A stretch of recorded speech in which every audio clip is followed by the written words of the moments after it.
Let us record, produce, mix and master your audio like nobody does. Reach us on our contact today for the best quality job.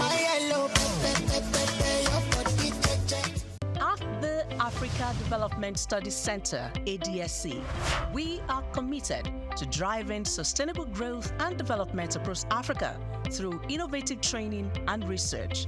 Our mission: empowering leaders, policymakers, and professionals with the tools they need to create lasting change. With customized training, dynamic research programs, and study exchanges on leadership, management, and other critical development topics, ADSC offers a platform for exchanging cutting-edge ideas and global best practices. We provide comprehensive services in research and consultancy, capacity building and training, education programs, publishing, and knowledge sharing. Our esteemed faculty, composed of seasoned experts and researchers, ensures a learning experience that is insightful and practical. We specialize in policy development, implementation strategies, monitoring, and evaluation. At ADSC, learning is engaging and enjoyable.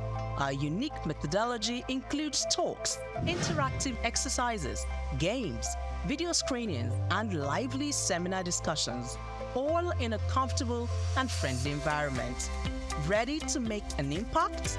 For more information, email us at info@adstudycenter.com or call +234 912 439 2362.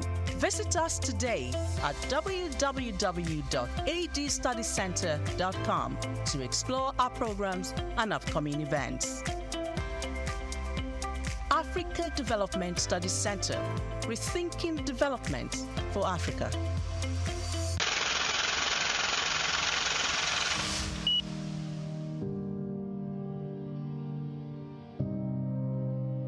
Wale Soyinka, born Akiwande Oluwole Babatunde Soyinka on July 13, 1934, in Abeokuta, Ogun State, southwest Nigeria, stands as one of Africa's most celebrated literary figures and a global icon of resistance against oppression. His life and works reflect an unwavering commitment to justice, culture, and the transformative power of art.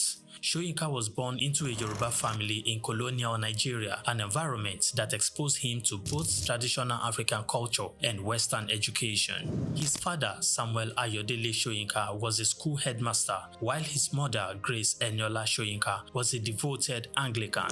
This blend of indigenous and colonial influences deeply shaped Soyinka's world. Soyinka attended Government College Ibadan and later proceeded to the University College Ibadan, where he studied English and literature. Soyinka completed his education at the University of Leeds in England, earning a degree in English and later a doctorate degree. In the late 1950s, Soyinka began working as a dramaturgist at the Royal Court Theatre in London. However, his passion for storytelling and cultural preservation drew him back to Nigeria, where he founded two theatre groups known as the 1960 Masks and the Orisun Theatre Company. Soyinka's works, often a fusion of Western dramatic techniques and African themes, address universal issues of justice, freedom, and human dignity. His early play, titled A Dance of the Forest, which was introduced in 1960, written to celebrate Nigeria's independence, critically examined the nation's socio-political trajectory, setting the tone for his career as both artist and activist.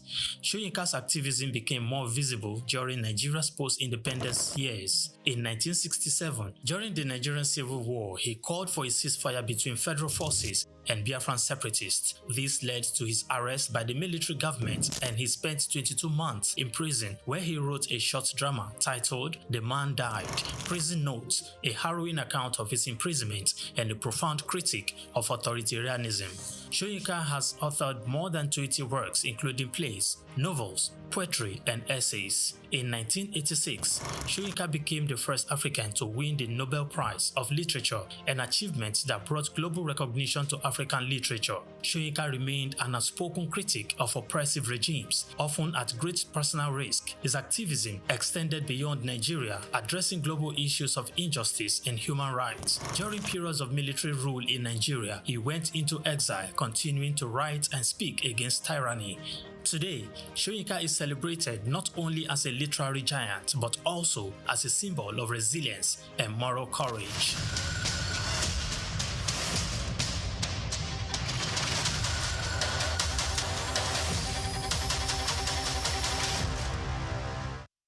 In an age of artificial intelligence and automation, it is easy to overlook the value of hands.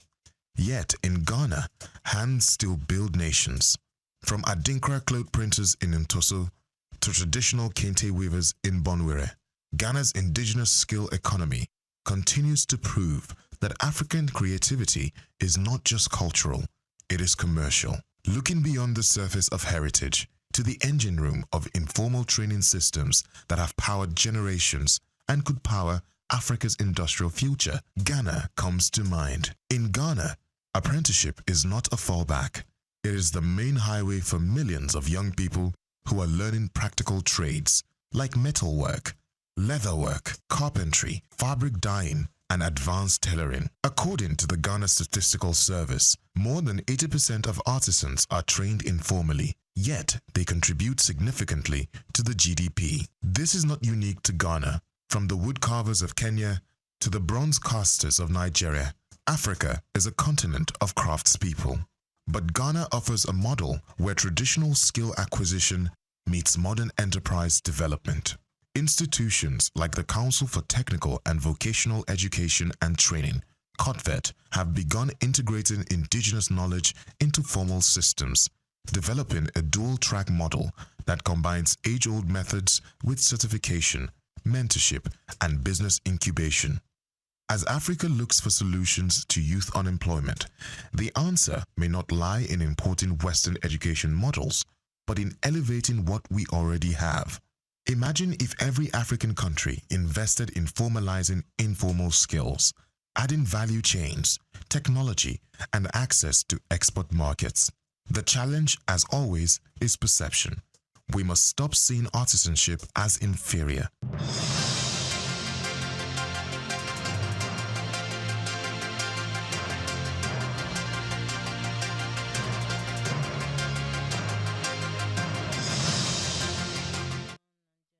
A very good morning to you and welcome to the news update. We are reaching you live from our studios at SOUQ News TV. I am Oyinpriye Krumale. Now let's begin. The federal government, state government and the local government councils shared about 1.93 trillion naira as the federation accounts revenue for November 2025, down from about 2.09 trillion naira in the month of October. The allocation was approved at the December meeting of the Federation Accounts Allocation Committee in the Federal Capital Territory. The decline reflects weaker government revenue inflows during the month and is much steeper than the small drop recorded in the previous month. The fall was driven by lower earnings from the major sources such as oil revenue, value-added tax, company income tax, import duties, and royalties. From the total amount shared, the federal government received about 747 billion naira, state government received about 602 billion, and local government councils received about 445 billion naira, while oil-producing states shared about 134 billion and derivation revenue. The decline raised concerns as many states depend heavily on month allocations to fund salaries, projects, and basic public services. Now, the federal government has announced plans to fund construction of 3,700 telecom towers in rural areas to connect millions of Nigerians who currently lack reliable mobile and internet services. The Minister of Communications and Digital Economy, Bosu Tijani, said the project has been approved by President Bola Tinubu and the Federal Executive Council and will extend connectivity to more than 23 million Nigerians, mainly in the northern, north-central, and northwestern regions where private telecom operators are often avoid investment due to low commercial returns. The rural tower rollout forms part of a wider digital infrastructure drive that includes the 90,000-kilometer project, bridge fiber optic network, and the expansion of the Nigerian communications satellite system through satellite replacement and new launches. Officials said the initiative will allow rural communities to access mobile communication, internet services, digital government platforms, education, financial services, and economic opportunities for the first time, helping to reduce inequality and strengthen Nigeria's digital economy across the underserved areas. Nigeria's headline inflation rate eased further in the month of November 2025 as consumer price pressures softened under the new base year, according to the latest Consumer Price Index report released by the National Bureau of Statistics. The report shows that the headline inflation rate declined to 14.45% year-on-year from 16.05% in October 2025, even though the Consumer Price Index rose to 130.5 points from 128.9 points month-on-month. On a monthly basis, inflation increased to 1.22% from 0.93%, showing that prices still rose during the month, but at a slower annual pace, largely due to the rebasing exercise with the new base year set at 2024 instead of 2009. Food and non-alcoholic beverages remained the largest contributor to inflation, followed by transport, housing, education, and health. Urban inflation stood at 13.61%, while the rural inflation was higher at 15.15% year-on-year. The food inflation eased sharply to 11.08% annually, although the month-on-month food prices increased due to higher costs of items such as tomatoes, cassava, eggs, onions, and pepper. Reacting to figures, the organized private sector said the easing inflation would improve consumer purchasing power and support business activity, while urging the federal government to provide targeted credit facilities for micro, small, and medium-sized enterprises to sustain economic growth across the country. The Nigerian Ports Authority has recorded 1,085% increase in export-laden containers as total cargo throughput rose to 33.52 million metric tons in the third quarter of 2025. The authority said the cargo handled during the period increased by 16.2%, up from 28.84 million metric tons recorded in the same quarter of 2024, describing the performance as one of its strongest in recent years and a sign of rising trade activity across Nigerian ports. Container traffic grew by 18.9% to 546,931 20-foot equivalent units, driven by a sharp rise in exports and higher import volumes. Import-laden containers increased by 33.1% to 268,713 units, while export-laden containers jumped to 69,039 units from 5,812 units a year earlier, leading to a 21.5% drop in empty containers. Ship traffic also improved, with vessel calls rising to 1,074 ships and total gross registered tonnage increasing to 42.64 million, reflecting the handling of larger vessels and improved port efficiency, supported by ongoing modernization and export-focused economic reforms.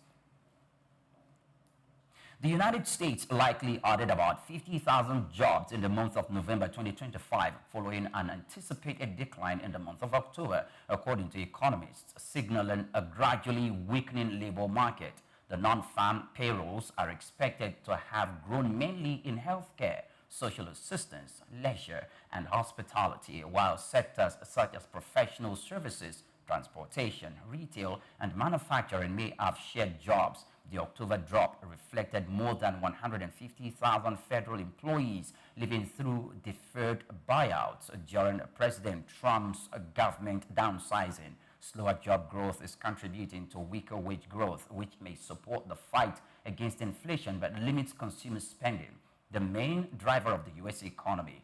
The unemployed rate for November is forecast to have been around 4.4%, up from September levels, reflecting a mixed picture of job gains, hiring freezes, and elevated labor market risks. Economists warn that households' spending decisions are becoming increasingly cautious as the labor market shows signs of fragility. And that's the news. Many thanks for watching. Do well to follow us on all our social media platforms at SOUQ News TV. I'm Oyinpriye Kurumale. Coming up shortly is the business landscape. Do stay with us.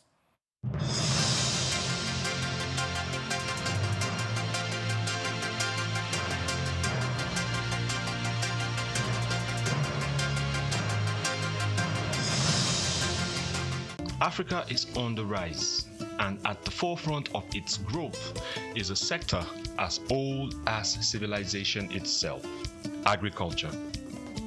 Once marked by subsistence farming and challenges with food security, agriculture in Africa is now experiencing a powerful transformation. From the fertile lands of Nigeria to the tea fields of Kenya, agriculture is driving economic growth and lifting millions out of poverty. African governments and internal investors are taking notice, pouring in resources to support smallholder farmers and expand sustainable farming practices. Digital innovation is playing a major role in this transformation. Mobile apps provide farmers with crucial information on weather, market prices, and crop management. These digital tools are empowering farmers to make informed decisions, increase their yield, and get fair prices for their produce. Now I know when it rains, I can plan my planting better, and I know where to sell my crops for a good price. It's really changing our lives. We are committed to investing in agriculture as a pillar of our economy. Our goal is to make farming not only viable but a source of wealth and stability for our people. African countries are also scaling up for exports, especially in high-demand crops like coffee, cocoa, and cashew. By focusing on quality, Africa is capturing a larger share of global markets. But the transformation goes beyond exports. Across Africa, new farming techniques and policies are helping to meet domestic demand and reduce reliance on food imports, contributing to food security across the continent. Women are also a key part of Africa's agricultural revolution. They make up a significant portion of the agricultural workforce, and initiatives are empowering women farmers with resources and training to enhance productivity. From subsistence to sustainability, the future of agriculture in Africa is bright. With innovation, investment, and resilient communities, Africa is sowing the seeds of prosperity.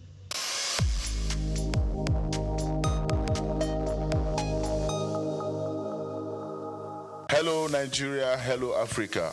Yeah, this is Sound Man. Keep watching SOUQ News. My name is Babalola from Excel LED. Keep watching SOUQ News. My name is Shepherd Michael Adewale Onofuye. I enjoy you all to always watch SOUQ News TV. Hi, I'm Tom Bogaballs, and please keep watching SOUQ News. Wale Seriki, SLG Lagos Island East, SOUQ News, keep out watching them and keep a lookout for them. They're up and coming, and we're proudly to be affiliated with them. You alone where they make me go crazy. This your love in the cool of my brain. You're my medicine, I need you all day. Yo, it's Blackface Nigeria, and you're watching SOUQ News TV. Keep it locked on this dial, don't change it. You know what I say? Blackface Nigeria, love no bad.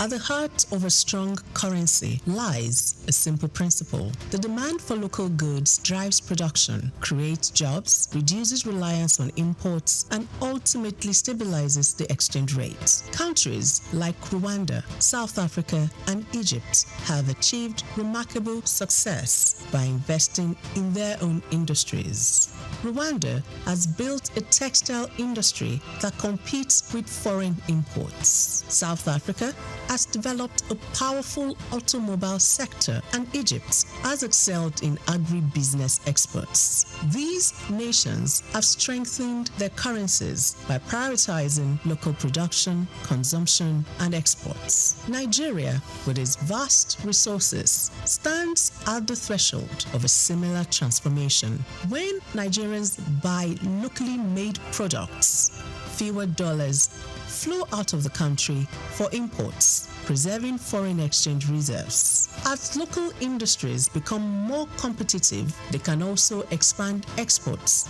particularly under the African Continental Free Trade Area, bringing in foreign exchange and strengthening the naira.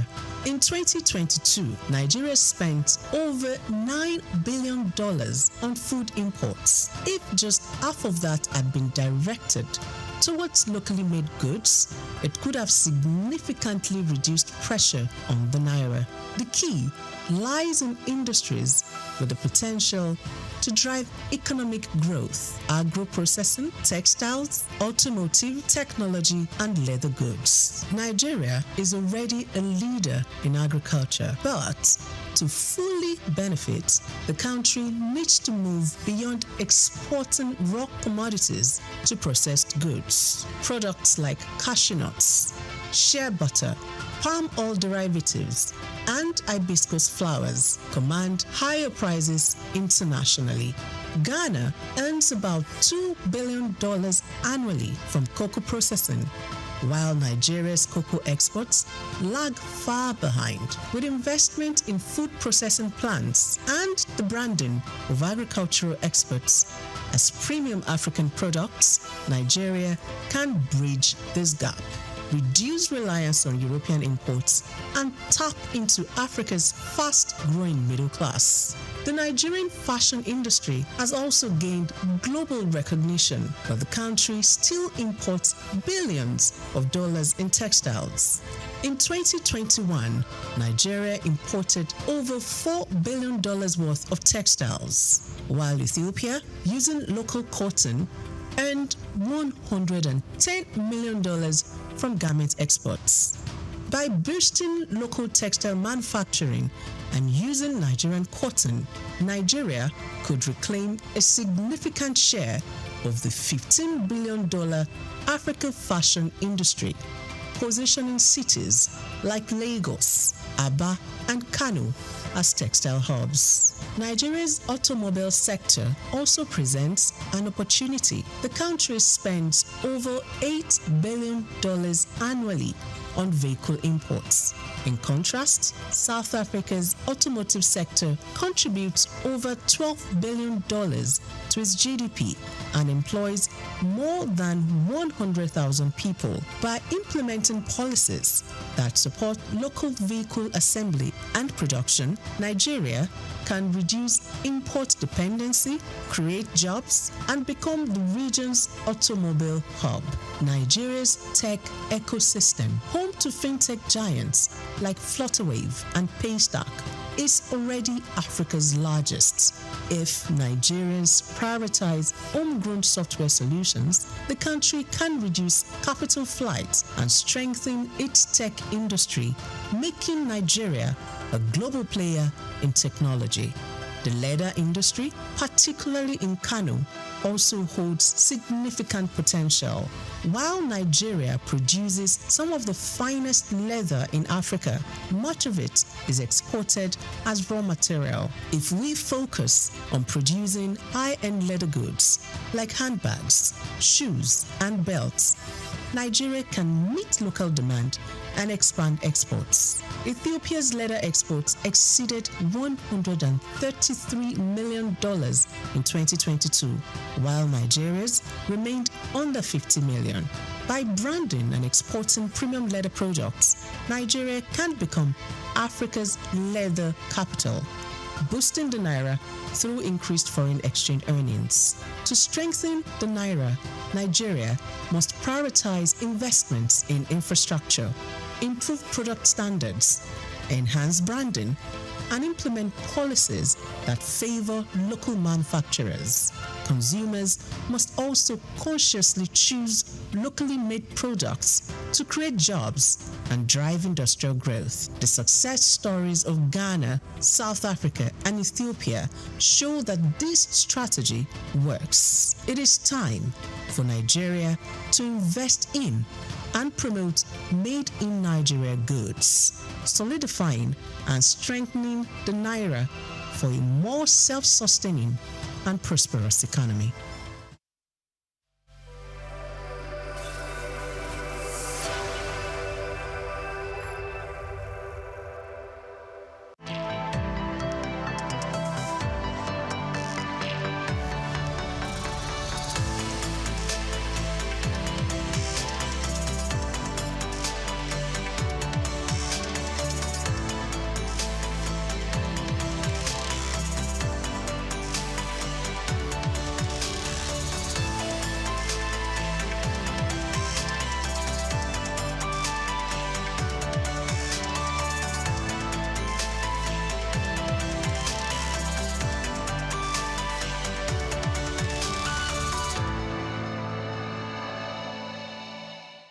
Oyeyimika Adeboye is one who comes from a lineage of entrepreneurs.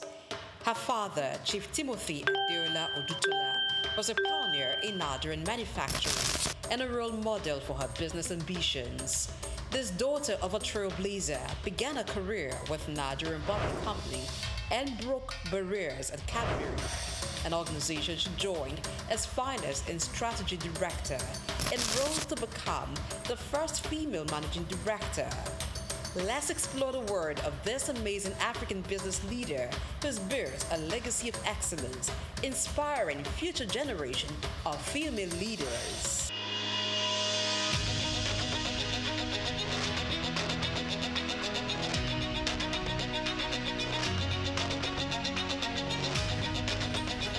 Oyeyimika Adeboye comes from a lineage of entrepreneurs. Her father, Chief Timothy Adeola Odutola, was a pioneer in Nigerian manufacturing and a role model for her business ambitions. Oyeyimika was born to late Chief Timothy Adeola Odutola, a foremost entrepreneur of his time.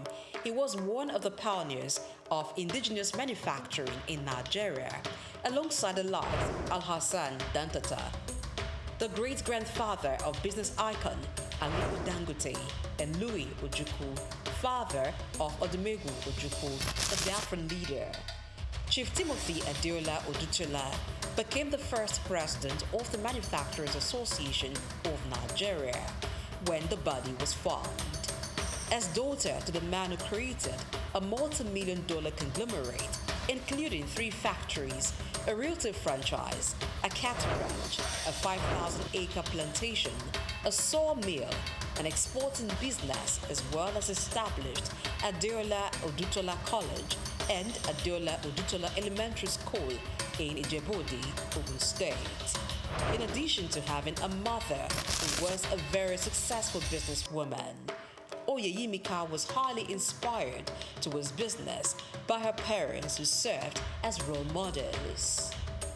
After her basic and secondary education, Adeboye earned a degree in economics and accountancy from the University College, Cardiff, Wales. In 1986, she qualified as a chartered accountant in the UK before returning to Nigeria in the 90s. She became a fellow of the Institute of Chartered Accountants in England and Wales and a member of the Institute of Chartered Accountants in Nigeria. She also got executive management education certification in finance and business administration from the Institute of Management Development, Lausanne, Switzerland, between 2000 and 2007. Oyeyimika began a career outside the shores of Nigeria as an article clerk with a United Kingdom accounting practice. On returning to Nigeria in the 90s, Oyeyimika took up a job with the Nigerian accounting and tax practice of Arthur Addison & Co. for a couple of years. From there, she moved to Nigerian Bottling Company PLC in 1994, where she held the position of Finance Director and Chief Financial Officer for about 13 years. Returning to Nigeria from the United Kingdom, proved a career-defining moment for Oyeyemika. She recalls the experience of a female English friend who worked in the UK as senior manager for many years, but didn't make partner at the same firm where other male managers were admitted into partnership. Among other reasons, the possibility of career limitation consequent on being female and black were good enough reasons to make Oyeyemika return home. In November 2008, Oyeyemika was headhunted to join the board of Cadbury West Africa as Finance and Strategy Director, West Africa, and a director on the board of Cadbury Ghana Limited. She was also a member of the Audit Committee of the company until October 19, 2016. She is a member of the Executive Management Committee and member of the Risk Assessment Committee of Cadbury Nigeria. She spent a total of 10 years and 7 months with Cadbury before being appointed as MD, Cadbury Nigeria PLC in April 2019.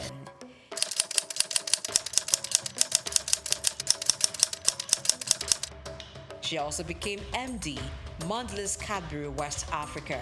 2 months later, Mondelez International is the parent company of Cadbury Nigeria PLC. After consciously building a career in finance, strategy, and business administration, both in Nigeria and the United Kingdom, for over 2 decades, one can almost say that Oyeyemika had spent all the years preparing for the top. Her appointment as the MD CEO of Cadbury Nigeria PLC is a testament to the company's acknowledgement of fine talents. Position as the Managing Director of Cadbury Nigeria PLC. In April 2019, she was announced as the successor to Amir Shamsi. By this development, she became the first female MD of the company in its over 50 years of existence. It's very important as you're growing your careers. You come here, you learn a lot, and this is a fantastic initiative, by the way. You come here, you learn a lot, and then you go out there and you're wondering what next. What I always say to people is don't limit yourself. You must never limit yourself. I gave you a statement. I said I'm a finance person. Today I'm a general manager. I did not learn general management in school. So whatever you're learning here, I'll call it a drop in your learning pool. Okay? You spend a year here, you learn something. Whatever you learn from here is a drop in your learning pool. Some things you will learn in life. You know where HR people, she's gone, I wish she was here. They always tell us that your development, 80% is in your hands, 20% is in your employer's hands. Your employer can do a lot for you, but all they do for you is really 20%. If you don't get up and do something for yourself, you cannot promote yourself and you will not grow your career. Oyeyemika Adeboye sits on the board of trustees of the Timothy Adeola Odutola Foundation, named after her father. The foundation targets its philanthropic works towards providing educational, industrial, and technological development for Nigerian youths that may be unable to gain admission into tertiary institutions for their higher education. Adeboye is a member of the board of Odutola Holdings Limited, a family-owned group of companies. Oyeyemika also serves as the chairperson of the advisory board of Genesis House, a home for disadvantaged young women, which was set up by Freedom Foundation. She's a member of the board of the Parity in Income and Education Foundation. Just like Oyeyemika Adeboye was able to break the corporate glass ceiling as the first female MD of Cadbury Nigeria PLC, today, women are given the visibility and exposure that was probably not a priority in the past. While there is still a huge gap in the recognition and appointment of highly performing women into CEO roles, the trend is fast improving as organizations are intentionally taking steps to ensure that women get the opportunity to take on very senior roles. As part of her philanthropic work, Adeboye is a member of the board of trustees of YEO Foundation, which provides various initiatives to empower less privileged women. She also contributed time to partner with Handmaidens WRLS, a Christian NGO which seeks to mentor and empower professional women along an ethical career path. Oyeyimika is a member of the Board of Trustees of the Timothy Adeola Odutola Foundation, a family-owned philanthropic foundation set up for the purpose of providing educational, industrial, and technological development of Nigerian youths who may be unable to gain access to higher education. For these accomplished women, only God comes before her family in the scale of priority. She enjoys running and spending time with her family over a sumptuous meal. Oyeyimika Adeboye's values are shaped by faith as a Christian.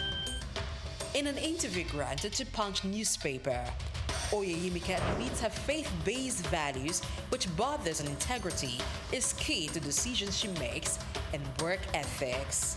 Just do what you need to do and do it well, to your best, you know. Ms. Aoshika talked about it, to the best of your ability. Do your best. What do I want to say? Yes, I talked about it. I said be ready to make sacrifices, but mindful of your priorities. I want to talk about priorities. As a Christian, you know, and as a mother, as a wife, there's some things in my own life that I know are important. You know, when you're talking about work-life balance, so many things would try to tear you apart. You know, you have to have your priorities. So I took my priorities right. I said, in any decision, in any situation I face, I stick my finger out and I say three things. The first thing is my faith, my God. So if anything at work is going to take that away from me, I'm really willing to give up that work. You know, and I say it boldly that as a Christian, if I have to compromise my faith, then it's not worth it. Growing up in a home with strict moral upbringing, she recounts her disciplinary father never failing to apply the rod when it was necessary, as well as her mom. These values have shaped Oyeyimika's character and decision-making. The journey of Oyeyimika exemplifies Take Nigeria because it's the mind that needs to first of all be rebranded. It said is going to be putting Nigerian labor, Nigeria content and materials first. If you say Nigeria first and it is just us down here that, you know, are pushing that agenda, it's going to be a big struggle. Do you think Nigerian firms, Nigerian organizations should start looking at getting their staff involved in this market or buying to keep for their staff? Within this side, let's also learn citizen diplomacy. See something. This is SOUQ business landscape. Hello, good morning and welcome to your staple. This has come to stay. This is SOUQ business landscape. Put a hashtag to it and we'll have SBL. My name is SOUQ, John Rogers SOUQ, and we are reaching you live from SOUQ News Television from the Center of Excellence, Lagos, Nigeria. This is where you should be this December. Now, remember this, that yesterday we were talking about Dangote and price slash. A lot of issues has come out of that, and the ripple effect is what we'll continue talking about today. There were also some backroom boxing, if you know what I'm talking about. We won't get to the dirty side of the boxing, but we'll talk a little about it. On SBL today, it promises to be beautiful. Joint Tax Board is also coming out to tell us, hey, guys in the street, who are you working for? We'll get to talk about that. A lot is happening here. Your local government, your state governors, they've gone to Abuja and they've collected monies. Yes, you heard us. Now, SBL will get to talk about all this and more. There's back on that board, the richest man is back there again. Hey, he's not a Nigerian, but calm down. We'll get there very soon. We will talk on SBL today, and I'm not alone. I'm very excited. They say when the big masquerade comes to the market, everybody sits and watch. So today, Your Excellencies, it's not just the big masquerade. The Oracle himself is back. But before we get there, let me tell you that the lawyer himself is also here. Toby, good morning. How are you doing? Good morning, Mr. SOUQ. It does be your morning. You know how we do it here. This is where it should be. It's nice seeing your face. Yes, then Your Excellencies, distinguished ladies and gentlemen, please roll out the drums, clap if you can. Just grab yourself a big pot of coffee because the masquerade, the Oracle himself is back. He's traveled around the world, but he's here with us. Dr. Zamanzi, you're welcome, sir. Good morning. Just a very pleasant morning. Good morning, To be good morning. Pleasure to be here on SBR. Yes. Good morning, sir. It will make a good show for you just keep quiet and just listen. You're welcome, sir. It's nice having you. And I don't know, did you return to settle Dangote and Farouk Lawal? Was that what you came to do? I don't have idea. Okay, let's get straight to that particular first trending issue of the day that is affecting not just both of them, but Nigerian market. Price war as it comes to fuel. Dangote price slash has triggered a whole lot in the petroleum market shakeup, and 102 billion monthly loss is in quotes somewhere and moving. Nigerian downstream petroleum sector has entered a price war following Dangote Refinery's decision to slash its petrol gantry price from 828 to 699 naira per litre. That's a good move. This aggressive move is already upending the market, creating financial strain across the supply chain. Fuel importers, depot owners, and retail marketers are reeling from losses, with estimates suggesting importers could lose up to 102.48 billion naira monthly if pricing continues. Industry insiders say the market disruption is the most severe since full deregulation, despite leading the change and the charge. Dangote Refinery admits it's operating at a loss, well, indicating that its strategy may be aimed at capturing market share in the short term while forcing down import volumes and asserting dominance in the domestic supply chain. Okay, Your Excellency, distinguished ladies and gentlemen on the other side, is this what we want to hear? Or is this the action we want to see?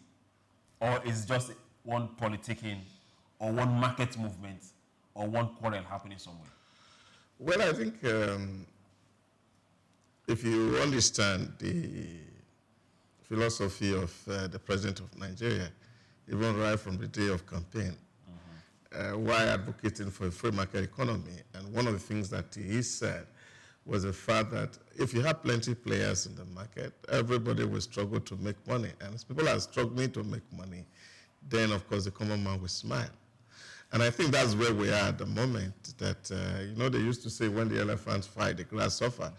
But this fight is making the grass greener. Yeah. And I think that's good for the consumer, really. Yes, that's good for the consumer. Oh, yes. Okay. Now we have this particular fight now, before we now start talking about the importers. It so happens that NNPC, who is supposed to be the regulator, is now the major importer of fuel. Yeah, you see, NNPC has found itself in a very tight corner, and from the deregulation of that sector and commercializing their operation, it's now behooves on NNPC to find a way to make money. They try to fix the refineries, they are not working. And they are no longer, as they used to be, bottle feeding from the federal government, as it were, to keep turning around refineries. So it's only wise for them to think about commercial activity that will put money in their pockets. And I think that's what they're doing. And so we can't blame NNPC at the moment, since they don't have the means to fix the refineries. And of course, the refineries have proven not to work, as had always been. So what they're doing right now is just to survive. And of course, you still also have to tell the government that there's a need to retain that structure, that you are relevant and you are making money for government. So people need to keep their jobs. So right now it's about survival. Oh, yes, survival. Okay. Yeah. Now, while Doc is saying it's about survival right now, let's break it down. The Dangote side of it. Dangote is saying 699 from 822. And they are saying that, hey, at this price, we are making a loss. Okay, now, take yourself away from the refinery and away from NNPC. Do you think they are making a loss? When you say loss, you have to still attach yourself to the person saying they're making a loss or they're making profit. I can't detach myself from it. If they say they're making a loss, then they're making a loss. Our pricing was legal. Yes, I mean, the PIA allows for it, as long as the red line for that is as long as you're not doing anything in regards to predatory selling below cost, you know. Or it's normal. If they say they're making a loss, it's not left to you and I to make any fuss about that. They're making a loss, and that's it, actually. Well, I don't think it's actually, because number one, nobody is asking for a price reduction. This is voluntary. Yes. And Dangote being a businessman, and I don't think that he will voluntarily want to make a loss for anybody. So, yeah, of course, there's a whole lot that's happening, and everybody tend to. I was reading somewhere yesterday, and somebody said, you see, every time that Dangote want to play some cards, he find a way to get the people to be on his side. And so that he can do the dirty fight. So it is this dirty fight between Farouk and Dangote that's actually here. So he first of all had to win people to be on his side. And we say, oh, people were fighting for you. But ultimately, and I think the gain is for the business. And beyond, people must also get to understand that beyond the fact that we're just selling petrol, there are also products that are coming out from the crude that are also making money for the factory. So we can't call it completely loss. So something somewhere is augmenting. Yes, yeah. So it may not be breaking even, but I don't think that is a loss. You might not be breaking even, but okay, Doc, I'm coming to you when it comes to that fight because we need some fatherly advice to see who's getting the gloves. Now we see Dangote being able to knock down over 100 naira to 699. By next year, we envisage and over 100 naira. Yeah, over 100 naira from 824 to 600. Okay. Subtraction, yeah. By next year, we look forward to having BOA come upstream. Okay. We look forward to having, even if it's 2-3 modular refineries come upstream. What do you think the competition is going to be like? Well, if there's anything like Doctor mentioned, the government they've made it clear long-term. It's more of long-term investments. Because a lot of times, what has crippled the economy generally is the quick spinning of we want to make profit immediately, and the government is saying, "Hey, everyone come in. There's room for competition." And just like I rightly said earlier, it's legal according to the PIA. It's legal to do this as long as you are not going past the legal red line, which is predatory selling. So, for me, I strongly believe that it's the market for this competition is available. So everyone should get in line. Don't be scared. Everybody should get in line. Don't be scared. Okay, so before we get to that particular fight, let's talk about FX. Over 60% of the FX you spend in Nigeria is spent importing fuel. Now, with Dangote, a whole lot of that reduced. With the other refineries coming up, do you see us getting below 10% of the FX stress on importation? Well, for me, I think nobody really should be. FS, I don't think is a big problem anymore. Yeah. As of course, Naira is trying to find its level, which a lot of economists had argued that Naira over the years has been overpriced, and we need to have a certain level that Naira should operate. And I think that was one of the issues that the government side actually emphasized yesterday, that Dangote can't stop anybody from getting a license to import fuel. But what government will not do is to prioritize anybody for foreign exchange. So if you want to import, then you get to go look for your exchange. So if you buy a dollar at whatever rate and then you put your margin, whatever cost you want to sell your petrol, you can, as long as there are competition. Exactly. So government is not going to defend any side to ensure that, of course, there's value for one side and then the other people are suffering. So it's either people look at business. If you look at it, you can buy from Dangote and still sell at a profit. It makes a lot of sense than going all the way to go import and looking for foreign exchange to come sell fuel. But we understand the bitterness in the market. There are people who have hitherto been making so much cool money and that were not accounted for, and are finding it difficult to explain certain actions to authority and or government. Before now you can say, oh, government, we are working very hard to solve something. So nobody can be a bill before the president and say, oh, we want to turn around the refinery because we are hoping in August the thing is going to produce diesel or petrol. So now the most struggle for survival. That's why I said earlier on that this is a survival mode that NNPC has found itself. Nobody can hoodwink anybody anymore to say this is what we should do as an expert because we have comparison from Dangote refinery. So if you bring your paper, people can now also look at it and say, Dangote is selling, so what's the difference? So if you can't do it, then you have to quit. But I do hope that somebody will not be taking the money from the pause to bridge those gaps. Okay, take money from the pot to bridge those gaps. Now let's come to this fight. Dangote punched below the belt yesterday. And that was unfortunate. That was so unfortunate. Now, he went as far as telling us that NNPC was deliberately sabotaged. Even gave instances and mentioned names at a particular point in time. Then he went for Malam Farouk Ahmed. Yeah. He punched way below the belt. Yeah, Chooks, how can we kind of tell the fight to hold on? No, the fight cannot hold on. It's for the good of the nation, and I think that fight is needed. Yes. You see, when the big men start to fight, at least the nation will be on its way to stability, and I think that is what it is.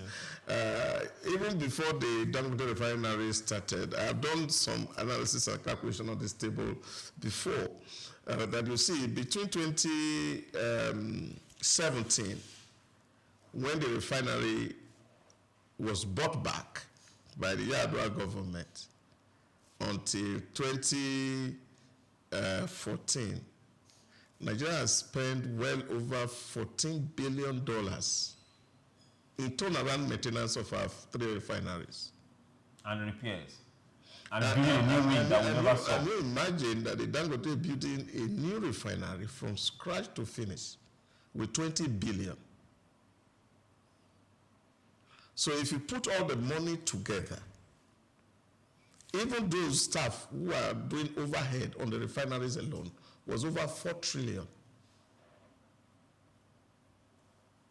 We're not dropping kerosene, we're not dropping diesel, we're not dropping petrol. Nothing is working. And you see the huge overhead from NNPC. There's still a debt they are owing. So, and for a very long time, they were not audited. For a very long time, NNPC was not audited. So we don't even know their financial status. So at a certain point, they started to declare losses. But so much money is getting into that place, and there were no accountability. And a lot of people have actually been feeding facts on this Commonwealth.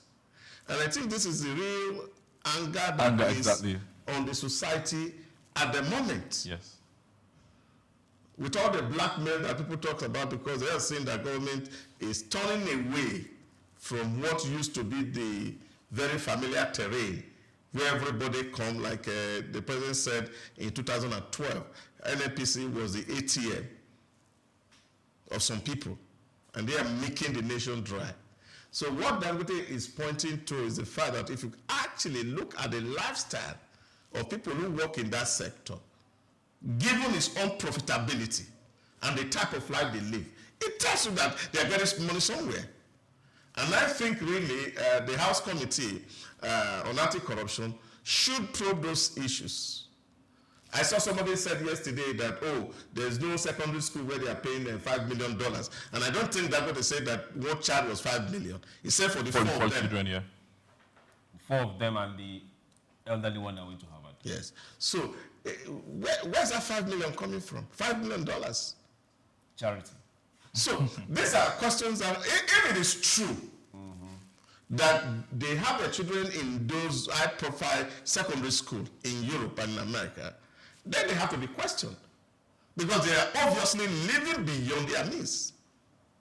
That's what it means. And it's not just Farouk. And as many who have lived in that kind of a place, we must begin to dig out facts and see how much we can recover from the Commonwealth that has been taken by some few people in the name of serving the public good. So I think this is where we are. We can see a Saudi Aramco that is declaring profit in billions of dollars. We can see Eno in Dubai declaring profit in billions of dollars, doing the same business. And our own, we don't make profit. And some people are living large. And the society is underdeveloping. Poverty is increasing. And these are the issues. So I was saying to somebody recently, People look at the cost of corruption as if it is the $5 million. It's not the $5 million. It's the roads that are not made. Exactly. That is ending kidnapping. People can't drive. It's the hospitals that are not built, that people are dying of avoidable diseases. It's the schools that are not built. Research that are not funded. So the cost of corruption is huge. And I think government must call Dangote to the room. Government called Dangote to the room? Oh, yes. And the National Assembly must call him to the room. Because these are weighty allegations. And if these are substantiated, that a government officer in the Federal Republic of Nigeria is spending $5 million annually to train his children, then that person, we must call for his neck. Okay. Let's get to the legal side of it. Not just him. The oracle said government must call Dangote to the room. Must Dangote have said what he said? Can't the government on itself do their own investigation? Or can't our ordinary citizen sue? Well, according to the law, they say whoever has task must prove. Yeah. Okay. So if you are, it's actually weighty. Calling people in, calling out names, giving out names is actually weighty. So he has to come with proof, with evidence. If there's anything that we know on this table, doctors with us today, you must prove, you must bring out evidence. I know what evidence does. It takes you away from just guessing, just hearsay. It puts the nail straight to the head of whoever you're trying to get. And then even if you don't even get the person, you get spills, and then you can start working on something. So accountability is very, very important. If you're spending $5 million on your kids in the entire year and you are represented as a civil servant in Nigeria, then there's something wrong. We need to check. And trust me, if we are pointing at just one person, then trust me, there are over 100 of people in that sector, in that environment, that's stealing way more or even close to Commonwealth. I had opportunity of going to do my law school in Bayelsa. When I got there, I was in my head, I was imagining for the first time I was going to see very tall buildings, skyscrapers, because that's an environment that houses this crude. You know what I'm saying? And I got there. In fact, thank God for the military camp close to law school. You can't go out at night. You can't drive there peacefully because there are a lot of shootings, a lot of insecurity over there. And this is an environment that holds a natural resource that we've lived or depended on as a country. Or if you go to Dubai, for example, that's one resource that they have that they've used to build their environment to what it is right now. And we are here still strong. That's talking about losses. We're talking about, no, it's questionable. So yes, let them call him in. Let him give us. He's right there at the top. He knows what he's saying. Let him give us facts, and then we can go after that. Honestly. Okay. We are still trying to say that government can't do their own investigation. It's not about investigation. Before you investigate, you have to. You see, the truth of the matter is both party, whether it's SOUQ, because I have not seen his rejoinder. I have seen social media attack dogs trying to defend, and maybe that's the strategy you want to take. Silence sometimes can also mean that you have given consent to what is said about you. Yes. We want SOUQ to come out clean, to debunk the claim. Or sue Dangote. Yes, of course, and sue him. It's important. So when those facts come, so that we don't need to spend, government don't need to spend the money that it doesn't have. Yes. To go to start doing investigations, and then let's have these facts on the floor. And then, of course, we can see how to recall some of those funds. You see, but it amazes me how people think. I was speaking to a group of participants the other day, and I said to them, sometimes it's just the fact that we don't know how we got to this road where our lives and our values are defined by material things, not by the quality of our minds or thinking. And I was asking some very basic questions. We were in the class, and a former vice chancellor of the university was telling me this daughter who went to study somewhere in Scotland and is looking for a job, and is asking me to help her look for a job. And I'm asking myself, so what was the value of going to Scotland? To learn Scottish English. What's the value, really? of having this huge investment just to train a child, and at your old age, you are still fending for that child. Nothing has changed. Rather than allow these children to actually learn the street language and become useful to themselves. And this is where parenting has gone wrong in Nigeria. So people are constantly and consistently under pressure. Constantly under pressure. And you know, in the fraud triangle, we said that once there is a pressure and you have opportunity and you can rationalize, then you can commit fraud. So no matter how good that you are, once you have a pressure, school fees become a pressure in this case. Yes. You have to meet up with the 5 million. You have to meet up with that amount of and money. therefore you must do everything to sabotage the system so that you can get your 5 million to prove a point to people who actually don't care. Maybe if Dangote is not mentioning, how will I even know that Farouk has children, let alone knowing that he has some children in very highbrow schools? Who really care? Okay. Nobody cares. Yes, I am on Farouk Ahmed's side. Trust me. And as far as we are concerned, we will sue Dangote. I will advise you to go to court. And that will be some good money. Yes, we need to. Dangote is able to pay. Yes, we need to clear. Even if it's $500 billion that you're suing for. Dangote can just wake up. Funny enough, if he wants to, most likely be coming from a place of defamatory and all of that, he still has to come to court and still defend what was said. We will. Yes. So if he wants to do that, then we are open to it. We will. We can even hire your services. We definitely will. To everyone out there, remember we always said this: Nigeria belongs to all of us. So it's our responsibility to grow it. Now let's get straight to revenue. We need to grow this nation. Joint Revenue Board, they are coming up and they are telling us something that we wanted to hear all this while, but it's implementation we are looking at. Now they are banning tax checkpoints. The nationwide, to curb illegal collection, Joint Revenue Board has announced, listen, a nationwide ban on tax collection at road checkpoints, including the use of road stickers by state and non-state actors, as part of efforts to reform Nigeria's tax system and improve ease of doing business.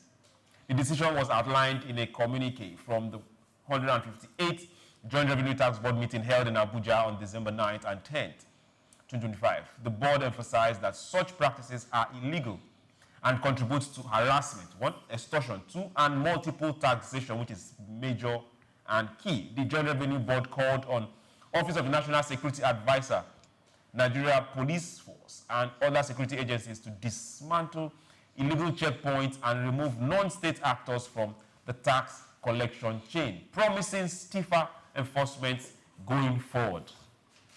Okay. Dear Doc, dear Toby, now let's look at this implementation. Taking out these actors and players from checkpoints and Nigeria Street, how easy is it going to be? Knowing fully well that the National Union of Road Transport Workers, for those in Lagos and other states, the way they operate, are ever present. And they have been a major collector, both for local government and states. The people moving agricultural products and cattle, goats, they are also on the road. Then the stickers that we don't know sometimes where they come from. Yeah, I look at it. You see, we are so much of impulsive people. We talk before we start to think. Okay. And I think that's the basic problem with policy and reforms in Nigeria, because we don't think through the process before embarking on public statements. You see, you are inviting anarchy in society, because these people who are doing this collection, you must put a program in place to fix them, because they're also in search of survivor. And when you look at the modus operandi of these people, it's blood and violence. You saw those motor park people, you will see cut here everywhere. Sometimes their nose are done like this. Because their instrument of operation is violence. And if you are taking them off job, and they cannot collect and they don't make money, you're only unleashing mayhem on the society. And I think what government needs to do before we get to this point of phase out is to see how to pull them together, especially those who are not state actors, and give them a trade. Maybe in the same line, develop an effective transportation system, for example, for those who are in the motor parks, where they can be gainfully employed and taken off the streets, so that there's no backlash on the society by making them or taking the means of livelihood from them. Because if people don't have anything to live for, they can die for any simple cause. And I think those who are taking this decision must also put that into account. Because the people who stays under the bypass in Benin with nails, not just nails, and cutlass, oh, now you're coming, sir, to stop vehicles. It's not government that sent them. Trucks, trailers, intercity, intracity. So these are the things that we must have to first of all address. So when we see that we are moving a shift, we must look out for the fallouts and the outcome of the policy decisions that we are taking and see how do we take these people in so that they don't become a menace to society. And I'm not thinking that this is part and parcel of the program. So while we're thinking in Guma, say, okay, we're trying to save the common man, and I think the common man needs to be alive. To get saved. To be able to enjoy the benefits of not too much taxes. Okay. So whether it's in the market you find them, whether it's in the bus stop you find them. So they are all positioned everywhere. But we know that the key driver of this is that these people are just simply earning a living by adopting the instrument of force. So if you take them off there, what do you see? You see the trend before when they say, okay, every time they said they have banned roadblock in Nigeria, the spate of armed robbery increases. And they are not coincidence. Okay.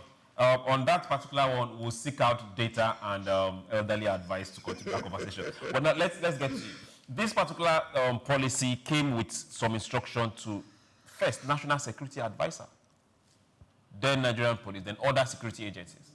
But if we look at these particular actors that constitute the roadblock, majorly interstate, you still see security agents within them, majorly for trucks and those moving produce and agricultural products or imported products across. You still see security agents, be it customs, be it Nigerian Police, sometimes with these actors while they collect this tax. How are we going to deal with this legally? Whereby, if for those intrastate, we can say, okay, security agents leave and make sure that this doesn't happen again, because they also make sure that these taxes are collected. All right, so first let's get the facts. Roadside tax collection is illegal, and there's no Nigerian law that backs it. So that's why this policy is coming up, and it's easy to just fly. Okay. And I'm going to adopt what Doctor said earlier with regards to the, the triangle. There's going to be pressure, and that pressure is going to lead to something that we don't like. So what do you do in between? You have to create, when you create policies, you have to look inwards and see how to create. Yesterday I was talking to a colleague of mine, and I said, we say a lot of times, no employment, but there are a lot of sectors that we can create jobs. And I always like to use the rail, for example. Okay. 1 million jobs can be created from the rail sector. If you go to the UK, for example, like I always say, you see roadside officers, see customer service, people that talk to you at random, so where are you going to, and all of that. These are areas you can start diverting these roadside tax collectors into, and that what makes them, you're taking them from non-actors to becoming actors, people that you can recognize based on data. So it's not enough to just say you want to evacuate them because the law does not give room for that. You have to understand that this is like there's a proverb where you say it's like their bones, you can't swallow them, you can't spit them out. You have to find a way to balance them in your truth. So instead of just saying we don't want them anymore, Why don't you make a policy that shifts or that takes them away from the road into another environment that now you can even watch them closely? Now we know that the police people are always there, the security people are always there, watching and even giving them. For me, I won't say giving them security coverage. I think even the security themselves, they know that these people have like some, should I say, informal backing that they have to also calm down. Because like the doctor said, if you take them out, they become the nightmare of these security men on the road. So they do your thing, we do our thing. But in this situation, when you want to implement such a policy, then you need to understand that that's you taking over 1 million jobs from people. Okay. Add this to your submission. For some of this, not all, for some of them are state actors. Some of them, even the non-state actors, they remit to somebody within the government. See, why are we not seeing that conversation around those particular entities that they remit to? The truth is, at the end of the day, whether they are state actors or not, I mean, for the ones that wear white and green on the road, you know the people I'm talking about, they still come from an informal side of things. The fact that they're there with uniform does not make them recognized under the law. So you have to state that fact first. So that's why, at the end of the day, policymakers in Nigeria, they're quite interesting. They see these things and they make the policy, but they don't understand what's happening in the streets. As a policymaker, you must go back to the streets to see what your policy, how it will affect the government. At the end of the day, your policies are supposed to cover and make room for a better life for the common man, not from the top. So you just, and sometimes I feel like sometimes these policymakers just make these policies because it affects them from the top. But when you take this, once you enforce or implement these policies, which is actually very good in the long run, how does it affect the common man? That's why I said I'm going to adopt what the doctor said of the triangle. The pressure starts. You have more unemployed people. And then you know what happens. The unemployed people start to feed on the middle class. So the policy is good, yes, but you have to create room for these people. And then as you are shifting it a little bit, you start seeing, sometimes you go through a road or a local government and you're like, something has changed here. That's how policy works. Not just once you put out there, because right now, there's people that are actually already panicking. Oh, what's going to happen to us? Oh, they start, that's the pressure. So for any of the actors you think are actually backed by maybe the government or whatever, trust me, check very well, because the law says road tax collection is illegal. So that's not formal in any way. Okay, not formal in any way. We had this issue when it came to food prices last year, and a lot of blame was put on the excess money collection, I can't call it tax, that was taken off people that were moving farm produce from either be the north or some other parts to the metropolitan cities. So before we get there, we have over 10, 15 checkpoints and we have to pay. So at the end of the day, we'll put back all the monies we paid on the produce themselves. Is it possible where we can now say if these people leave, then food should be cheaper? You see, choose. We need to get to a point where the state itself is no longer fragile. Because the government, the state, Nigerian state, is a very fragile state. And when they talk about the fragility of state, they're talking about the inability of government to govern its space. In 2025 alone, there's data that Boko Haram bandits and ISWAP collected a tax worth over $150 million from farmers. In 2025 alone. That's a nation. In Niger, in Kebbi, in Borno, in Katsina, in Zamfara. These guys are taking taxes from farmers right from the source. And we're seeing states like Katsina, states like Zamfara that are negotiating with these people so they can have some air of peace. We have to defeat that. So that's why I'm saying that, see, many times we say things and then come to think about it later. because they're not seeing the fallout of the statement that are made. And this is a big problem that I have. So, of course, and in the Southwest here, a lot of them are election-winning structures. Machineries. I mean, say machinery. I say structures. Let's leave it as machinery. So they are start-winning structures, election-winning structures.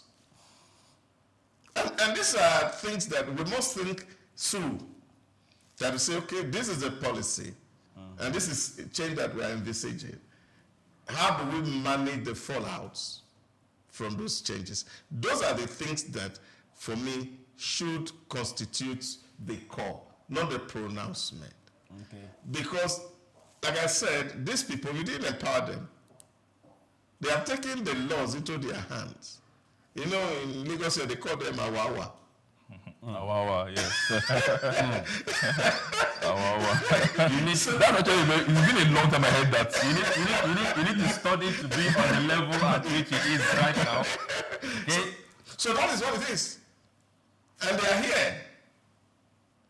And there's really nothing anybody can do about it. And the states themselves, they are aware that they are there. That these people are here. And that's what I'm talking about. We first sit it down and think, how do we get these people productively engaged?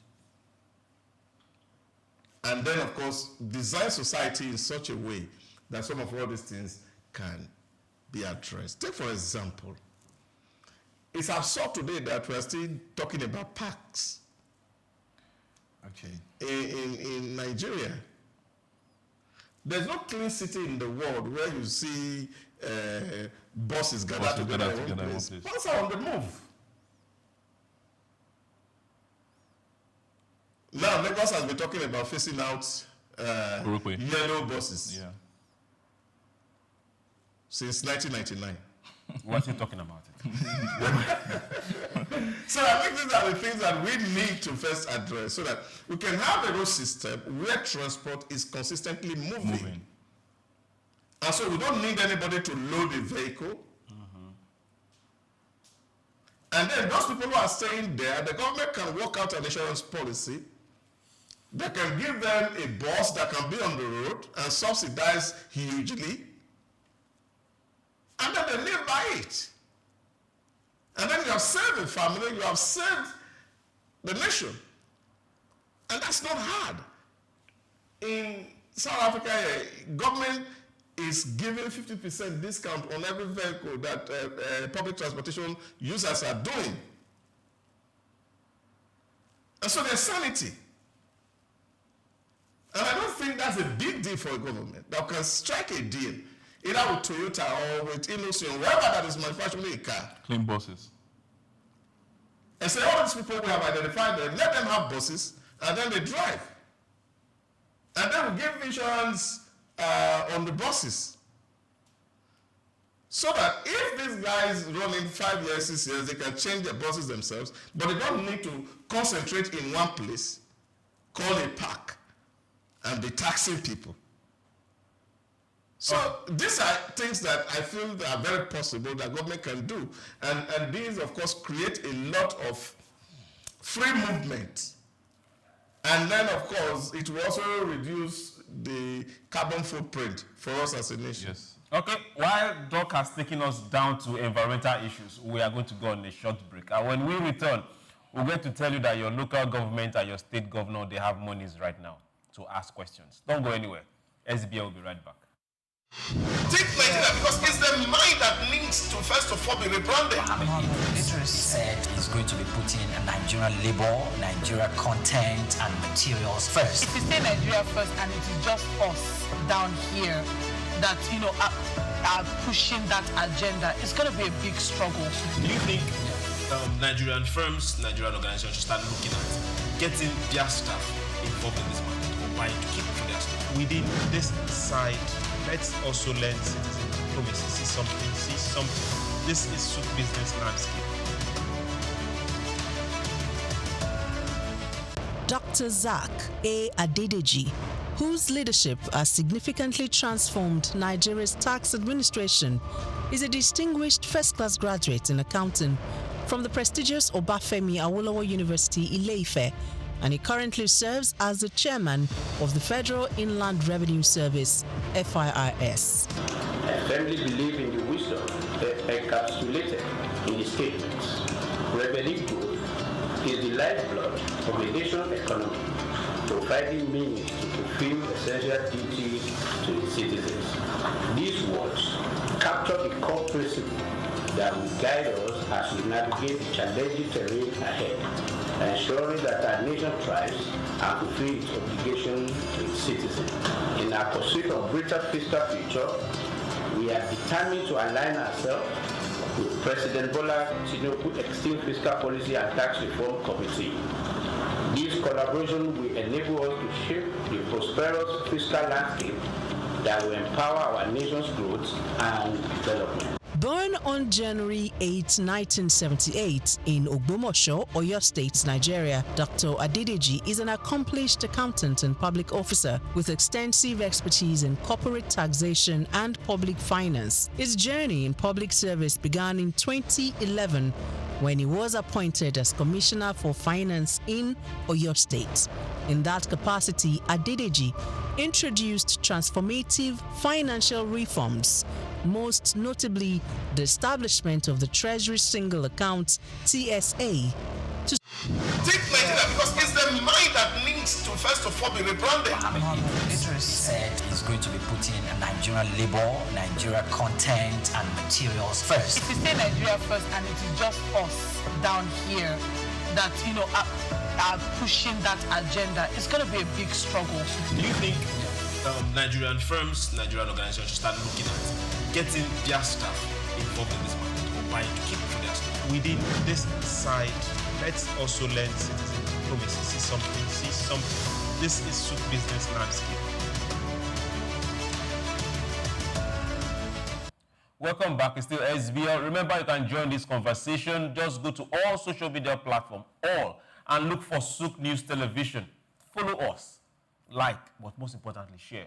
Let your neighbors, your friends, your co-workers, let them know that this is where they should be. And remember, hey, when you communicate with us, we'll take this conversation outside the studio. But now let's get to what is happening as of now. The federal government allocation has been disbursed. Yes, states have shared 1.93 trillion, that's for November. Revenue, the federal government, state, local government council, now they shared a total of 1.928 trillion as revenue from the federal account for November 2025. Well, a significant drop from 2.094 trillion disbursed in October. Not much. Now, the decline is about 8% month on month, and this was confirmed in a statement by Bawa Mokwa, the Director of Press and Public Relations in the Office of the Accountant General of the Federation. It disclosed that the revenue was shared during the December 2025 Federation Account Allocation Committee meeting in Abuja. We know, it's always Abuja. The decline may be linked to lower oil revenue and shortfall in tax receipt. Okay, now let's stop this. Dear Doc, how can we get the people of every local government to start asking questions? Because at the end of every day, in every argument, everybody is looking at the center, forgetting that the sub-regions, the local governments are also getting an allocation. How can we start asking questions as a people?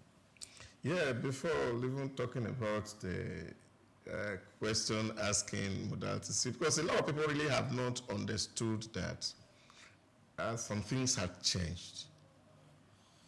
And that's a big problem. I was listening to Yaniya Baribe yesterday when featuring on a sister channel and talking about that government is deceiving them with numbers. And these are the narratives that you find out there, which are misleading. The government came to the chambers to tell them that they have surpassed their revenue target, and yet they cannot find the money to fund the budget. Now, what impression this creates in the mind of the average person who is on the street is the fact that government don't have money and the government is not spending money, but lying to the people that they have money, which is not the case. Since 2023 May, that this government came in, progressively from 1.3 trillion monthly and consistently to date. Last month was 2 trillion. This month is 1.9 trillion. That is shared between state and local government. So what you hear in the street is the fact that, oh, government is the reason everybody will better. That the money is not there. But the money is there, they're sharing it every month. And this money is getting to the local government. This money is getting into the hand of the state. Rather come out to tell us that their own constituency project has not been funded, and they are saying they are lying with numbers. And this is a problem. So the society is not well informed where the money actually is. So they go on the television because they are the mouthpiece of the people to tell people there's hunger in the land. This government is not trying. This government has failed. We must change this government. And we forget the fact that while we do all this, it will boomerang even when you take the power in the next election cycle. Okay. So but telling the truth is important, and that's fundamental to people understanding what's actually happening. That every month, states are taking money. Somebody did a computation and said between January of this year and November, Delta has taken close to 500 billion in allocation from Abuja. So if we make citizens to understand that this money is coming from Abuja and is actually getting to the state, then of course the people can sit down to be asking their state, we realize that you got 25 billion last month. What did you do with it? So people can ask questions. But if the elite create an impression that the money is not there, so how are people going to be asking their local government chairman whether they got allocation? But now we are telling you, we keep telling you every month. Yeah, that's what we're saying, that there's money in the local governments, and they're earning so much. And so we want to see local government build rural roads. We want to see primary health care, which is in their domain, that is built. We want to see good markets in the localities because they have money. Yes, sir. And then we cannot be calling them and say the next election cycle we will vote for this man. It doesn't matter who's presenting you, as long as we cannot account. Because the local government chairmen, as we see today, are only accountable to their governors. Take Nigeria because it's the mind that needs to first of all be rebranded. Minister said he's going to be putting Nigerian labor, Nigeria content and materials first. If you say Nigeria first and it is just us down here that, you know, are pushing that agenda, it's going to be a big struggle. Do you think Nigerian firms, Nigerian organizations should start looking at getting their staff involved in this market or buying to keep for their staff? Within this side, let's also learn citizen diplomacy, see something. This is SOUQ business landscape. Dr. SOUQ A. Adedeji, whose leadership has significantly transformed Nigeria's tax administration, is a distinguished first-class graduate in accounting from the prestigious Obafemi Awolowo University, Ile-Ife, and he currently serves as the chairman of the Federal Inland Revenue Service, FIRS. I firmly believe in the wisdom encapsulated in the statements. Revenue growth is the lifeblood of the nation's economy, providing means to fulfill essential duties to its citizens. These words capture the core principle that will guide us as we navigate the challenging terrain ahead, ensuring that our nation thrives and fulfills its obligation to its citizens. In our pursuit of greater fiscal future, we are determined to align ourselves with President Bola Tinubu's extreme fiscal policy and tax reform committee. This collaboration will enable us to shape the prosperous fiscal landscape that will empower our nation's growth and development. Born on January 8, 1978 in Ogbomoso, Oyo State, Nigeria, Dr. Adedeji is an accomplished accountant and public officer with extensive expertise in corporate taxation and public finance. His journey in public service began in 2011 when he was appointed as Commissioner for Finance in Oyo State. In that capacity, Adedeji introduced transformative financial reforms, most notably the establishment of the Treasury Single Account (TSA) to streamline government revenues and expenditures. In March 2021, President Muhammadu Buhari appointed Adedeji as Executive Secretary of the National Sugar Development Council (NSCDC). In this capacity, he founded the Nigeria Sugar Institute and spearheaded the Sugar Backward Integration Program. Take Nigeria because it's the mind that needs to first of all be rebranded. It said he's going to be putting Nigerian labor, Nigeria content and materials first. If you say Nigeria first and it is just us down here that, are pushing that agenda, it's going to be a big struggle. Do you think Nigerian firms, Nigerian organizations should start looking at getting their staff involved in this market or buying to keep for their staff? Within this side, let's also learn citizen diplomacy. See something. This is SOUQ Business Landscape. Welcome back. It's still SBL SOUQ Business Landscape. We sincerely apologize for that breaking transmission. The local government scheme for us, but hey, they can't stop us. We know monies have been disbursed, and not just disbursed. The revenue allocation in the past almost 2 years has doubled. Yes. And we'll see this money is going to the states and the local governments. We want people to start asking questions. We want people to stand up, walk your local government, walk your locality and see, is it reflecting monies coming from the center? Doc was telling us some particular scenario, and we need to continue from that particular place. Doc, please. Yeah, what I was saying is that the local government currently are only accountable to their governor. And the governor is accountable to no one. Nobody. So this is a problem. But you see, the fundamental issue here is the fact that the sorry state of our society is a big issue. And that's why people can't even ask. Because you can't eat your cake and have it back. A friend of mine was telling me a very sad story, and which of course is something not new, of a certain professor who was retired very young. And he felt that he had too much energy. He was a lecturer in ABU and wanted to go contest the local government election in his own village so that he can give the people quality life. And he went into that election. He could not even secure one ballot at the primary. A professor. He had retired.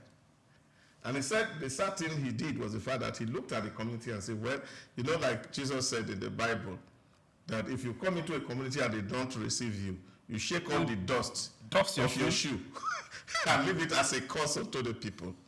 He said the man packed his things and the house that he had in that village and gave it and donated it to a church and went back to ABU and said, well, I've come back to where I belong.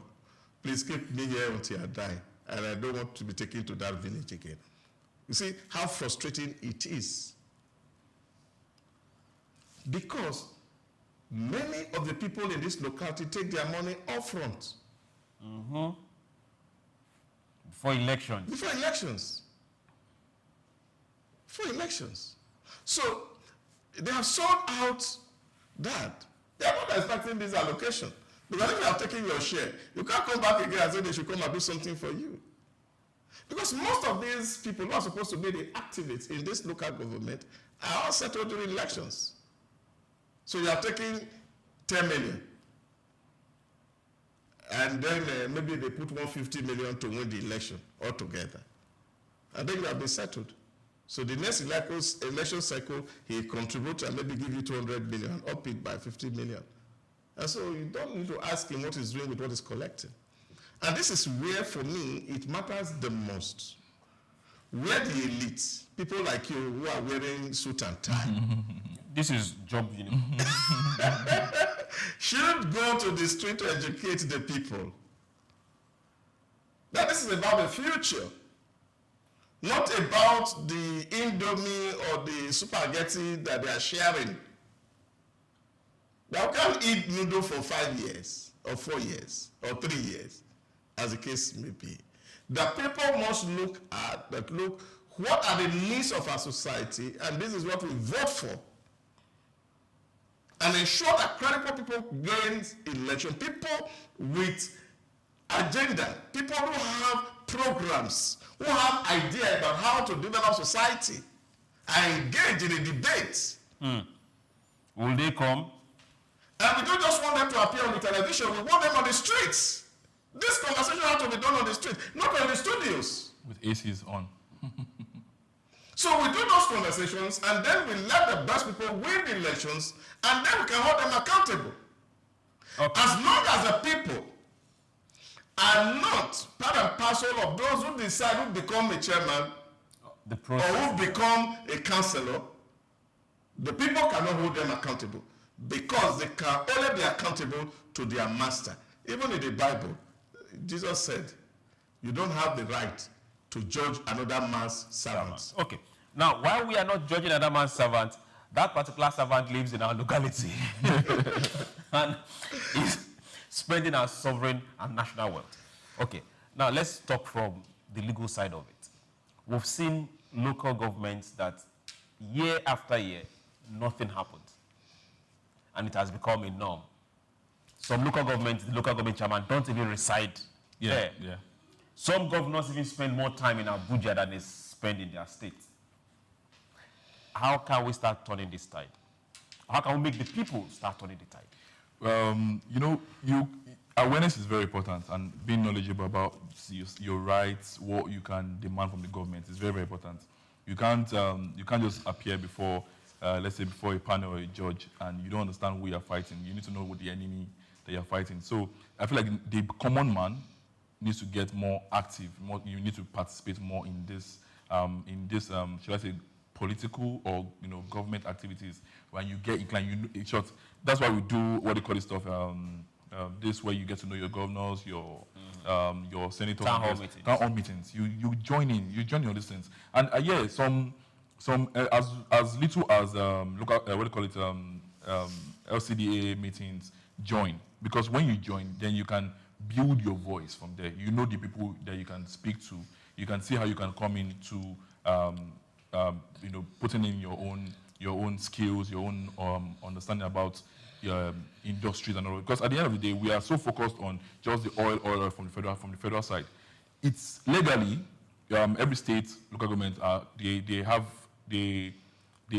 access to allocations, and they must also understand that there's a duty and responsibility for them to diversify revenue, which means that as a local government, as a state, what other means are you trying to look into to get money for your state, aside from what you get from the government? Let's not over-rely on what the government is giving, because at the end of the year, the government is taking from us, but what are we also doing? Because there are so many informal sectors that we tap money from in local government. Now, to the question, the people need to get involved. If you don't get involved, you cannot fight or you cannot question what you don't know. I'll give it, there's a program they do in University of Lagos, Faculty of Law, they call it tax work. Now, what the students do is they go about Yaba, neighboring environment, to teach people about taxes, what their tax rights are, what the benefits they get from these tax policies. Enter into the streets of Yaba. At the time when I was still in the University of Lagos, we do this as far as going to Oyinbo, areas like that, to teach people what taxes mean. And at the end of the day, you see people don't even understand what the tax are. 2026 is a big year coming in. A lot of Nigerians are still confused as to what and how they should go about their personal tax and their company tax. People don't know. So, and they will suffer for it, because at the end of the day, ignorance is not, is not an excuse. So people need to start coming out, and don't just sit back at home and say, oh, the government, you just keep complaining, because we complain a lot as Nigerians. What are you doing as a Nigerian? Because the constitution says we, the Nigerian people, not some of the Nigerian people, we. So we are all together in this, and you have to come out of your comfort zone to know what's happening in your environment. If you ask some people in their local governments, who is the local government chairman? They have no idea. Okay. While we are moving and looking at diversifying and not just making money, but seeing that local government and states work, let's tell you one particular port that is working. The Lekki port. Now, as we speak right now, the Lekki port is the second most used port in Nigeria. Now, the trade ranking is telling us that Lekki Deep Sea Port has become Nigeria's second most important port by trade volume. Just 3 years after launching operations, marking a major realignment in country's maritime logistics. Trade data from the first 3 quarters of 2025 show that Lekki has overtaken Tin Can Island and Port Harcourt, that's on it, in both import and export, solidifying its role as a key trade gateway. The port's rise is particularly notable in imports, where it now sits firmly behind only Apapa Port, underscoring its growing importance in facilitating Nigeria's international commerce. Okay, years back, long time ago, before this particular port came to fruition, people were arguing for and against. People were asking questions: is it the federal government funded project? Is it a state funded project? Now it's clear to everybody that states can rise up and get this done. How can other people start copying these templates that Lagos has put down for a while? Yeah, it's possible, and I think, again, it's also a function of leadership. And so when you have a leader who sees tomorrow with clear vision, this is the kind of things that you get. And it's unfortunate that nationally and state-wise, we have not found such formidable structures elsewhere. Because what is working in Lagos is consistency. That's what's working. And every year people come around and they sit around the table and say, this is where we want to go to. This is what we want to do. And it looks stupid to some people. But you check out what Lagos is taking, not just from the seaports, even from the Dangote refinery alone. Because so many bigger vessels couldn't come to Nigeria before now. Because Apapa and Tin Can was a shallow water.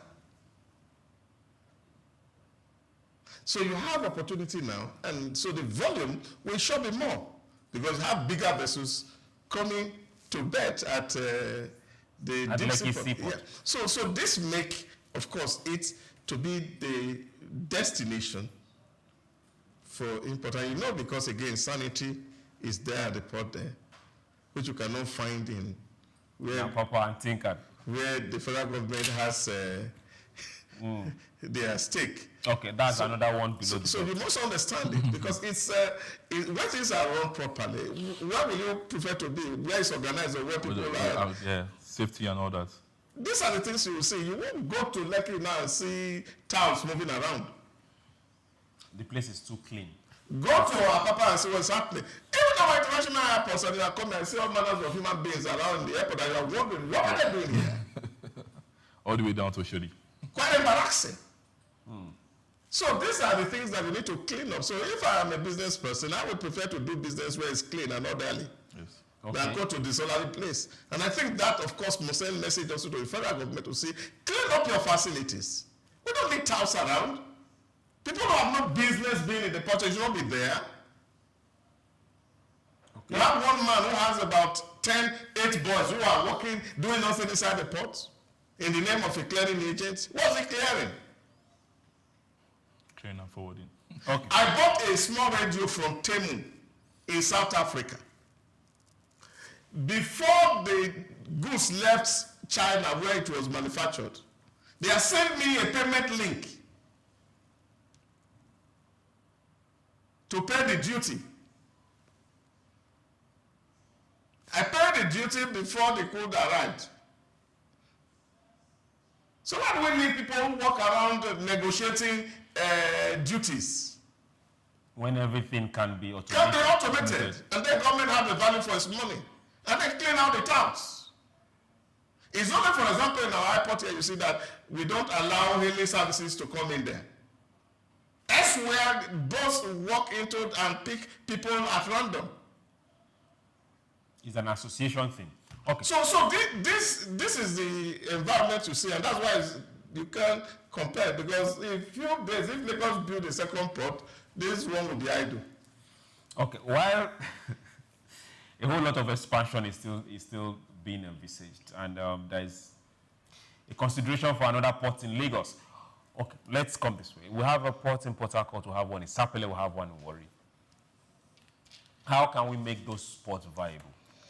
It's back to leadership. We had this topic. Leadership at the center or at the subnational? It's in the middle.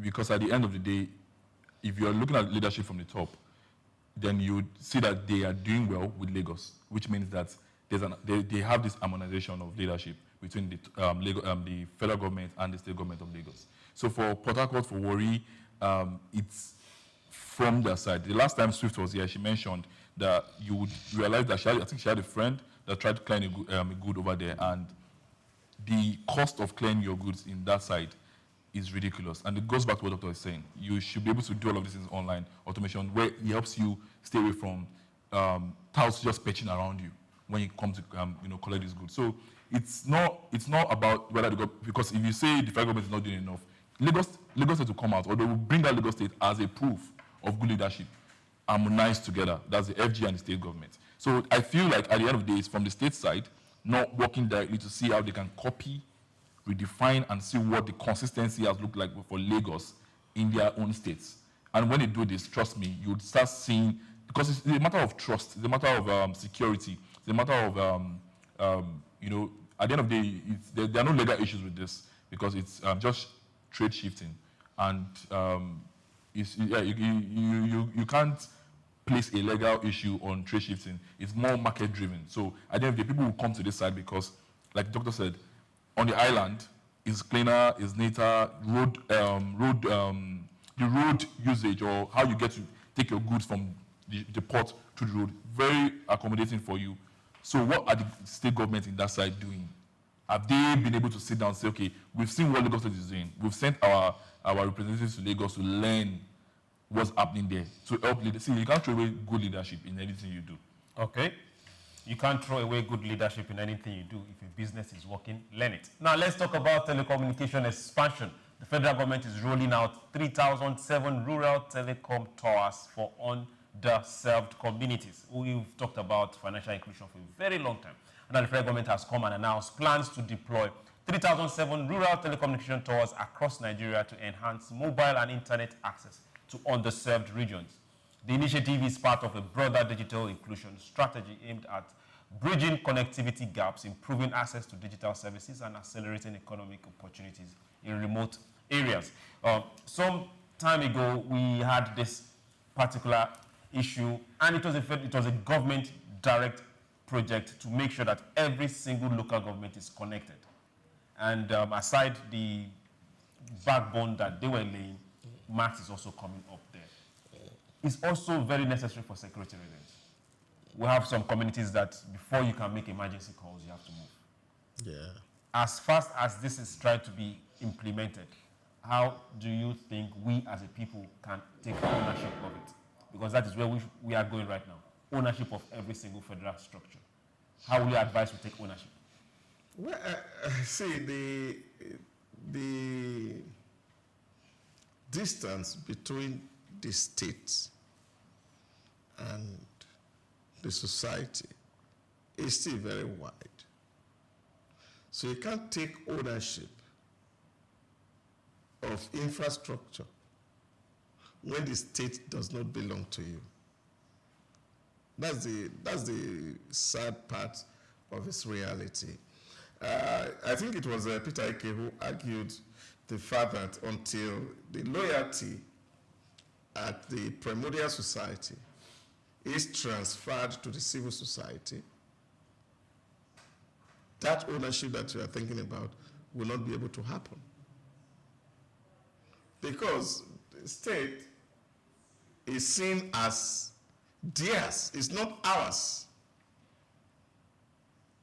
You can do a rough census on the road and just ask people about their relationship with the state. And they tell you who are the owner of the state. Not them. And so once people don't see the state as theirs, protecting its infrastructure become difficult. So when you get to civilized society, they say, oh, this is our taxpayers' money. Not many Nigerians feel that this thing belongs to all of us. But they'll start paying tax from next year. Yeah, but you see, even the consciousness, because for them, tax is seen as punitive. Okay. It's not seen developmental. The man who's paying tax in South Africa, Morocco, in United Kingdom, in America, sees tax not as punitive, but as instrument of state to bring development close to them. But here, it's punitive. Look at all the conversation, whether by the elite or by the poor in Nigeria. The tax is seen as punitive. People argue and say, oh, we told you, when it comes, we will tax you people to hell. I said that today. This is the thing that people are talking about because they don't see tax as instrument of governance. So it is until people understand and realize that they have an obligation to the state, just as they have right to draw from that state, it will be difficult for them to protect critical infrastructure that belongs to the state. This is a problem. So you must understand in the narrative and in the way people think. And they are looking at it and they are saying that, oh, we were in a meeting in South Africa and then the professor that was teaching said, I pay 46% of my salary monthly to South African government. 46%? Oh, yes, as income tax. And he's proud about it. Okay. Dear Toby, this is where we are winding down. But now let's talk to ourselves. How can we get a narrative shift that we are doing here? But how can we get a behavioral change to let people get better informed that tax is not what Dr. just said it is, because that is what most people are thinking, and that is the fear of a whole lot of people. But also, let's go beyond that disownership of government infrastructure that is in localities where we live or around us. How can we get people to know that this belongs to us? Well, so I'll give you an example. People need to start seeing why, you're taxing them. Let's use the example of the marketplace, local governments, informal tax collections. You collect money from them. They collect money on a daily basis. Okay. But yet you go to the environment where you have to buy your perishables and the rest, and it's all messed up, smelling. It's not even lighted up. You cannot go to a market now in Lagos at 8 o'clock. Everywhere is dark. So how you're collecting money from them, but they cannot see what you are doing with the money. We're talking about PVP here. How many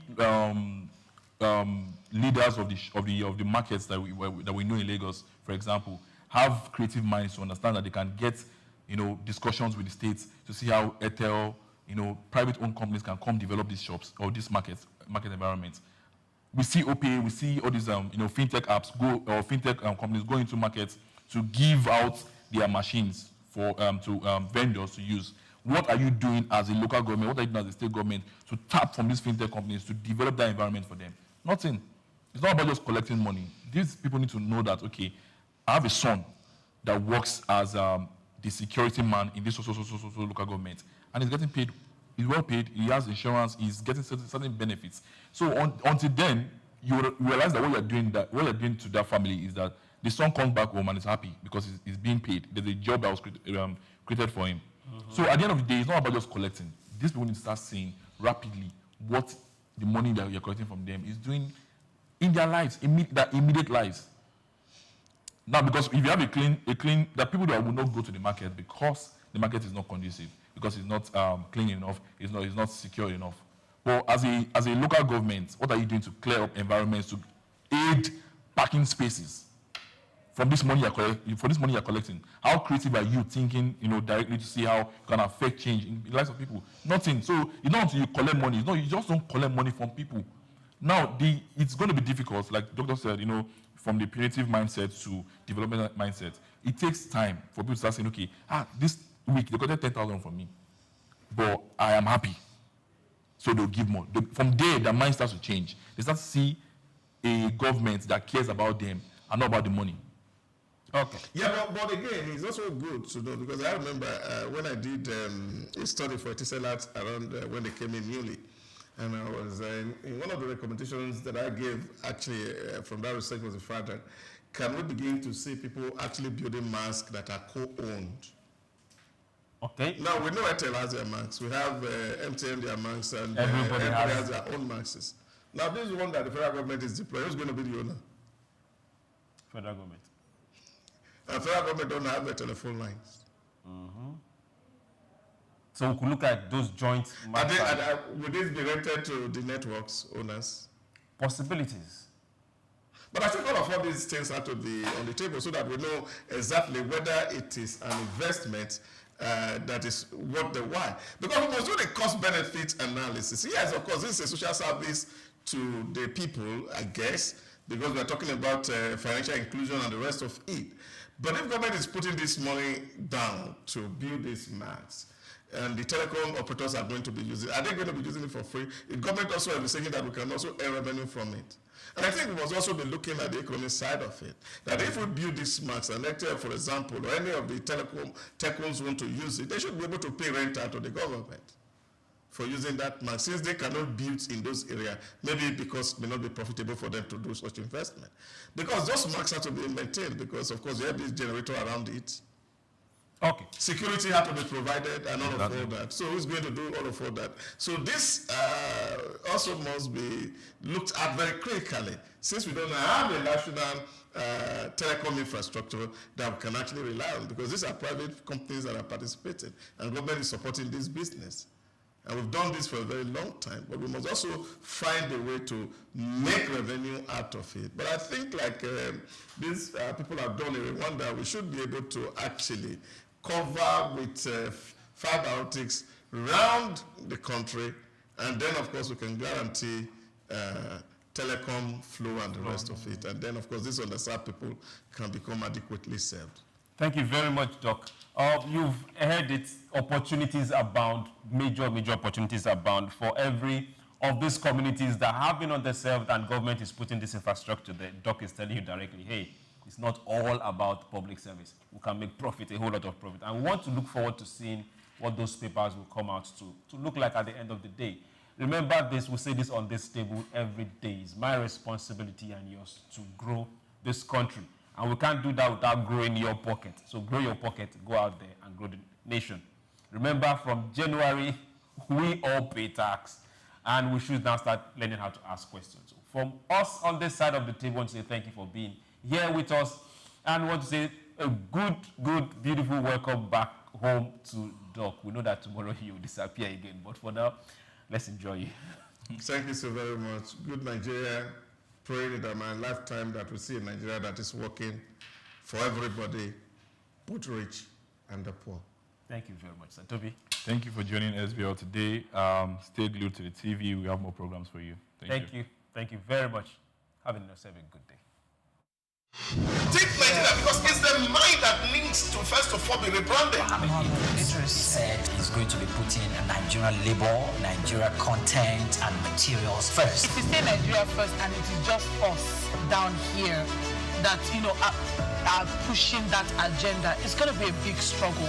Do you think Nigerian firms, Nigerian organizations should start looking at getting their staff involved in this market, or buying to keep for their staff? Within this side, let's also learn citizen diplomacy. See something. This is SOUQ Business Landscape.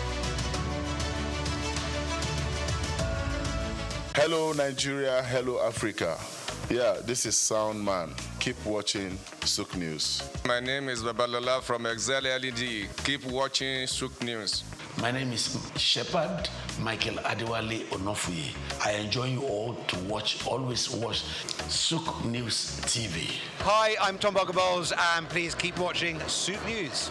Wale Seriki, SLG Lagos Island East, SOUQ News, keep out watching them and keep a lookout for them. They're up and coming, and we're proudly to be affiliated with them. You alone where they make me go crazy. This your love in the cool of my brain. You're my medicine, I need you all day. Yo, it's Blackface Nigeria and you're watching SOUQ News TV. Keep it locked on this dial, don't change it. You know what I mean? I say Blackface Nigeria, love no bad.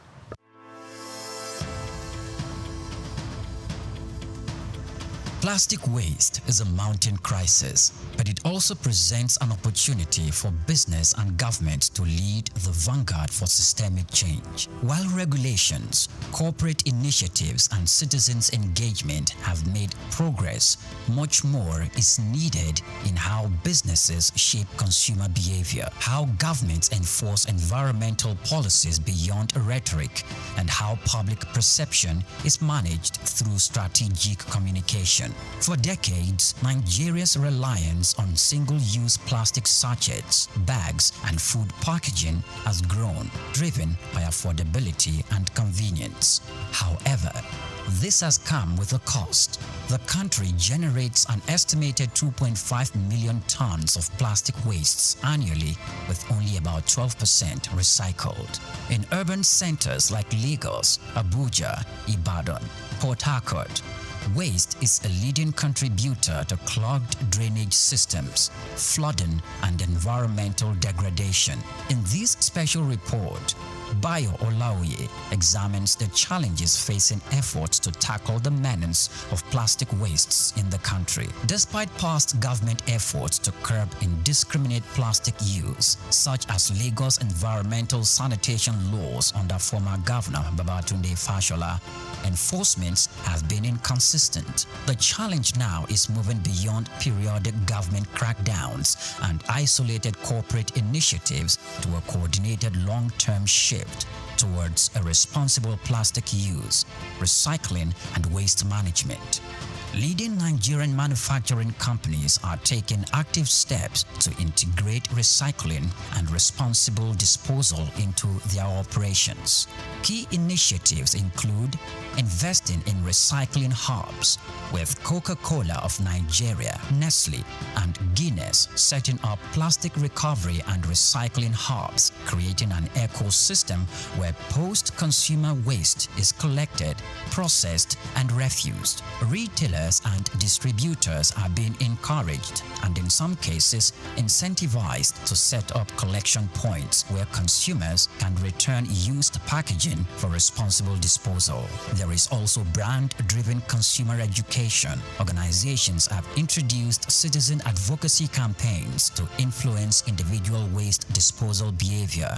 This kind of messaging, when amplified by large brands, can have a ripple effect in shifting cultural habits. Beyond environmental responsibility, investing in circular economy models enhances long-term profitability, strengthens brand equity, and aligns with global environmental, social, and governance standards. To effectively shape consumer behavior and stakeholders' engagement, businesses must leverage communication strategies that go beyond compliance reports. Employees should be active participants in sustainability efforts.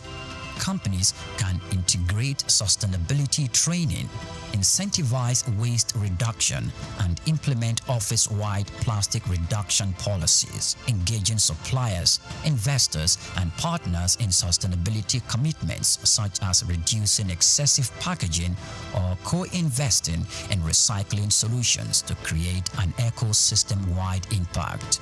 Mass communication campaigns, social influencers, partnerships, and media collaborations can help educate consumers on practical steps for responsible plastic use and disposal. While Nigeria has engaged in international climate and sustainability conversations, the government must go beyond policy declarations and foreign aid incentives.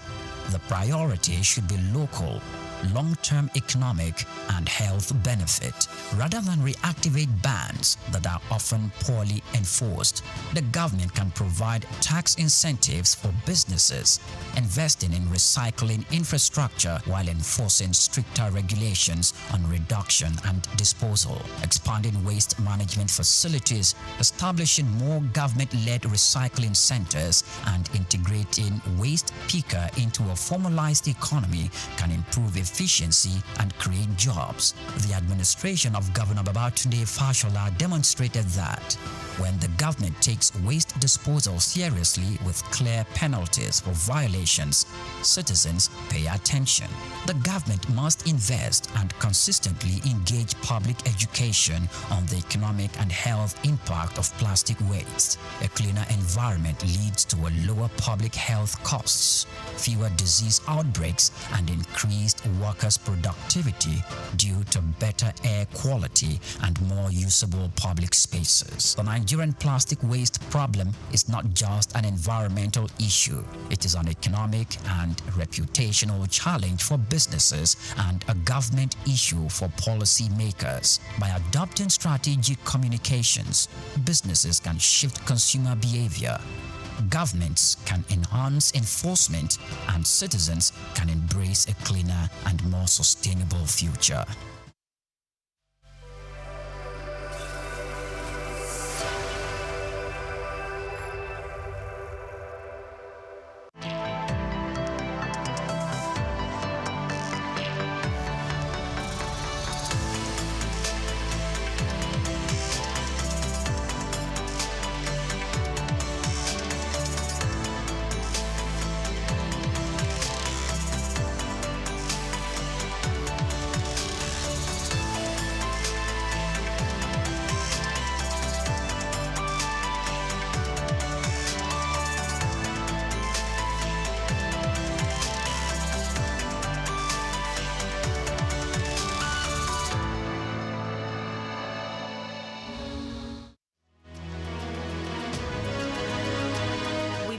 To you the remarkable life of a Nigerian businesswoman who has overcome significant challenges to become one of the most successful entrepreneurs in Africa.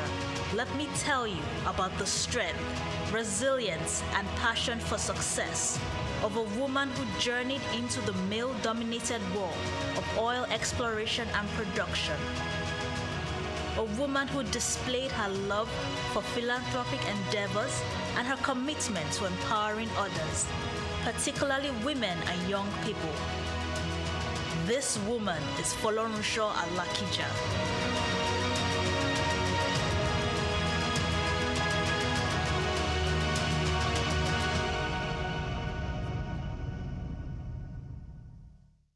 It takes only the brave, courageous, and smart-minded people to become rich and influential personalities in the world.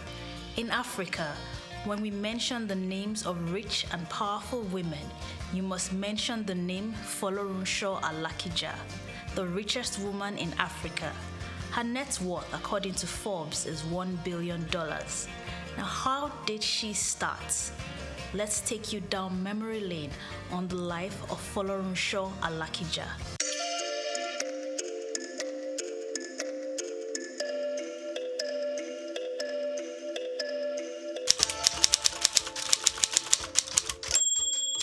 Folorunsho Alakija was born on Sunday, 15th July 1951 to Chief L.A. Ogbara, her father, and Mrs. Ogbara, her mother, who is a businesswoman. She was born into a polygamous family of 8 wives and 52 children. Her mother was the first wife, and she was the 8th child of her mother. Young Folorunsho grew up at her family house located at Ido Oluwo Street, Ikorodu, Lagos. She had her nursery education at Our Lady of Apostles Nursery School from 1955.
Hello and welcome to Across Borders here on SOUQ News Television, a program that brings you not just migration and human-related stories.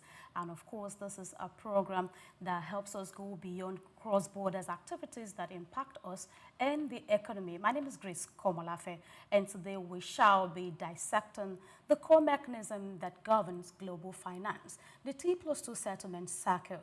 This refers to the period it takes to finalize any stock transaction, ensuring the money and the ownership transfer officially.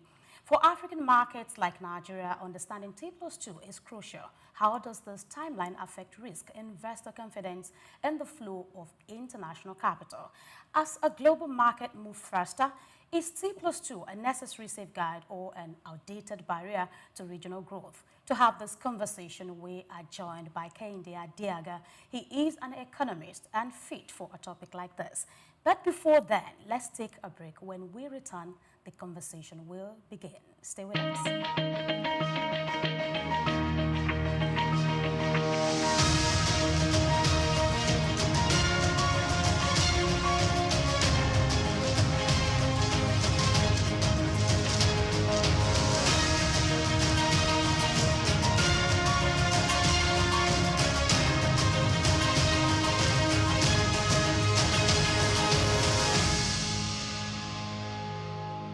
Welcome. If you're just joining us, this is Across Borders, a program put together to help you understand migration issues and cross-borders activities.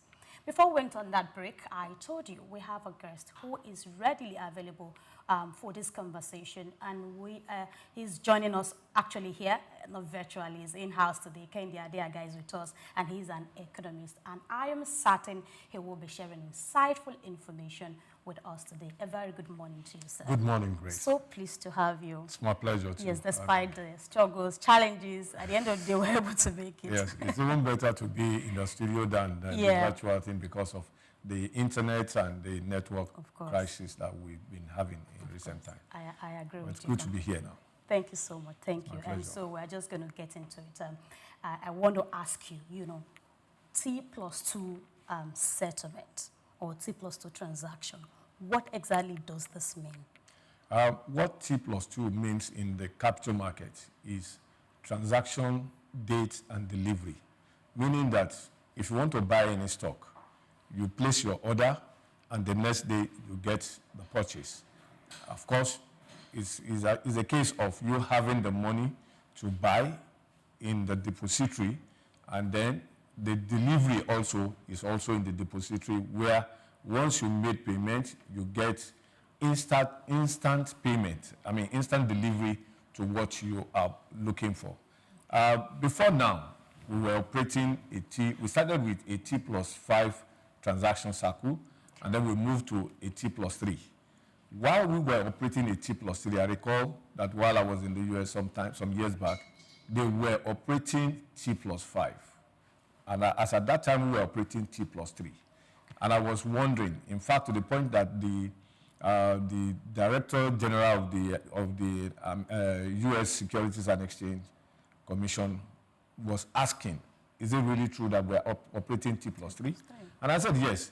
And he tried to know whether we actually understand what T+3 was, because we were journalists that went for an exchange program in the U.S. then. And I told him yes, that we are just there, we know it all, because what that means is that you do a transaction today, in 3 days you get delivery, and a week after you get payment for that transaction. And so he was shocked and surprised. So when we now heard, when the CSCS, that is the Central Security Clearance System, now said they are ready and able to go for T+2.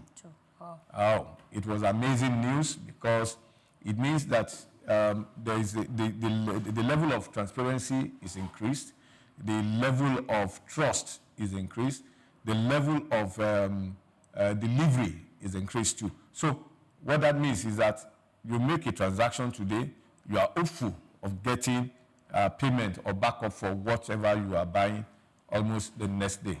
It's as seamless as it is, so to say. So I give kudos to the management of the Central Security Clearance System, the Securities and Exchange Commission, and the NGX, that is Nigerian Exchange Group, because these are the three key stakeholders in ensuring that we have a T+2 SOUQ transaction in Nigeria.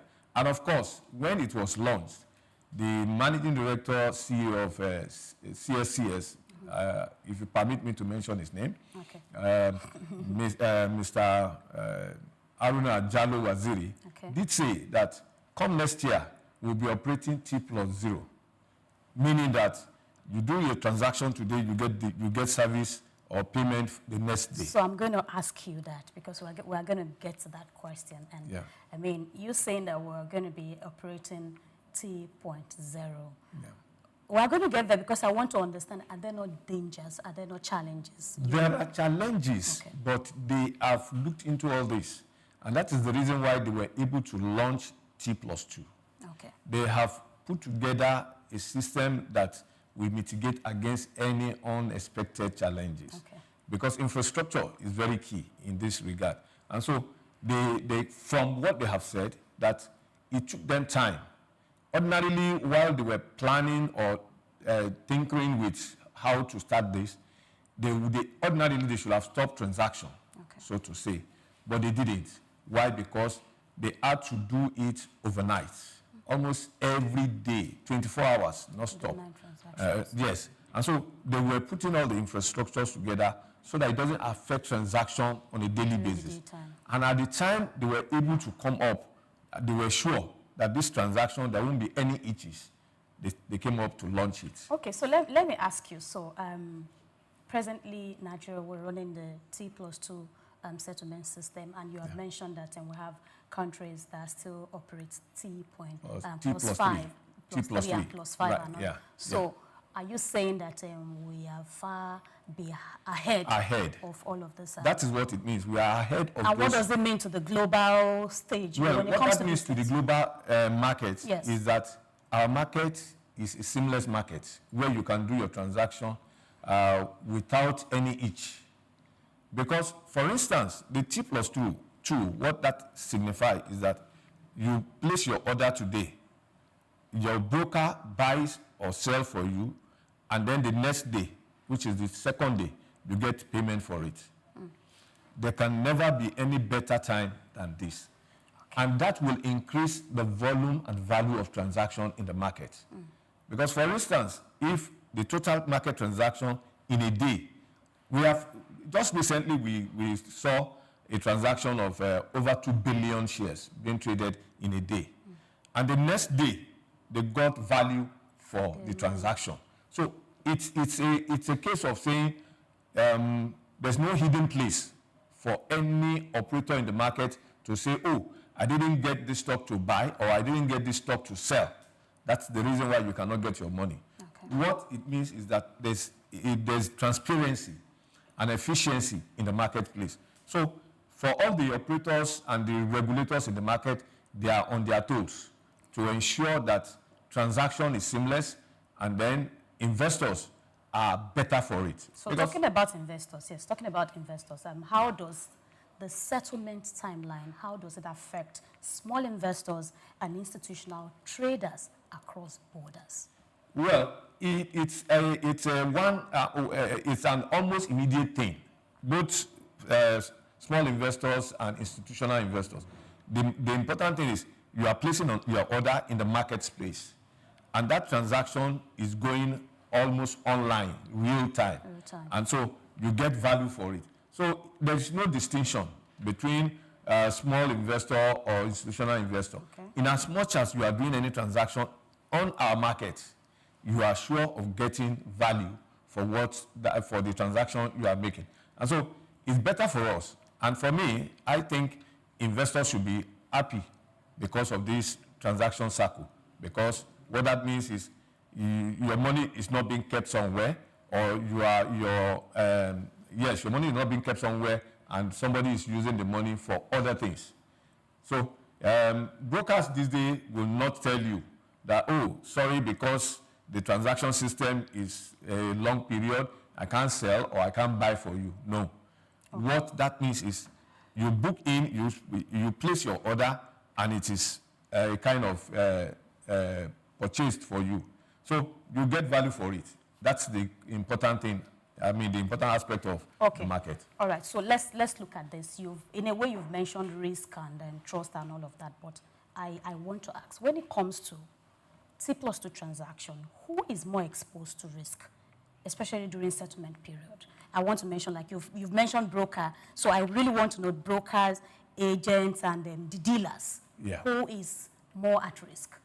Well, I find it difficult to say this person is at risk more than the other, for the simple reason of the fact that an investor does his or her transaction through a broker who is an operator in the market.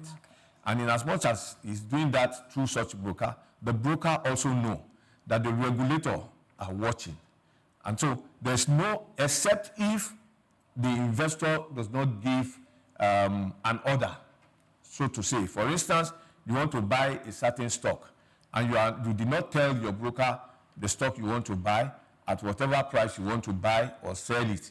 So that can cause a delay, and that can lead to a risk. But if there is instruction as to what you want to buy and what you want to sell, it will not affect or it will not bring any risk in whatsoever way. So I think it's better for both operator, investors, and everybody in the market. So I don't see any risk attached to it. The only place where we could find risk is from the operator, that is the Central Security Clearance System. And they have said the infrastructure they have put in place to do this is such that is, except there is a total blackout. And you know, they already have a backup, so to say. Okay. There are power generating system that can power the transaction, I mean, the engine they are using. So they are not solely relying on the national grid or whatever for them to be able to go online. Okay. They have the backup. So the gen are there for them to say, oh, there can never be any failure in terms of transaction. Okay. So there is no risk, so to say. There is no risk, so to say. So to say, yes. I want to believe that there is practically no business or operations that there are no risk attached. And that's what I want to ask. I want to believe in a way there would be one or the other. When a transaction fails, or when there's a delay, who exactly is held responsible? Who's been held responsible? Because I want to believe there is no way. It could be minimal. Of course, yes, you know. There will be risk. So who's been held responsible? It's going to be minimal. When there is a risk, they are able to trace where that risk comes from. Okay. Either from the broker or from the platform, which is the NGX. Okay. For the CSCS, what they are providing is to say, whatever volume of transaction you are doing, we are ready. We will ensure that that transaction scales through with our infrastructure. And of course, with this infrastructure, they have it linked with both the regulators and the operators in the market. So when we are looking at the risk is minimal, like I said, and the only way where you can get that risk or shortcoming will be from the broker, who probably may not have entered in his logbook the transaction of that investor. Because there's no way. You have an investor who has ordered you or who has instructed you to buy or sell on his or her behalf. Now, the onus lies on you as operator, which is the broker now, to log it in. And that can be done, even you do it online. The logging in is done online. So once you do it online, you get to the floor. You don't even need to be on the floor to do your transaction. You can be on the road and be doing your transaction because you are linked with the platform already. So in buying or selling, you can easily buy a stock for your client or sell for your client at minimal risk.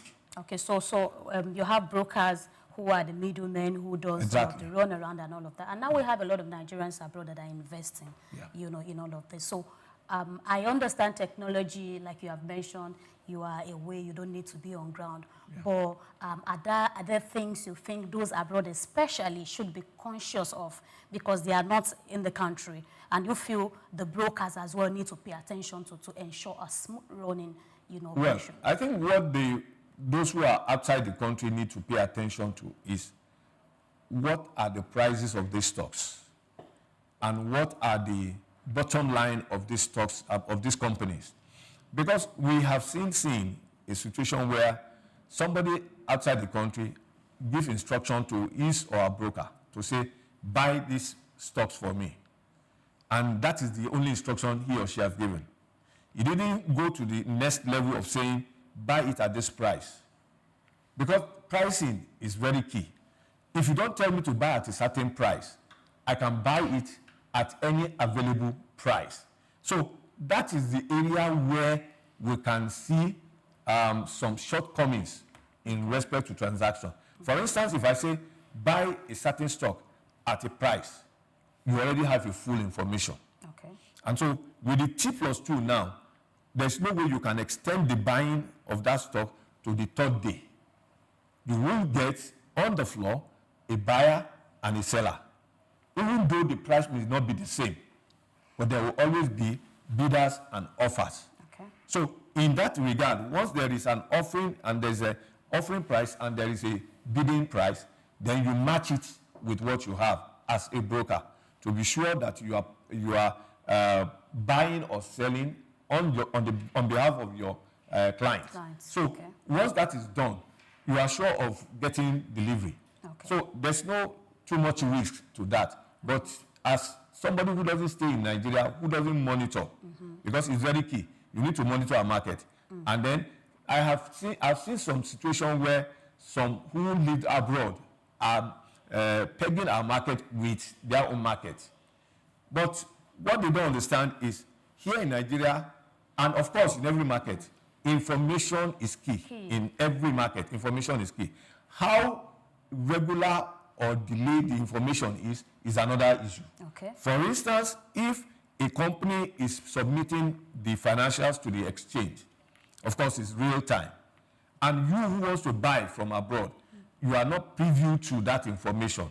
You may be buying either high or low. Okay. But once you have information to that regard, you may decide to say, okay, I want to buy this thing at this price, either high or low.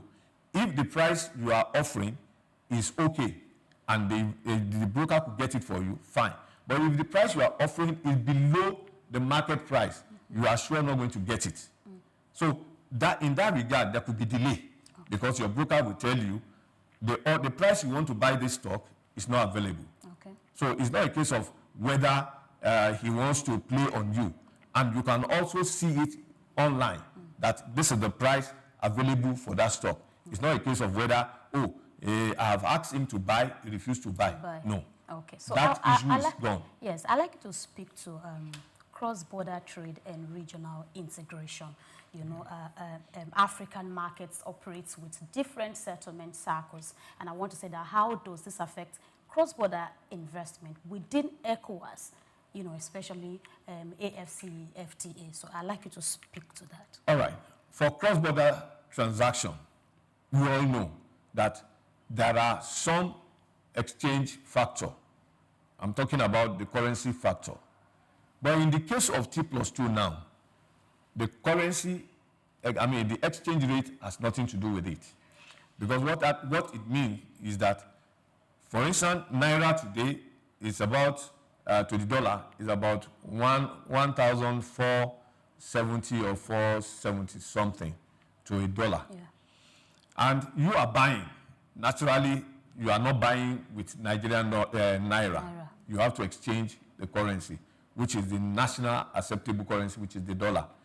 Of course, you would have known a stock is 10 Naira. Let's assume a stock is 10 Naira. It means you have done your transaction, your exchange rate, and then you send your money to your broker. The money is in the custody of the broker.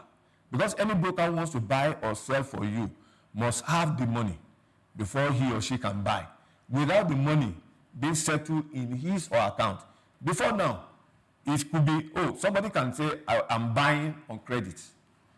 There's no way you want to buy any stock on credit anymore. Your account must be funded. That's the number one thing with the T+2. Your account must be funded. because your account is funded, it means you are ready to buy. And once you buy, the one who is selling also, he already knows that he or she has the stock in place so that he can deliver. So for cross-border transaction, it's seamless, so to say, because you can instruct your broker, buy this thing today. We just have time difference in the different countries. But once you instruct, it is that date instruction that matters. It is not the next day. If you are buying, today is Tuesday, for instance, and you want to buy, our market opens from 10 and closes by 2:30. Okay. Now, if you are buying, you must log in within that period. And of course, the exchange had decided to extend the time for transaction also. The reason why they extended the time for transaction is because they have put into consideration that there could be other people who wants to buy outside Nigeria, whose time different with our Nigerian country. So it gives you the opportunity of buying the same thing a local person will buy, the same price. And the only price that will be available is somebody, we have different people who want to buy or sell at every particular time. Okay. One may want to sell at 10 naira, another may want to sell at 15, another may want to sell at 12. Let me add this. Doesn't mean that when that window closes, does the prices change? No, it doesn't change. Okay. What it means is when the window closes, when the market closes here, because there is an extended period for transaction to come up, and it's done online, it's still captured. Okay. It's just that the closing price will be placed in one length, and the the requesting time, price is on the other end. Why? Because, for instance, like I've given the scenario where you have three different prices. Now, it closed at, say, 15 naira. The opening price is 14 naira. So you can see the difference. It's 14 naira. Whereas some people had sold also or bought at either 12 or 13 naira. So now, when the delivery time comes, the one who bought at 13 naira is seeing the statement of his transaction from his broker. Okay. But what you'll be seeing on the platform of the exchange is the closing price, which is the 15 naira. But that is not to say that your broker bought for you at 15 naira. He may have been able to buy at 13 naira because different people are offering at different prices. So if he bought for you at 13 naira, you will see it in his logbook. In his system, it will be showing to you because they all have what we call transaction, transaction record, where if you are in doubt, they will show to you. And then if you are not still satisfied, you can exchange it. You can go to the exchange to confirm, to cross-check. In that exchange, when you get to exchange, you can see the closing price and the price the broker bought or sold for you differently. So we cannot, and that is what is happening all over the world. There are opening price, there are closing price. So depending on what prices you are getting, it ensures that you are not play out or cheated by your broker. Okay. So in the past, a broker could buy and warehouse and resell at a higher margin in the past. But under these circumstances, it is difficult. Okay. The moment you want to buy to warehouse, you must have the financial muscle to do that. And once you have the financial muscle to do that, then whoever wants to buy through you, the person should be ready to buy at whatever price you are offering. Okay, all right. Yeah. So let's talk about harmonization before we call for break, because we'll be going for break shortly. I want to ask that, what does harmonizing settlement circles across Africa mean for seamless trading and capital mobility? What does this mean? You see, what that means is that they have been able to put together the pricing mechanism and then the transaction mechanism to ensure that no investor is played out. Operators also are not played out. because the system we are operating now is such that it's transparent. Everybody can see it. When they say T+2, you already know transaction stroke delivery time. And so they have harmonized all these things together. In fact, the infrastructure in place now is such that any transaction that is being done, especially on the floor of the exchange, through your phone, you can see those transactions, especially if you have logged in into the exchange platform. You can click in and check. Even as I speak now, I can do transaction on my own through my mobile app. But in doing that, do I have the experience? Do I have the knowledge? If I don't have the knowledge, what is good for me is to do it through a broker. And once there is a problem, I can hold the broker responsible. So this is what we're talking about. Now you see, yes. I mentioned earlier, who is that responsible? Yes, but you see, if I do it on my own, whichever way I'm going to do it, I'm still going to pass through a broker who will approve the transaction. Now, if I'm doing it on my own, and the broker is approving the transaction, what the broker has done is to say, oh, you are doing this thing through me, not me as a person now trading on my own.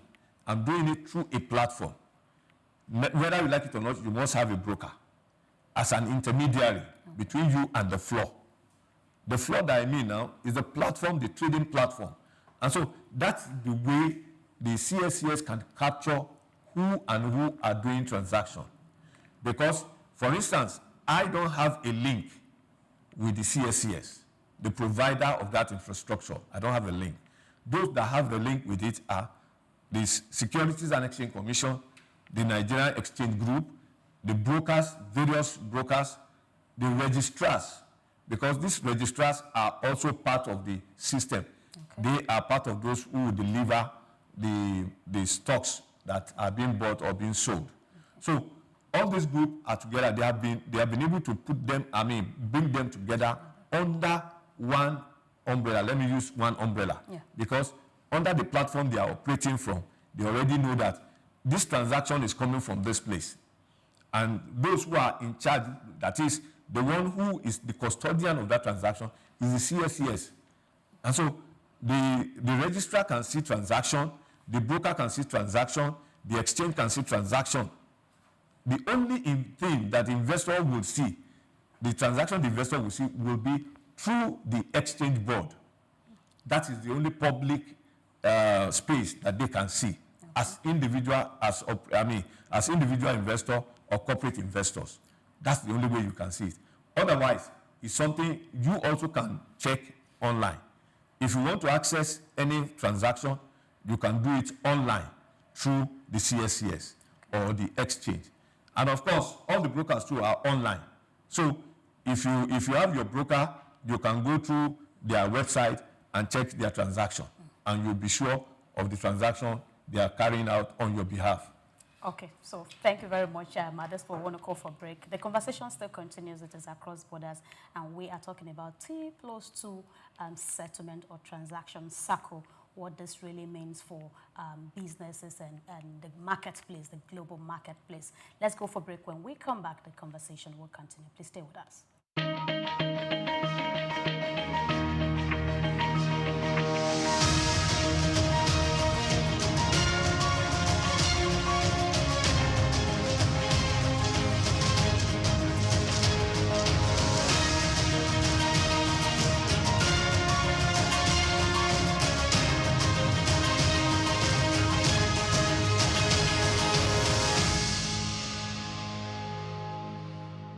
Finance. Every second counts. Today on Across Borders, we break down the T2 transaction cycle, how 2 days can make all the difference from cross-border investments, foreign investors, and Nigerians investing back home. Speed and efficiency are key in today's financial markets. The T2 transaction cycle, where trades settle 2 business days after execution, is transforming cross-border investment in Africa. By shortening investment times, T2 reduces risk boosts market confidence and gives investors faster confirmation and access to funds. For Nigerians in diaspora, it also makes investment back home easier, linking remittances to local capital markets. Shorter investment cycles increase transparency, predictability, and trust. Foreign investors gain confidence in African markets, while regulators and exchange benefit from reduced fraud and stronger risk management. Digital tools, automation, and fintech solutions are further speeding up settlement, making cross-border transactions more seamless and efficient. Looking ahead, Africa is exploring even faster cycles such as T1 or real-time settlement, while infrastructure and regulatory upgrades are needed. These advancements could further integrate African markets into the global financial ecosystem, attracting more foreign capital and strengthening regional trade. I am Alice Patrick, and you're watching Across Borders. Hello, Nigeria. Hello, Africa. Yeah, this is Sound Man. Keep watching SOUQ News. My name is Babalola from Excel LED. Keep watching SOUQ News. My name is Shepherd Michael Adewale Onofuye. I enjoy you all to always watch SOUQ News TV. Hi, I'm Tom Boggables, and please keep watching SOUQ News. Wale Seriki, SLG Lagos Island East, SOUQ News, keep out watching them and keep a lookout for them. They're up and coming, and we're proudly to be affiliated with them. You alone where they make me go crazy. This your love in the cool of my brain. You're my medicine, I need you all day. Yo, it's Blackface Nigeria, and you're watching SOUQ News TV. Keep it locked on this dial, don't change it. You know what I say? Blackface Nigeria, love no bad.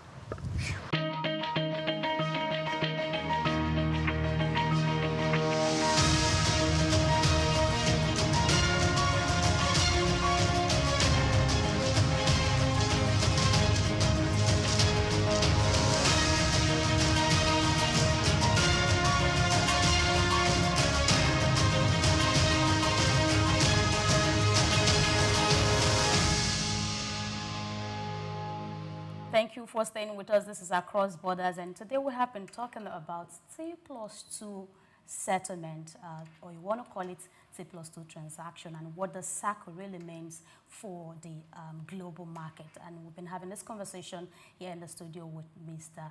Kehinde Adeaga. He's an economist, and I trust me, like I said earlier, he is fit, for this conversation. So we're just going to take it from where we stop. I'd like us to move to the digital and technology and finance, if I'll put it that way. So, with fintech and digital clearing system rising, is T+2 still efficient or already becoming outdated? I remember you mentioned that there was a time you traveled, you had a conversation to the US, they were operating T+5, while Nigeria was operating T+3, and you mentioned that we are looking at moving to T+0. But I am asking, T+2, is it outdated? Probably want to look at it from the African angle collectively. What's your take? No, it's not outdated. Okay.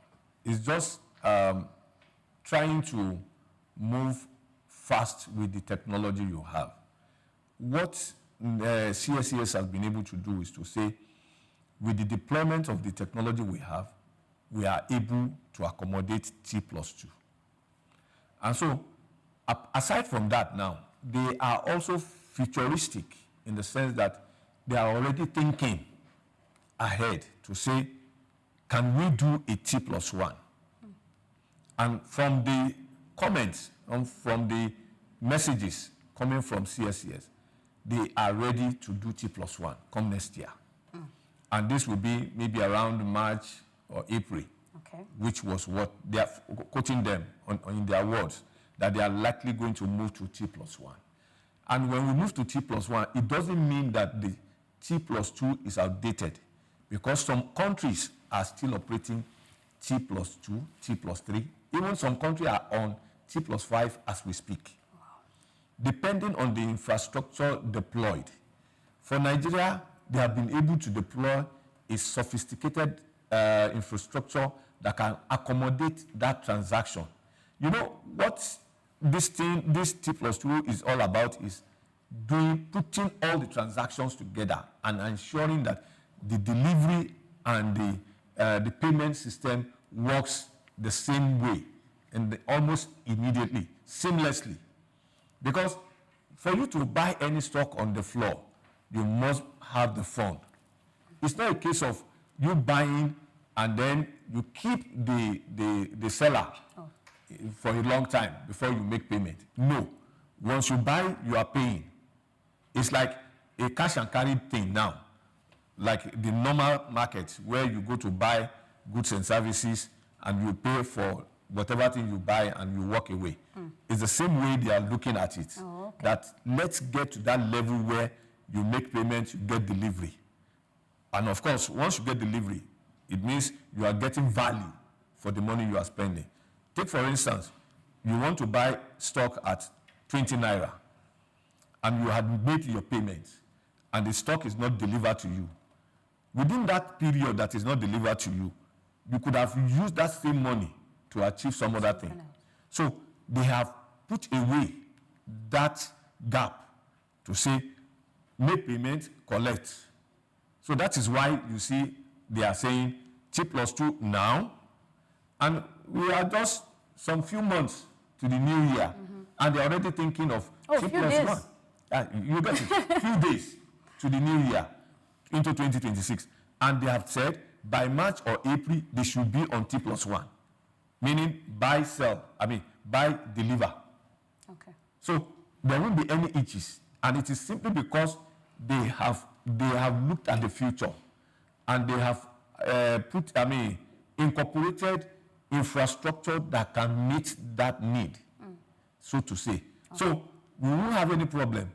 The only problem we may have, and I don't see it as a problem because you already have a backup, which is the light, the energy.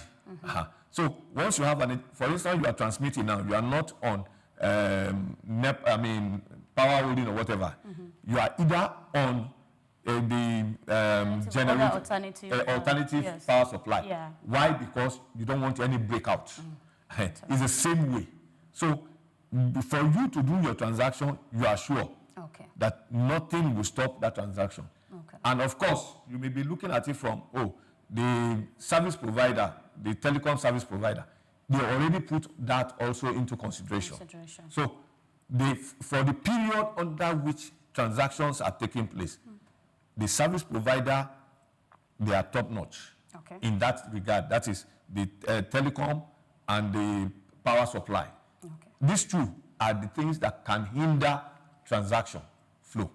But because these two have been put in proper perspective, I doubt if there will be any itches. Okay, so while I want you to talk about automation, blockchain, and all of that, so I'm just in my head, I kept thinking, while we're thinking of moving to T+1 or even T+0, you know, in the course of my research to understand T+2, so I realized that it's actually meant to not just the period to move the money, but also to understand that, okay, this money is there, this person has the money, and this person has the products to offer. Exactly. So if we are now moving to T+1 or T+0, where everything becomes fast and all of that, so are we beginning to look at automation, if that's the word now, to ensure that, okay, there is something that is doing the complete check, and immediately to say, okay, this thing is there, we can move it. Or I'm still very particular about those little challenges that could occur, because I feel it's a way to avoid fraud, you know. So where somebody is kind of saying, oh, I'm buying this and the funds are not there. Or someone is saying, I'm selling and the products are not there. Yeah. So what do you think? I want to ask you about, you know, automation, blockchain, or even AI shaping the future of settlement circles in Africa. And in all of this that I've explained put together, what do you think? Well, you are right with your skepticism. But let me assure you, when we get to T+1 or T+0, what that transaction simply is saying, for you to sell, you must have the product. For you to buy, you must have the fund. And so it goes hand in hand. There won't be any case where the buyer does not have the money. nor the seller does not have the product. Both of them have something to sell and to buy at almost the same time. Now, the deployment of the infrastructure that is being used is such that it can detect error. Detecting error means that maybe you supply and then you withdraw. Okay. The moment you do that, of course, that transaction will not go. It has shown a red signal that this person does not have it. And so before a broker gets to the floor, when I say floor, I mean the trading platform. Before he gets there, he already knows available stocks that he or she wants to buy. And then what he wants to buy, he already knows that he or she also has the fund to meet it. You cannot want to buy 1,000 units and you have money for 50 units. It's not visible. You must have fund for that 1,000 units. And then the one who is supplying must also have that 1,000 units. I recall in the days when we were operating a call-over system. Call-over means there is a chairman. It was not automated then. There's a chairman like this sitting in front, and brokers are seated around him, and they are showing signal to say, I'm bidding, I'm offering, through the voice and show of hand. Now, the call-over chairman sees who is offering or hears who is offering, and he hears who is bidding or sees who is bidding. For instance, if I show my hand that I want to buy, he records with my hand. And then, at what price do I want to buy? By voice statement, to say, oh, I want to buy it at certain amount, he records that price. Of course, as he's hearing the voice, he's recording the cost, the price you want to buy, and the unit you want is recording. And at the end of the transaction, when he wants to give it out, that is allotting. It will now say, I hear so-so house asking for this at this price. And I hear so-so house offering this at this price. So they merge it together. And then transaction takes place. But we have gone past that level now. We are in the level of automation whereby it is only your system that talks. So it is on the basis of first in, first out. You are offering, remember, you are not, the market is open to all the brokers. Everybody is broad. Yes. So you may have 30 brokers in a day doing transaction, 100 brokers in a day doing transaction. And you may have about 30 or 20 people demanding for a particular stock, but different prices. So your engine puts in your price. There are instances where when you put in your price, you discover that there are prices that are requesting, there are other stock, brokers who are requesting for the same stock above the price you have put in. So it is left for you Who do you want to sell? to say, oh, I will increase the price. You know, there are some stocks you want to buy at all cost, regardless of the price. So because the investors say, whatever price, just get that thing. That is the instruction they have given you. And there are some investors who tell you, if the price is above this, don't buy. Some will say, I want the price within this range, buy. So if you are in that position and you see your other colleagues who are offering, of course, somebody wants to offer 1 million, another wants to offer 500,000. The volume that they are offering is dependent on the price. So if the one who is offering 500,000 is saying, I want to sell for 20 naira, and the one who is selling 1,000 is saying, I want to sell for 20 naira, definitely the one who has 1,000 will not get his transaction at that same 10 naira. Because, why? He has just limited amount. The one with 500,000 has much. So that one will get purchased ahead of the 1,000 own. So now it is the 1,000 own that will now be like a support in the event that somebody didn't get and the person is still willing to buy. So it will get it at that. So these are some of the things. Because give or take, the engine will supply the information that is needed. Yes, it is the people that key in the information and to say that they have an understanding of what they want to buy or what they want to sell. But the key issue in this whole thing is availability of the fund and availability of the stock. So these two are together. Without these two, we cannot arrive at this T+2 that we are talking about. Oh, okay. So it mitigates against fraud. Okay. It mitigates against sharp practices on the floor. Okay. Because somebody can say, okay, I want to sell. I have this much to sell, but you may not have it. You know, he can, because he sees that there are demand for it, he can now say, oh, let me quickly supply it. No.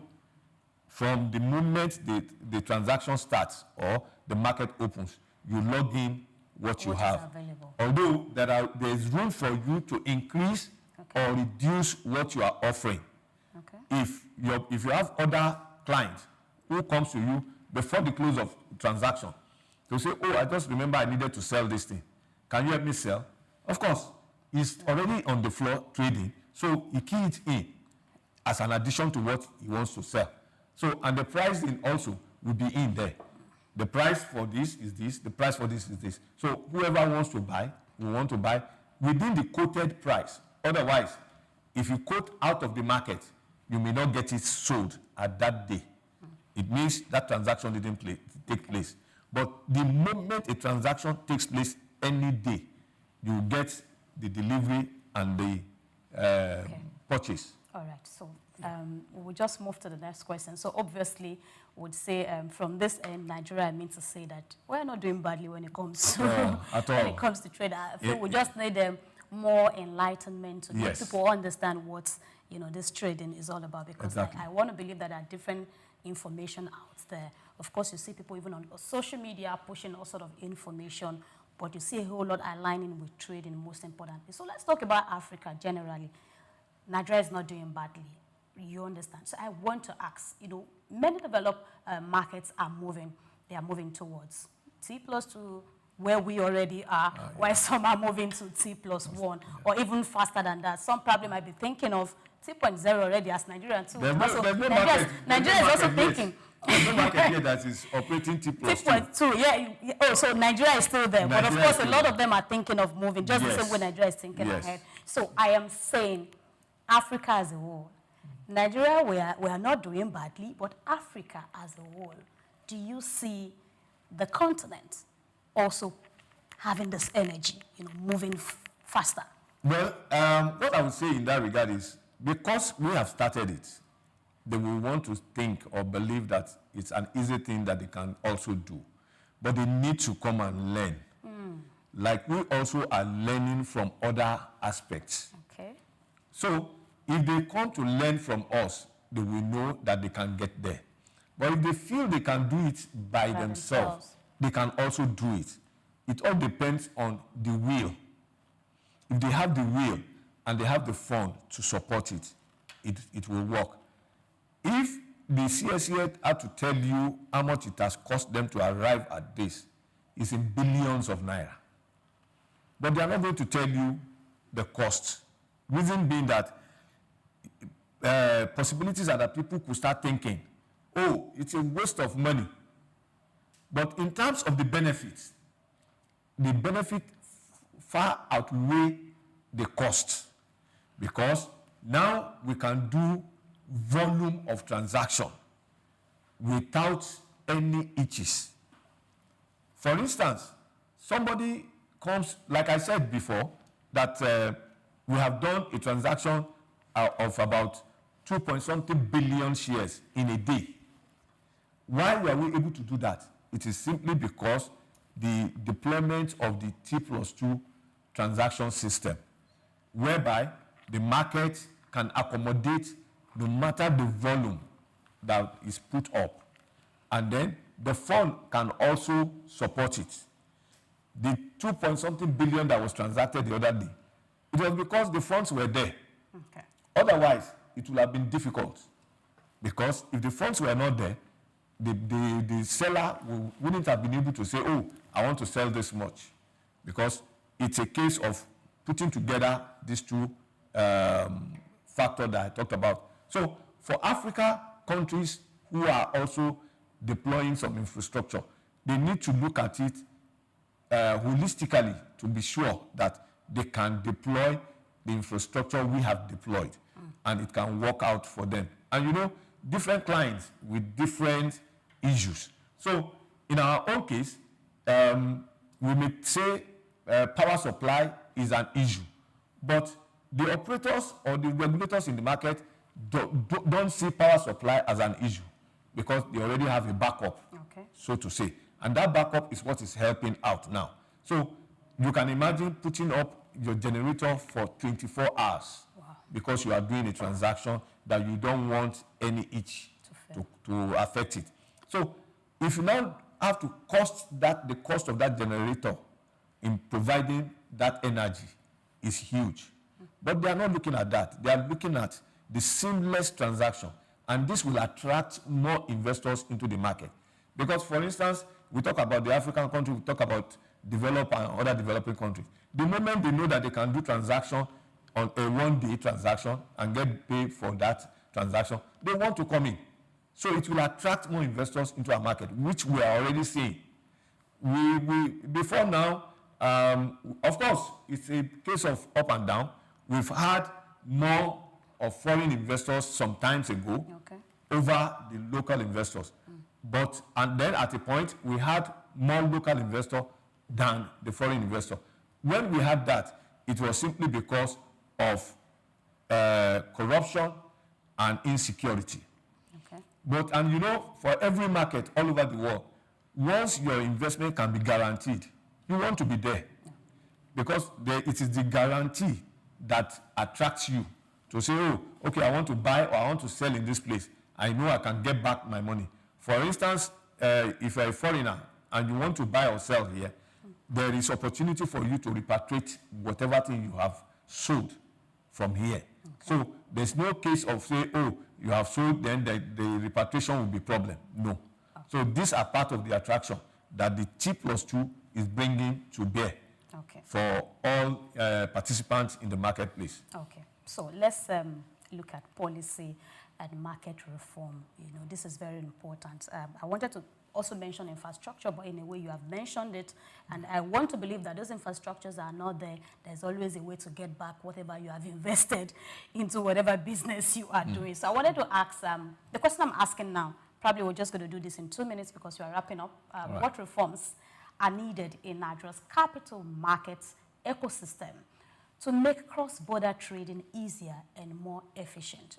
Despite all you have mentioned, what again, when it comes to policies, when it comes to reforms, what are those things that needs to put together for cross-border, easy business? As part of this, the Securities and Exchange Commission, SEC, had also improved the ISA, that is Investors Securities Act, now 2025, over the 2027 ISA. The reason they were able to repackage it is such that they looked at what could have been hindrance to investors participating in our market. And they have seen that there's a need for protection, number one. There's a need for transparency. There's a need for availability. So they have provided these things together.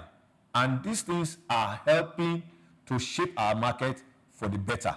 Because the ISA now takes care of so many things in the marketplace, whereby any fraud in the market can be detected. And once it is detected, there's a penalty for it. Either you are an operator or you are an investor. Once you are found culpable, there is a penalty for any transaction, any misbehavior in the market. And so because of that ISA that is launched and signed into law, it gives our market what I would call trust and transparency in the eye of any investor globally. Because these are some of the things that make an investor willing and ready to come to your place. In as much as he or she knows that the transaction he or she is doing is protected, devoid of any discrepancies or any fraud, that person will want to come. Okay. You can imagine if a foreigner wants to buy now, and he buys and is not getting value for what is being, and then there's no penalty for it. Yeah. There's no justice. It will go away. Regardless of whether he has lost or not, it will still go away. But the moment he knows that he will get justice for whatever misrepresentation that is done or fraud that is done through on him, he will get justice for it. He will want to come. Okay. And so that is what I would say is bringing attraction to our market. Okay. The ISA right now is a protective law that will protect both operators and investors in the market. Okay, so I think we are done, but I'd like you to just say one thing. I don't know, one key information that you want to pass out, while I also add that if the settlement cycle, becomes faster, what does it mean for, liquidity, volatility, and of course, investor behavior? Let me quickly respond to that one. Okay. With the transaction system we are operating now, there will be more liquidity in the system. Oh, see. And then there will be attraction, price-wise. What that suggests is that you can buy something at 10 naira and you are able to sell at 15 naira in a day. You can imagine if you buy something 10 naira, by the close of business, you are selling it for 15 naira. So you have made an appreciation, a gain of 5 naira. And there's no business that can give you such gain without itches. So that, I think, is a good story, is a good news for all investors because of the transaction system that we are operating. And what I would tell the investing public is, in spite of all these regulations, in spite of all these new system reform and what have you, that is not enough to say that you should not have a better understanding of the market. And also for you to know that it is a long-term market. Key, number one. Once you believe that capital market is a long-term market, you would have enough to play around with. Of course, you can make gain from the short end or the medium end, that notwithstanding. But you must be sure that it is a long term. So if you are projecting into the market, that is, if you want to come into the market, you have it behind your mind that you are going into a market where, one, is a capitalistic market, two, is a long-term market that will make you to either stay for a benefit or the other. There is the benefit of dividend, there's the benefit of price appreciation, and there's the benefit of bonus issue. So all these things, you must have an understanding of it. Okay. Otherwise, it will be difficult for you to operate in any market, so to say. We've actually run over our time. Well, in a way, it looks like it's a technical thing, but of course, the conversation has been really, really interesting, and I want to say thank you so much for your time. Thank you for the insight, for also the beautiful conversation, and I want to believe that some other time we'll have the privilege to call you and you would answer. Thank you so much. We appreciate it. It's my pleasure. Yes. Thank you for having me. And yes, that's it. In case you never knew, now you have an understanding of what the T+2 cycle means. And great, yes, and that's it. While it serves as a critical role in mitigating risks today, represent a temporary stop on the part of financial efficiency, the direction of capital markets is clear, faster, safer, and more integrated settlement. And our guest has highlighted the call to action. All hands must be on deck to set the pace for the future of cross-border investment flows in Africa. And that's it. Until next time, we'll see you again on Across Borders. Don't forget to follow us via social media platforms at SOUQ News TV. Subscribe, like, and share. On behalf of the Across Borders team, I want to say thank you for joining us today. My name is Grace Komolafe, and do have a great afternoon. Bye for now.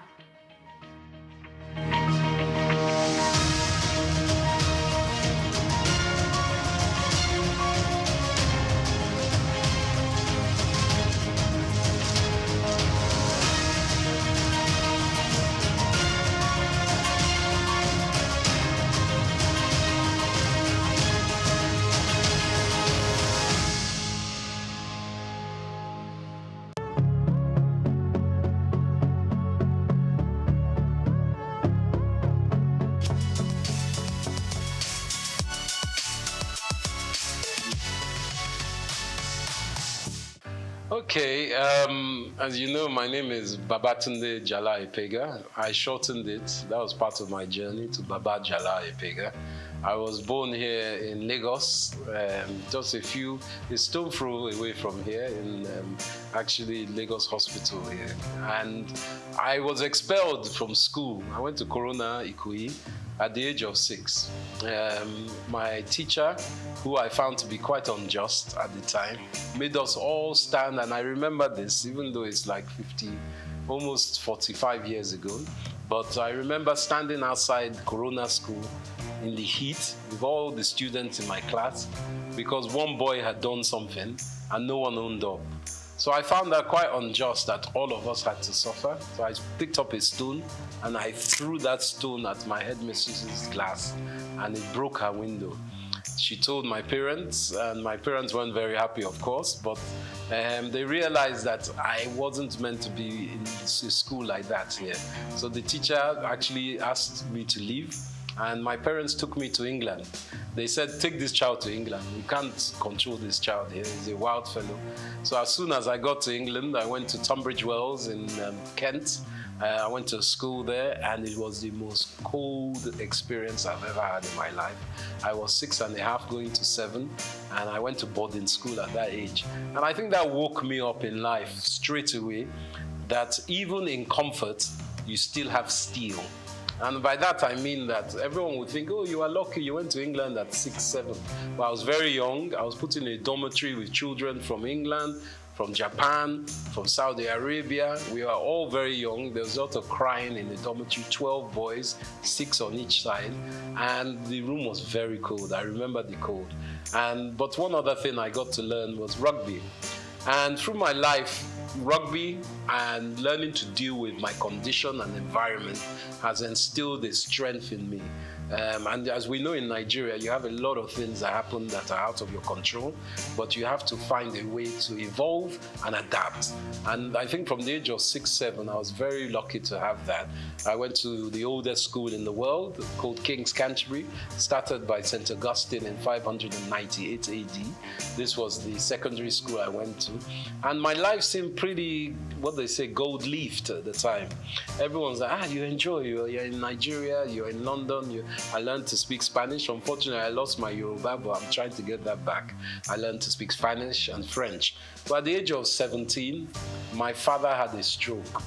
And he was working too hard, obviously.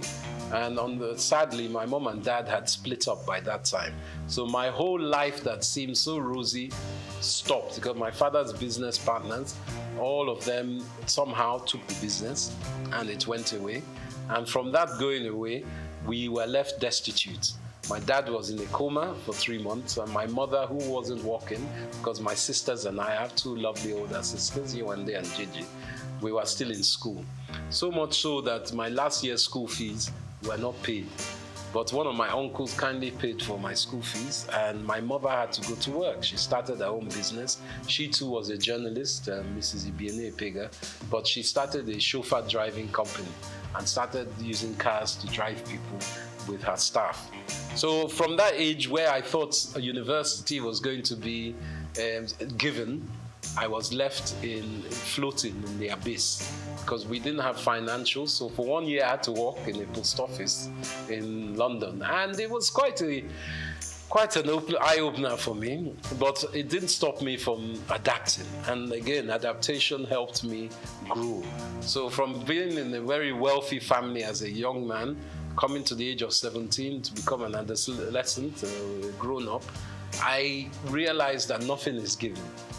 My father sadly was in a stroke, and when he had that stroke, he became semi-paralyzed. For another 30 years, he was semi-paralyzed. But my mother died quite soon after that time in a car crash on the road to Warri, because my Okrika side and Warri side is where my mom was from, even though my father was Ijebu. So my mother died at the age of, when I was 21, which was 20 actually, when I was starting university. And my father was semi-paralyzed.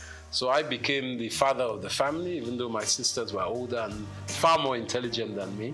But being the man, I had to take control of a lot of things. And I think that's what really gave me the tenacity to understand that I really need to be someone who doesn't just walk in one field. I need to spread my risk. From my university, I did mathematical economics and Spanish. I was able to go to University, Queen Mary College, London University. And from there, I finished. As I said, I worked again.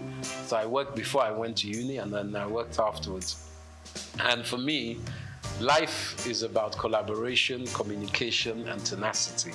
And I think those were my first 21 years.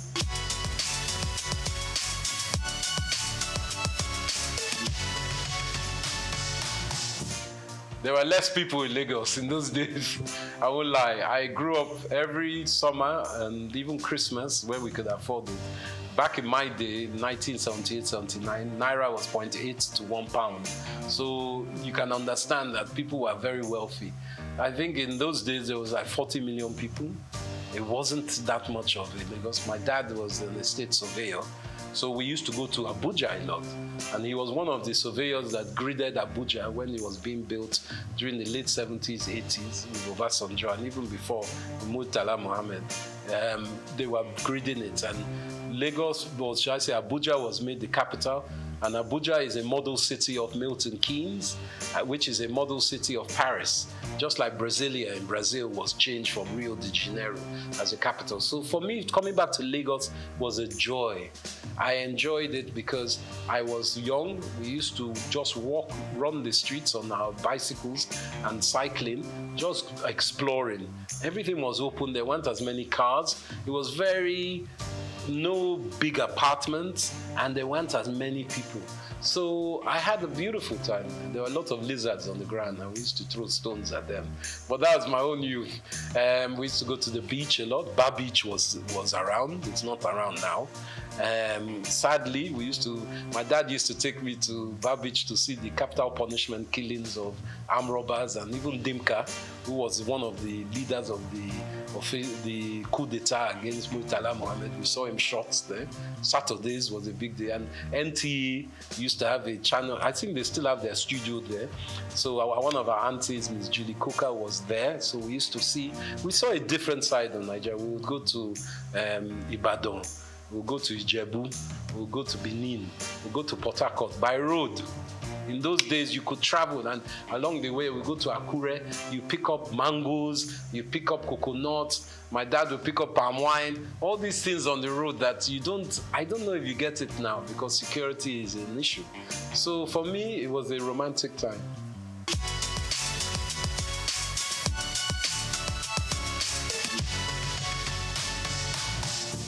I think fashion, evolving through Nigeria, has started as a siloed industry. By that I mean every individual was doing their own thing, whether they were a seamstress, a tailor, a designer, a stitcher, they were doing their own thing. But we are realizing that with the 200+ million people we have in Nigeria, you can't be an individual alone doing your own thing. So the evolution of fashion that I've seen in my own small way, as someone who's worked in the industry, is that there's more collaboration. The designers are looking for hire specialist artisans to help with their stitching, the styling, and the putting together of clothes and accessories. So I'm also seeing small grassroots shoots, very small at the moment, of the government playing a part in bringing together some kind of foundation so people can articulate their fashion designs to the world, because we have seen it in a lot of music. Obviously, Afrobeat is one of our biggest exports in this country. Obviously, there's oil and all the others, but I'm talking about within this entertainment, luxury, lifestyle industries. So we're trying to learn from that how private sector can play a part to enhance this fashion sector. So now we're seeing a lot of vibrant colors, a lot of styles. Men's fashion is big. It's not just women's fashion. Men's grooming is massive, hair and beauty as well. So men are taking care of ourselves more and more. And accessories, I think, is fundamentally the quick fix of fashion, where we can enhance and create jobs and hyper growth in GDP by focusing on this. And this is where I implore the government with, working in mineral resources, our precious metals, semi-precious metals, help those industries to grow. There's a great lady, Janet Adeyemi, who works in Women in Business, and she is working within that. Let's help our fairer sex or the female gender to grow in business as well, because there's a fundamental knowledge that if half your population are women, as ours is roughly, or maybe 51%, 52%, you have to educate the women so they too can add it to GDP. It's a simple economist theory. You can't leave them out of it because it's very important. And these industries in fashion are enhanced by women, and we need to push that forward.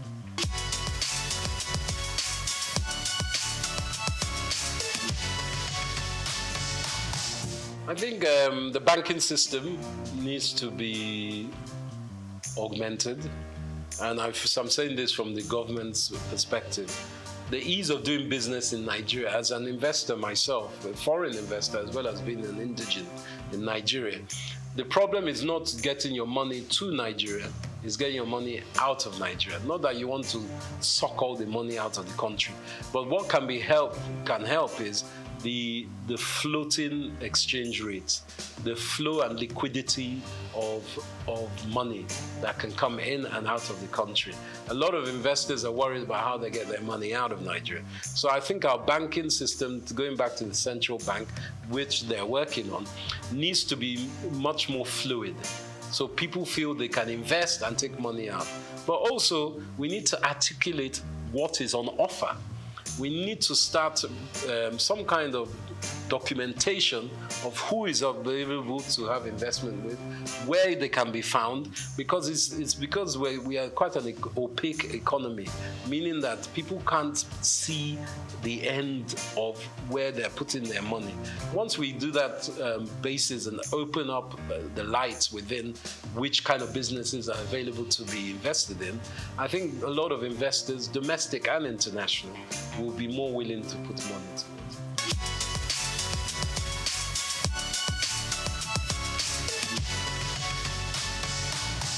I think content creation for me has been an evolution. I started as an ex-banker, as I said. I used to trade futures and options in Barclays Bank. I was on the Life Exchange, trading bonds, and I found that wasn't my life. I wanted to be more closer to people. Some people can be bankers on the trading desk or trading floor, but not for me. So I started doing events.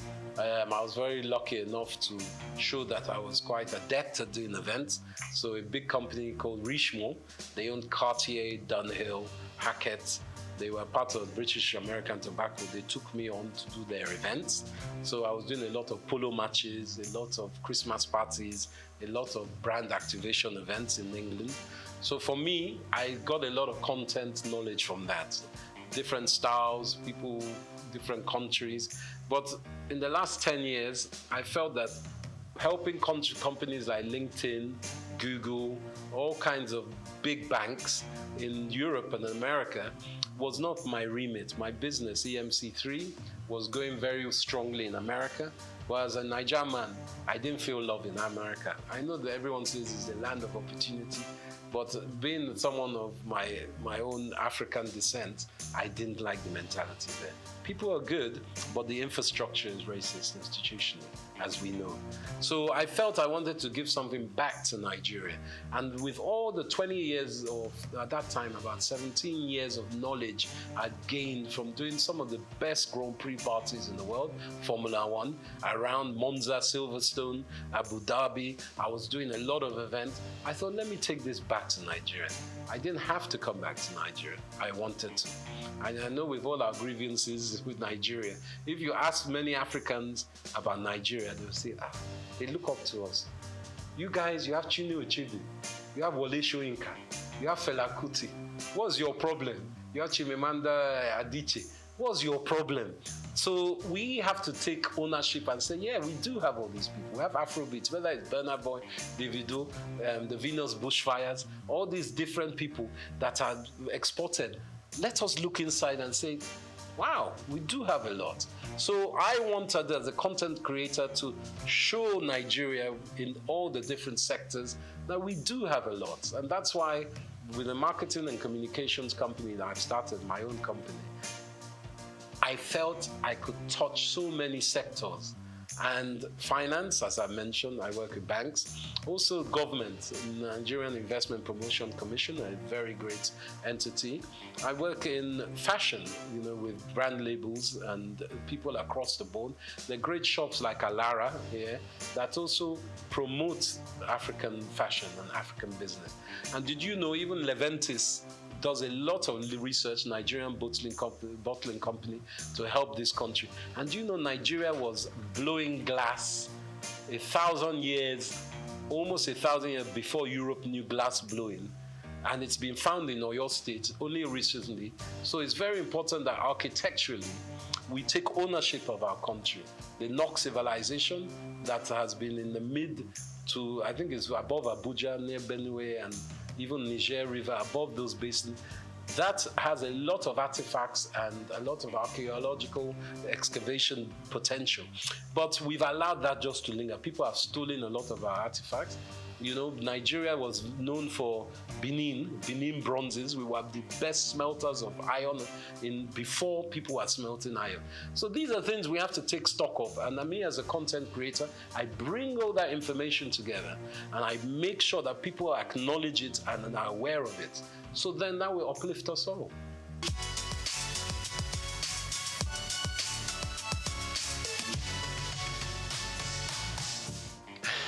Now, this is a political question, but I believe with our background of the last 20, 30 years, we've had, sadly, leaders who have been militarily inclined, let's just call it that. And as we know, military people, they don't like educated people because educated people will ask questions. So we have had what we call a dismemberment of education in Nigeria for the last 35 years.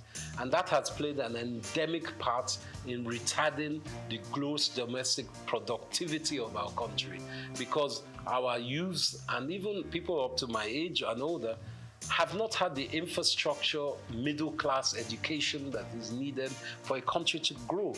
You look at the Industrial Revolution in the 19th century in Europe, especially in Britain, and you look how they were expanded by merchants and artisans and specific skilled workers. Apprenticeships were big, education was huge. There was what they call a noblesse obligée, a nobility obligation that people who are rich give back to institutions, not to church, to institutions that will help education. And that is where I think we've had a disconnect. Education was lacking. So for me, the way that we can help, it takes time. This new government is in. They are trying to implement the 8-point agenda, which is a good agenda. But everyone's looking for results now.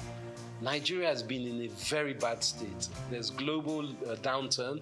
Obviously, cost of living is so high as it has been for a while. Nigeria is exacerbated, but in Europe, cost of living is high. There are some stupid wars going on around the world that has meant oil prices have skyrocketed. And with the rocketing of oil, everything goes up price-wise. So Nigeria needs to reevaluate education and apprenticeship. I believe even in fashion industry especially, apprenticeship is very important. Whether it's weaving, designing, marketing, online, whatever it is, factories, you need apprenticeship. And that's the quick fix of education. But education is fundamental to everything. Education of men and women, or girls and boys, both. Let's be honest, we need both sides of our genders to work together. Yoruba, we've always been what we call a dual binary kind of culture. We've always thought of male and female as one, and it's very important. Even in our names, Taiwo and Kehinde, we won't know if it's male or female. So we have to really educate ourselves that we can work together. And I think our women are our future. And I can't even emphasize that more. And education is key. But it takes time.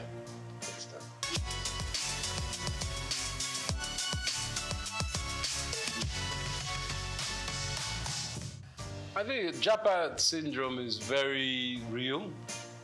Everyone wants a better life. Let's not lie. You want a better life for yourselves, but for your family, your parents, your children. And the opportunities in Nigeria, even when you have been educated and you finish graduate here, to find jobs is not easy. The infrastructure is very bad for job creation. And this is being worked on, we know. And the last 8 years has been fundamentally broken. But we know this new government is changing that. But specifically, JAPA in Canada, they need our brains. You go across the world and you ask any nation, especially America, who are the best educated, the best, integrated, and the most proficient people, Nigerians. So it's not that we are stupid, it's that we don't have the infrastructure at home. And America, Canada, Europe, they're giving us the infrastructure. So getting out of Nigeria is not easy. There are opportunities and policies that allow it, but going across the border to Libya is not the way. You spend $5,000, $4,000, which is almost 4 or 5 million naira to try and get to Europe, and then you are treated like a dog when you get there. That's not the way. But, you know, there are certain policies that can take you to these countries. And in Britain, for instance, it's not all, the streets aren't paved in gold, but if you earn £1 in Britain, you send that home, that £1 is 1,300 naira. So, and the minimum wage is £14 an hour now in Britain. So you can do the maths of that. So someone who is earning £14 an hour, if they work 10 hours in a day, they've earned over £100, which is 100,000 naira. So the maths, of course, is what makes people want to go there, because even if you are working there, obviously you're paying British rates. So your rent, your cost of utilities, your food and drink, your transport comes into play. It's not cheap there. But the money you send, even if you're only sending £100 a month back to your mom, that's 100,000 naira. So, or 130,000 naira in today's rate. So you can do the maths. That's why people are going. And the security in these countries is, and the education, to be quite frank, is better. But it doesn't mean they are better. We have to build a house, you must thatch the roof from within, so your roof doesn't cave in. And I think that's very important. Not that people shouldn't go home. I mean, go out of the country, but they should always come home as they can.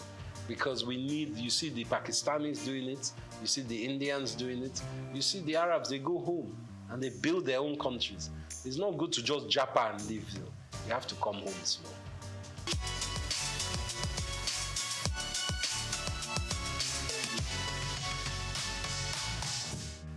I think my success is down to, as much as I can say a success, because it's still a book that is not finished and the stories are still unwritten, is a tenacity of hard work. It's very important that people understand that it takes a lifetime to look like an overnight success. It doesn't just come. What I'm still doing, I'm not the most successful in my business, but I love my business. And if you can find something that you love and you can make money out of, then you're in heaven on earth, to be quite frank. I think my spirituality and my faith is very important, as is my wife's. My wife, Helen Epega, she wrote the world's first Pidgin English opera. And we've been staging it here in London. We played in Cape Town, in Nairobi, and in Lagos, sorry. And we've staged it in London. We're at the Royal Albert Hall next year. I'm executive producer of that. So I think my success, to add to that, is that I put all my eggs in one basket. And I work very hard to make sure I research and obtain knowledge of the next thing, or what was the last thing. I'm a historian as well. And I put things in perspective. And I try to add value as I can. But as my momsy used to say, you have 2 ears and 1 mouth for a reason. So I like to listen as well. And from children you can learn, from grandpapa you can learn. So humility is very important. I'm not arrogant with it. And I think that's the most important part. Collaboration, humility, and shared drive. But also knowing that for me, Saturday and Sunday, I'm off. That's my time for the family. I take a break. Sunday, even God rested on the seventh day. Me too, I rest. I'm not 24/7, even though this weekend we have a big fashion event, but that's work. But when I take my tools down, it's tools down. No one can call me on Sunday morning. So you can't be BOing to people. Never let anyone own you like that. That's what I say. Someone calling you on Sunday morning, obviously in journalism, in film, it's a different projects. I'm not saying every time, but just be aware of yourself and your mental health. That's the most important.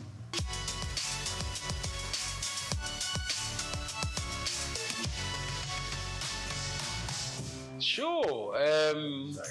The world's first pidgin English opera is a show about a Nigerian fabled people.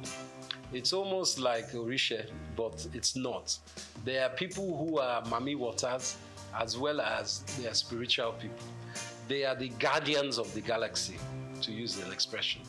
There is God, the all-faithful God, and the all-knowing God, omniscient, omnipotent. But below that, there are all these almost demigods that look after, let's say, this sector of the universe. And these people are singers. They sing opera. But they sing it with pidgin English. And you know, pidgin is a language that is known by most Nigerians, but it's a language that people shun and say, it's a bad language. But they speak pidgin in Hawaii. They speak pidgin in China. They speak pidgin, Old English Cockney is pidgin. American even is a form of pidgin because they Yankified English. So what my wife has done, Helen Epega, she's also known as the Venus Bushfires. She's an Afrofuturist musician. She composes songs. So she put together this compilation, which is a pidgin English opera musical. And it's a show that lasts for about 45 minutes or an hour and a half. It depends if you're doing the short version or long version. So we have tenors, we have sopranos, we have violinists, we have kura player, and my wife plays something called the hang, which is like 2 tortoiseshell steel drums that sound like a harp. And she plays that and she sings. She's the main protagonist in this. And it's a drama about all these people that have come, the Meneme people, who are meant to look after the planet, but they lose their voice. So Earth is, because God is angry with them, the Earth, and says these people are rubbish. But the Meneme people say to God, please, give them one more chance. They're not that bad. I know they're fighting, there's lots of wars, but give them another chance. So the lead Kanate of these Meneme people has to go to the Venus Bushfire, which is the heavenly celestial place, to bring the voice back, to sing Earth back into harmony. So it's a drama, and it kind of plays on our old cultural awareness in Africa and heritage of Nigeria of there are other beings. And you must have faith in your ancestors as well as in the God. And the deities, as we know in Yoruba, I think there are 7 deities, and these are very important cultural awareness that we try to give to children as well.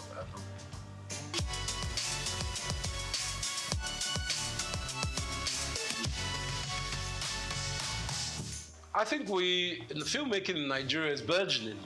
AFRIF, the African Film Festival, International Film Festival, is on now, which is a great show. I helped incept in 2010, many years ago.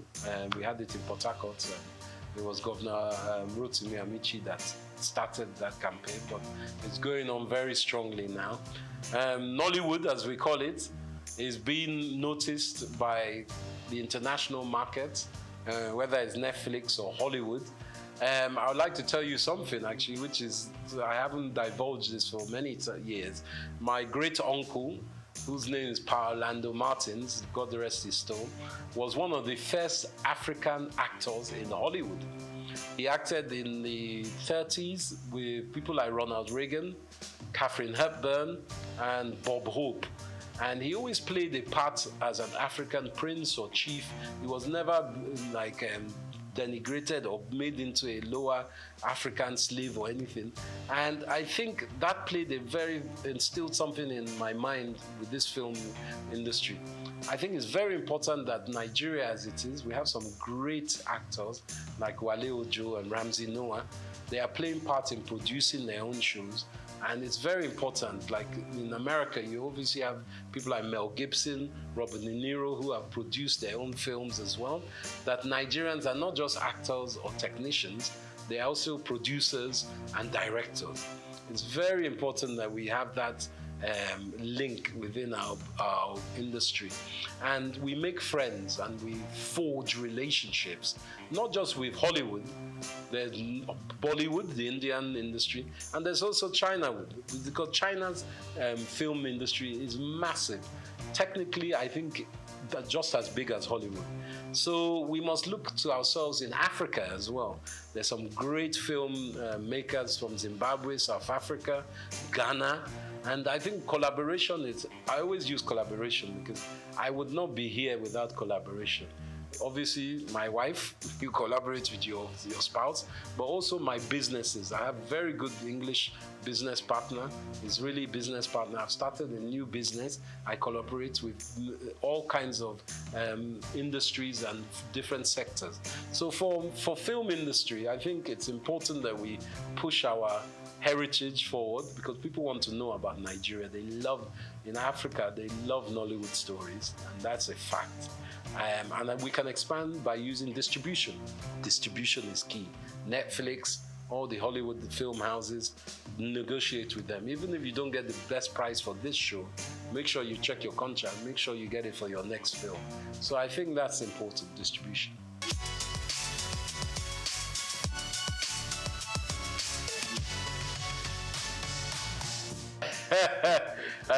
While I'm still alive, that's a very good question. Hope springs eternal with me, and I am optimistic about Nigeria. I think Nigeria is not what we all will think it will be. It's something it's a country that needs to be more fluid. We have in diaspora a lot of powerful individuals and groups.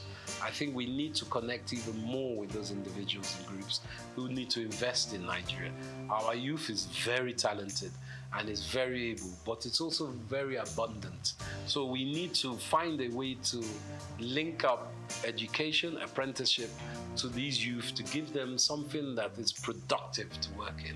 And that means expanding your mind as parents. It's not just doctors, lawyers, bankers that we need. We need artisans, we need creatives, and that's the most important point. It's a mind block. So for me, if we can work on Nigeria's mind psyche and the taboos of oh, we don't want our child to marry a musician. You know, even as a musician, you don't just have to be a rapper. You could be a music engineer, you could be a filmmaker, you could be an engineer that works with the technical aspects of editing, you could be a designer. There's so many aspects. So I say to my utopian Nigeria, learn from your brothers and sisters.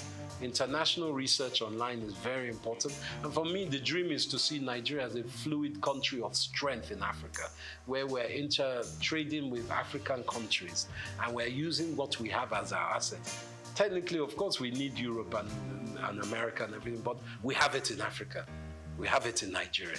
So my beauty of Nigeria would be if we become our own Wakanda, working with other African states and enhancing our own GDP as well as our region and our continent's GDP working together.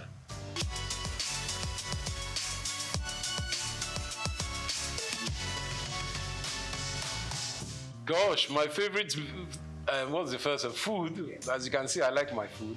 I like a mixture actually. I like amala. I like yams.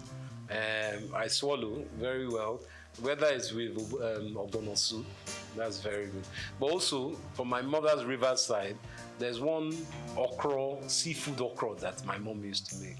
And I still strive to find that. I go and find that whenever I go away. In London, you have some nice Nigerian restaurants, and in Lagos, of course, as across Nigeria. But nothing like home cooking. When my wife makes me a nice, I suppose she makes a goosey for me, eba, and that's my staple. My best music, I love Afrobeats, of course, but predominantly, I'm a Fela man. Ebenezer Obey. I like the old styles. And I also like Zaire music. There's high life that comes across Africa. But to be a lie to say I don't like Jimi Hendrix, I like Jimi Hendrix. He's a guitarist, a Native American, African American guitarist. I love his kind of music. So those are my mainstays, and Gorillaz and De La Soul are still very great music of mine. Those are my Spotify at the moment. What was the other question? I like wrestling. They used to call it Gidigbo back in the day, Yoruba wrestling. I used to love that. I haven't seen that much lately, but I like Nigerian wrestling. Obviously, we play good football. We're great footballers as well, globally. But you said Nigerian sports. Polo. Nigeria, I like Nigerian polo as well.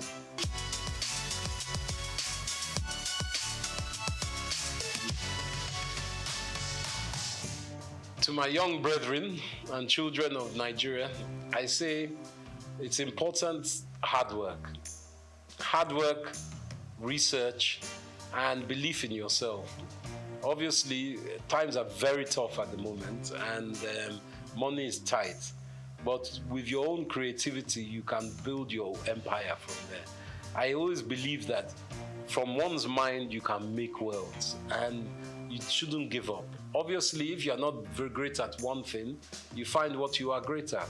But always be honest with yourself and treat others how you want to be treated. And remember, collaboration is the key or the little sister of success. And always have a smile. Very important. That's what I say.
Drop makes a hole in a stone, not by force, but by consistent dripping.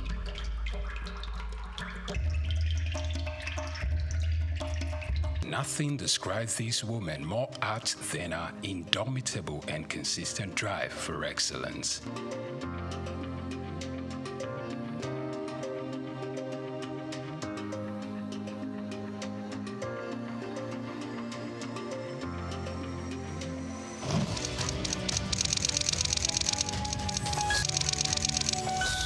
Born Bilikisu Abiodun Moturayo Omobalanle Adekola on December 24, 1962, into the family of Alhaji Abdulmoshood Adekola, the first grandson of the first Alhaji in the city of Ibadan, and a Cameroonian mother, Mrs. Hannah Aduke Adekola, in the ancient city of Ibadan, Oyo State. While her mother was still pregnant with her, left for England to further his education.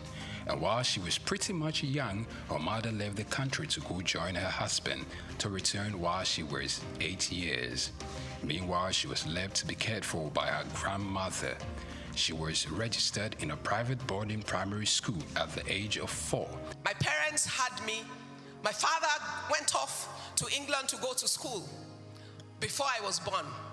He left my mother pregnant with me. My mother had me, and before I was a year old, left to join her husband in England, and I was left with my grandmother. I grew up with my grandmother before my parents came back like 8 years after. Spent my first, from about age 4 or 5, I was sent into a boarding nursery school. I lived in boarding school at a very early age because my parents wanted to protect me from becoming a local Ibadan girl. And she usually attributes these to her early independence and wisdom. Omo Agbanimi, some of her friends sometimes poke fun at her wisdom, which is way beyond her age. I was raised by my grandmother, so I'm a bit of an old woman in my brain, in how I think, as my friends say. Her foray into business started at a very young age at her grandmother's shop where she sells salt. Little did she know that this was going to stand her in good stead in life. My first exposure to business was my grandmother's little shop where she sold salt. And I used to love to sit behind her little kiosk and help her to sell the salt. But who knew I was being trained for business in my future? While at secondary school, she participated in the literary debating group, excelling in it, which made her consider a career in law, though that didn't last. Also, it is worthy of note that Ibukun Awoshika could hold her own in athletics, earning her the nickname Rabbit because she could really run. As an athlete, if you want to run, and I used to be fast, they used to call me the Rabbit.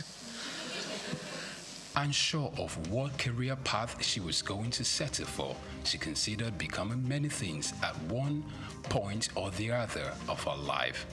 After secondary school, she thought of becoming a medical doctor, but she couldn't stand the sight of a cadaver, so she let go of that idea. Later on, architecture was another fancy that caught her attention. Similarly, she also considered becoming a chartered accountant. Finally, only see she could work in a bank. I thought I wanted to be a doctor. Then I found out that they work with real dead bodies. I changed my mind very quickly. I then thought, you know what? I'd like to be an architect. I was good in sciences and had a problem if parents sentence you to science when you're good at both. So I ended up in Ife to study chemistry. By the end of my first year, I realized how much I hated chemistry. I could pass it, but I didn't love it. So then I thought, you know, I'd make a good lawyer. I debated throughout school. I used to represent my school in school's debate. So everybody knows that I can win an argument. So I gave it everything trying to change to law. I used to go and sit outside the door of the dean of law. And then one day the man said, come, what do you want? I want to change to law. Is that why you've been sitting outside of my office? Yes, sir. Okay, if I only take one person from another department next year, it will be you. After the completion of her undergraduate degree at the University of Ife, she went for the compulsory one-year National Youth Service Corps, NYSC, in Kano State, where she worked as an audit trainee at Akintola Williamson Co., which later became Deloitte. For youth service, I did everything to make sure they sent me to an accounting firm. They first sent me to a Muslim school to go and teach. That was easy to solve. I just wore a dress off my shoulder. I went to report. I was immediately rejected. Once they rejected me, I went back to the posting room and waited there for days until they sent me to Akintola Williams & Co. Although she was later given full employment after her service year, she felt becoming an accountant wasn't a thing. You would have thought that having gone through all that trouble, accounting would be the love of my life. When I got there, within the 1 year of my youth service, I realized how boring accounting is to me. Because they had all the processes somebody else had thought about before. All I had to do was open old dusty files from company to company without imagination or initiative. I'm a very restless human being. That was not going to work. So I finished the work. I did well. They offered me permanent employment, but I said, thank you, but no thank you. Why? Because at that moment, I had come to a realization that that was not the vision for my life. After returning home, she joined Alibert Nigeria Limited, a furniture company, as showroom manager. In a word, only to kill time. She only stayed for 3.5 months. She left to begin a furniture manufacturing company called Quibis Limited in 1989, just a month before her 26th birthday. The company later grew into SOUQ Chair Center Limited, following a venture merger with SOUQ SA and Guarantee Trust Bank in 2004. But the first job I could find 1 week after was in a furniture company. So I went there to kill time. My Kill Time project has resulted in 30 years of investment of my life in building a manufacturing group in furniture. So it was never the plan of my life. So some of you will accidentally find your purpose. One could only wonder what had led her not only to compete, but to thrive in a male-dominated terrain. With over 30 years in business, Ibukun Awoshika is a woman to reckon with, encouraging more women to participate in the business terrain.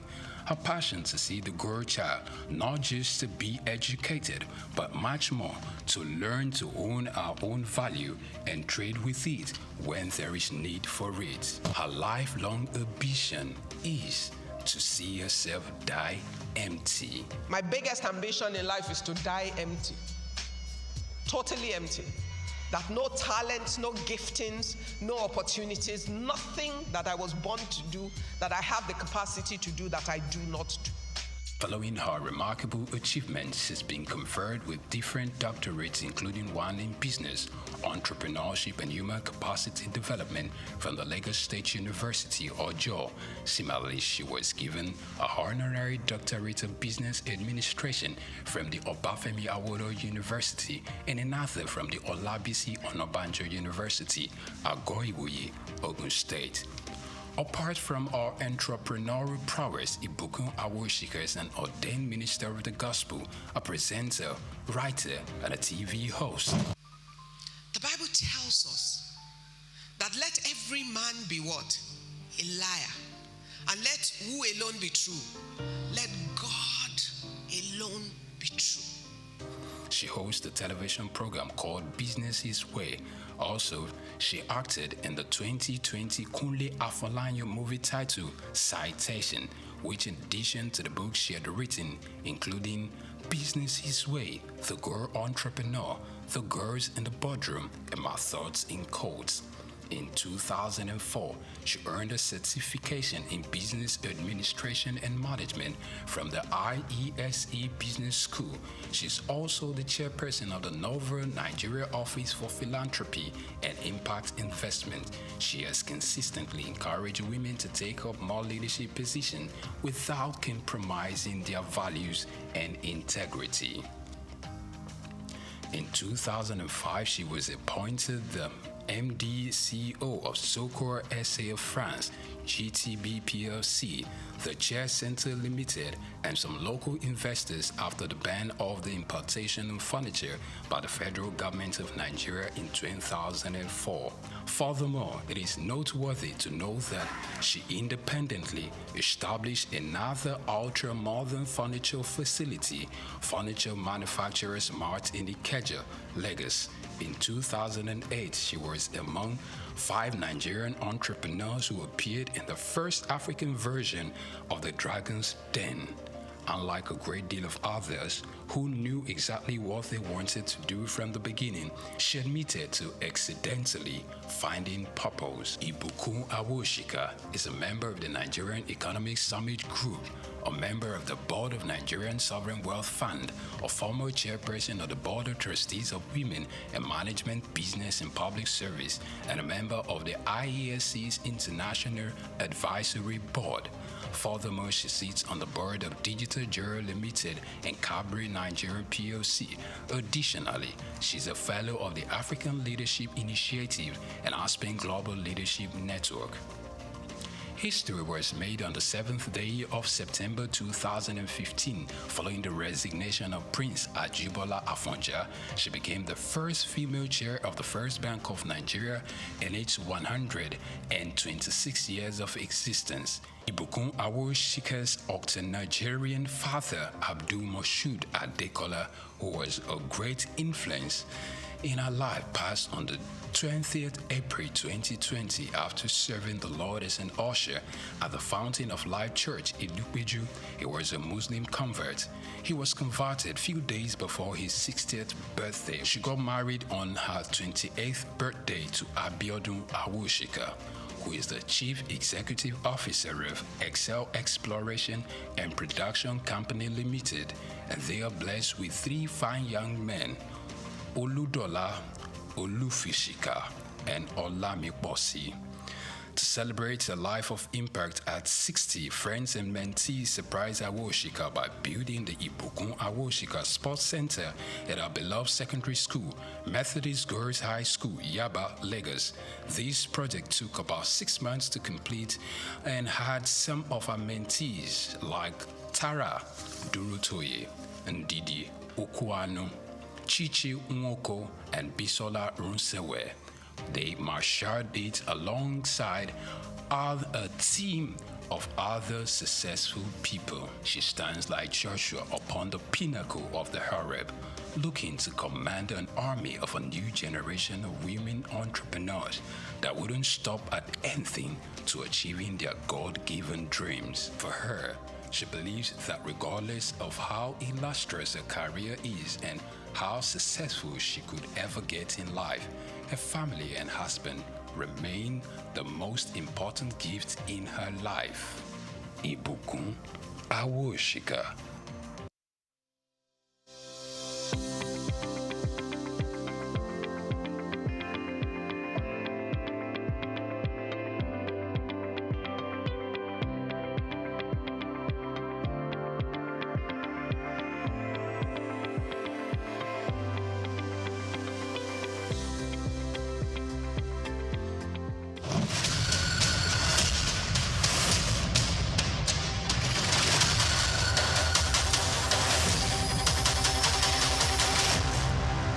Lawyers are concerned about several issues when it comes to artificial intelligence, AI, including data, privacy, compliance, and job displacement.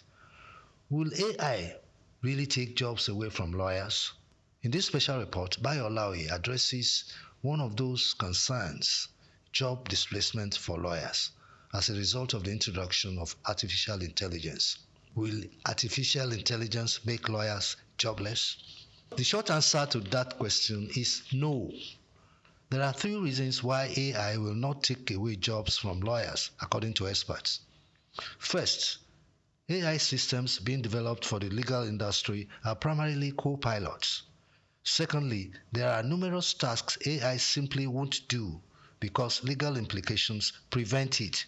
For example, litigation. AI cannot make court appearances unless, of course, nations radically change their constitutions to allow robot lawyers to stand in court, which is highly unlikely.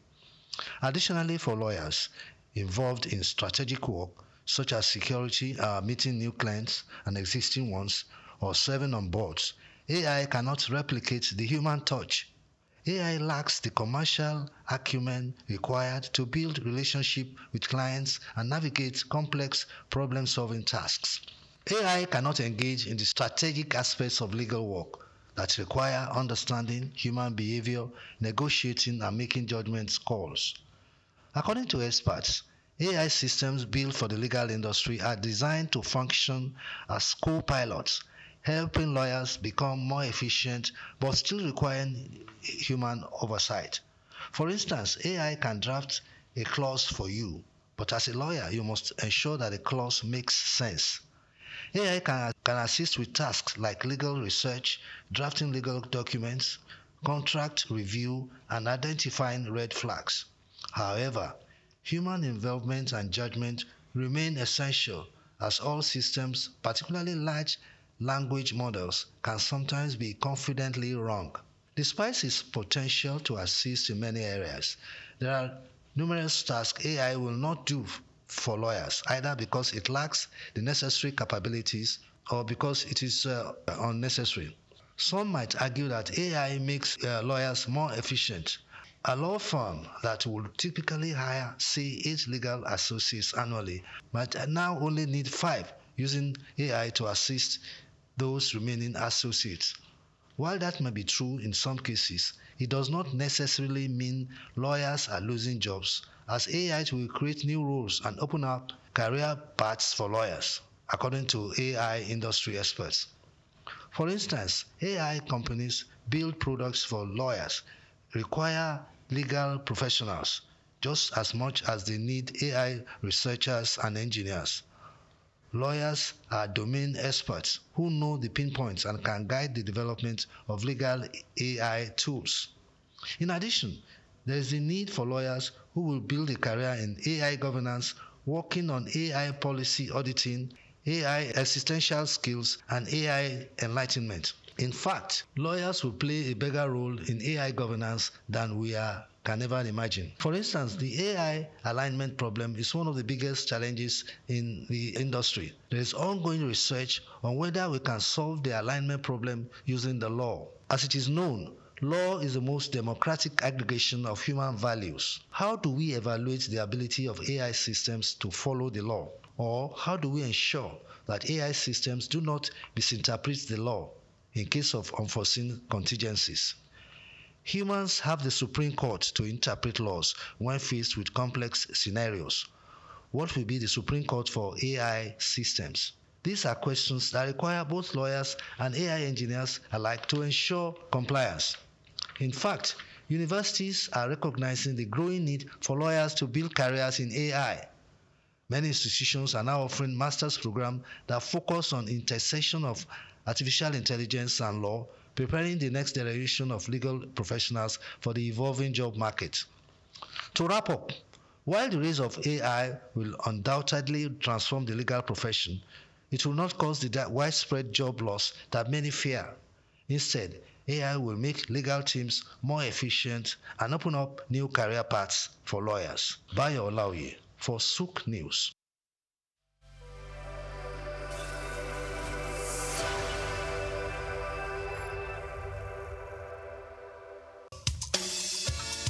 Fellow Nigerians, did you know that constituency and executive projects in your communities are not gifts from your legislators? They are projects sponsored by the legislators and funded by the federal government to improve your life and the lives of those around you.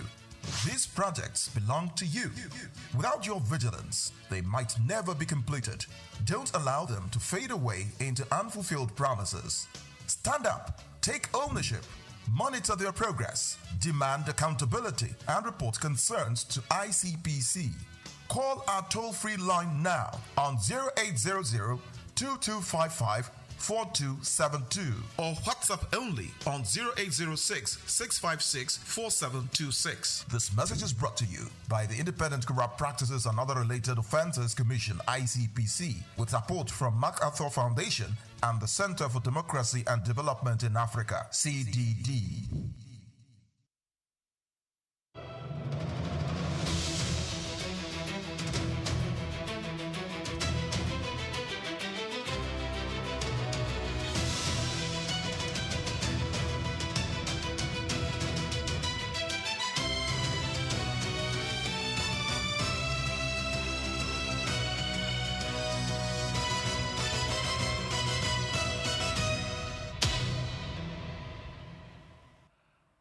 Very good afternoon to you and welcome to the Midday News here on SOUQ News Television. We are reaching you live from our studios in Lagos. I am Grace Komalafe. The federal government has directed the immediate suspension of all enforcement actions connected to the proposed ban on sachet alcohol and 200mm polyethylene tetraphthalate bottles products. The directive was issued by the Office of the Secretary to the Government of the Federation following concerns raised by the House of Representatives Committee on Food and Drugs Administration and Control. The Office of the Secretary to the Government of the Federation confirmed that the matter is under review in line with existing National Assembly resolutions. It emphasized that no action by the National Agency for Food and Drug Administration and Control or any other agency will be considered valid until consultations are completed and final policy decisions is formally communicated. The federal government stated that the ongoing review will assess public health considerations, economic implications for producers and distributors, and the broader national interest. Authorities assured stakeholders that a clear and lawful final position will be announced once deliberations are concluded. And on the federal account, inflows rose sharply to 56.42 trillion naira between 2023 and October 2025, driven by fiscal reforms and stronger revenue coordination. The Revenue Mobilization, Allocation and Fiscal Commission said inflows climbed from 11.93 trillion naira in 2023 to 21.43 trillion naira in 2024 before reaching 23.06 trillion naira in the first 10 months of 2025. Chairman of the Revenue Mobilization, Allocation and Fiscal Commission, Mohammed Shehu, said the growth reflects improved audit, digital tracking, and tighter fiscal discipline across revenue agencies. He noted that the reforms have expanded the revenue base for federal, state, and local governments while improving transparency in collections and remittances. Shehu said the National Tax Act 2025 would further strengthen revenue growth by harmonizing tax laws, reducing compliance burdens, and supporting non-oil revenue expansion. He added that rising non-oil contributions are critical to building a more stable and sustainable public finance system amid declining dependence on crude oil earnings. And away from that, maritime experts have urged Nigeria to shift urgently from crude oil dependence to full development of its maritime resources to achieve sustainable economic growth. They said prolonged reliance on oil has worsened environmental damage, public health outcomes, and limited long-term job creation. Speaking at the National Blue Economy Summit in Port Harcourt, stakeholders said the maritime sector remains Nigeria's most underutilized economic frontier. They noted that shipping, ports, fisheries, and inland waterways could generate millions of jobs and expand trade if properly developed and secured. Experts commended the creation of the Ministry of Marine and Blue Economy, but stressed that improved maritime security, port rehabilitation, and private sector investment are essential. They added that effective use of ocean and inland water assets would support cleaner growth, stronger health outcomes, and a more resilient national economy. And away from that story, United Kingdom unemployment rose to 5.1% in the 3 months to October 2025, the highest level since January 2021, while private sector pay growth slowed to 3.9%. Official data showed the labor market weakening as economic growth stagnated ahead of the government budget. Payroll employment fell by 38,000 in November following a revised decline of 22,000 in October, signaling reduced hiring by businesses. Private sector wage growth, excluding bonuses, recorded its weakest pace since late 2020, reflecting cautious employer sentiment amid policy uncertainty. The data strengthened expectations that the Bank of England will cut interest rates by 0.25 percentage points this week to support growth. Financial markets have largely priced in the move as inflation remains above the 2% target despite slowing to an estimated 3.5% in November. And lastly, in the news, the United States dollar traded near multi-week low against the euro and the yen as investors awaited key United States economic data. Market participations are assessing whether fresh data will reinforce expectations of a Federal Reserve pause on interest rates in January. The Europe gained support from resilient Eurozone economic data and the European Central Bank higher for longer rate stance, trading around $1.1761.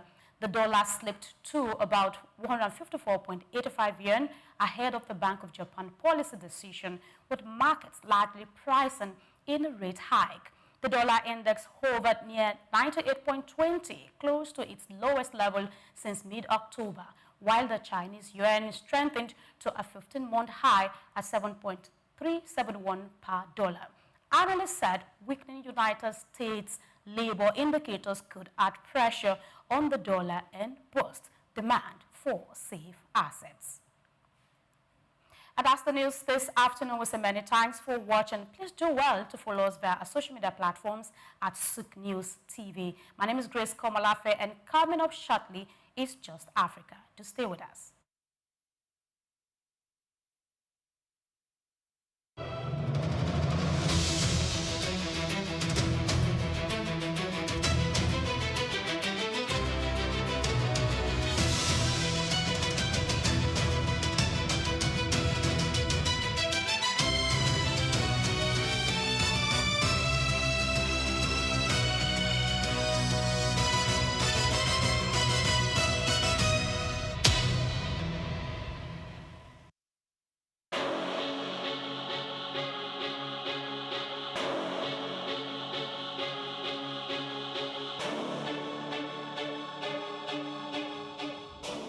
Elon Musk is a visionary entrepreneur leading innovative ventures in technology, space exploration, electric vehicles, and renewable energy. Musk was born on June 28, 1971 to a South African engineer and his mother, a Canadian model and nutritionist in Pretoria, South Africa. His talents for computers and entrepreneurship emerged early, and at age 12, he created and sold a video game. Musk studied physics and economics at Queen's University and the University of Pennsylvania. In 1995, Musk founded Zip2, sold to Compaq for $307 million. He also co-founded X.com, which became PayPal, acquired by eBay for $1.5 million in 2002. Driven by a vision for humanity's multiplanetary future, Musk founded SpaceX in 2002, developing affordable rockets to support International Space Station mission and NASA's Artemis program. He became a major investor in Tesla 2004, launching electric vehicles like Roadster, Model X, and Model 3. Tesla unveiled the Cybertruck, beginning deliveries in 2023. Musk acquired X, formerly known as Twitter, in 2022, aiming to enhance future and transparency. Musk has at least 12 children from multiple relationships, including Justin Wilson, Tallulah Riley, Grimes, and Siobhan Zilis. Through SpaceX, Tesla, and other ventures, Musk shapes technology and innovation globally, and his influence extends beyond business into politics and culture.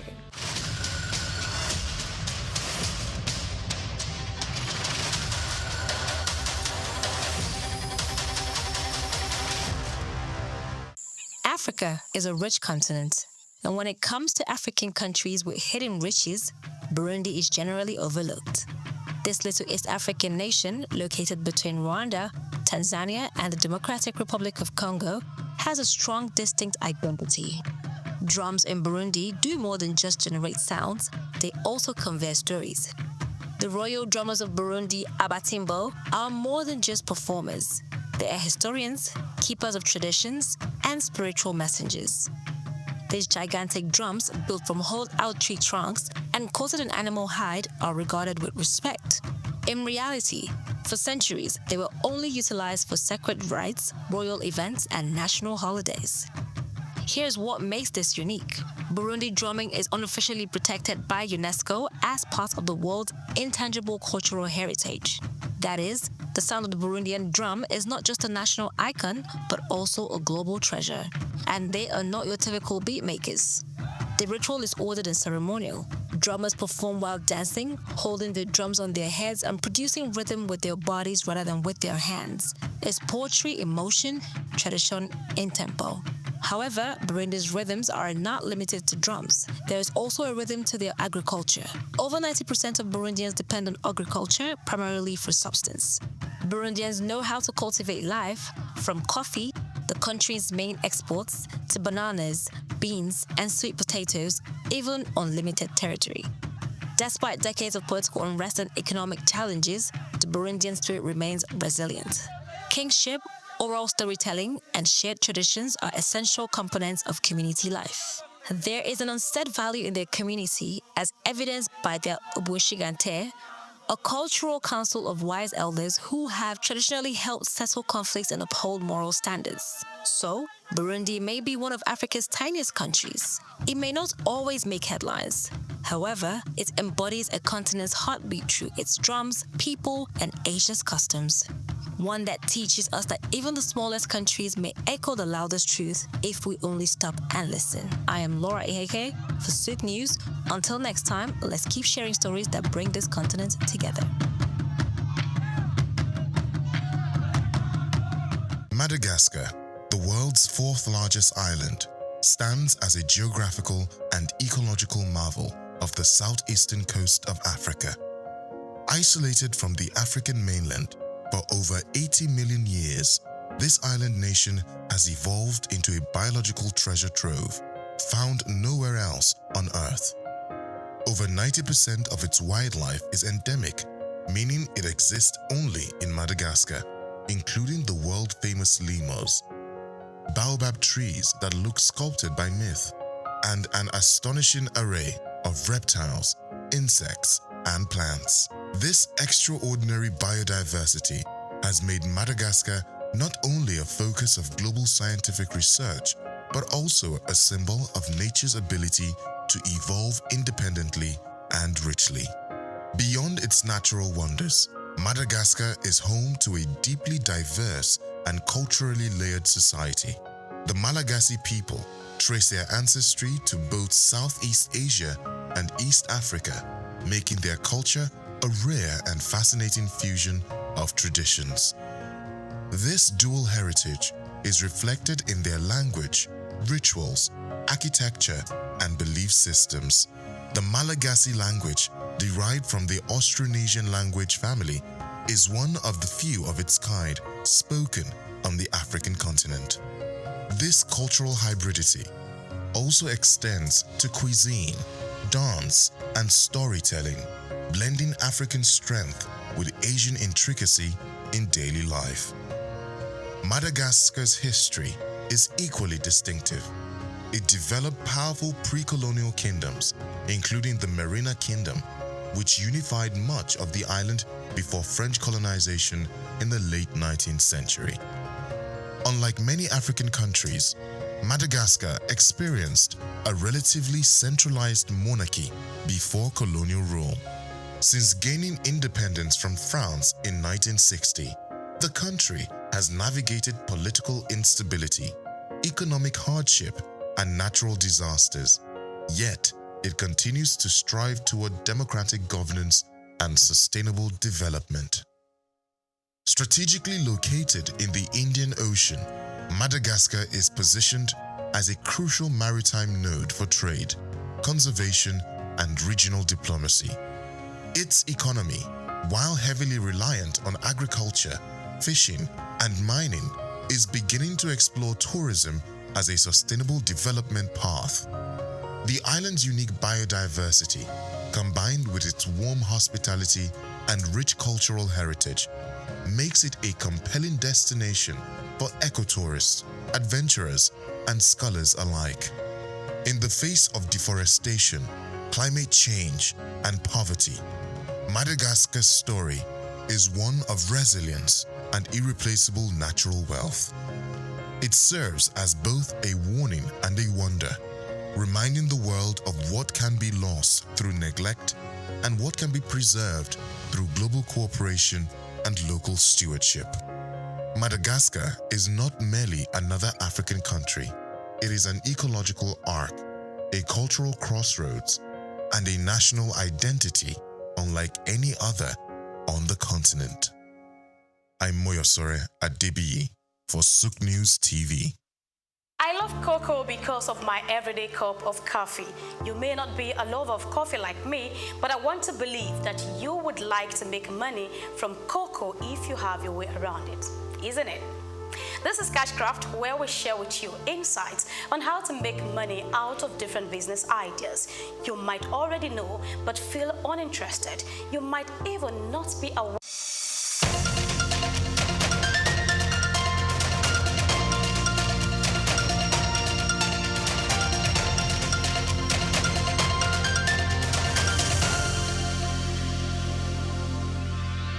Hello and welcome to another exciting episode of Just Africa, the show where we explore the ideas, industries and innovations shaping our continent's future. Now, across Africa today, unsafe workplaces, chronic stress, poor economic designs and weak wellness structures continue to affect productivity, employee morale and national economic growth. The continent loses billions of dollars annually to preventable workplace-related illnesses, injuries, and burnout. Yet the conversation about occupational health and worker well-being remains limited, fragmented, and under-prioritized. This episode aims to elevate issues with data, clarity, and direction. Just Africa is reaching you live from our studios in Lagos. I am Olumide Shokwaya. Of course, I also have Omevi Idolo. Welcome to the show. Yeah, thank you very much. Good afternoon, Lagos. Good afternoon, Nigeria, Africa, and to you from wherever you watch it from across the globe. Yes, you're saying something. Yes, today we will be looking at a very fundamental question. It has to do with corporate deficit in corporate sector, how communications, branding, and all that. So now, we have a lot of companies in Nigeria, beautiful companies. And sometimes you hear, I remember there was a particular, I will not mention the name, there was a particular noodles that we got a rumor that it had something to do with poison. Yeah, if you remember that story. And, you know, they spent a whole lot trying to rebrand. You know, they came out with new packages, they came out with new things, you know, trying to just dispel that rumor. And, you know, we've seen other companies come out like that, you know, with different things and all that. And branding actually matters a lot. We've seen, I just don't want to mention a lot of names, but we've seen even beverages, how they've rebranded. There's a particular beverage that you have your name on top. And, you know, it speaks to ownership, because imagine you taking a beverage with your name on it.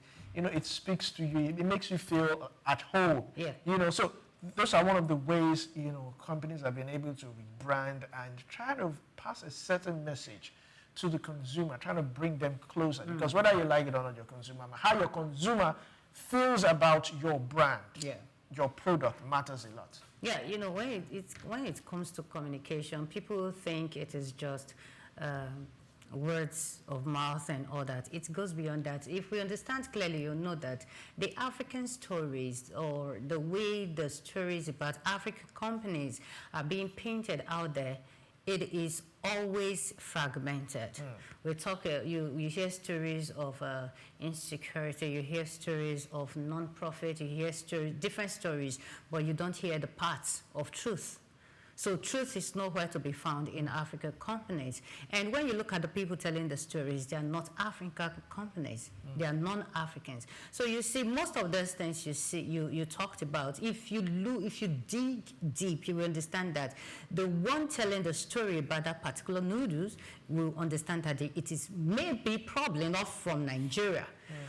It has happened with our vegetable oils. They tell us that our red oil is not good enough, so we should be using other products. So they come here, take our vegetable oil, our red oil, take it there, refine it, and what? And they bring it back to us as vegetable oil, and we buy our own products again. And meanwhile, to a very large extent, you understand that our red oils are better. So what do our African companies really need to do? We need to retell the stories. It goes beyond branding.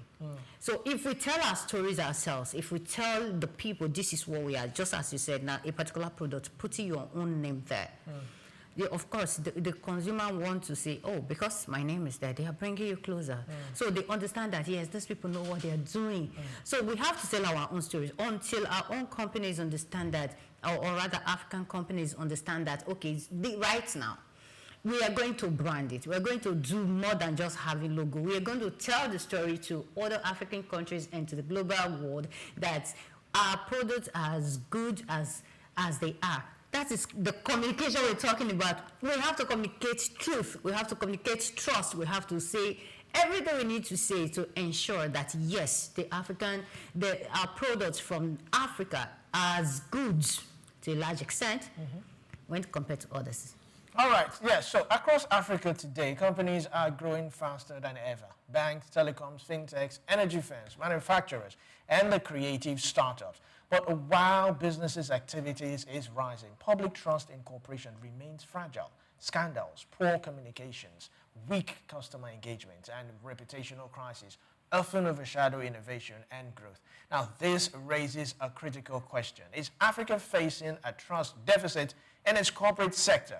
And can strategic communication and branding fix it? Today, we will explore reframing Africa's corporate narrative through communications, branding, and trust building. Just after this break, we'll be right back.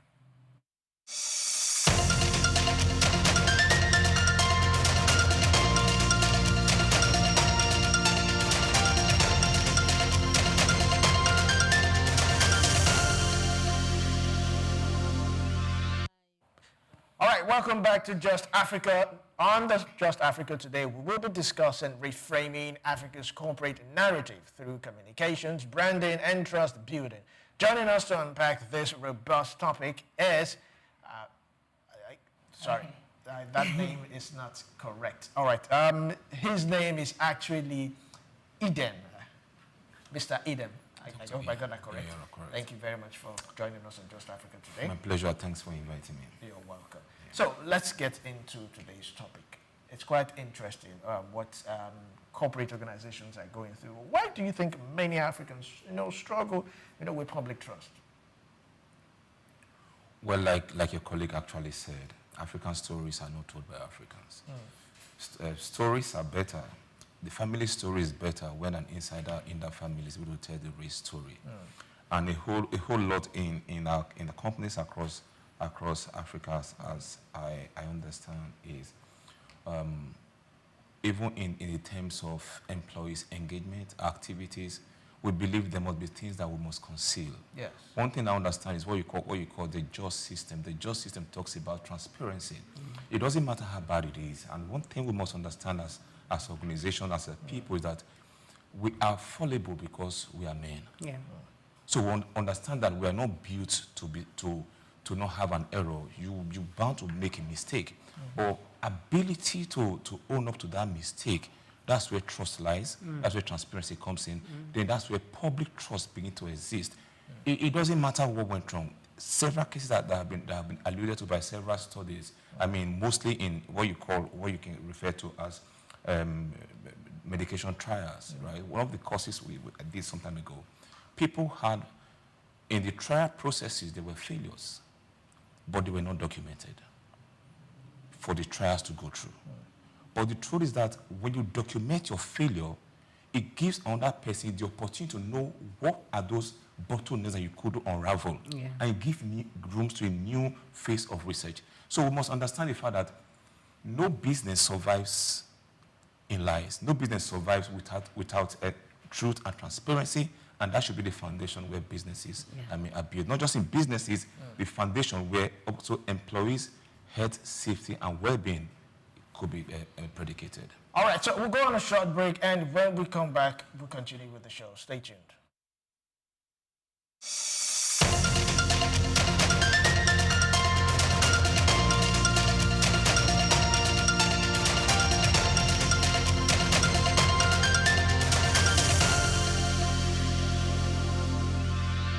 Muhammad Yunus was born on the 28th of June 1940 in the village of Batwa, Chittagong, a British Indian colony which is currently known as Bangladesh.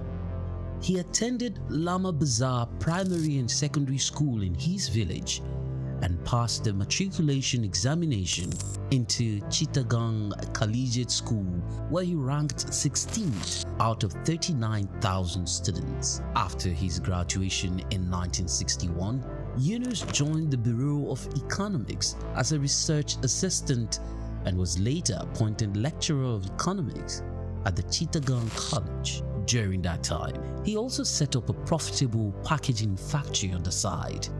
In 1965, he received a Fulbright scholarship to study in the United States, where he obtained his PhD in economics from the Vanderbilt University Graduate Program in Economic Development. Between 1969 and 1972, after his keen education excellence of apex heights and proportions in the United States, he returned home and was appointed professor of economics at the University of Chittagong. He was eventually appointed onto the board of directors to the United Nations Foundation, where he served for 33 years. When Bangladesh suffered a famine in 1974, Yunus felt he had to do something for the very poor. In his country, he founded the Grameen Bank. His motivation was to create economic and social development for the very poor, giving long-term loans to those who wanted to start small enterprises to pay back when they can. The aim to help was to get many of them out of poverty. For this, he was awarded the Nobel Peace Prize in 2006. Muhammad Yunus is a recipient of numerous international awards for his ideas and endeavors, including the Humanitarian Award in 1993, World Food Prize in 1994, Independence Day Award in 1987, Bangladesh's highest award, the King Hussein Humanitarian Leadership Award in 2000. He was also awarded the Volvo Environment Prize in 2003, Nikkei Asia Prize for Regional Growth in 2004, Franklin D. Roosevelt Freedom Award in 2006, as well as the SOUQ Peace Prize in the same year. All humans are born entrepreneurs, he would always fondly say. His heart showed through his everyday life.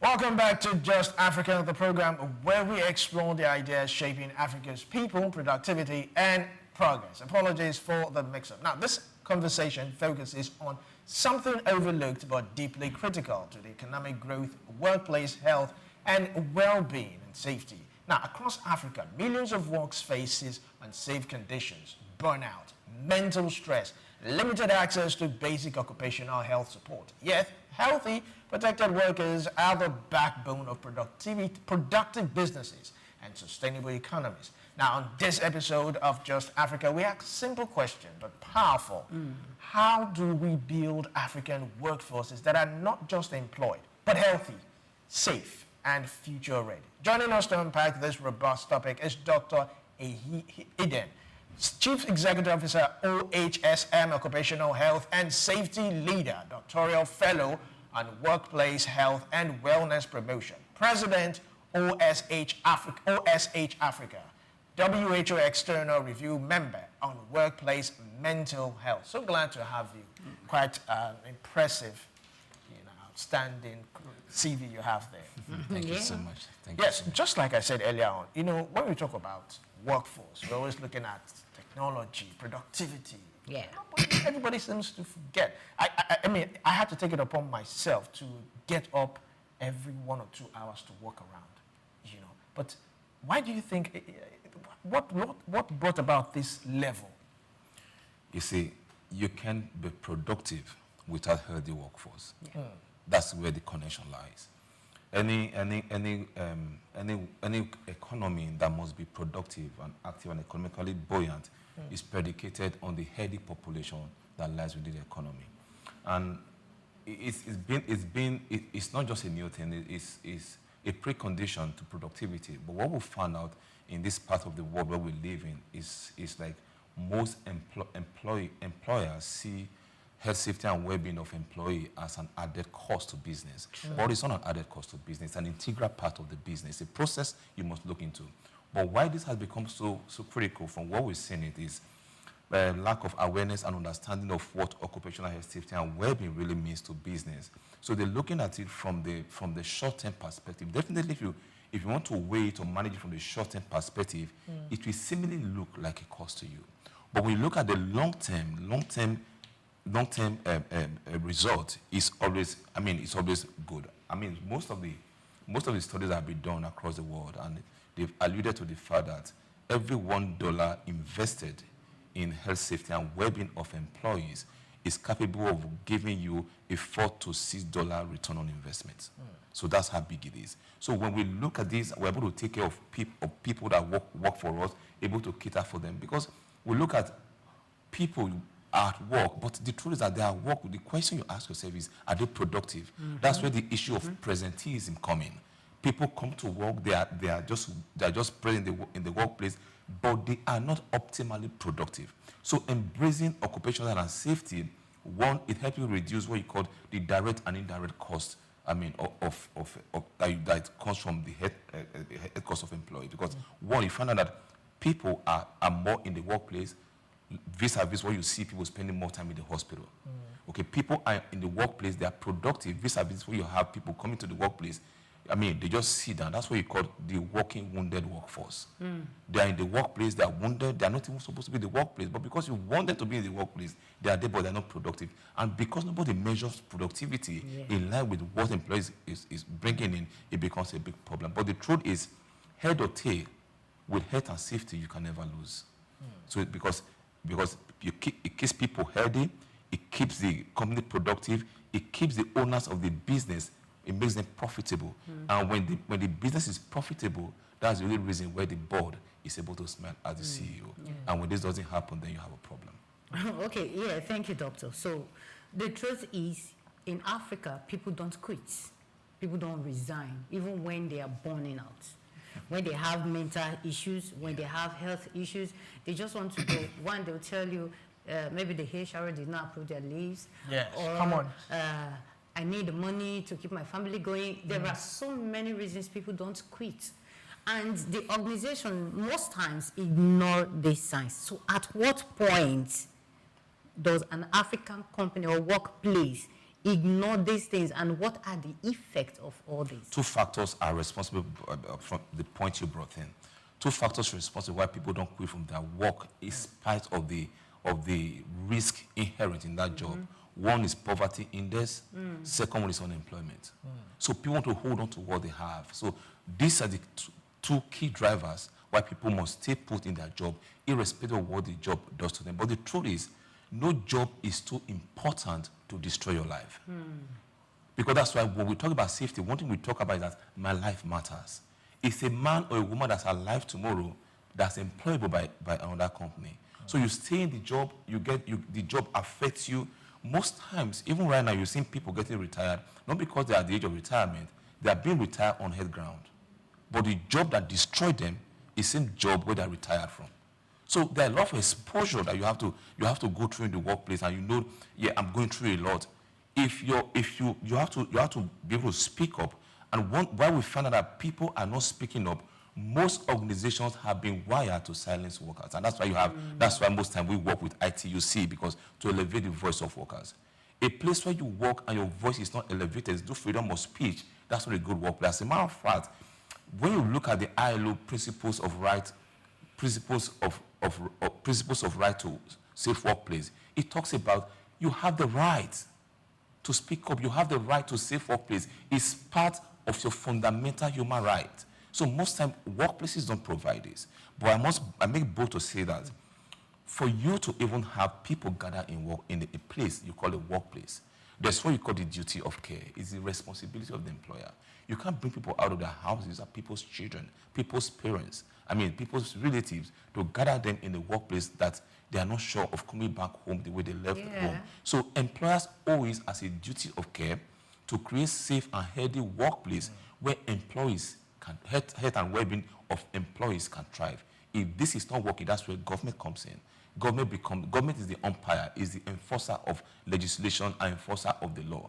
But most times what we see in most parts of Africa, not just Nigeria, most parts of Africa, is that even the legislations are weak. See, the truth is that it's been said, where there is no law, there is no offense. The legislations are weak, the policies are weak. Even when you have the legislation, most of them are unduly outdated. I'll give you a clear example. We thank our last president, President Muhammadu Buhari, who he was the one who had the audacity to sign the Nigeria Mental Health Act into law. Okay. Before then, you know, we had I think the 1958 the Lunacy Act, which of course was a fallout from what we have with colonial masters. I was in Morocco recently. I found that Morocco has 1957 mental health ordinance or so. How do you expect that to be useful in the new workplace reality? We're talking about automation, artificial intelligence, advancement in technology. We are using laws that were formulated, 1950s, where we didn't know how the future was going to look like. So these are the critical issues. So we need to see how we can have good legislations, good policies. We have to have what we call good enforcement processes, where people need to come to workplace and feel safe. It doesn't matter how much we declare as profit, and that's one thing we are driving in West Africa. No company has a right or has good moral to declare profits after tax when you are not giving us the numbers of the people that you killed at the process of making those profits. And this is where the correlation should be built. Before Olumide takes you, Doctor, I want to ask, who is responsible for noticing burnout? Is it the HR? Is it a colleague? Dr. Ismail, who should we hold responsible? Is it the management or is it the employer? Because when a staff is burning out, most of the time, the employer will tell you, I do not know about it. So whom should we really hold responsible? The truth is, in a company or an organization that has what you call good mental health culture, it shouldn't be the HRO. It shouldn't be the safety officer. It shouldn't be the CEO. It should be, we should all know when somebody is burning out. Mostly for those that work directly with them. One of the things we found out, from what some studies that have been done by WHO, we've realized, managers and supervisors have the problem when you talk about burnout. Managers and supervisors grew from technical background. You came into this organization from a certain background as a technical person. You grew into a management position. Yes. That's where the fallout comes from.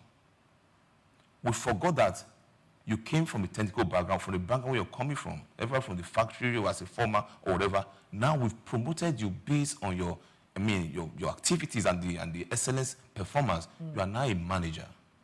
But what we found out that the organization forgets to train these people to be real managers. That's where the problem is. So the manager become terrible in managing people. It's not that he wants to be bad.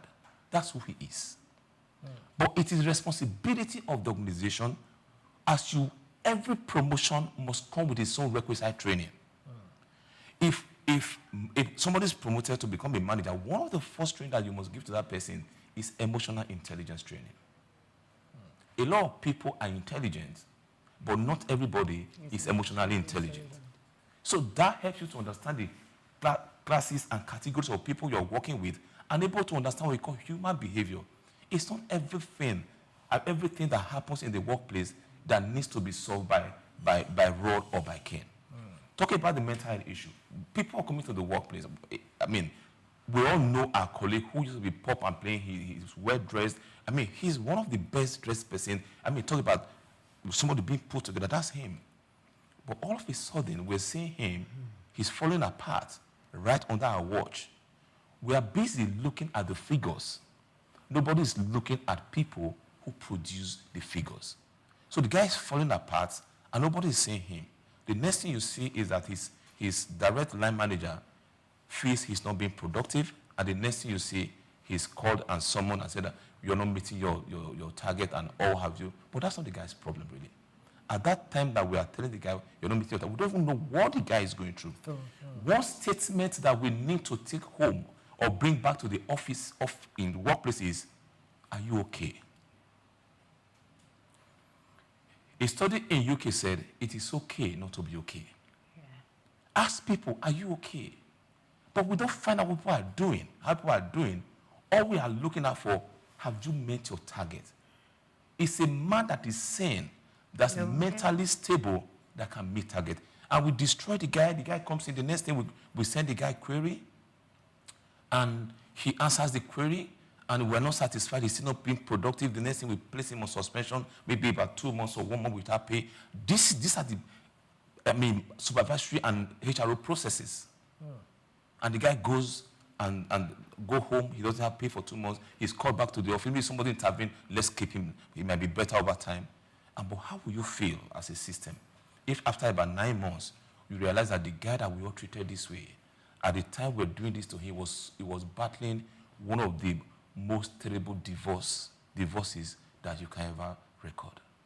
But at the point when he needed us most as an organization, we all turned our back and we became part of the problem. But mind you, studies have said that people spend higher number of their work hours in the workplace. It means your family is there in the workplace. And if we look at each other this way, when he falls down, I fall down. When she falls down, you fall down. If one must look after the other, and the other look after the other, we'll build a very and safe and mentally sound workplace. Thank you very much. This was where I was coming to, mental well-being. Because, you know, in our line of business, they tell you drop your problems at the gate as you're coming. That's for people who work in the broadcast media. That's what they tell us. Basically, what they're just telling you is just put your productive armor on and give your best. And sometimes... Can we rephrase that? Yeah, I understand that point. When you're coming to... What's your name, sir, again? Olumide. When you're coming into this place, right, you are Mr. Olumide. Understand that. When you leave the gate, you are Rince's husband. Why am I saying that? We must understand that you live in two places. So let's not forget that the workplace is not the sole place where your mental health may be affected. You work here, you live in the home.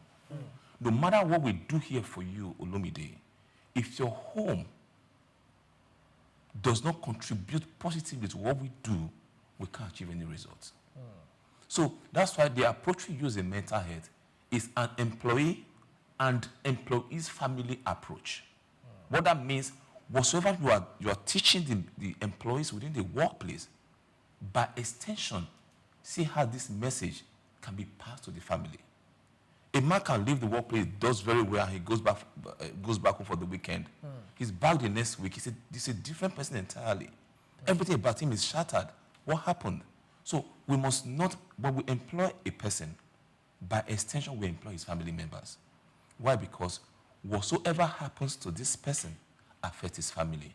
Whatsoever happens to the family affects this person. This is what you call this is where you have the connectedness of everyone. That's why you have what you call the primary victim and the secondary victim. Because if this person is not handled properly, he dies in the workplace. Remember, he has a family.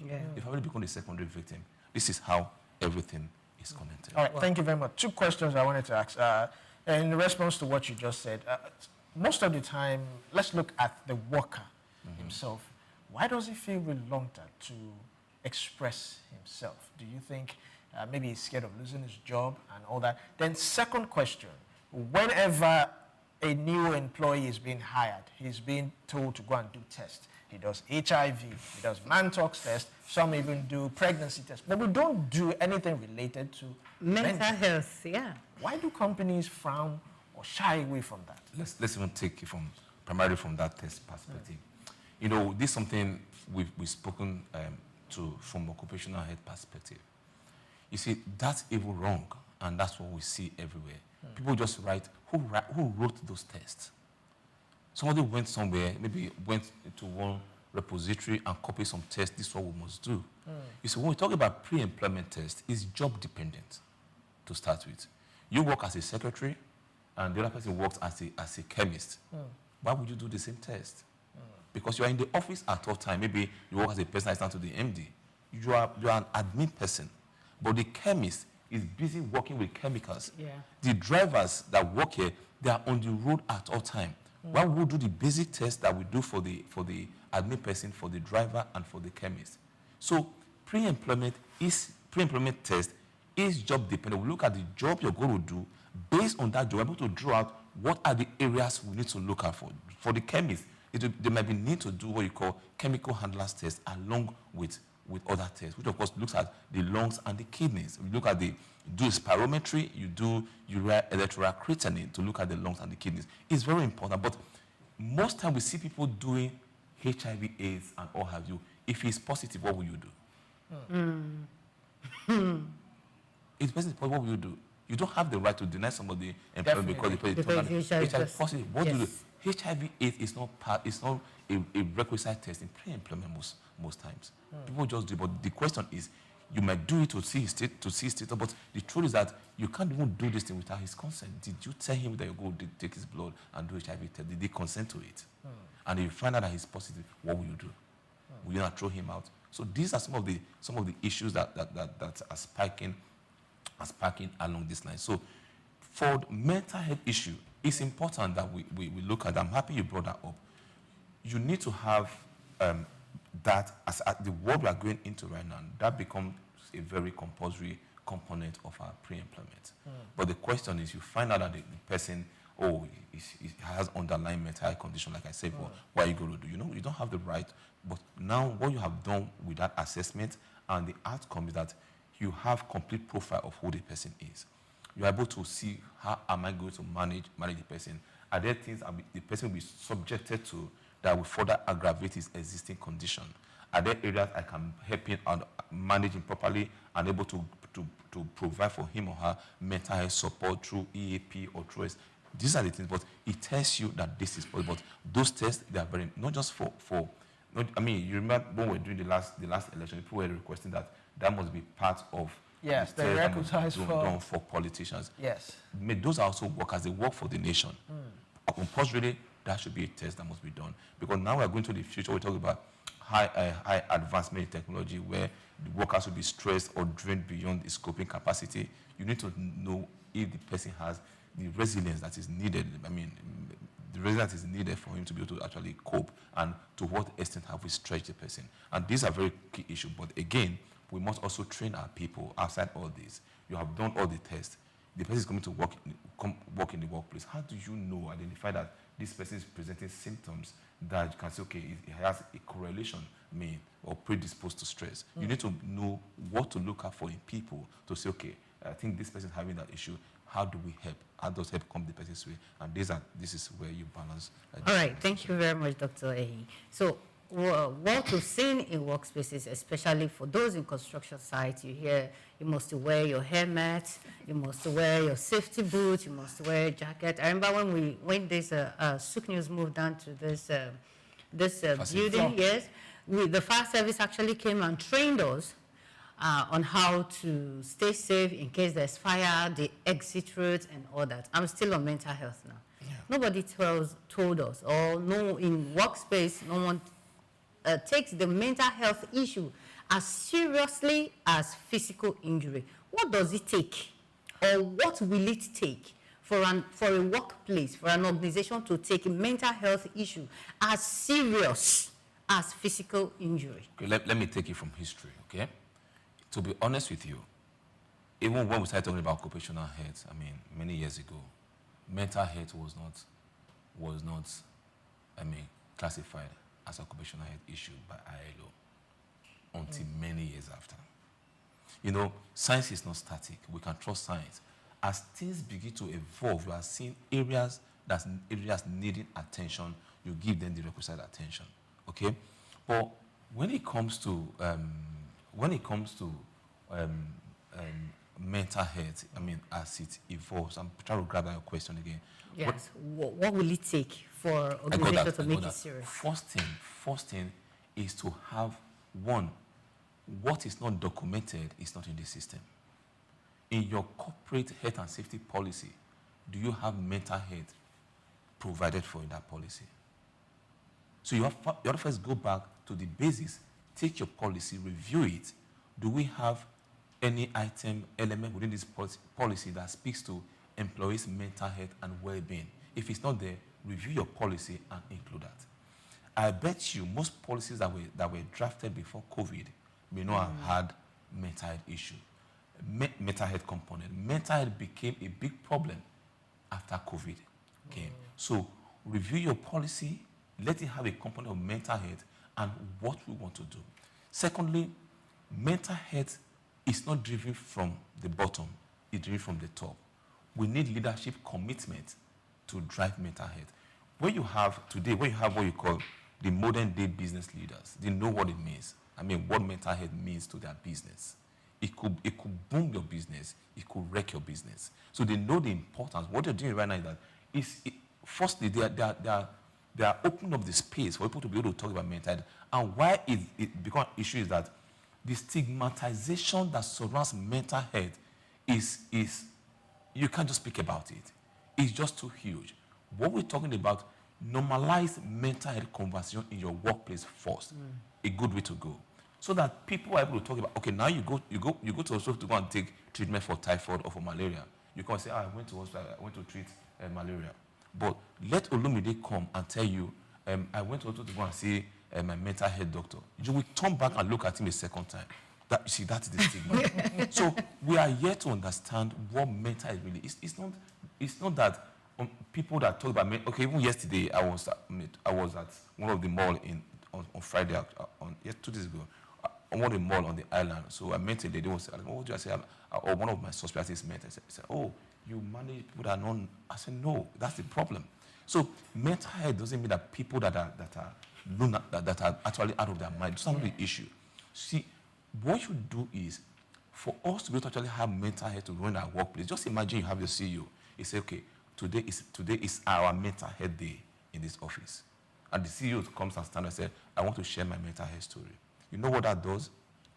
It has helped you to normalize mental health conversation, because knowing that the CEO has been able to share his story, we all listen. You find out that what the CEO went through, how he was able to overcome it, and he shared it with all of us. You find that people in the system have similar issues, but the CEO has just elevated their voice by speaking up about his own personal mental health story, and people are able to talk about mental health. So that, I mean, people that work up in the same department will talk, sir, I think I have this issue. If he doesn't know, you won't know how to signpost him where he can get support or get treatment. And this is how mental health actually comes to the workplace. That I mean, when people have mental health, say they have mental health condition, we should all support him. Just like where I'm sure you've seen some videos where people that have cancer, they're cutting their hair, everybody comes to support them, they cut their hair. We should gather so much support for people that have mental health issues. It's not the end of everything. It's like every other illness. It is treatable. People survive it and come back better. I mean, we need to give that support. But until we do that, the stigma that it has today, we even fall higher. But we need to just destigmatize mental health and let people be able to speak up with that mental health condition without any fear of judgment or being bullied within the workplace because the person has mental health condition. No, it's just like every other sickness, and we should take it in that manner. All right, thank you, doctor. Talking about stigmatization, I'll be the voice for the women right now. Pardon me, Olumide, you know, they always tell me that I'm a voice for the women when it comes to Just Africa. Yes, when it comes to a lady's menstrual cycle, during that period of time every month, some women go through these challenges. Sure. It affects their performance, it affects their mental health, it goes a long way. But most workplaces don't see these cramps that women go through as anything important. We have seen situations, not here though, in places where a woman goes and say, I need 2 days off because I am going through cramps. It is that time of the month where I have to go through this, and they tell you that is your personal problem. What's that name again? Omevi. Huh? Omevi. I'll speak for you. Know why I'll lend voice to this, because I'm a father of two girls. Yes, sir. So I speak for the girl child as well. You see, two things that is not acceptable in any balance you put it. Many years ago, I was not as experienced as this. Then we're having a Twitter conversation. I said, "Oh, we have festive bus in the workplace for something as little as menstrual period."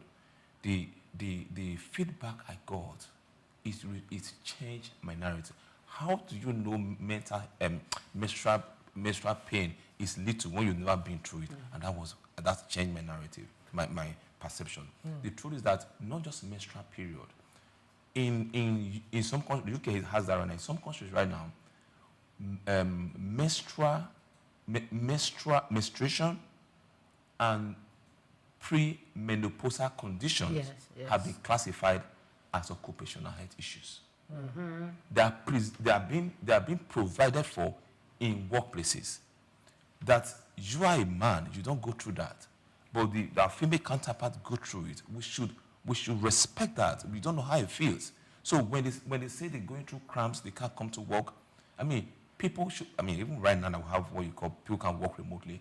Allow them to work remotely and give them soft work process within light job for that period, because you don't know people. I mean, women don't have same pain threshold. I mean, it differs. People have very painful menstrual period, and you wanted to come, and that's what I talked about earlier on presenteeism. They come, they stay in the workplace, but are they really productive? What do you need them for in the workplace? And again, you subject them to further embarrassment. Everybody comes to ask them, what's wrong with you? Is she going to stand and explain to more than 200 people, I'm going through menstrual pain, so that every month we know when she's in her cycle? We don't need that. When they're in the cycle, make a policy. They can take time off within that period. They can work remotely. Just my time of the month is coming. I need to work from home, and that should be approved. Then people that are also going to what you call premenopausal symptoms or condition. I mean, we need to also provide for them in the workplace, because it's not easy. And we need to understand that these people have to deal with a lot of change, a lot of hormonal changes that come with their body configuration.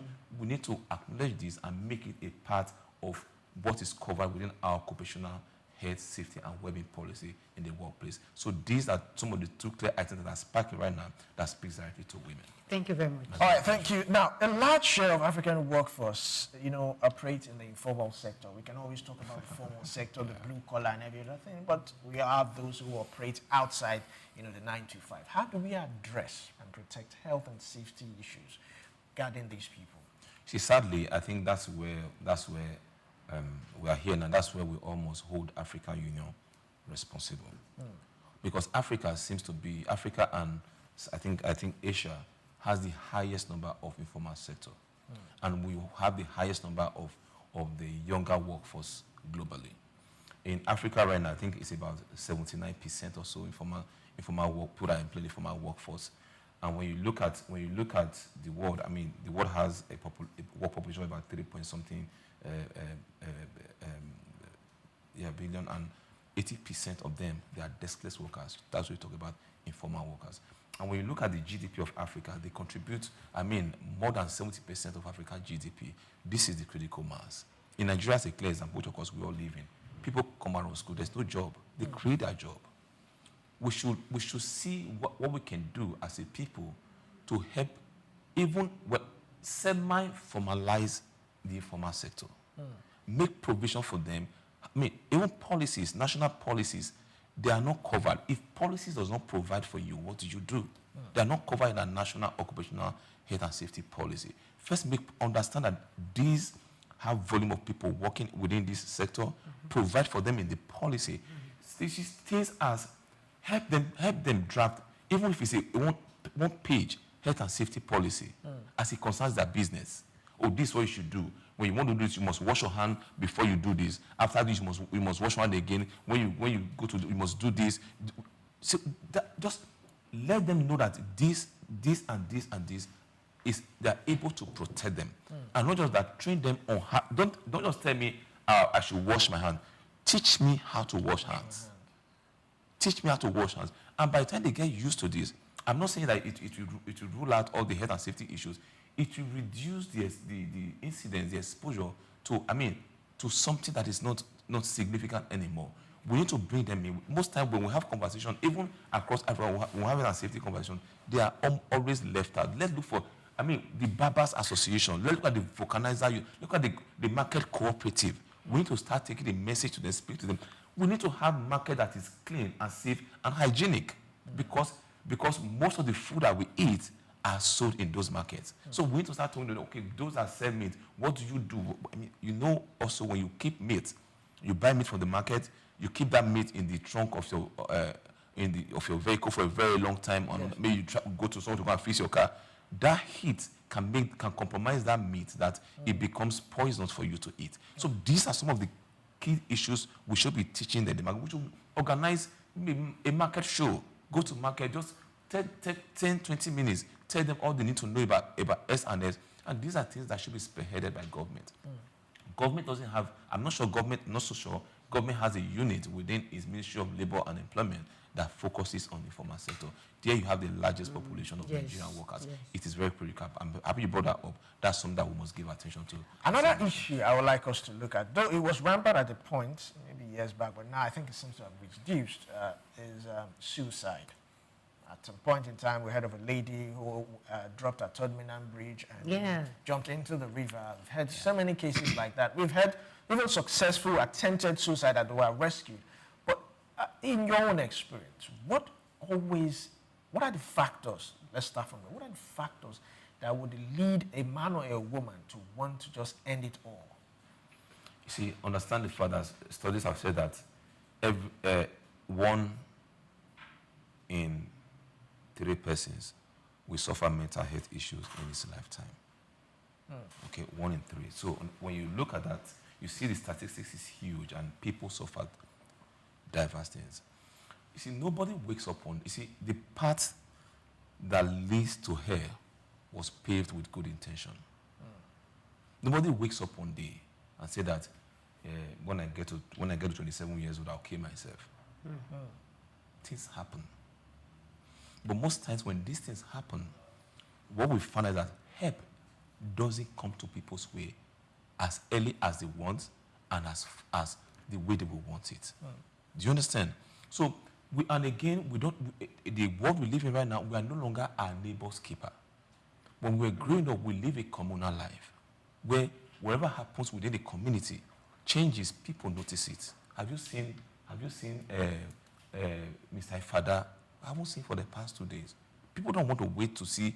They go and knock in his room. Only find out Mr. Ifada is sick. Community carry Mr. Ifada and go to the hospital. That was communal living we grew up with. But now what we have is that people live in fenced houses. We are all prisoners in our own homes.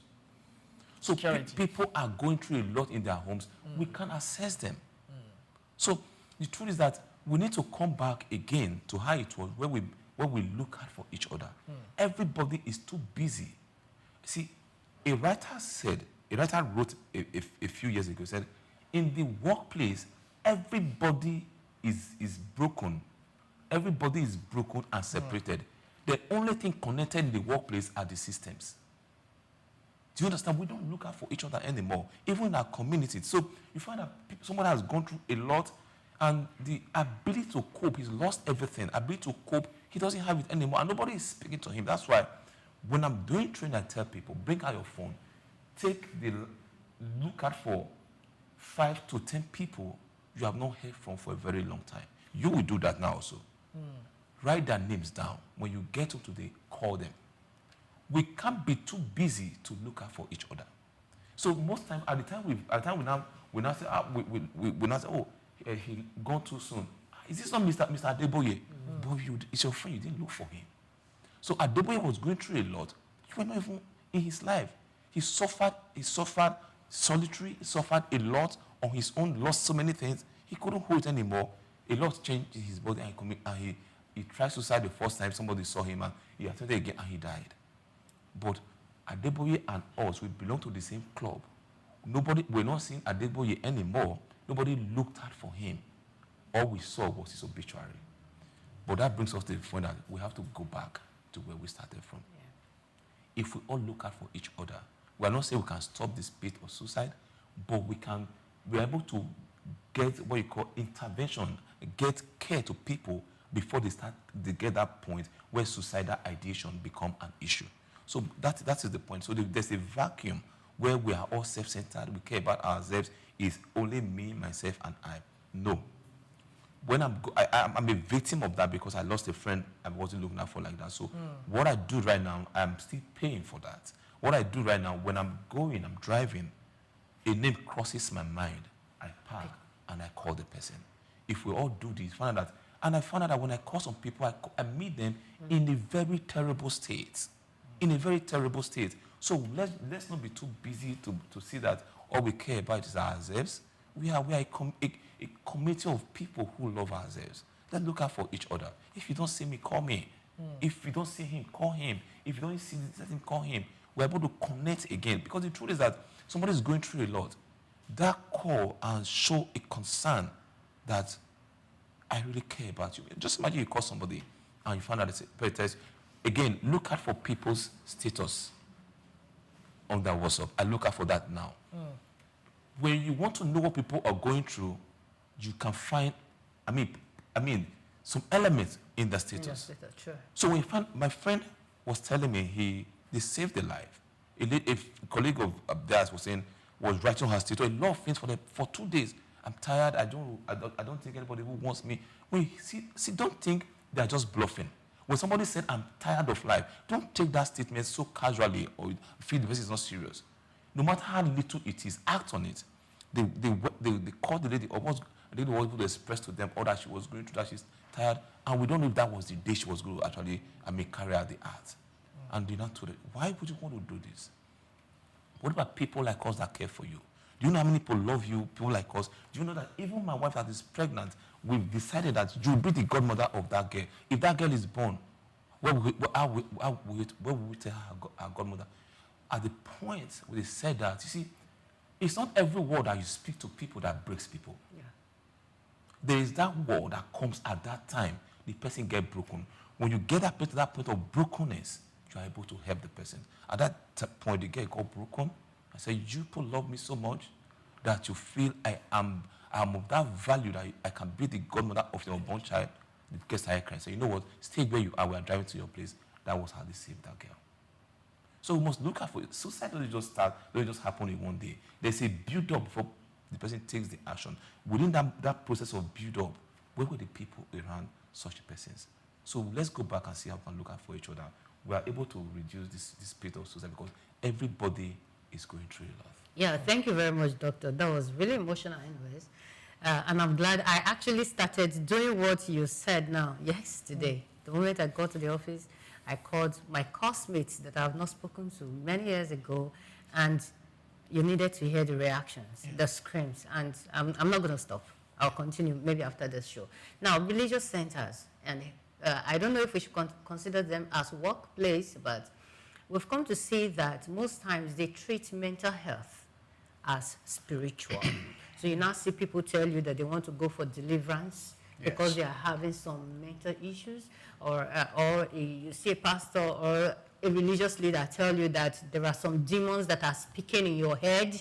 Now, there is a mindset that we need to change here now when it comes to religious leaders and their understanding about mental health and safety generally. How do we change those narratives? Because we need to tell this story differently. If not, the other part of the world, we keep seeing us as their religious people and they don't pay attention to their health. You see, mental health and well-being, when you talk about mental health and well-being, it talks about an element, talks about even the spiritual well-being. It's also very important. They have a role to play. I mean, when somebody feels he's depressed and he wants to rely on the word of God, and said, I want to just go to church and have my quiet moment and talk to my God. That is spiritual. I believe in that. So we must draw the line where those limits are. And there's a place for therapy. There's a place for treatment. There's a place for counseling. So in the churches, you can't just say, oh, come, somebody has mental, come, we cure me. No. When you're doing that, you're literally stepping. I'm not saying God cannot do that. I'm a Christian. You're basically stepping above or beyond your limit. Know where the work you have to do, where it stops. Know when to refer people to hospitals. That's why we have signs. The pastors, they go to hospitals, to do their checks. But people that worship under them rely on God for their well-being. But the pastor that teaches them, the pastor comes forward to do his annual medical checks. A friend of mine just finished his study in one of the cancer centers, one of the cities in Africa, and where she was telling me that one of the key issues she found out why cancer was prevalent from the study she did, could review that people have cancer. They come to the hospital and they have early stage cancer and it's detected, through screening. And they tell the people, oh, you have cancer. And this is what we saw, and we were able to treat it. Thank God we saw it, and you come for early management. The person, God forbid, takes the result and disappear from the clinic. They don't see the person they get here after 2 years. When they take that result, they go to church and go and start praying in church. I'm not saying prayer is bad. Let's know when we have to pray. Let's know when we have to seek medical help. They go to church and start praying, and some are fasting with that cancerous condition, and they come back after 2 years. The cancer has evolved to stage 3 cancer, and there's nothing anybody can do anymore. So we need to understand that Yes, it's good to go to church to seek those moments with your Creator. It's fine. But understand the fact that there's a place, there's a limit, and there's a place where you have to seek mental help for people that have been trained to manage mental issues. And this is where I draw it. This is where I sum it up. All right, so in rounding off, I'd like to share a story also. In my former workplace, we had a driver who went through a major operation, and he was actually advised to take 1 month off, but insisted and came back to work. And we were all angry about this man. Why would you do that? And he started working, and the CEO didn't see anything. About a month after, he died. That was quite sad. So where I'm driving at is, do we have existing labor, occupational laws that protect the rights of workers? Because these are crucial things we need to discuss. What policies need to be enacted? What needs to change? How can the federal government, step in this time around? See, there are policies actually, and there are policies that are legislations, but like what I said, most of the legislations are either outdated, right? Outdated, and some countries don't have, like Nigeria as a clear example. You want to live here. We don't have, as a country, we don't have an occupational health and safety legislation. And it's sad. What we have is Factory Act, which of course is not sufficient. But we have occupational safety policy. So these are the things, this is where it should start. And occupational safety legislation, it covers every worker that work with that geographical location, that country, where that policy have what you call the jurisdiction. Okay? So they're enforceable, they are punitive actions. That's why you can say, okay, based on this policy and violation of workers' rights, this company can be sued, or based on S&S, but we don't have we don't have all that. So the truth is that we need to see how we can, because it's not just about occupational safety practitioners, it's not about us alone. We are workers as well. You're a worker. Everybody needs to start lending their voice to this, because our quest or our aspiration is that every worker that leaves his or her family for a workplace every day has the right to return back to the family the same way he left. But if that is not happening, there's a problem. I was reading earlier today, CBN report of 2025, the first half of 2025, how much Nigeria spent on foreign education was $30.7 billion. That's what we spent. Now, the question is, these people go abroad to school, spend this money, just put the figure down, spend the money for people to go abroad to school, they all come back to the country, assuming, and they go into the workplace because there are no laws that protect workers in the workplace. Maybe 50% go to the workplace, about let's say even 7% of them die in their first 24 months of work or get injured or become invalid and they cannot work anymore. Do you know the laws? Why nobody is taking this thing serious? Because we are not able to put cost to what we are losing. The country is bleeding because there are no laws to protect its people. We must see occupational health and safety as part of national economic index. You can't measure how profitable or productive a country is without using the component of occupational safety and how many people we've lost over the years to actually do the correlation. If a man dies that was just about 27 years old, the calculation has to be how much was spent in his education from the time he was born till he graduated, became 27 years old.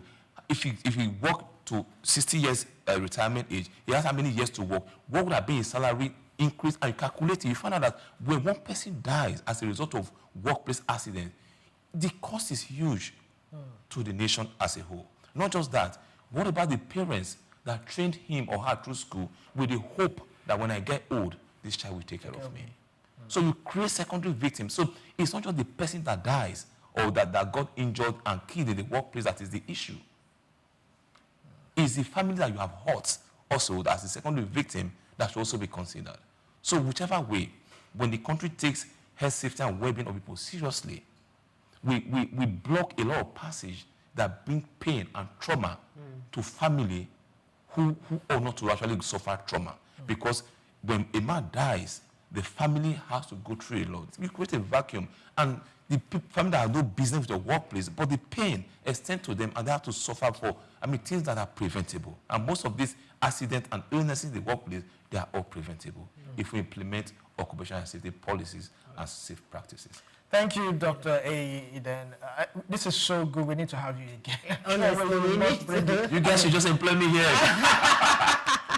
Yes, thank you very much for your insight. Thank you for joining us. Thank you so much for inviting me. I enjoyed myself, actually. Thanks for the very stimulative conversation. Okay. All right, such a powerful conversation. Mental well-being, occupational health, and operational safety standards. And just like Dr. Eden said, if you are watching right now, pick up your phone, look at 5 numbers, and call and find out. You don't know what that person is going through. You might just be that voice that will save that life. This is where we'll round up the first segment of Just Africa. Stay tuned for the second segment. We'll be right back after this break.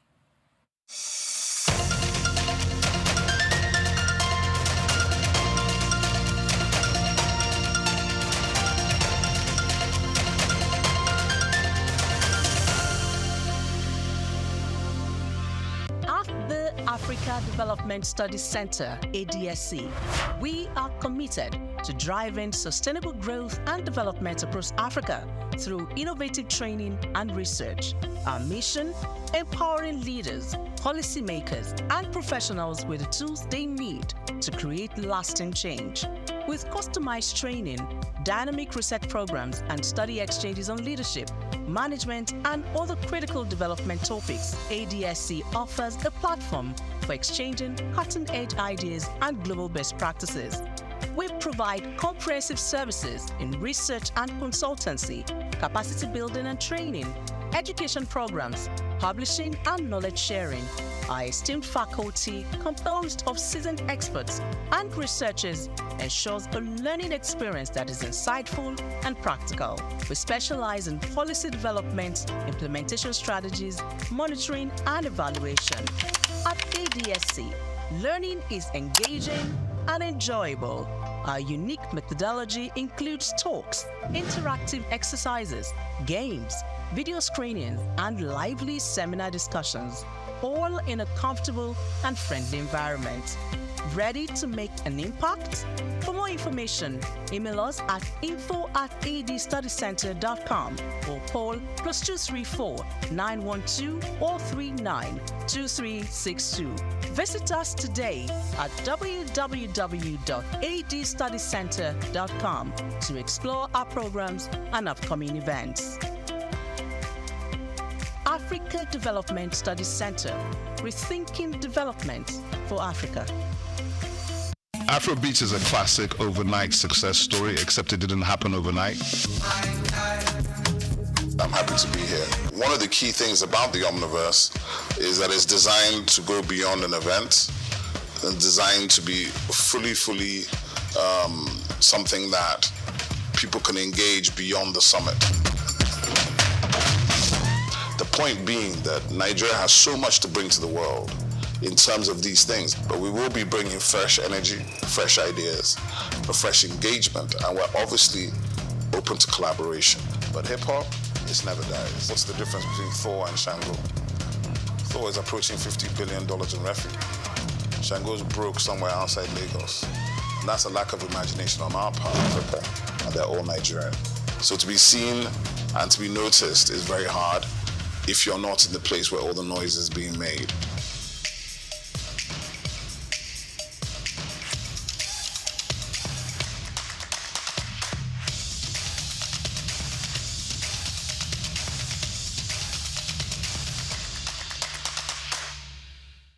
Known as the father of African literature, Chinua Achebe was born on the 16th of November 1930 in Ogidi, now Anambra State, eastern Nigeria. He was born to Isaiah Okafor Achebe, a teacher and an evangelist, and Janet Anenichi Iluebunam, a vegetable farmer. Achebe has reshaped the global understanding of African identity through the power of storytelling. Raised during the twilight of colonial rule, Achebe's education was steeped in both Igbo tradition and the Western values of post-colonial Christianity. As a student at the University of Ibadan, he became fiercely critical of how Africa was portrayed in Western literature. Achebe believed that Western literature often painted Africa as a dark and primitive continent, but he sought to tell the African people's lens. In 1958, Achebe's groundbreaking novel Things Fall Apart shattered colonial narratives through the tragic story of Okonkwo, an Igbo warrior.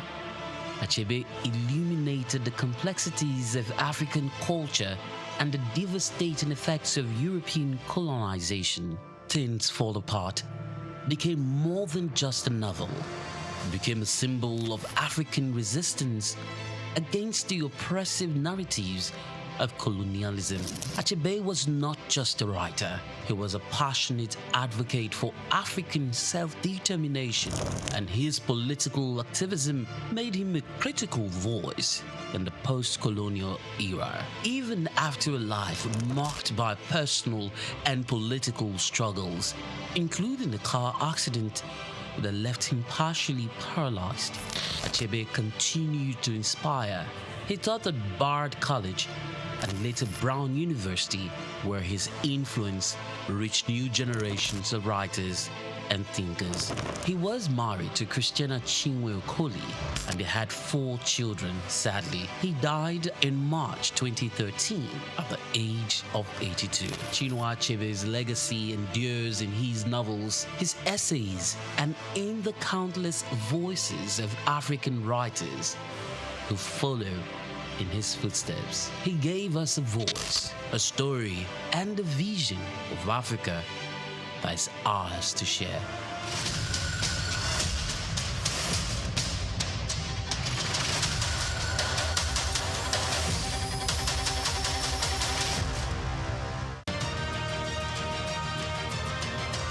In the heart of West Africa, where the Atlantic Ocean meets vibrant coastlines and cultural richness, lies a country that has long served as a bridge between tradition and modernity. Welcome to the Republic of Senegal. From its diverse languages to distinct cuisines and colorful attire, Senegal mirrors the broader identity of West Africa, a region shaped by history, resilience, and remarkable diversity. But among its neighbors, Senegal stands apart in a unique way. Since gaining independence from France in 1960, it has never experienced a military coup, a rarity in the region and a testament to its stable democratic legacy. Its capital, Dakar, hugs the coastline and is home to nearly a third of the country's population, around 5 million people. Though over 90% of Senegalese identify as Muslim, the nation's first president, Léopold Sédar Senghor, was a Catholic, a poet, and philosopher. Senghor played a pivotal role in post-colonial West Africa,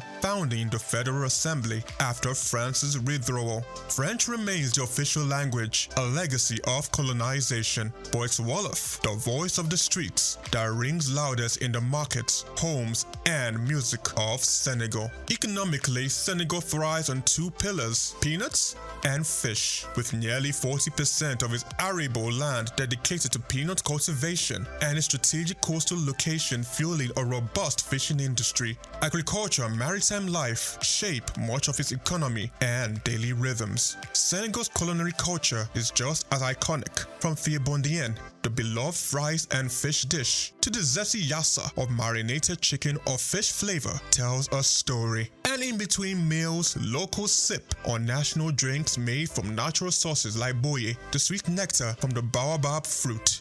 Wander the streets and you will likely spot sheep and goats roaming freely, not as strays, but as symbols. During the Muslim festival at Tabaski,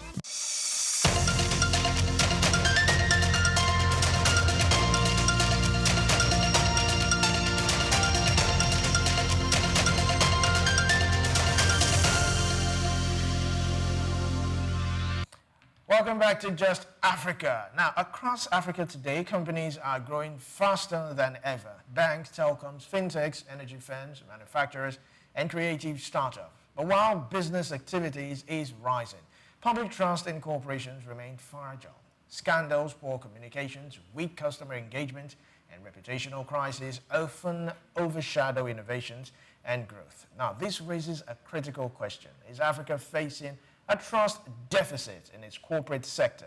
And can strategic communication and branding fix it? Today, we explore reframing Africa's corporate narrative through communication, branding, and trust building. All right, we have a guest right here on Just Africa today. We will be discussing reframing Africa's corporate narrative through communication and branding and trust building. Joining us to unpack this robust topic is Gloria Kafui Agbomaji, corporate communications, marketing, and brand management professional. So glad to have you today on Just Africa. Gloria. It's really good to be here. Thank you for having me. You're welcome.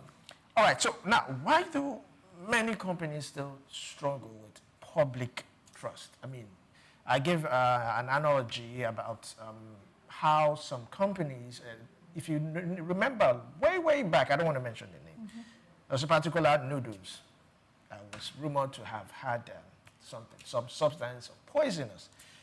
And, people stopped eating that noodles for a while. It took years of rebranding and all that.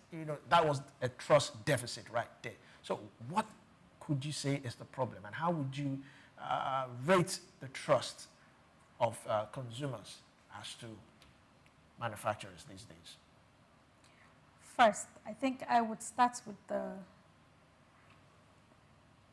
from the roots, which is usually the design of the product. When we are designing the product, do we bring on board our corporate communications team, professionals, to help us look into this product before we take them into the market? Designing a product, because I always say to people that when you're designing a product, you need to first bring in your team, first your marketing team, the branding team, and then communications. Most of the time, people have the marketing team and then maybe the branding team, because you have to do all the packaging. But you forget that you have to communicate this to your audience. So the communication is not at the forefront of what they have to do. And then the product goes into the market. There is no preparedness in the case of crisis. When something happens, what do you do? There is no policy to say, if we have this crisis, this is how we handle it. So it's the way most companies usually handle communications. They put communication at the back seat. They don't consider communications to be one of the most important, to be a strategic role. Whereas it's the most strategic position, is the most strategic business unit an organization can have. So putting it at the back burner, it's what is killing most organizations. So when something happens, they are being reactive instead of being proactive. Most of the organizations that are proactive towards communications, that have that unit well positioned within their organizations, are the ones who win when there is case of crisis. All right, so if I may ask you now, how important is communications as to branding, marketing, side by side, these things? It is very important, first. And the reason it is very important is because what we are doing now is communication, right? Branding is all of this you have seen. It is the body language, it is the packaging. That is branding. We can already see, people can see it, right? But how do you interpret it? Because if you leave anything open to interpretation, I see things differently because we all have different backgrounds. So if you don't then tell your story, your narrative, the way you want it to be told, it leaves people to perceive it or interpret it the way they want it. So organizations then need to intentionally or deliberately tell their own brand stories. That is where communication comes in, to say, okay, we have done all of this branding. It looks good. We've used yellow, the colors and all of that, they are still the basic part of branding, right? We have brand values. We have internal culture. We have the external things that we want. We have stakeholders that we need to speak to and all of that. All of that, we've already positioned. We already know something we need to do. But how do we then tell that story? That is where communication comes in. And that story needs to be told, like I said, intentionally, purposefully, and it needs to be told to the right audiences. So that's how much communication is important. You cannot put it at the back burner. Yeah, thank you very much, Gloria. I love the fact that you said you have to tell the story intentionally. But that is one thing African companies are really not doing right now. Because most companies, we are allowing foreign companies to tell our stories for us. And of course, they are not saying it the right way. Yeah, of course. You understand? Definitely. So now the question is, what is holding African companies back? What is depriving us from telling our stories by ourselves? And some of the stories African companies are telling us, they are either defensive or they tell it halfway. Because they feel they do not want to lose customers, or they do not want to lose collaborations, so they don't want to tell it the way it should. What is holding African companies back? Well, I think if you ask me, at first I thought nothing is holding us back, because if we want to do it, then we go ahead and do it. Because when I was prepping for this subject yesterday, I thought to myself, Africa has a lot of stories, right? Yeah. And I think I would praise the corporate, the companies, I mean, that's the private sector, for what they've done so far in telling Africa stories to the world. For example, Afrobeat, our entertainment sector, it's a big part of what the private sector has been doing in telling our stories to the world, right? So, I mean, I would give them their flowers, because they've done a lot in telling our stories. Let's be honest. Yes, they are doing a lot of work. So this is where, right, we need public sector support in telling these stories right. We have all of these beautiful stories to tell. We have, but then we don't partner. There needs to be, not like we don't partner. We've been seeing partnerships, but they need to be upscaled, right? They need to be scaled in such a way that we are intentionally telling the stories. Our festivals, our culture, even the infrastructure, even the work we are doing, even what we are doing in tech. Now, I take tech as an example.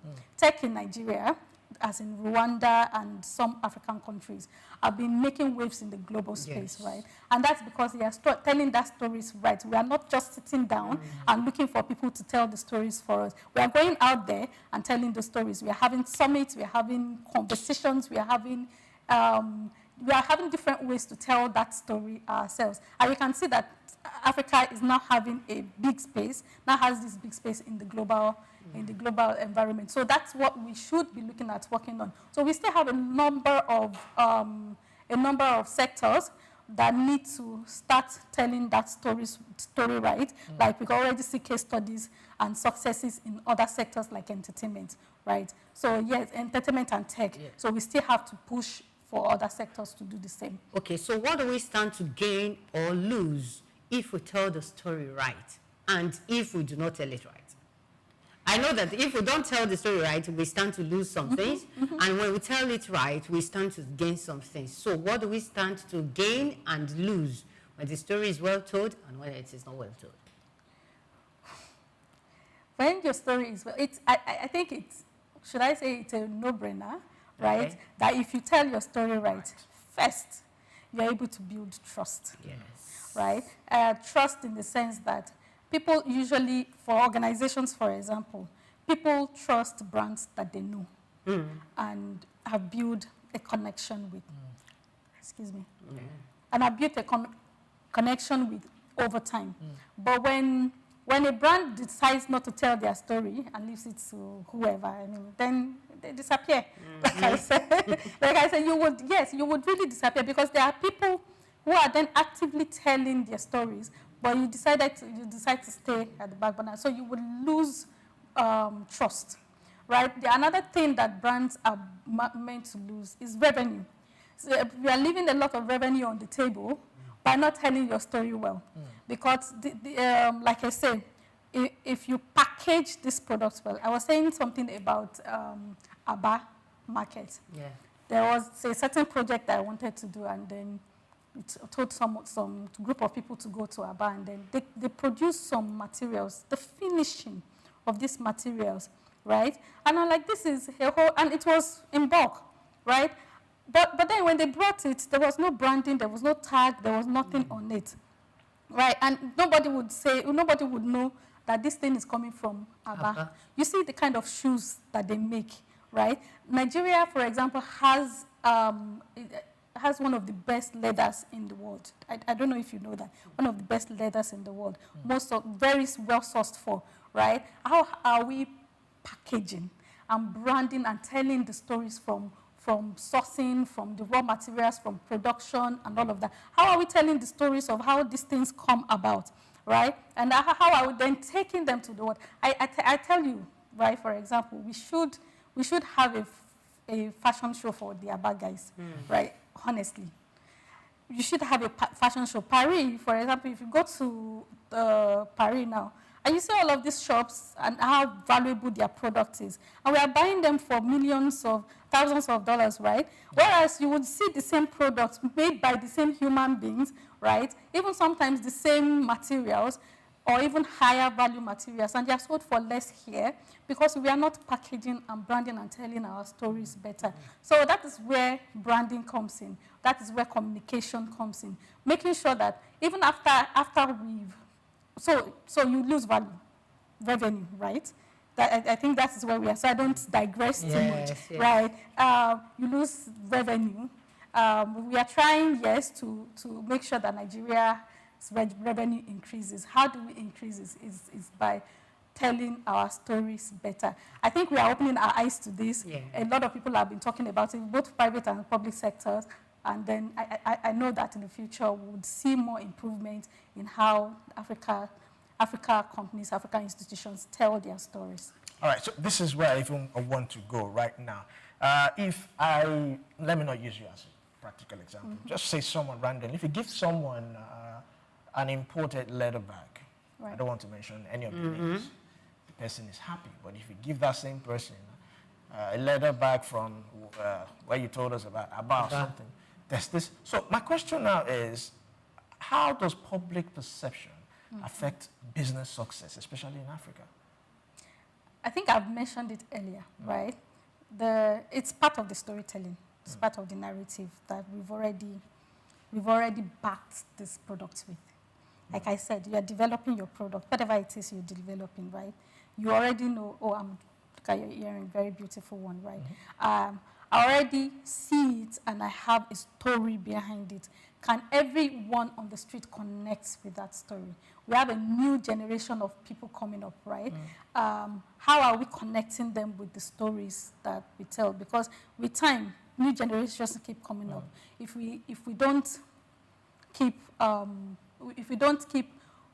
is it upgrading our story in such a way that connects with them, then we lose that value. So your question then is, your question again? How do public perception, how does it affect business success?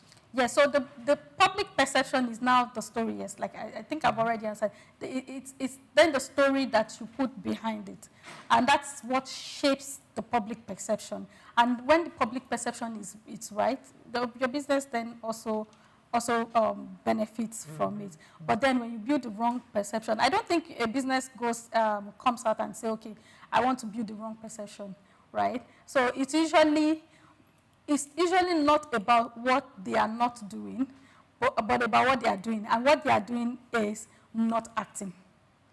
What they are doing is not telling their stories right? So we need to start telling stories. We need to start no matter, and I mean, in this digital age, it's become very easy for us to tell our stories. It's become actually very easy. You can use social media to tell your stories. SOUQ TV is on YouTube. Yes. You can watch SOUQ TV on YouTube.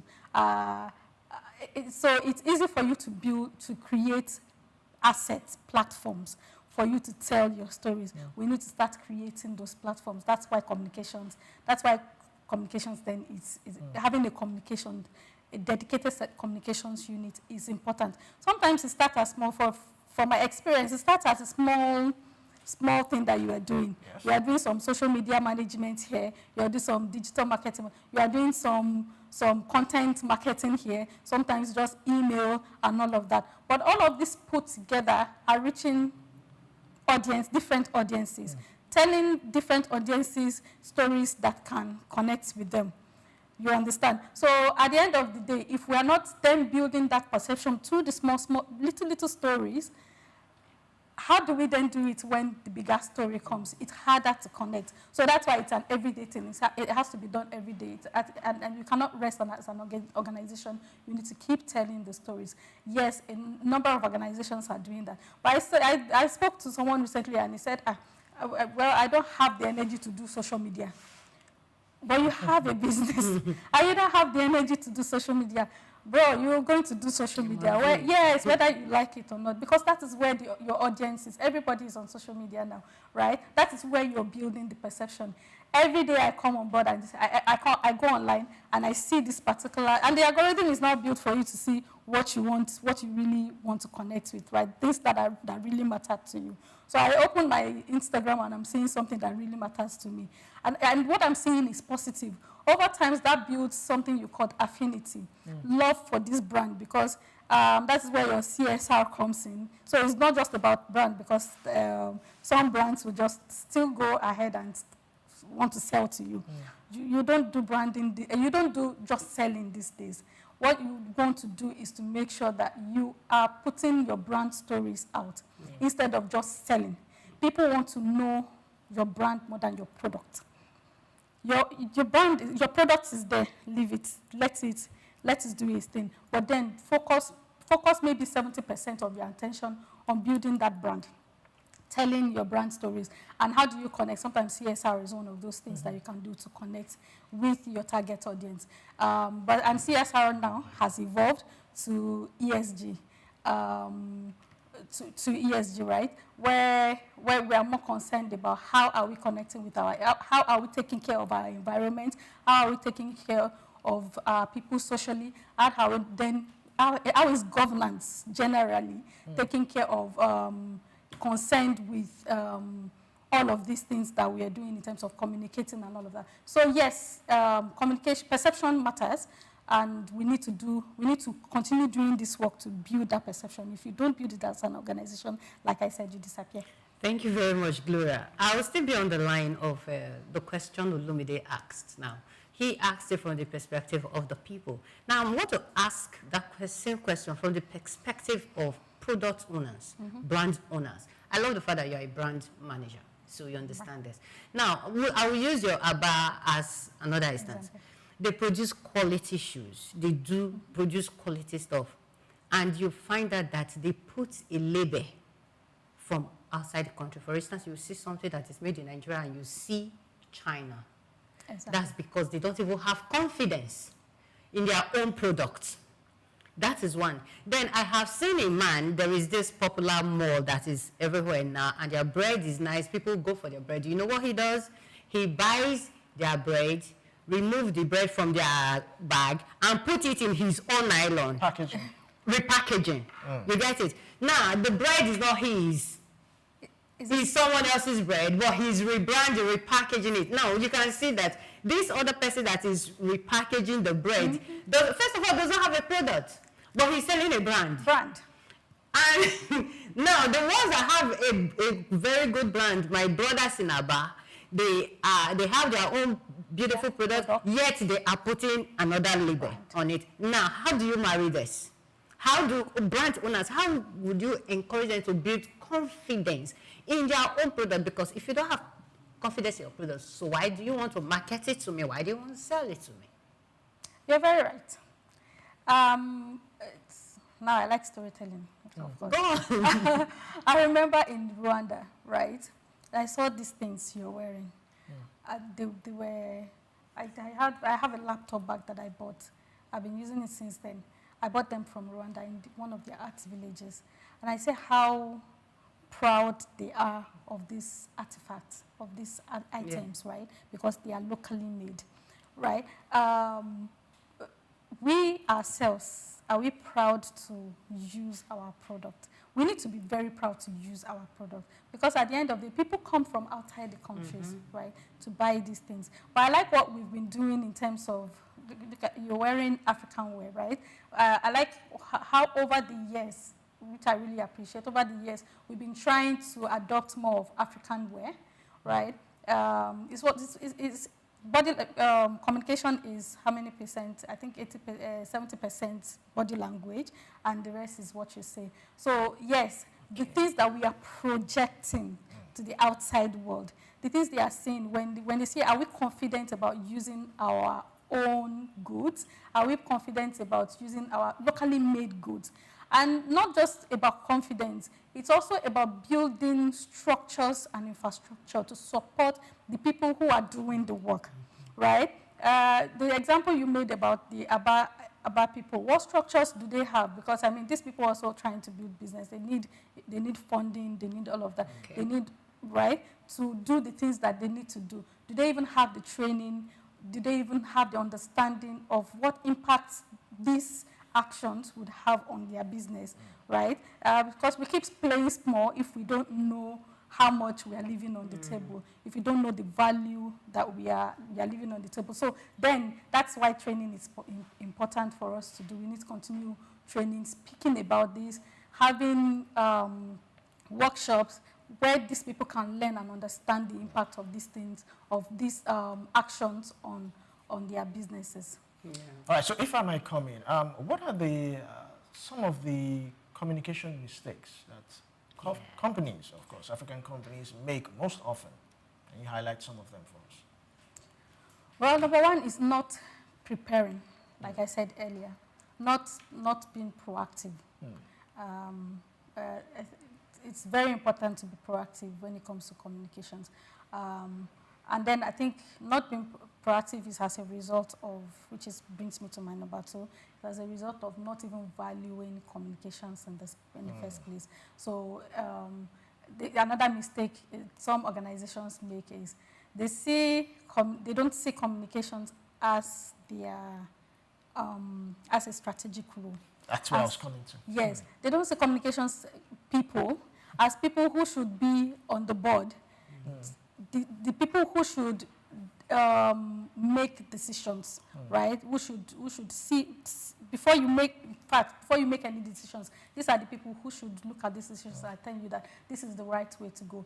They are the people who are supposed to design your materials and all of that. So they should be in your decision-making process. Most organizations don't make that. Sometimes some of them go ahead and decide this is what we want to do, and then throw it at the desk of the communications person. So you've already built a bad product, or you've already made a bad decision, but you want the communications team to sugarcoat it. We are on TV, but I hope I can talk about it. Okay. Well, we were having this conversation in my business school about CBN, the recent CBN issues during the last administration, and we had this dilemma: how would a communications person have handled that naira swap thing? Okay. How would the communications team have handled that? Because at the end of the day, the decision has been made. I would ask myself: was the communications team on the table when this decision was made? Were they present when the decision was made? How then could they resolve it when it has turned into a crisis? Yes, so one of the biggest mistakes that companies make is to put communications team on the sideline and make decisions and let them be there's a word I want to use for it, but it's coming. It's not coming. They make them executioners instead of being the strategic thinker in the whole process. Okay. All right. So someone who has a small business who is just starting up, the person may not have a team of communicators. And of course, you still want to push a brand. You still want to. So how will the person go about it? Someone who is just starting. And apart from, because right now everybody's just doing, even the social media thing, the content you are putting on social media, there are content that we actually sell an organization or a company or a product, whatever it is. And because you saw a particular company do it, because that's what we say on social media, everybody wants to follow the trend. Everybody's doing that. But yeah, let's do it. But for me, I feel that every brand should understand what works for them. So for an organization, for a product, for a brand that is just starting, a startup, how would the person go on ensuring that, yes, my brand is known, ensuring that, yes, my product is patronized and all that? How do small businesses, yes, small and medium scale yes, who don't have communication team, yes, how do they handle communication? How do they handle communication? Yeah. Knowing that they are short on fund, they probably don't have the team to execute most of these grandiose things that we are talking about. Yes, I think it starts with the owner of the business, right? Seeing small businesses where the owners already understand what they want to do in terms of communicating, and they are not only just selling product; they are also putting themselves out there, going to conferences, building stakeholder engagement, building networks. Yeah. Because at the end of the day, most of these networks are the ones that speak for you when you are not in the room. Yes, so it speaks for your product, it speaks for your brand when you are not there. So they are strategically already going out to build all of this network. Corporate communications, like I said, it's not just about what you're saying. It's also about what you're doing. It's mostly about what you're doing in the background. So stakeholder engagement is a big part of it. So a small business then, the onus lies on the founders, on the executive, to start doing the groundwork of building networks, building stakeholder.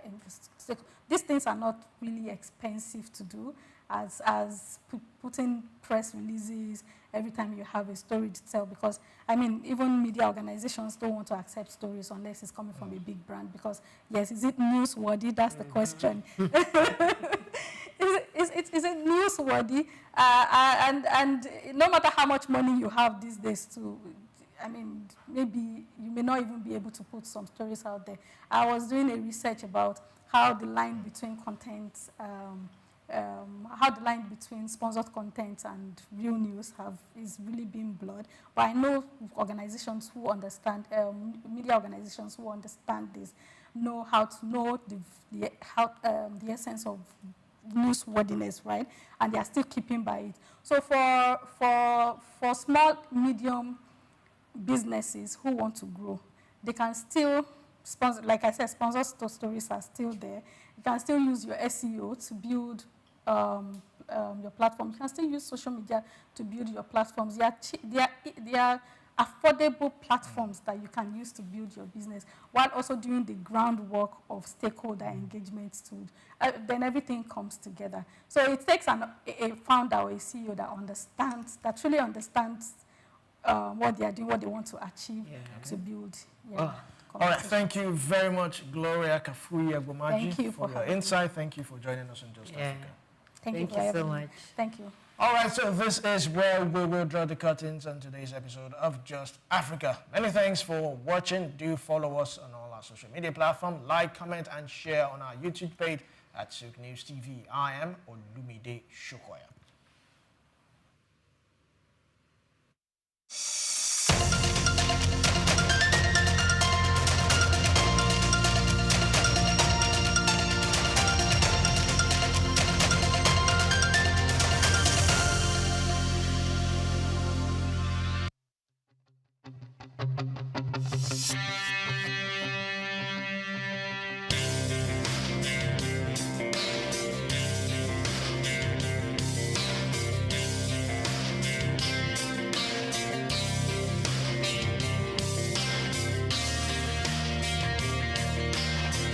When you visit Lagos for the first time and Google fun or recreational places in the city, at the top of that list will be Freedom Park. Located in Lagos Island on Broad Street, Freedom Park over the years has become home to the Nigerian arts and the culture at large.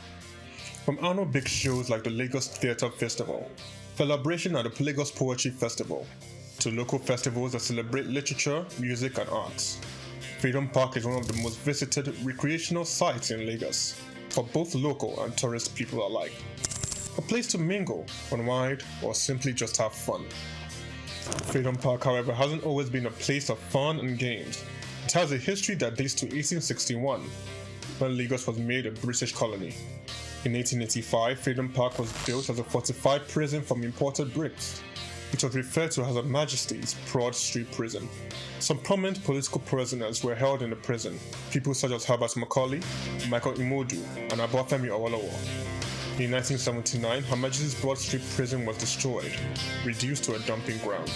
It was later rebuilt in the 1990s, celebrated in 2010, Nigeria's 50th Independence Day. Freedom Park still holds a bit of its history within its walls. In the museum, where there are pictures and artifacts. Some of the old prison facilities have been converted into leisure facilities that people visit and enjoy today.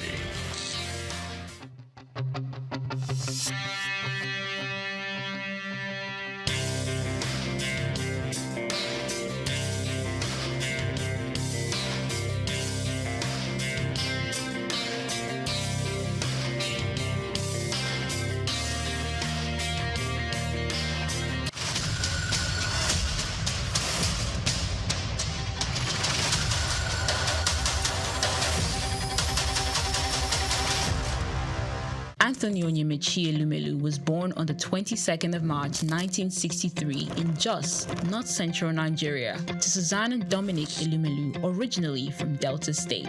Tony earned a degree in economics from Ambrosely University, where he laid the foundation for his future career, and then furthered his education at the University of Lagos, where he obtained a master's degree in economics. His academic journey also includes attending the Harvard Business School, where he completed the Owner of President Management program, equipping him with advanced business management skills.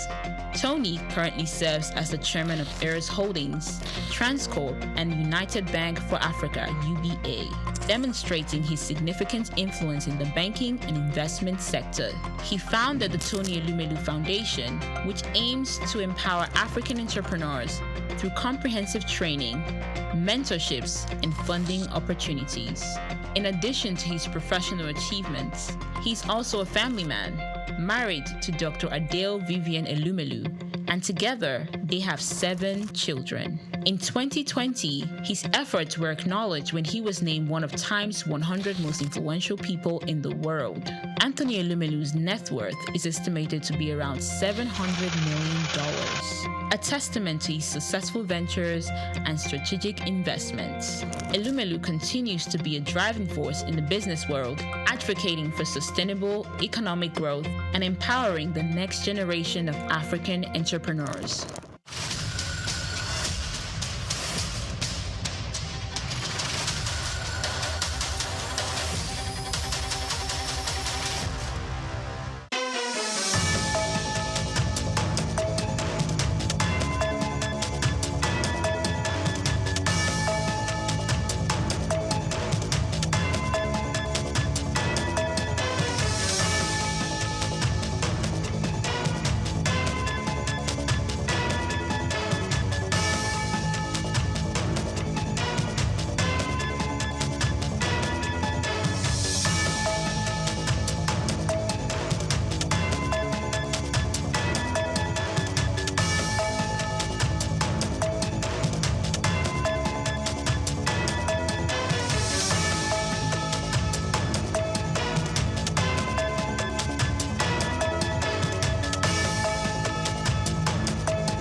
Well, you already know my name is Steve Omojafo, and my middle name is Bamidele.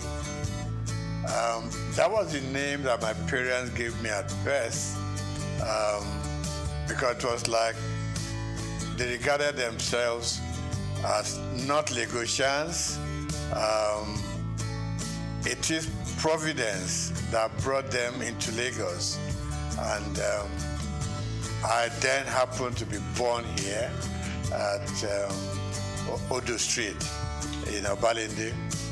And in fact, we didn't go to Mercy Hospital then. There was a little home along Odo Street run by a very experienced nurse, Mama Nurse, that's what we, So I was born in that little place and grew up from there. Like I said, my middle name is Bamidele. My parents probably said, well, we have had you here, but this is not home. As at that time, you will go home with us. No problem. So I started off at St. Matthias Catholic Primary School on Louis Street. And I was in St. Matthias from 1953 till 1960 when we finished with our primary school leaving certificate. Then from there, an extra year at Holy Cross School. We needed that extra, they call it prep class. Prepare yourself to go to the secondary school. And from Holy Cross, for 1 year, I moved on to St. Gregory's College, Lagos. Now, growing up in Lagos was one of the best things that happened to us then. Life was good, life was easy, life was safe, life was like everything that a young man could aspire to. We went to school with Scholars Bus, which was virtually provided for free. When Scholars Bus was not available, it was fun walking from Obalende, firstly to St. Matthias, and then from there to St. Gregory's College. Life was good, life was safe. You could go out any time of the day. You could play from house to house. Parents knew each other very well. And so, in fact, when you were late somewhere on your street or in your neighborhood, you could sleep there because they would send a message to your home that Dele is here, so don't bother. The next morning you wake up, have your bath, have breakfast, return to your home. There was this community life that we all lived. Parents could discipline children of their friends, okay? Not like these days, you dare not touch any other child. The parents will come and, do a battle with you that I didn't send my child to you to be flogged or to be beaten. So it was a very beautiful life. So went to St. Matthias, went to St. Gregory's College, and then from there to University of Lagos. We were brothers keepers. School was fun. Teachers were all there just to teach you. There was no messing around. There weren't any bad habits that people could be developing along the line, So that was my life growing up. So we were all walking through Balinde to Lafiaji, to Campus Square, to Tokunbo, Okekpokpo, So we were children of the neighborhood. We were children of the area. So I'm never ashamed to say I'm an area boy in Lafiaji. Today it has become a taboo, but then we were proud of our origin. We were proud of our place of birth, and we were proud growing up in the neighborhood. So today, still believe me, I get up on some Fridays, I just go to Lafiaji, I stay with the guys. Okay, not all of us were fortunate enough to go through the system. Okay? So those who, in quote, we left behind, we still, a lot of the time, we still talk to them, we still relate to them when there are problems that we could fix. You know, we help out. Because, I mean, it wasn't their fortune to be able to have gone. I know some dropped out, you know, on their own volition. But generally, we all like the idea of going to school. Some couldn't make it. But we still relate to them. We are still friends. So I'm not surprised I leave Holy Cross Cathedral and I just hear people call me my names. And I know these people are those who knew me when we were growing up.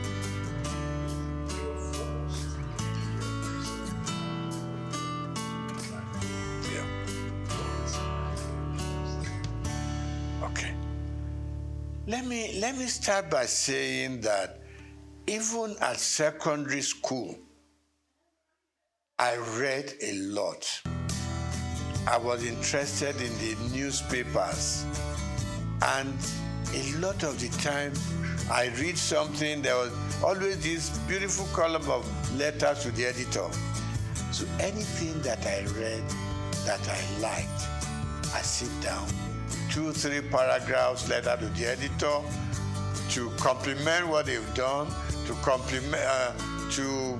criticize what I didn't like, and these things were published, and I liked it. Okay, you open the papers and you just see, contributed by Steve Omojafor, or some will call me Bamidele Omojafor. So that kept me getting interested in the media. So when I left secondary school, after higher school, I would just pay a visit to Daily Times, which was in Tinubu, Kakawa Street.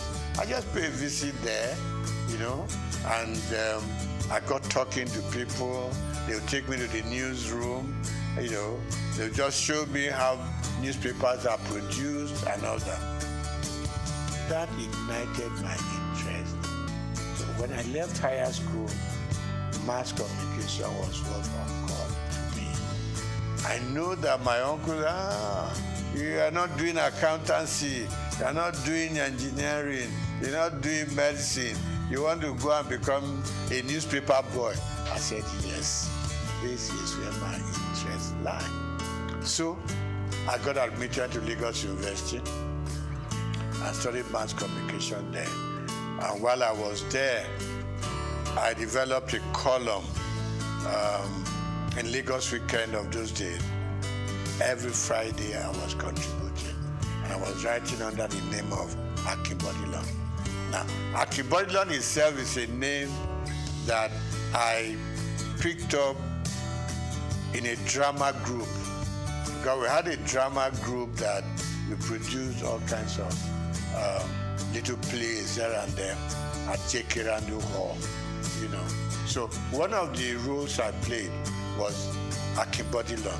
So when I started writing my columns in Daily Times and Lagos Weekend, I just used that pen name, Akibodilon. So I did the program and I started writing for Daily Times campus news, things that happen during elections, battle between the male and female, problems with the tutors and everything. So it became a very regular program. In fact, I inherited the program from late Golabo Ogusawo, you know, who was my boss in the Daily Times.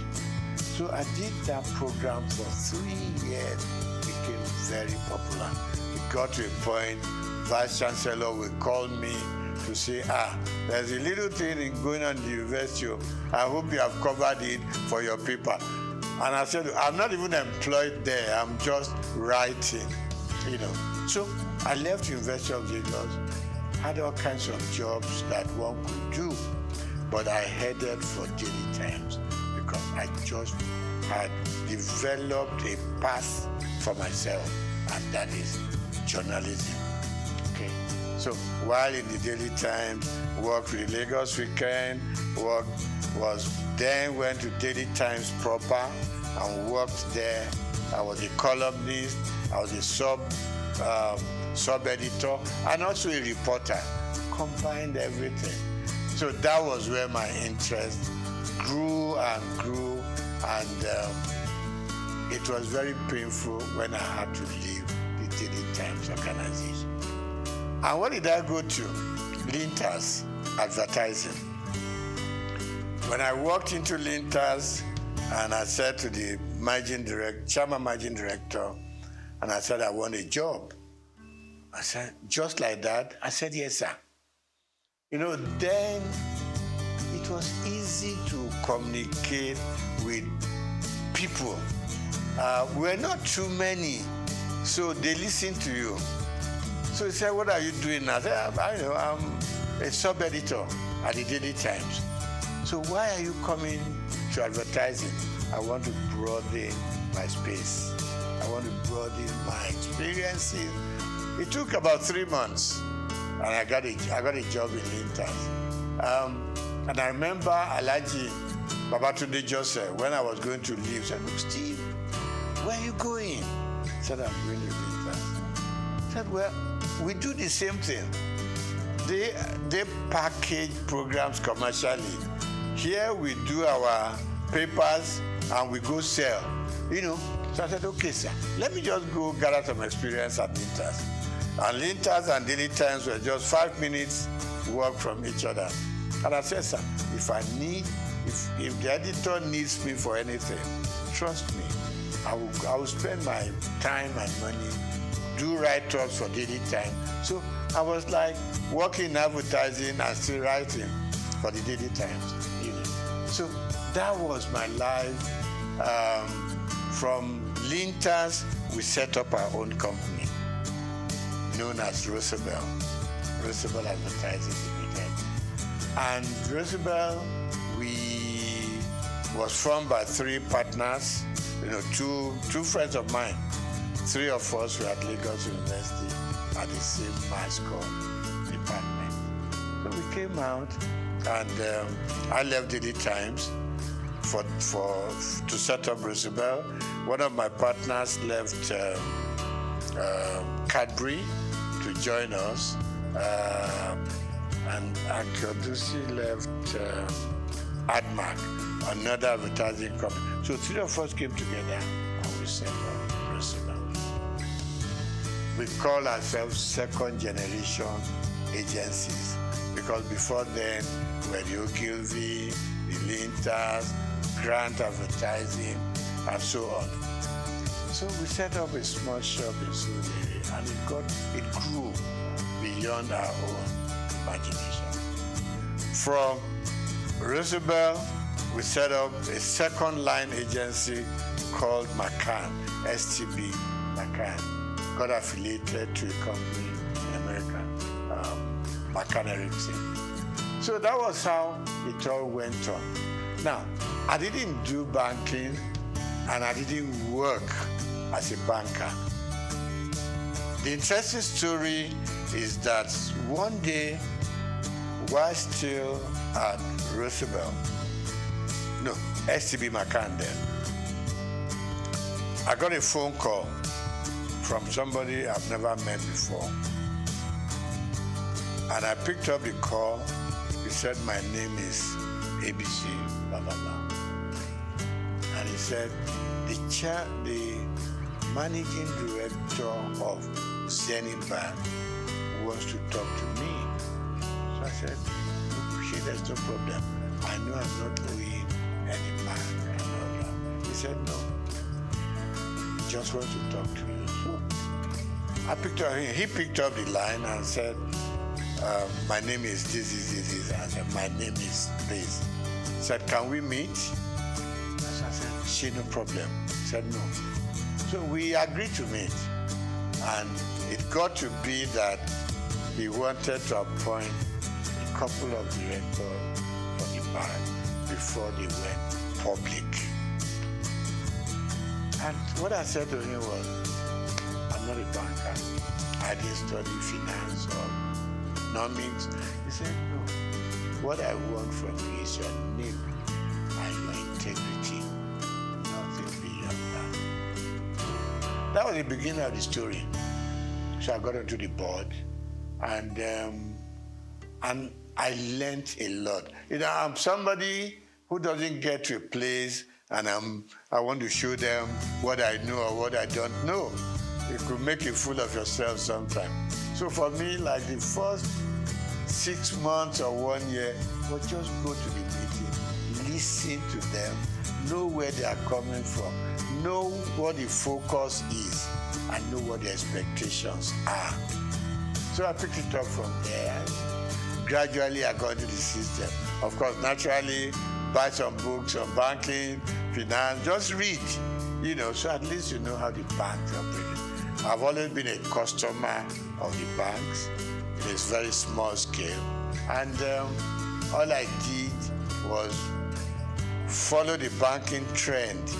You know, there weren't too many banks in Nigeria at that point in time, but I followed through. And that was it. I got onto the board.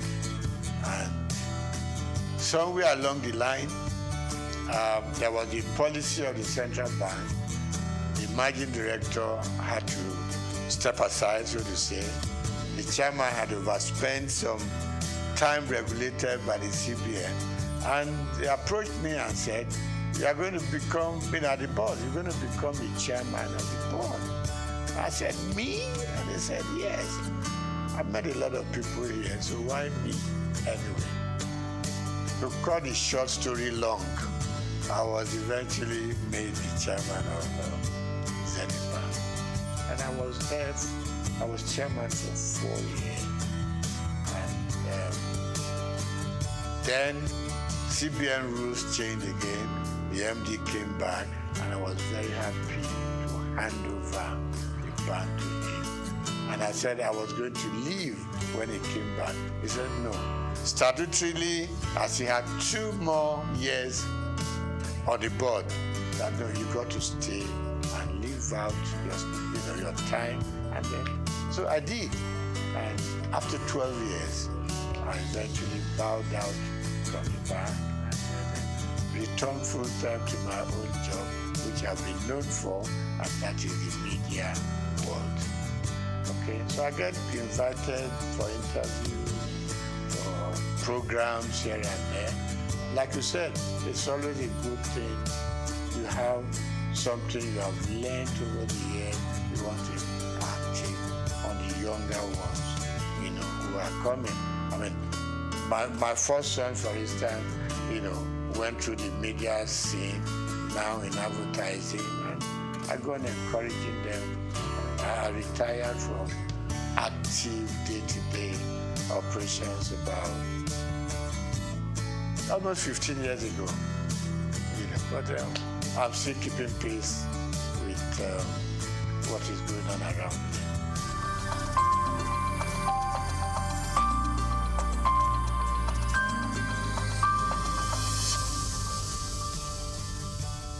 Yeah, I mean, the society itself is very dynamic. There's been a lot of changes over time. I mean, I look back to during my own time in the newspaper world, and I can count just about 4 or 5 newspapers then. Okay, Morning Post, Daily Times, The Express, and a couple of others. So we knew each other. We knew the practice, we exchanged news information, we exchanged, I mean, if you had a news that was breaking, you know, you want to call up colleagues from other papers, we all go there as a team, right?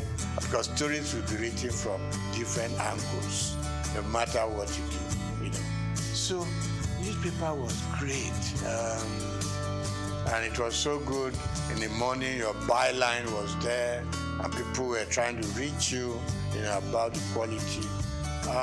Quality was good.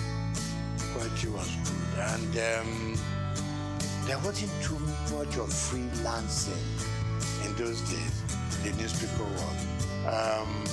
So you were either fully employed or you didn't belong. Same thing for radio. I mean, for instance, television I didn't do much about. While in journalism and in newspaper world, I was writing for radio, okay? Interesting stories. I had, there was a name to this program, the Oddities, Odd World. So we were picking up things that were odd. People didn't imagine what they were. It's not something that was very common. So we went on doing that. So newspapers were growing, radio was growing, television was growing, and out-of-home media was also growing. And talk about the dynamism of the system. Suddenly, people were now going out of buying a newspaper every day to sit down and hold it in front of you, trying to read from beginning, from cover to cover. Other forms of communication came on. With the advent of mobile phones, things began to change. In our own time, it was the phone you put on the desk and you were dialing it, a lot of the time you could never get across, okay? Suddenly, mobile phone came onto the scene. And news coverage was transformed completely from what it used to be. Okay? So now people on their phone could reach out, you could touch Germany, touch America, touch all parts of Europe, just sitting down in your office to gather information, gather news, what is new, And then, of course, we now had more television stations, no longer NTA alone, okay?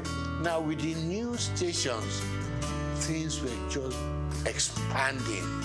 Things were broadening up, and news gathering became something new altogether, and everybody was heading for a new phenomenon altogether. So today, you don't have to be a big guy to be able to tell your stories. Little children tell their stories, females tell their stories, So really we have moved from the days of waiting to read your newspaper to gather your news. Now, with your phone on your palm, you could do wonders all over. But of course, standard also, in some areas, standard will improve. In some areas, standards will go down. Because the multiplicity of media sources create problems. The kind of quality control we used to have in those days was disappearing.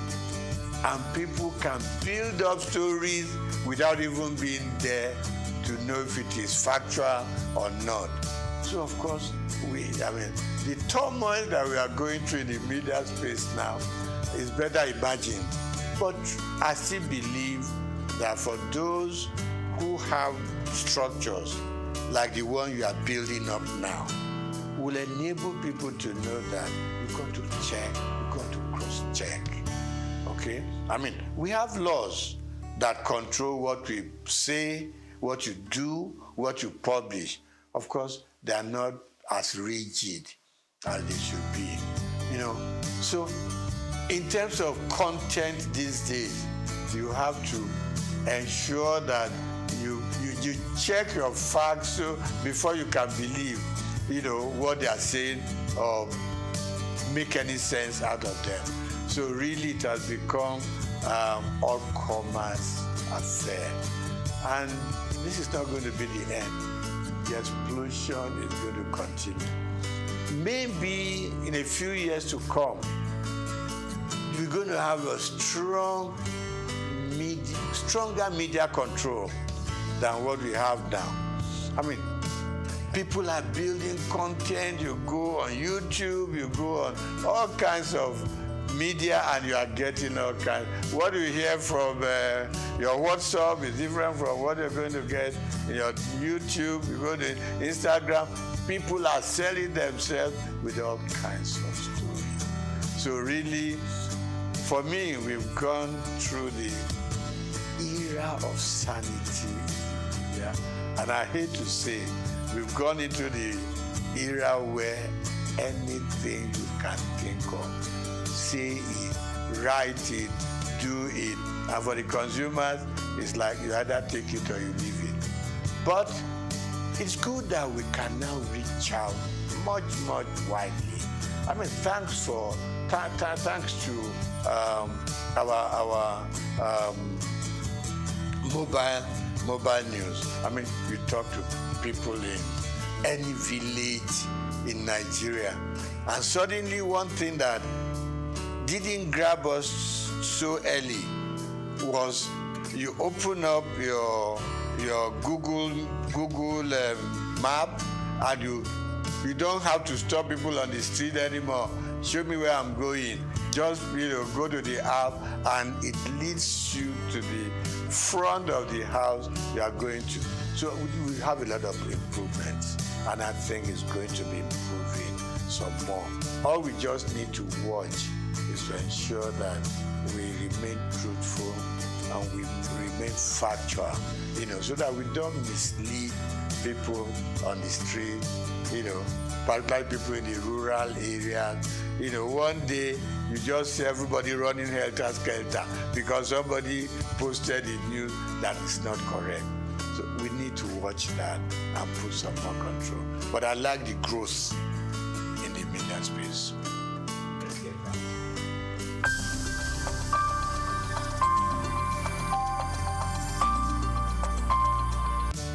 When I got into the banking sector, I saw myself more as a customer than a board member. I haven't been a journalist, which I still am. I wrote so much about what consumers or customers were going through in the banks. It was the period of tally number, Remember this commercial, where somebody carried a mat.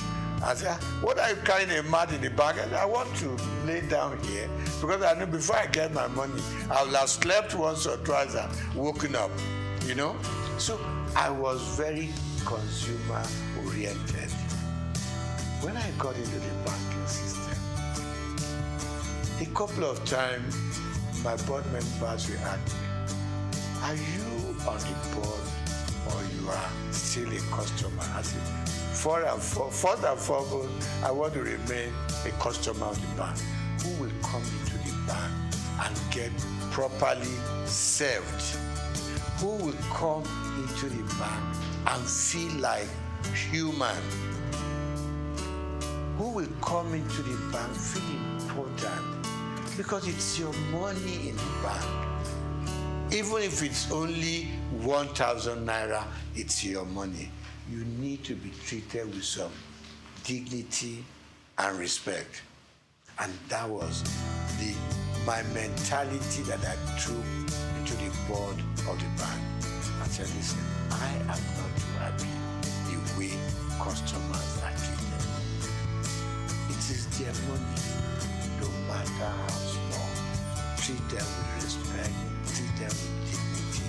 So they started listening to me after some time. And I said, look, customer service is extremely important. In those good old days, you will hardly hear about customer service in any of the major banks. It wasn't there. But gradually, people started being important. It was more of retail. I mean, yeah, you can deal with the big corporate organizations, but at the same time, it is these poor students, poor market women, people who are out there on the street laboring hard to bring their money. So that was one area I was extremely happy that we develop that area of retail banking and being able to make the consumer the king. Okay, so that was part of it. Then, of course, I said to the bank, I said to them, fine, it is very good to make huge profits. Okay, but at the same time, the customers that come in here and from their money we make our profits, let us also consider the kind of interest they get from their deposits. Today, when the banks take your money to deposit, okay? No. When you go to the bank and say, I need assistance, I need a loan, and you tell them, give them all the facts and figures, okay? They will tell you, you are going to pay interest of 20%, 23%, blah, blah, blah, blah. When they take your money to put in the bank, they give you an interest of 2%, 3%, 4%. And I just couldn't live with it. I mean, if you are giving me a loan, you're charging me so high. When I put my money there, it's also a loan to you. Why will you leave me with 2 or 3%? And I thought the system wasn't quite right. It was too skewed towards the bank than the customer. So I met a lot of pushbacks, in that area. And I must just say, it's an area I think government should still be interested in. In the civilized world, interest rate hovers between 3%, 5%. In Nigeria, it goes as far as. Maybe in Africa, not just Nigeria. I know we are developing, but at the same time, let's develop together. For both those that we are taking in their money and for those we are giving money to. So there be some level of balance. So I really worked hard in that area. I may not have fully succeeded. Then I think finally, one other thing that I think I was able to do at the bank is our staff also requires some upliftment. And suddenly, banks started, employing senior people. They started moving people up. They look more at the system now than just ownership. So generally, of course, more banks have come into the scene. A lot of new banks, so people can spread out, and salaries started going up for bankers and all that. But of course, requirements were also extremely high. So generally, I think today we have a much stronger banking system, and we are still going.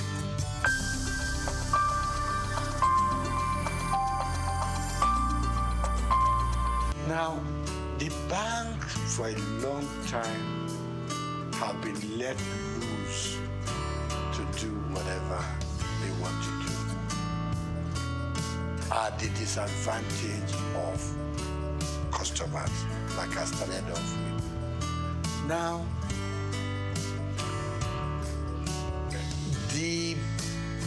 our leaders, and when I say leaders, let me point on just our presidents. The system was such that our presidents could do anything they like with the banks. It was almost an extension of the State House. You just pick up your bell and you ring, and the governor of Central Bank will come shaking, because you had the power bring him in and fire him. So he had to respect everything that the president wants. And it's wrong. This time around, I can say, even in some parts of Africa, you couldn't run the central bank the way we run it here. All the CBN governors wanted to do, please the president, and you are free to do whatever you want to do. And it's wrong. It's wrong. I mean, take even Britain here. Have you ever heard this kind of relationship between the Prime Minister of England and the CBN? No. Everybody has his mandate. In places, in climes like that, the president doesn't call up the central bank governor, go and do this, go and do that. Exchange rate should be done. Change your policy to be done. I mean, that's part of the problem we've had in this country. So the last government and their CBN just ran this country to their whims and caprices. You leave your monetary policy. In fact, you were running both monetary and fiscal at the same time. You took the Minister for Finance, for instance, and you have no dealings with him or her. You ran their own programs for them, and you did things that they should do, but they couldn't query you because the president, had your back. So a lot of things went wrong. And the result is now here for all of us to see. So look at the changing of our redesign, what they call redesigning of the currency. Now we know there are so many ways you should have done it, but we put politics and added it into our financial and monetary policies. We wanted to do it specifically to change the course of history. And it is wrong. So today, we now know what's happening at the central bank. In fact, if the true story of what went on in the last 8 years was told, I don't know what will be left of this country. You had this little thing in the Constitution that said the government can borrow from the CBN within certain limits. They call it ways and means. But no. And there was a percentage tied to it. You can't do more than 5%. And by the time you're asking for the new one, you should have paid up. We went on piling up. It's like just go and print the money.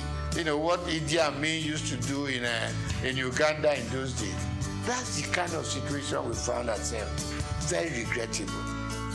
But I believe some sanity will now come into this space. The new central bank has at least outlined its policies. It has also said, let me keep to my monetary policy, which is my area, and leave the paperwork and how they want to run it. People deal with the fiscal area. So we want to change. We think things should change. Now, before now, we borrowed and borrowed without thinking about how are we going to pay? Who are we leaving this debt for? Now we know it's for you and me to still do our work put in as much money as we can, no matter how little, into the bank, and revive the banking industry. Okay, so the CBN has its own role, and my prayer and my wish is that they will keep their own part of the bargain, leave other people. The Minister for Finance has said it that much. We should. I mean, we all know simple economics. You don't borrow money to pay your debt. You borrow money for production. You borrow money to fix things like your oil maintenance and all that. Where our money should be coming from. That's what you borrow money for. You don't borrow money for wastages. You don't borrow money to satisfy your whims and caprices. You don't borrow money to just go out there and waste it. Now, you borrow money to pay back your debt. At the end of the day, we are back lower than where we started off from. So really, my appeal to both the president and his cabinet, particularly those that do with finance, give them some room. You put them there because you think they know what they're supposed to do. Give them the space. If it goes breathing down their neck, at some point, it will just be, President said so, President said, even things that the President did not say, President said so, and it's got to be done. And we are running a country, even when you run your home, you are able to sit down with your little income and plan. Every day we are being told, if you earn this much, use this little bit, keep the rest in the bank, because you never know about tomorrow. So that's where we found ourselves, and I believe that if everything goes right, we should see massive changes from what it was, the last 8 years. We need drastic changes in the system.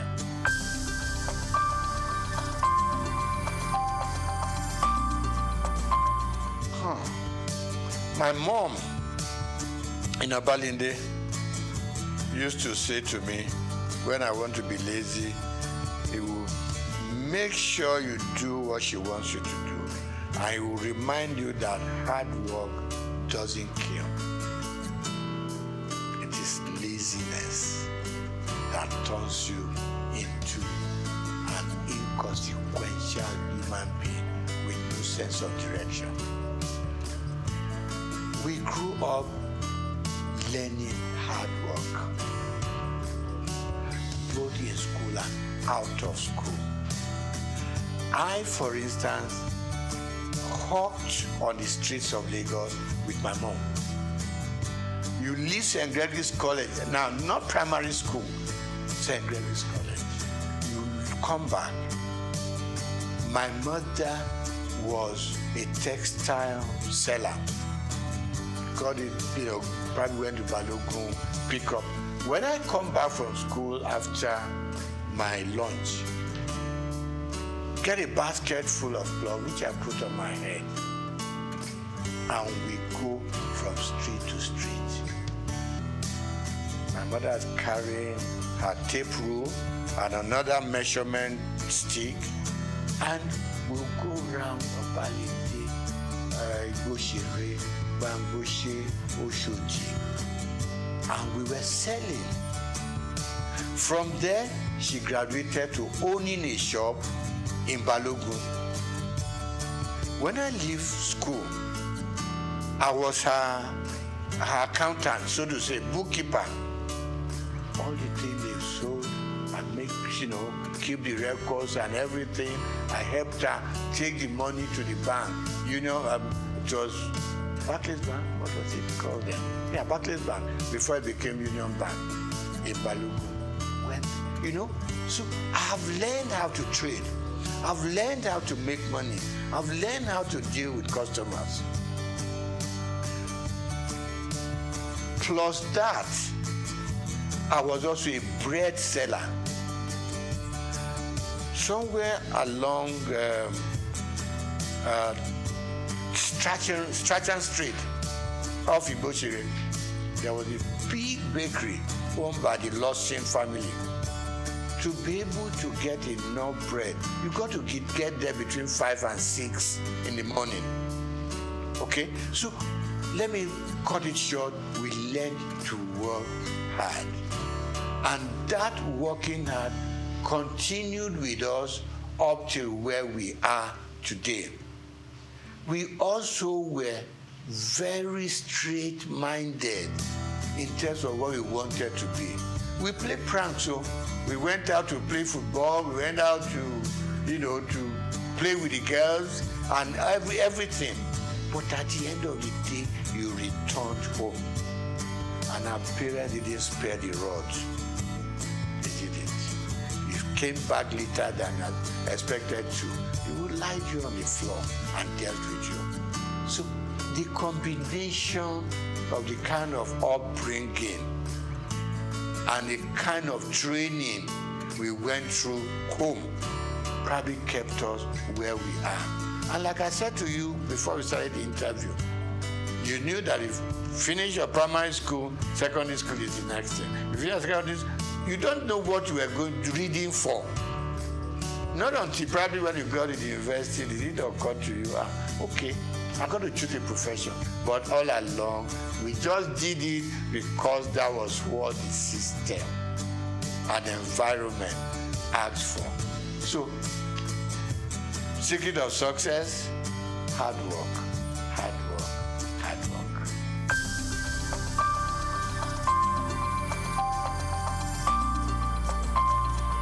No.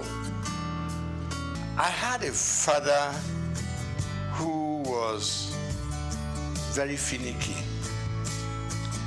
about appearance.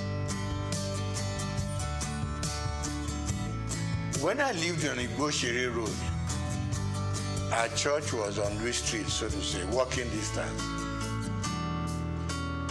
He taught me how to wear full agbada right from primary school, secondary school. I mean, today, you just wear buba and shokoto, you go to church. Never was that happening. It's got to be full. Right. Then from there, by the time you got into, I mean, my father died while I was in university. Before then, he was always having this very thin bow tie, not this bigger one, bigger sizes now.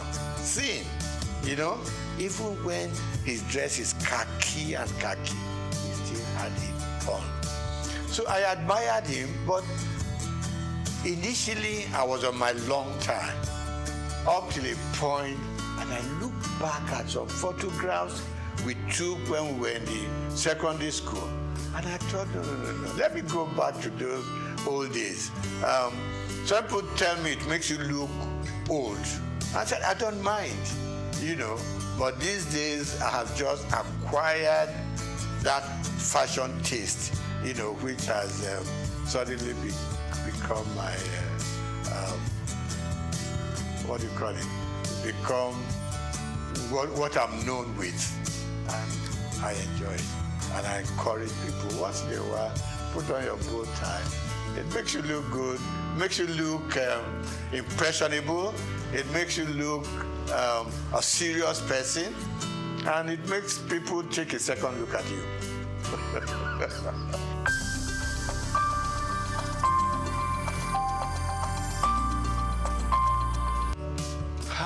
I think, number one, parents started sparing the rod. Call it civilization, call it growing up and all that. Parents started sparing the rod because they always whipped us to shape. You knew what was expected of you, and you did it. Because if you didn't do it, your punishment is waiting for you. But as we grew up, you probably will ask me today, do I use the rod for my children, for instance? And the answer is no. And why it is no is that these days the children look up to you. They are more exposed than what we were. More exposed. They know what daddy does. If you show them a bad example, they will repeat that bad example. If they know that when daddy wakes up in the morning, before he goes anywhere, he needs time to say his prayers.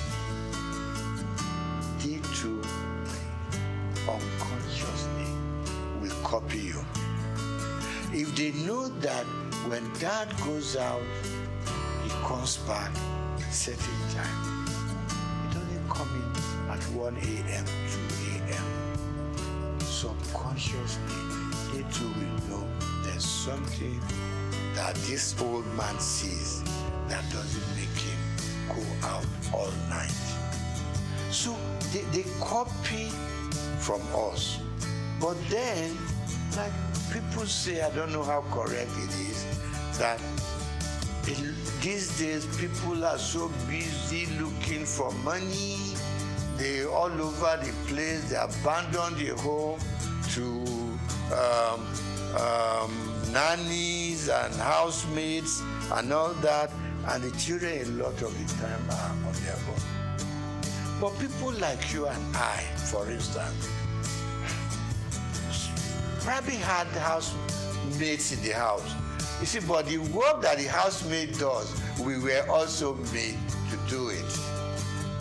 Right? Washing our plates, staying in the kitchen to see how things are prepared. They took us through it, even if you didn't have to do it yourself. And that's why you and I are what we are today. But for the modern young families, most if there's some money to back it up, no, the children don't touch a lot of housework in the homes. They can go out by the time they like. They can wear, you know, I mean, you see some little young girls and what they wear. In fact, even to the church, you want to ask yourself, where did their parents go to see what the children are wearing? Particularly the female. Even the guys wearing what they, things they don't use the belt, the trouser would just be somewhere on their hips and all that. Yeah, I mean, we want them to express themselves, but within control. So, wrapping up on that, I'm going to say, yes, we grew up under stronger control. Today's parents are so much in love with their children. They don't want to make them unhappy. You don't want to, pick up a stick and hit them. But I don't quarrel with that. But please be there for them when they need you. And don't be scared to talk to your parents. To talk to your children. No. We should never be scared to talk to them. Because they are not going to take us over. They are our children. So what you don't want them to do, communication, extremely important. Talk to them. Let them, because peer pressure is extremely strong out there. They're mixing with so many guys from much even richer homes who have more to spoil their children with. Now you are a moderate family, your moderate children have to mix and relate and go out with guys with stronger economic background. There is, there is some disconnect there. Let's bring our children closer. Let's talk to them. A lot of parents don't talk to their children, and it's not right. Because the more you talk to them, the more they have that empathy for you. They know you care for them. They know you, because you have been moderately successful, for instance, they too want to be successful like you are, and all you are saying to them, follow my footsteps and you may not go wrong. And don't make wealth, money, the thing that should govern your homes. No, don't spoil the children. You know, give them adequately what we all need to survive, and they will survive. You know, I mean, in those days, while all you needed to take to school was 1 shilling. Okay, you still see children from rich homes who came with £1 and stuff like that. But let's be contented. Let's teach the children to be contented with what we have. You know, families are growing, society is expanding, you know, and we can reach out to any part of the world. Now, we need to bring them closer to the home. At least up till the time that they are leaving you to go and start up there. But as long as they're still within your influence, it's very important that children and their families come much, much stronger together.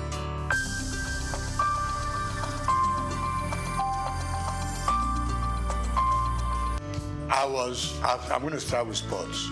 I was an avid squash player. Okay, back in school, a bit of football, a bit of tennis, and all that. But when I started growing up seriously, I loved squash. And I played squash until I was over 50. Okay, and the doctor said, slow down on squash. So today, I do my swimming.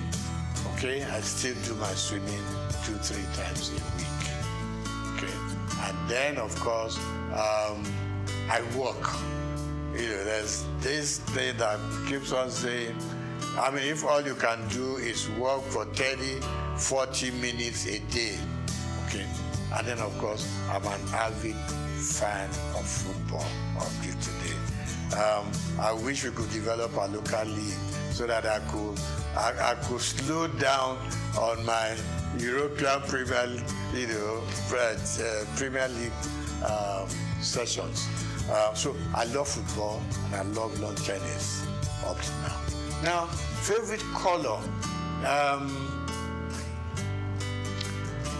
subdued. Okay. Hot colors frighten me.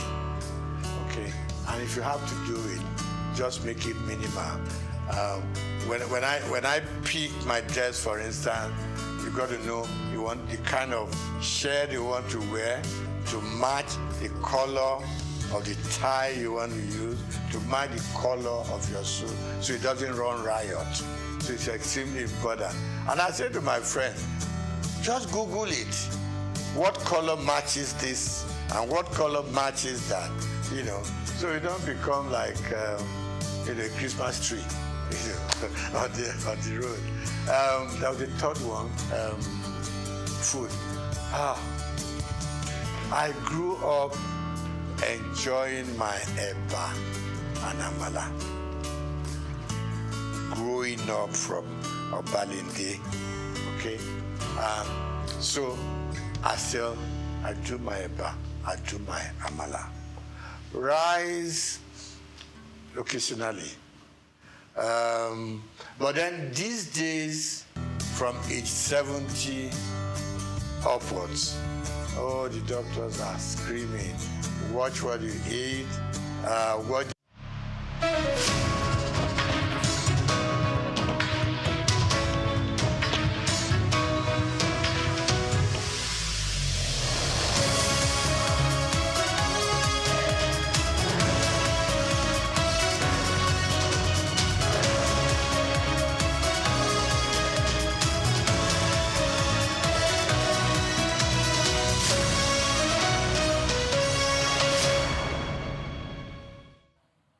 A very good afternoon to you and welcome to the World News. We are reaching you live from our studios at SOUQ News Television. I'm Oyin Priya Krumale. Let's begin with today's top stories. The federal government targets construction of 3,700 telecom towers across the country to expand mobile and internet access to underserved areas.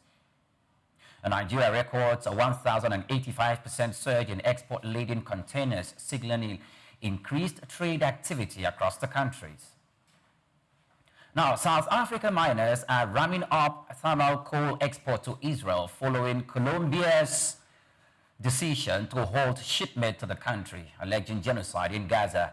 And President Donald Trump files lawsuit against the BBC, seeking up to $10 billion in damages over edited clips of a speech that made it appear he directed supporters to storm the U.S. Capitol.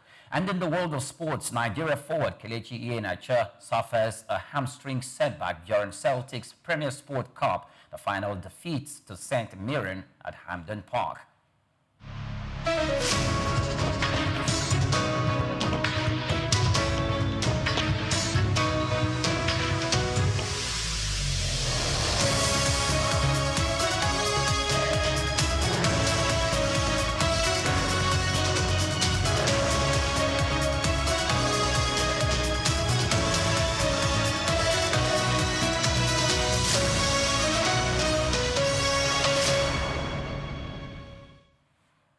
Many thanks for joining us in the World News.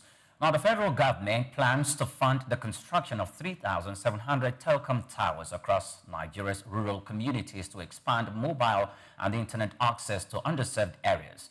The initiative targets regions long ignored by operators due to low commercial returns, aiming to close the digital divide between urban and rural populations. Telecom companies typically concentrated investment in cities where subscriber density guarantees faster cost recovery. As a result, millions of Nigerians in remote locations remain disconnected from essential digital services.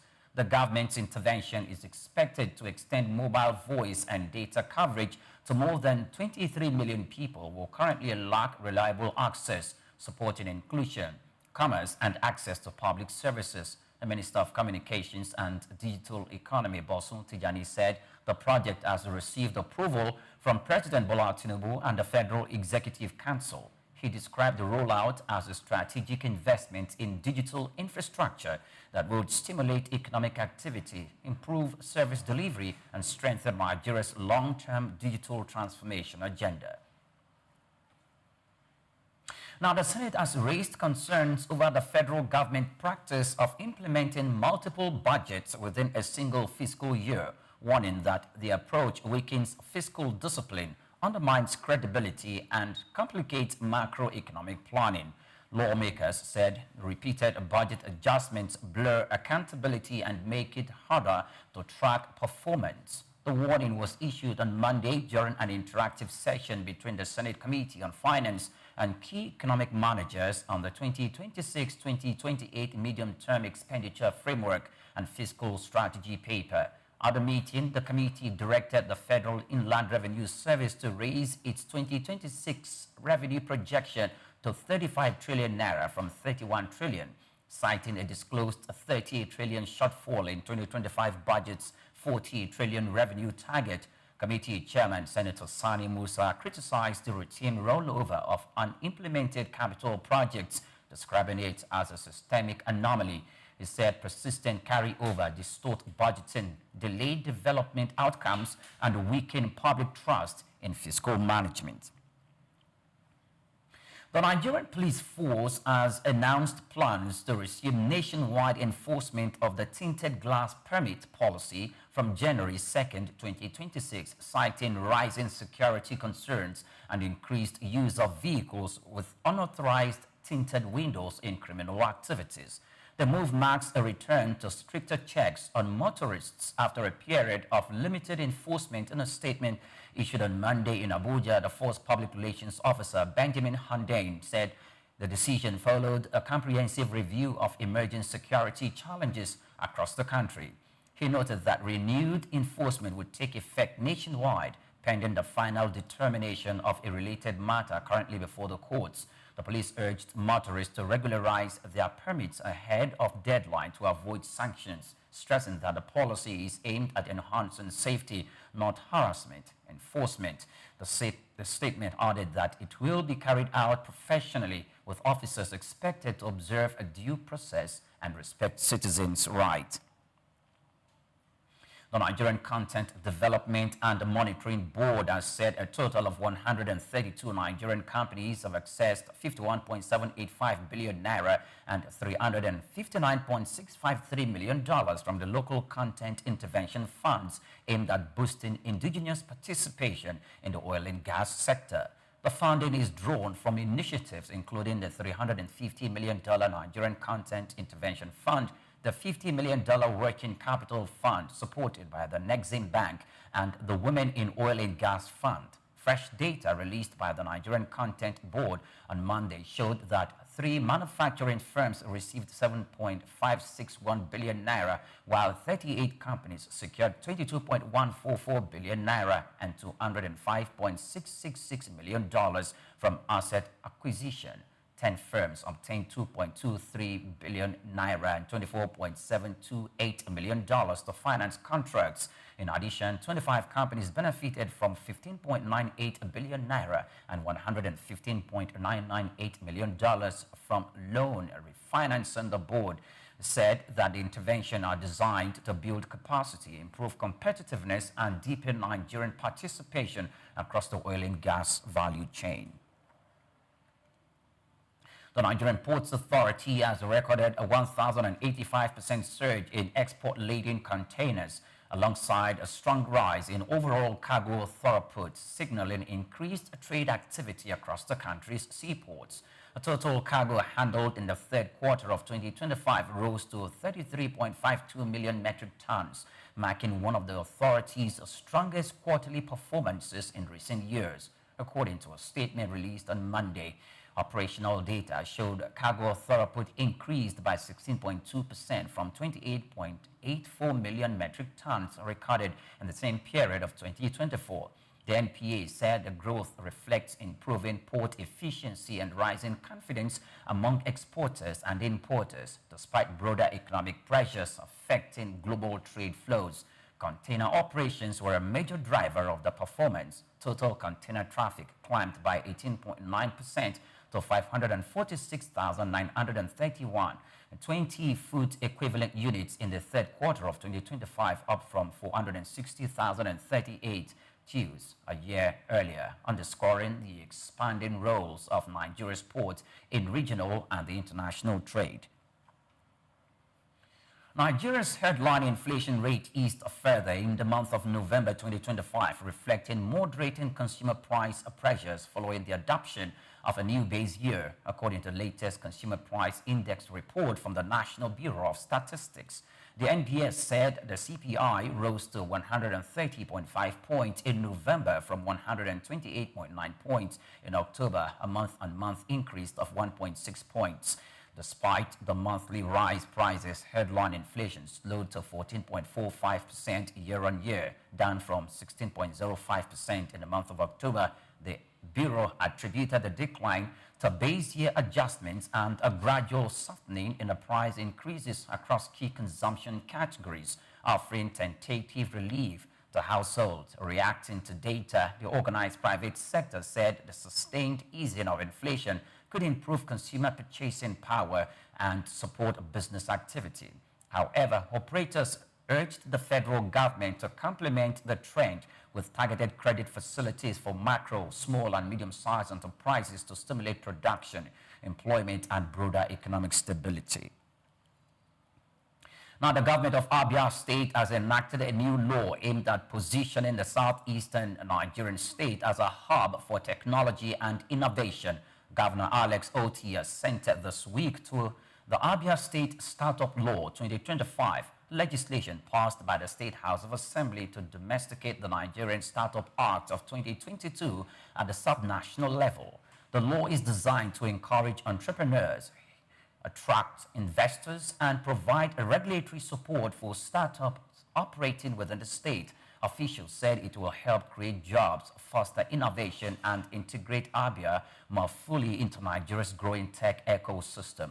As part of a broader push toward cleaner urban transportation, the state is also laying out plans to introduce a fleet of electric vehicles. Authorities said the move will reduce emissions, modernize public transit system, and complement the state's effort to become a regional technology and innovation hub. Now, still to come in the news, Uganda's public debt is set to expand as Parliament approves $608 million borrowing plan from international lenders to finance infrastructural development. We'll bring you that story and more after the break, to stay with us.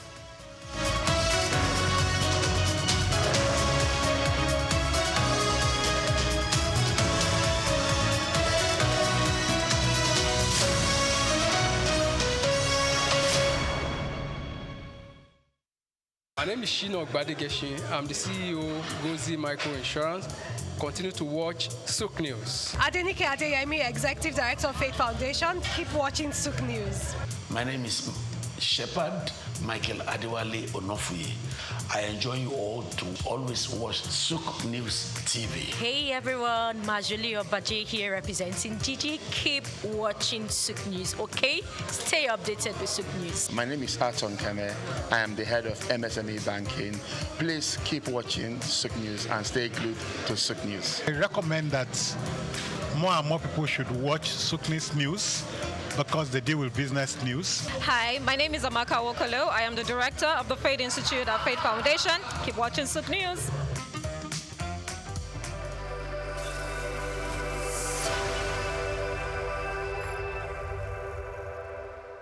Anthony Onyemaechi Elumelu was born on the 22nd of March 1963 in Jos, North Central Nigeria, to Susanna Dominic Elumelu, originally from Delta State. Tony earned a degree in economics from Ambrose Ali University, where he laid the foundation for his future career, and then furthered his education at the University of Lagos, where he obtained a master's degree in economics.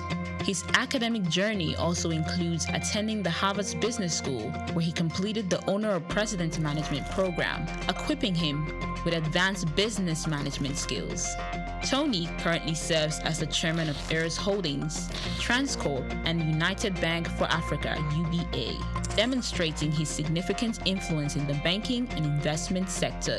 He founded the Tony Elumelu Foundation, which aims to empower African entrepreneurs through comprehensive training, mentorships, and funding opportunities.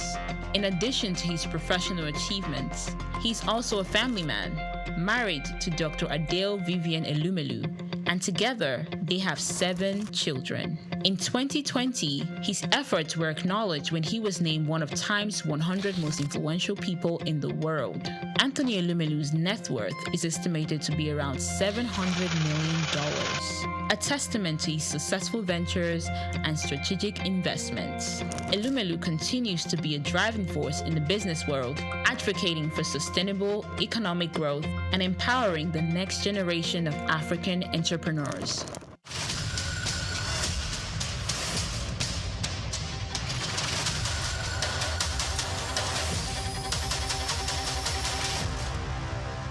Broad Street. Broad Street, situated in Lagos Island, is steeped in Nigerian history. Once the biggest financial hub of the country, it housed the headquarters of major banks, linked to CBN, the stock exchange, and the loads of lender companies. Broad Street is a historically significant street. It has played a central role in the development of Lagos and history, an important commercial and administrative center for the British colonial authorities. It was also a home to some of the city's earliest modern buildings. Broad Street was a residential area in the pre-colonial era. With the British came the Methodist Boys High School in 1878 and the Broad Street Prison in 1882, renamed Freedom Park. The General Hospital, which was a British military hospital, was built in 1893, being the first general hospital in Nigeria. The old British Secretariat building, which is now the Federal Ministry of Justice, was built in 1906. Broad Street has seen a full turn into modern commercial office blocks, complexes, skyscrapers, and markets from the outer marina through Akpombo early into the Adeliji Adele Road. Broad Street is one of the busiest streets in Nigeria on weekdays, where commercial activities take place day and night. From modern buildings to ancient structures, this street gives one a raw dose of life in Lagos. Broad Street is often referred to as Lagos Financial District. It boasts a mix of architectural styles, reflecting its long history, colonial-era buildings, Victorian and Edwardian architectural features, alongside more modern skyscrapers and structures. Broad Street remains a vital, vibrant part of the Nigerian economy. Broad Street. SOUQ Enlightenment.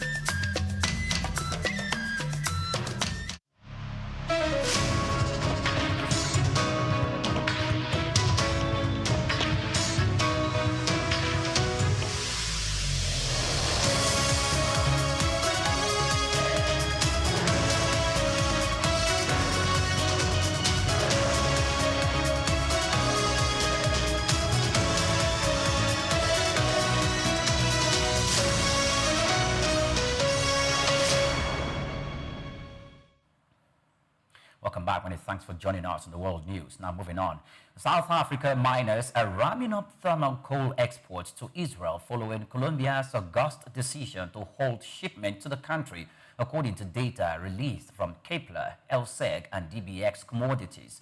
The Colombian ban, prompted by human rights concerns over Israel's military operations in Gaza, left Israel seeking alternative suppliers to meet its energy needs. Colombia and South Africa have both criticized Israel's action in Gaza, with Bogota blocking coal under long-term contracts and South Africa accusing Israel of genocide at the International Court of Justice. Israeli Prime Minister Benjamin Netanyahu has dismissed the claims. Colombian exports to Israel fell to zero in the 3 months through November, effectively removing one of Israel's primary coal sources, while South Africa seized the opportunity to expand shipments. Data shows South African coal export to Israel rose 87% year-on-year to 474,000 tons in 3 months to November. Total exports reached 667,442 tons, marking the highest 3-month period since February 2017. Now, Ugandan plans to borrow $608 million from the international lenders to finance infrastructure development, according to a parliamentary document seen on Tuesday. The proposed borrowing includes $448 million from South Africa's Rand Merchant Bank and the remainder from the Korea Export-Import Bank. Lawmakers are expected to consider approval of the credit facilities later in the day. Although specific projects to be funded were not disclosed, the borrowing plan comes as concern grows over Uganda's expanding public debt burden. Opposition politicians, analysts, and the central bank have warned that rising debt servicing costs are squeezing fiscal space and diverting resources away from critical social services such as health and education. The central bank has repeatedly flagged sustainability risks if borrowing continues at the current pace. Finance Ministry data shows Uganda's total public debt climbed to $32.3 billion in 12 months to June, representing 26.2% increase from the previous year, underscoring mounting pressure on public finances. In East Africa, Kenya has signed a $311 million agreement to construct 2 high-voltage electricity transmission lines in partnership with Africa 50, a Morocco-based Pan-African Infrastructure Fund, and Power Grid Corporation of India. The Finance Ministry said the project aims to enhance power stability and rehabilitation for millions of Kenyans. The Kenyan Electricity Transmission Company Limited, KETRACO, a state firm, will act as the contracting entity. Africa 50 and Power Grid will handle the full life cycle of the infrastructure from design and construction to operation over a 30-year concession period. The lines are expected to reduce technical losses, load shedding, and facilitate the integration of renewable energy into the grid, addressing past nationwide blackouts caused by demand-driven overloads. Facing high public debt and limited fiscal space, Kenya has increasingly turned to public-private partnerships and revenue securitization for infrastructural funding. Critics warned that such deals may expose the government to additional liabilities, a concern the administration has rejected. Now, two major shareholders of Korea Zinc have asked a court to block the company's plan to issue new shares, raising doubts about $7.4 billion U.S. smelter project. The filing with Seoul Central District Court sent Korea Zinc's shares down by 14% on Tuesday. The project, unveiled a day earlier, aims to build a U.S.-based refinery for zinc and other critical minerals, helping the United States reduce reliance on China for materials used in electronics and weapons manufacturing. The shareholders, Youngpong conglomerate and private equity firm MBK Partners, said they are opposed to the construction of the U.S. smelter itself. Their objection centers on proposed issuance of $1.9 billion in new shares to a U.S. government-backed joint venture and other strategic investors, which would grant them a 10% stake. Critics argue that the plan would dilute existing holdings and strengthen Korea Zinc's chairman's control, fueling tensions among investors. Now, India's private sector activity expanded at its slowest pace in 10 months in December as new orders slowed and hiring nearly stalled, according to a survey of private business released on Tuesday. While growth in the country's third largest economy remains robust, the data indicate a moderation from the 8.2% growth reported in the latest quarter. Analysts said the figure also suggests that inflation pressures remain contained. The slowdown was driven by weaker growth in new orders, a key indicator of demand, even as new export business rose to a 3-month high. This contrast highlights ongoing resilience in external markets despite softer domestic momentum. The goods-producing sector was particularly affected, with expansion slowing to its weakest rate in 2 years. Economists noted that while growth continues, the moderation underscores the need for close monitoring of private sector activity as India enters 2026. Now, China has reiterated its demand that Japan retract Prime Minister Sanae Takaichi's remark about Taiwan more than a month after she said a hypothetical attack on democratically governed island could be considered an existential threat to Japan. The comments have further strained diplomatic relations between Tokyo and Beijing, already at their lowest in years. Chinese Foreign Ministry spokesperson Guo Jiankong criticized Japan during a regular press briefing, saying Tokyo is still squeezing toothpaste and burying nails, attempting to obfuscate and muddle through, and emphasized that Beijing is firmly opposed to Takaichi's statement. Analysts said the remark highlighted growing tension over Taiwan in East Asia and the sensitivity surrounding any suggestion of Japanese military involvement in the case. Both governments are under pressure to manage the fallout while maintaining regional stability, with diplomatic engagement expected to remain cautious in the near term. The Bank of Japan is widely expected to raise a short-term interest rate to 0.75% from 0.5% at a two-day policy meeting concluding on Friday, as persistent food inflation keeps consumer prices above the central bank's 2% target. Economists said the anticipated hike marks a key step in Japan's effort to normalize monetary policy after years of ultra-low estates and rates. Sources told Reuters that the Bank of Japan will stress its commitment to continued rate increases, though the pace will depend on economic reactions to each move. Finance Minister Satsuki Katayama reinforced this view, saying that there is no divergence between the government and the central bank perspectives, signaling approval for potential rate rise to 0.75%. Officials see the rate increase as a reflection of growing confidence in Japan's ability to maintain rising inflation alongside solid wage growth, a condition that the Bank of Japan views as essential for further tightening of borrowing costs. Now, still to come in the news, President Donald Trump said that he reconsiders executive orders to reclassify marijuana as a less dangerous drug in the United States. bring you details of that story and more. Stay with us.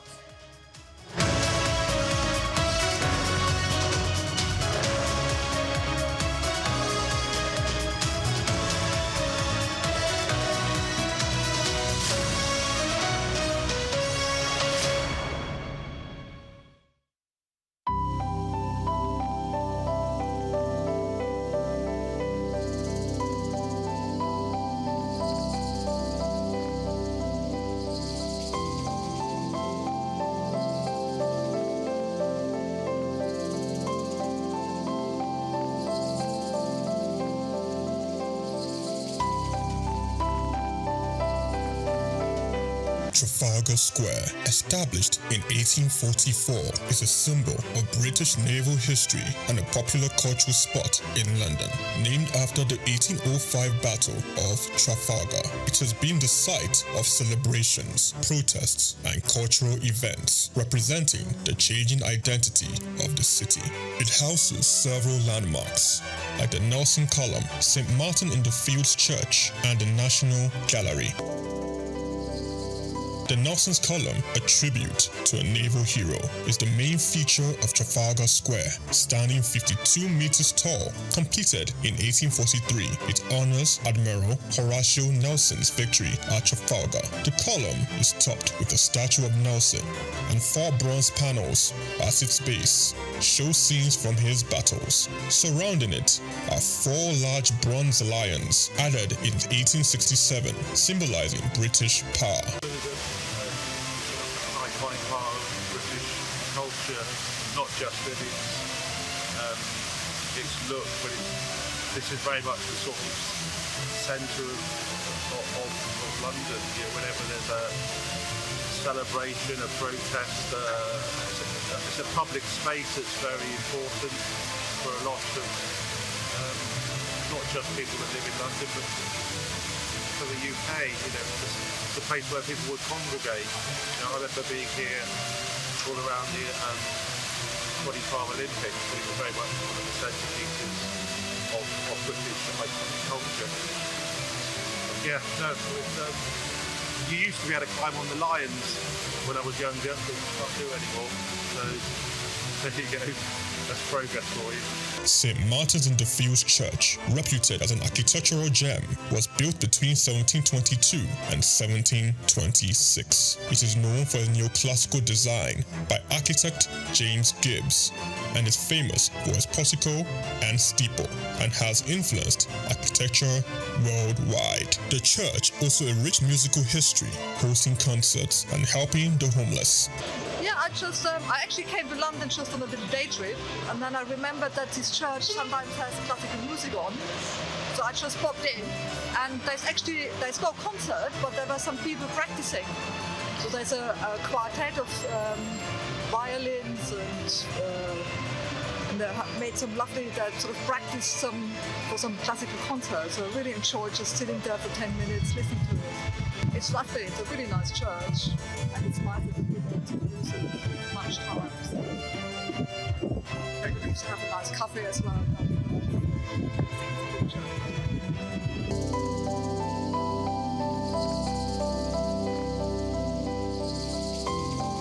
The National Gallery, founded in 1824, is a treasure trove of art. Located on the north side of Trafalgar Square, it houses over 2,300 artworks from the 13th to 20th century, with free public access to masterpieces from major European artists. I'm not really sure. I haven't been through the museum yet, but I'm here for a Christian heritage tour to kind of learn more about the history of the Protestant Reformation in England and Christian history here in England through the paintings that are in the gallery. So that's what I'm here for today. Trafalgar Square blends Britain's naval history with modern art and culture. It remains an important public space, attracting millions of visitors each year to experience London's rich heritage and vibrant atmosphere. Chike Okolo, reporting for SOUQ News.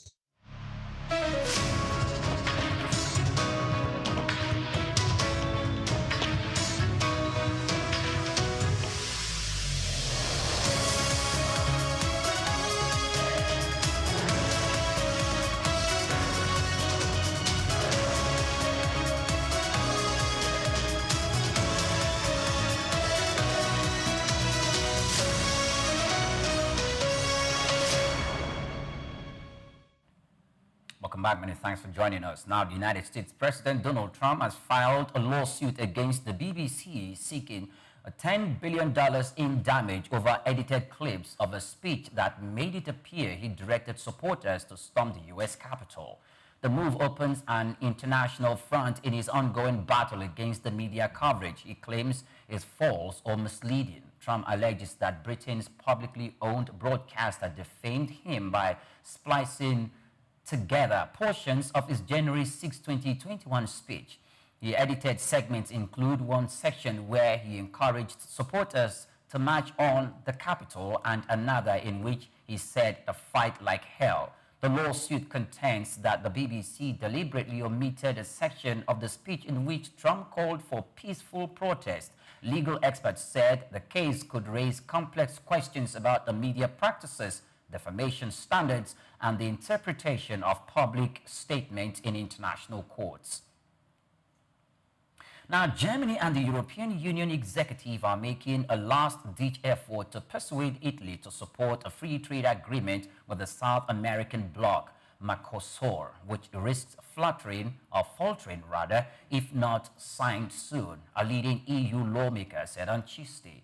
The Mercosur deal, in works for some 25 years, would represent the EU's largest trade part in terms of tariff reduction. Support from all EU member states, including Italy, is required to finalize the agreement, and delays from any country threaten to stall the progress. EU officials said the pact could significantly boost trade between Europe and South America by reducing tariffs on goods ranging from automobiles to agricultural products. Negotiators are working endlessly to address Italy's concern and secure backing in the coming weeks, emphasizing the economic and strategic benefits of the long-awaited trade deal, according to reports. Now, British businesses reported renewed momentum after months of concern over possible tax increases in Finance Minister Rachel Reeves' budget. A survey of the private sector showed on Tuesday the preliminary composite of S&P Global Purchasing Managers Index PMI rose to 52.1 in December from 51.2 in November, marking a modest recovery in business sentiments. The survey was the first comprehensive gauge of the economy since Reeves announced £26 billion in tax increases on November 26, but delayed most of them, sparing employers the immediate impact experienced after our first budget last year. Analysts said the postponement helped lift uncertainty and build confidence among firms. Chris Williamson, chief business economist at S&P Global Market Intelligence, said the survey implied only 0.1% economic growth in the fourth quarter, but emphasized that the resilience in business sentiment was a big relief, avoiding a repeat of last year's post-budget gloom, according to reports. Now, U.S. President Donald Trump said on Monday that he is considering an executive order to reclassify marijuana as a less dangerous drug. The potential move could reshape the cannabis industry, ease criminal penalties, and unlock billions of dollars for research funding if implemented. The shift would mark one of the most significant federal changes to marijuana policy in decades. Reclassification could reduce regulatory oversight to the level of common prescription drugs, altering how the substance is monitored, distributed, and prescribed across the United States. The change may also open doors that have long been closed to banks and investors, allowing greater financial participation in the legal cannabis market. Industry analysts said such a decision could spur growth, investment, and innovation while significantly impacting the legal and criminal landscape surrounding marijuana nationwide. And in the world of sports, Nigeria and Rwanda emerged as the biggest beneficiaries of the individual awards at the second edition of the West African Trophy, with players from both teams claiming top honors following a highly competitive tournament that concluded in the Federal Capital Territory. Nigeria successfully defended their team title, while Rwanda's strong all-round performance was reflected in multiple personal accolades, underlining their growing stature. Rwanda's Didier Ndikibwana earned the best moment after the award decisive leadership display against Nigeria in the group stage, stepping in a captain. He anchored Rwanda's innings with a composed 51, guiding his side to a 23-run victory, the only defeat Nigeria suffered during the tournament. Nigeria's Danladi Isaac was named best batter after scoring 324 runs across 9 innings, while Rwanda's Muhammad Nadil claimed best bowler, finishing with 15 wickets in 10 innings at an economy rate of 4.76, marking him out as one of the most difficult bowlers to face. Now, Nigeria's forward Kelechi Iheanacho suffered a hamstring setback during Celtic's Premier Sports Cup final defeat to St. Mirren at Hampden Park, dealing a major blow to the club and head coach Wilfred Nancy. The 29-year-old was marking his first starting since returning from a previous hamstring injury, having recently appeared off the bench in Celtic's Europa League loss to Roma. Iheanacho started Sunday's final but lasted only 35 minutes before pulling up while chasing a forward pass near the touchline. The forward immediately clutched the back of his leg and briefly tried to continue, but medical staff quickly substituted him as a precaution. Johnny Kenny replaced Iheanacho in the lineup. The injury raises concern over Celtic's attacking options in upcoming matches, with the club and the medical team set to assess the severity of Iheanacho's hamstring problem and determine his recovery timeline, according to reports. And that's a wrap on the news, but before we go, here's a quick recap of today's top stories. The federal government targets construction of 3,700 telecom towers across the country to expand mobile and internet access to underserved areas. Nigeria records a 1,085% surge in export-laden containers, signaling increased trade activity across the country's seaports. In South Africa, miners are ramming up thermal coal export to Israel following Colombia's decision to halt shipment to the country, alleging genocide in Gaza. And President Donald Trump files a lawsuit against the BBC, seeking up to $10 billion in damages over edited clips of a speech that made it appear he directed supporters to storm the U.S. Capitol. And in the world of sports, Nigeria's forward Kelechi Iheanacho suffers a hamstring setback during Celtic's Premier Sports Cup final defeat to St. Mirren at Hampden Park. Many thanks for watching. Do well to follow us on all our social media platforms at SOUQ News TV. I am Oyim Priye Kromale. Good afternoon to you.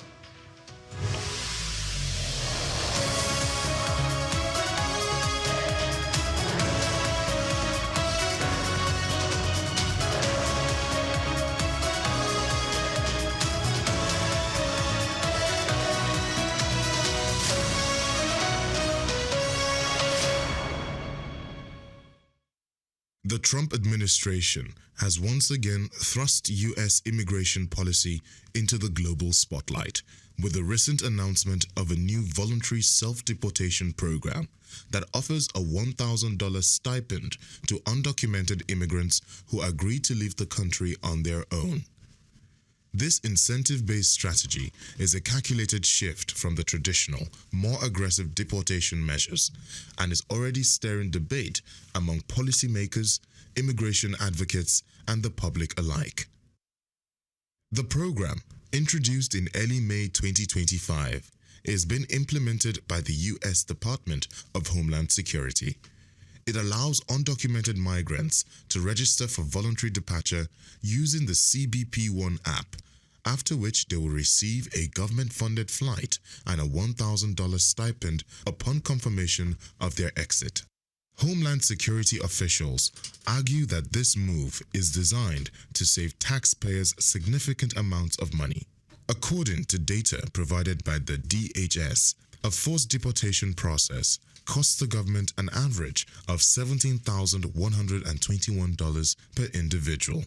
In contrast, the stipend program is seen as a cost-effective alternative that also reduces the strain on overcrowded detention centers and court dockets.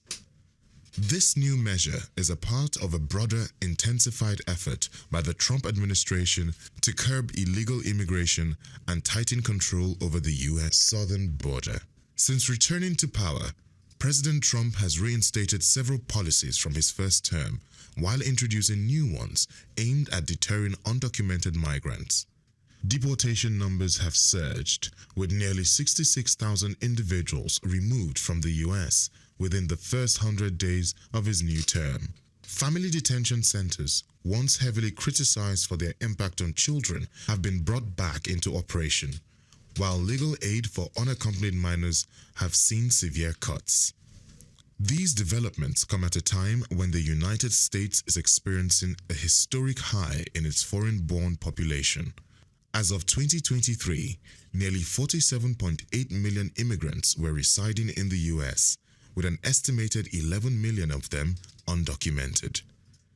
Many of these individuals have lived in the country for over a decade, raising families and contributing to the economy. Immigrants, regardless of status, are a vital part of the U.S. labor force, contributing billions in taxes and significantly shaping industries such as agriculture, construction, and caregiving. Critics of the $1,000 self-deportation offer argue that the program may oversimplify the complex reasons behind undocumented migration. Many of those targeted by the program have deep roots in the U.S., including U.S.-born children, community ties, and long-term employment. Human rights organizations warn that such policies, while less aggressive on the surface, may pressure vulnerable individuals into making life-altering decisions without legal representation or full knowledge of their rights. There are also concerns about the ethical implications of offering monetary incentives for departure, particularly in cases involving asylum seekers or those fleeing violence. From a strategic standpoint, the administration insists that this approach is a practical way to reduce the migrant population without resorting to mass raids or extended detentions. Supporters say it offers dignity and a choice to undocumented migrants while protecting national interests. However, immigration experts question the actual effectiveness of the program, noting that similar efforts in the past have yielded limited results. The offer of $1,000 may not be enough to motivate individuals who have risked everything to seek better lives in the United States. The debate around this policy underscores the broader tensions within American immigration discourse, balancing border control and national sovereignty among humanitarian obligations and economic realities. With the 2026 midterm elections approaching, immigration remains one of the most polarizing and politically charged issues on the national agenda. In the wider global context, policies like this could set a precedent as other countries monitor the U.S. approach, especially those in Europe and parts of Africa facing rising migration numbers. Questions around voluntary migration, incentives, and state-led deportation policies are likely to spark wider international debates. What remains clear is that the Trump administration's latest move is not just a domestic policy. It is a bold, controversial experiment in reshaping the global migration conversation. I am Moyosore Adibi for SOUQ News TV.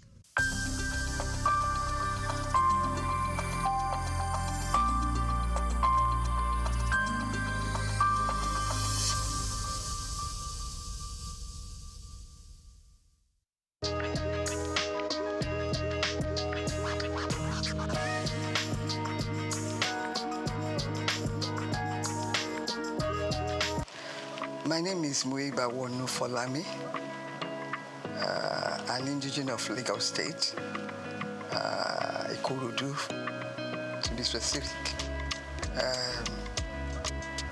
I was born in Lagos 86 years ago, and to the glory of God, I'm still alive and well, and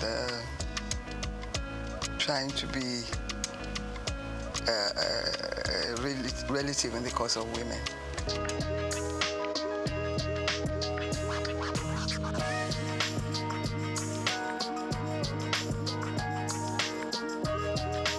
I attended primary school. I started at Ansarudin Alakuru School. From there to CMS Girls School, and then Queen's College, Lagos.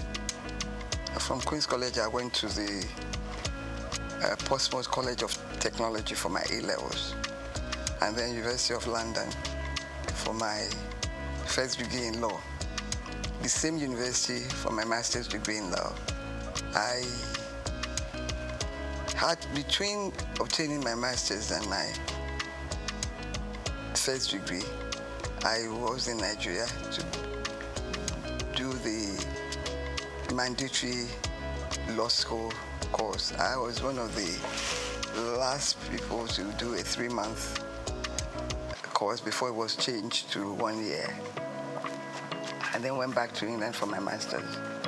And from there to lecture at the University of Zambia. Back to Nigeria, I was appointed by Dr. Taslim Elias, the CJ of Nigeria, to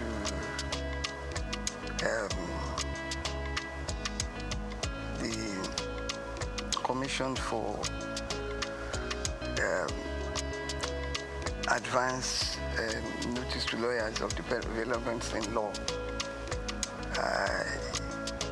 It was a commission funded by the Ford Foundation to keep lawyers abreast of the developments in law. I was a director there. Then from there, I was admitted to the Federal Ministry of Justice. After being legal advisor to many ministries, I ended up as the Director of Public Prosecutions for the Federation. And after that, whilst I was the Director of DPP, I was appointed Attorney General and Commissioner for Justice in Lagos State. After retirement, I've been involved in social work, in religion. I've always had religion, but I spend more time on religion. I read, I watch telly, and I live a good life, to the glory of God.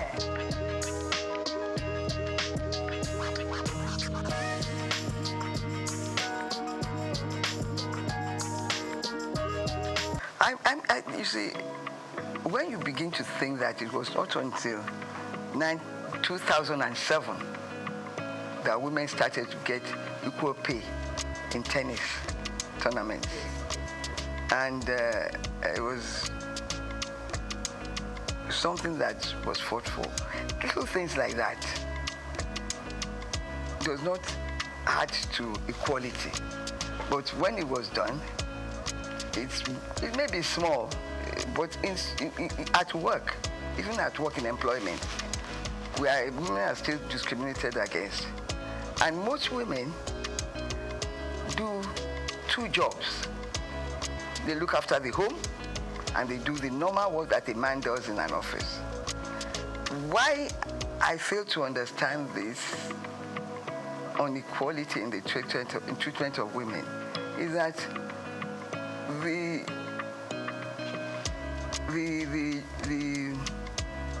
work, the responsibilities in the workplace is not reduced for women, even though we do not want to be paid the same salary as men. It's a fight that has continued, and in that area, I think we need to do more to push for more recognition. Women have contributed immensely to the society. The men that are now resisting equal pay were brought up by women. Exactly. That's what I do not understand, that they can think like that. We continue to push. But how can we speed this up? By bringing it to the attention of world powers, recognition by every country of equal opportunities, equal pay.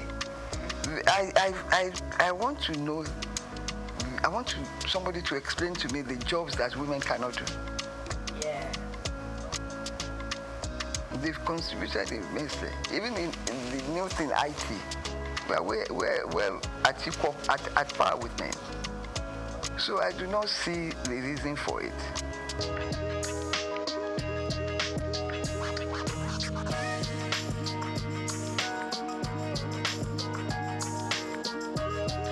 Unfortunately, I did not experience it because when I left university, I practiced law briefly in my uncle's chambers before I went to University of Zambia as a lecturer. There, my position was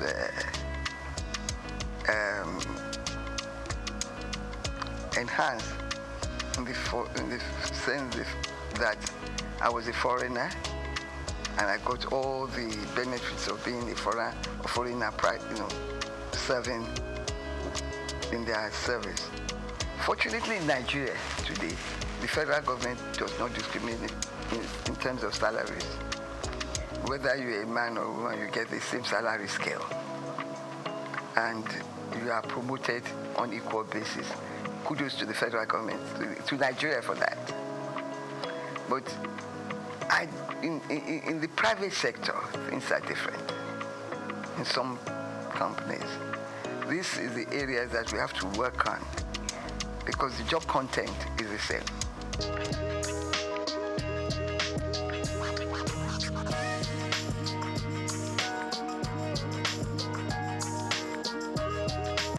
Some of these facilities are available in Nigeria.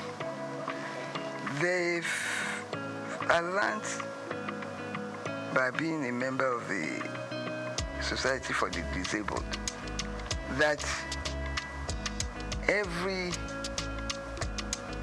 government body must admit a certain percentage of women and of disabled people. So most times this opportunity is not taken. They are bound to employ them. We continue to push for that to be implemented in most ministries. It's important because it's there. You have to take a certain percentage of disabled people to work in government positions. It's important that we work to enforce that rule in our society. When it comes to discrimination, Nigeria is way, way ahead of some developed countries because maybe because through slavery, we faced discrimination right from the beginning. We now know how to resist it. But in my country, Nigeria, in the federal government, in the state government, there is no discrimination. It may happen in private organizations, but they must continue to push to let them understand that the job content is the same.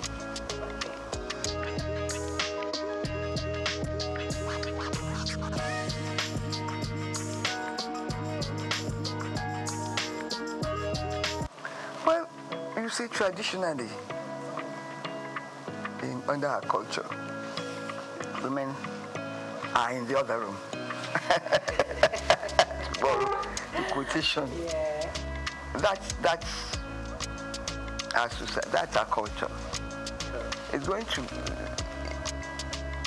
to take a long time to evolve. In my time, female education was not so-called popular.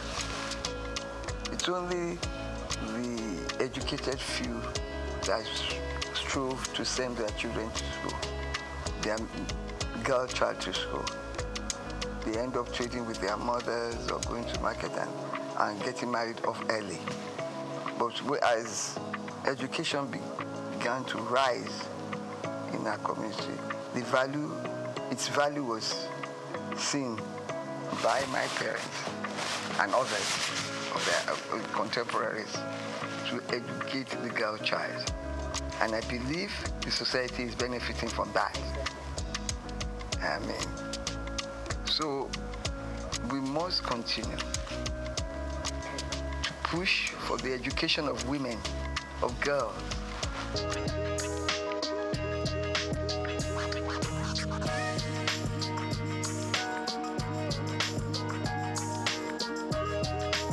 I have thought that, you know, when I read that,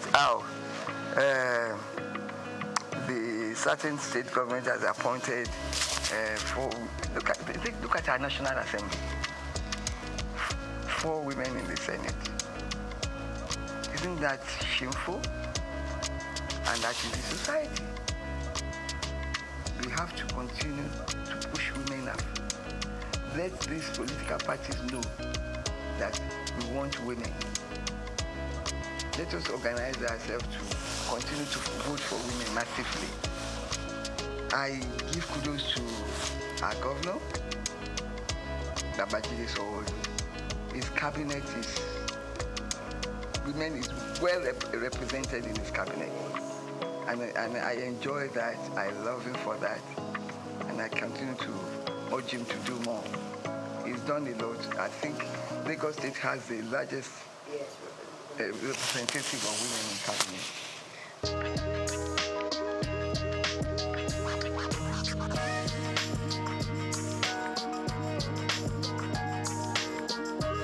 First of all, they have to project themselves in their office space, their workspace. Let everybody know that they are equal to the task. Let us organize. There's a lot of society groups and societies that cater for the interest of women. I believe now violence against women is reducing in the society because there are sanctions for such behavior. I must say that speaking to the organization in charge of violence against women, I was amused to learn that some men come there to complain and that they are also being violated and abused. Yes, it's a two-way thing. So that is reducing our society. Education of the girl child is important. We have to let the locals know that education is important. Let them showcase to them the lives of those who have been educated and who are holding high positions. I'm glad that our president, Bola Ahmed Tinubu, has returned history to the classrooms. It's important. Let them know about people that have contributed to the development of our society and our country. It's important.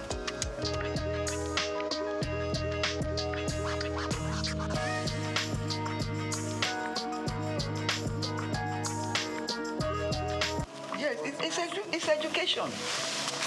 It's education. Once people are educated and they know that there is nothing a man can do that a woman cannot do when it comes to the workplace. We have women engineers, miners, and also all over. Give me a job specific that a woman cannot do, then I'll change my views. So the moment you begin to upgrade education, let government now continue to vote more for education. I don't believe we are doing enough.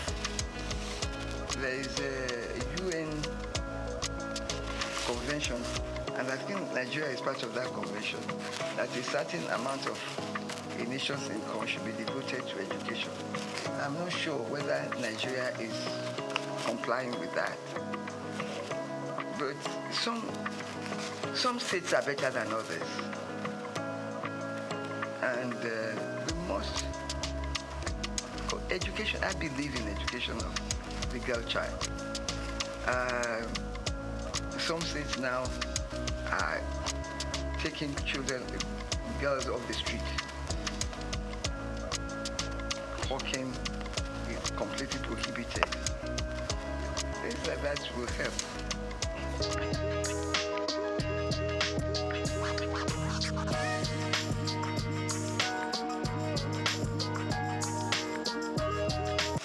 Unfortunately, in Nigeria, we are not advanced enough to use our votes to change things. We are still not voting for individuals. We are voting for parties, irrespective of performance. Education will help. And when we join other nations for the same purpose, we get results. Our organizations who are fighting for women in Nigeria should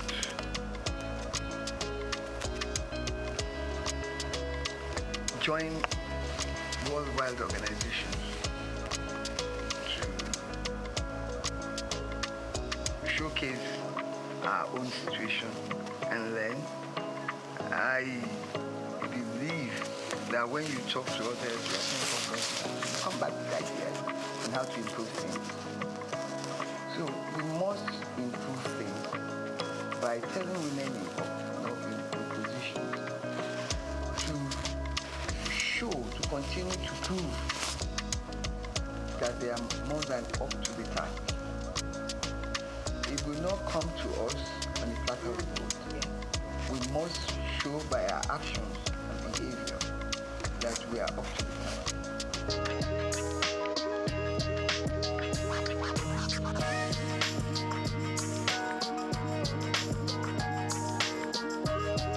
Of course, some women are wrong in claiming equal rights to their husbands in the house. I completely abhor that behavior.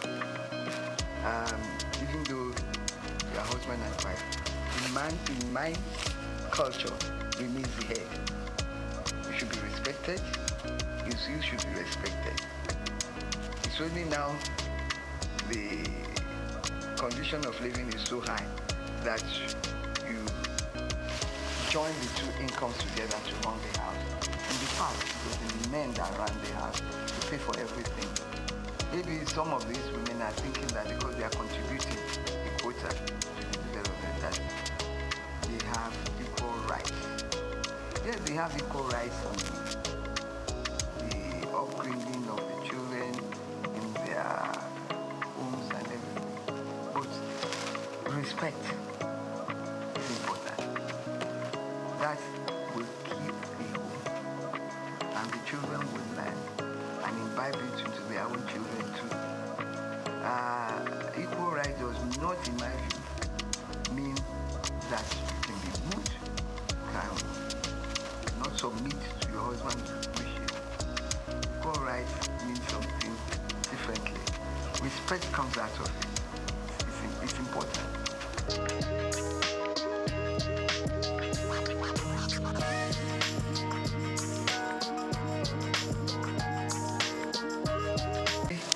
I go out and I'm like appalled at the way women dress. There's a competition to show as much of your body, to do that much as your as much of your body that you can. It's absolutely disgusting. They're not women. They're no longer women. The exposure, things that if you did in my time, a member of the community will cover you with a cloth and send you home. Because community mattered at that time. You dare not misbehave outside your compound because this community is watching you and reprimanding you if you go wrong, if you behave badly outside. That is law.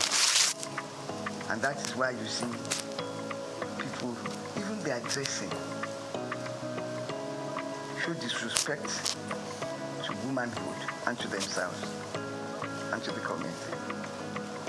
We must teach our children etiquette of dressing, speech, how to think and speak in a decent manner. We don't have it anymore. We're losing it, and it's shameful because people are appreciating naked women on the streets.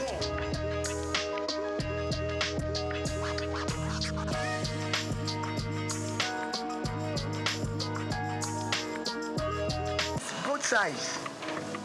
If people dress badly and you tell them and ignore them, they won't try the next time.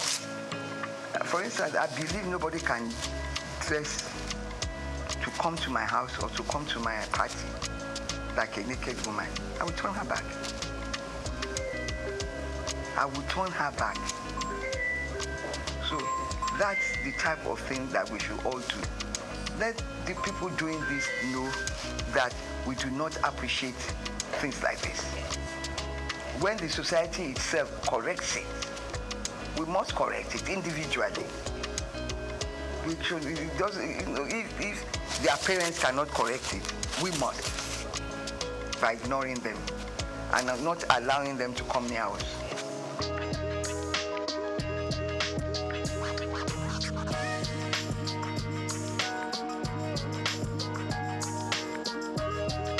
Show our women that have contributed to the society.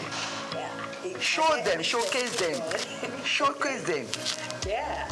We have the first woman senior advocate of Nigeria. We have Okonjo, we have, in the UN. We have all sorts. We have, what's this pharmaceutical woman? She's done so much. The younger ones are there. Little ones like Shadi Okoya is managing her husband's company and doing well. Let's encourage them. They are young. The young ones, they are working to improve the society. There's so many of them out there. We should showcase them. Let them know that we have women who are of top quality, intelligent, and well-behaved, and they dress well. Dressing well is dressing in a manner that is appealing to the eyes, not nakedness.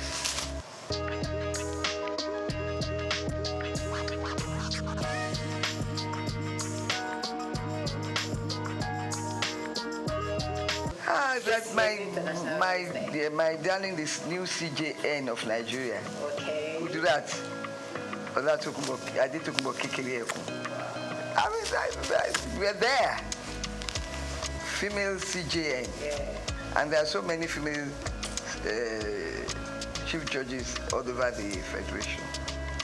There are so many in the medical profession, in the engineering profession. We have pilots. So let them know that there is nothing that a woman cannot do. In IT, in everything, women are moving forward. We should showcase them. We should let their pictures be seen in our newspapers, in our news, in everything, to encourage young girls that you too can get there. If they don't see, and if they don't know the history of these women, how they got there,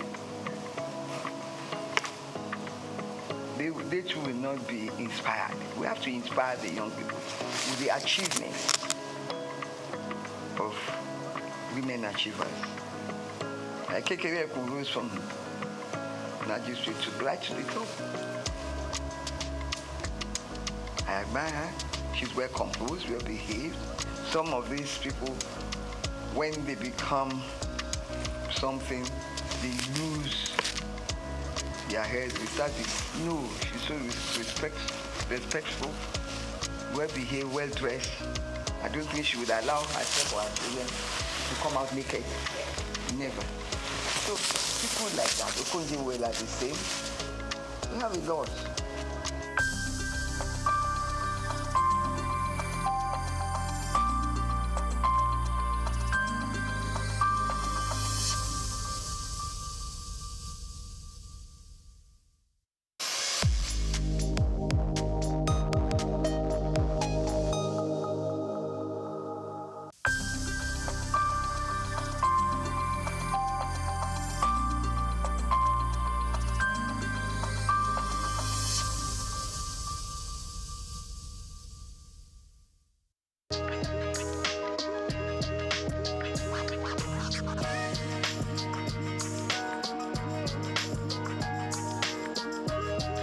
Well, I would say now he's gotten the job.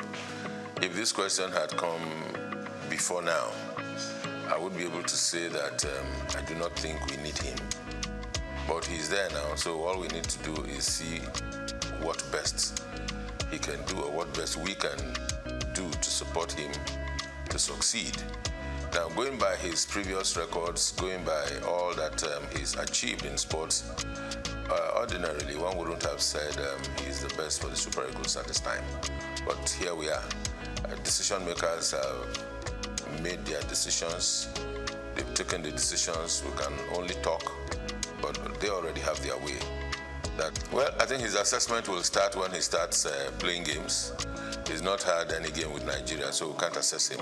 But going by his previous records, I don't think he would have been the best for Nigeria at this time. Not against other homegrown indigenous coaches who have had better records within and outside Nigeria. On a scale of 1 to 10, I don't think Shele will fit in at any point. But of course, having him been appointed, all we need to do is give support and see the best that we can get from him being Nigerians. And of course, at all times, irrespective of whatever decisions are taken, we want Nigeria to excel. Because in Nigeria's excellence, we are proud. In Nigeria's excellence, those of us that are in the media and sporting media, to be precise, we can do business. If Nigeria is not winning, the biggest brand for Nigeria is the Super Eagles, sports-wise. So if Nigeria is not winning, if Nigeria is not making waves, then we don't have business to do. So it's in our interest that he succeeds. So to that extent, I would say yes. But looking at his appointment, I think it's just a part of the over-politicization of the sporting industry. Power show by the immediate past president of the Football Federation, Melvin Pinnick Amaju. Having failed in his 2 terms, continues to transverse the terrain to show he still has power. And of course, he brought Shele. And of course, the Gusau, the incumbent president of the Football Federation, has to listen to his master. So his master's voice, that's what we're experiencing.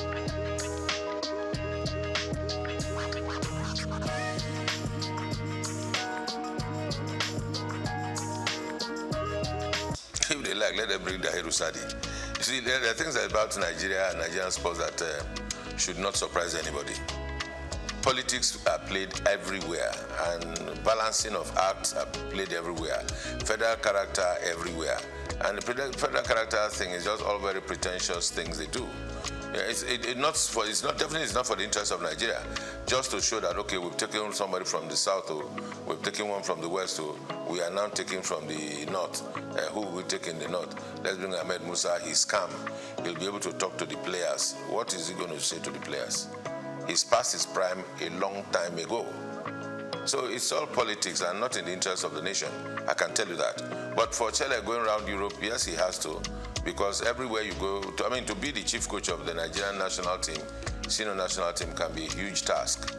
Because every day you have Nigerian boys showing up in big leagues, in small clubs, in championship clubs, even around the country.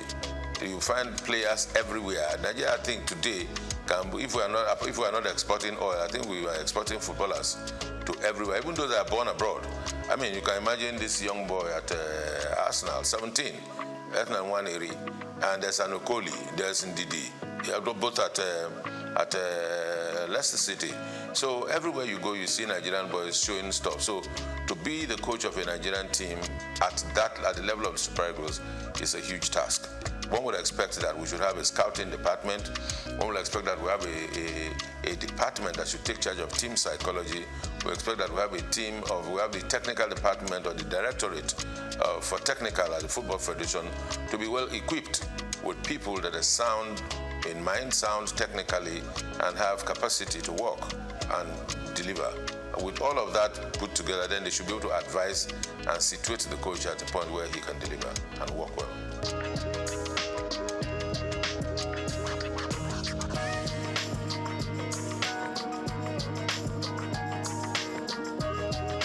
Well, you see, I said yes, because I've been one of those that have always been clamoring that there's need to have a National Sports Commission.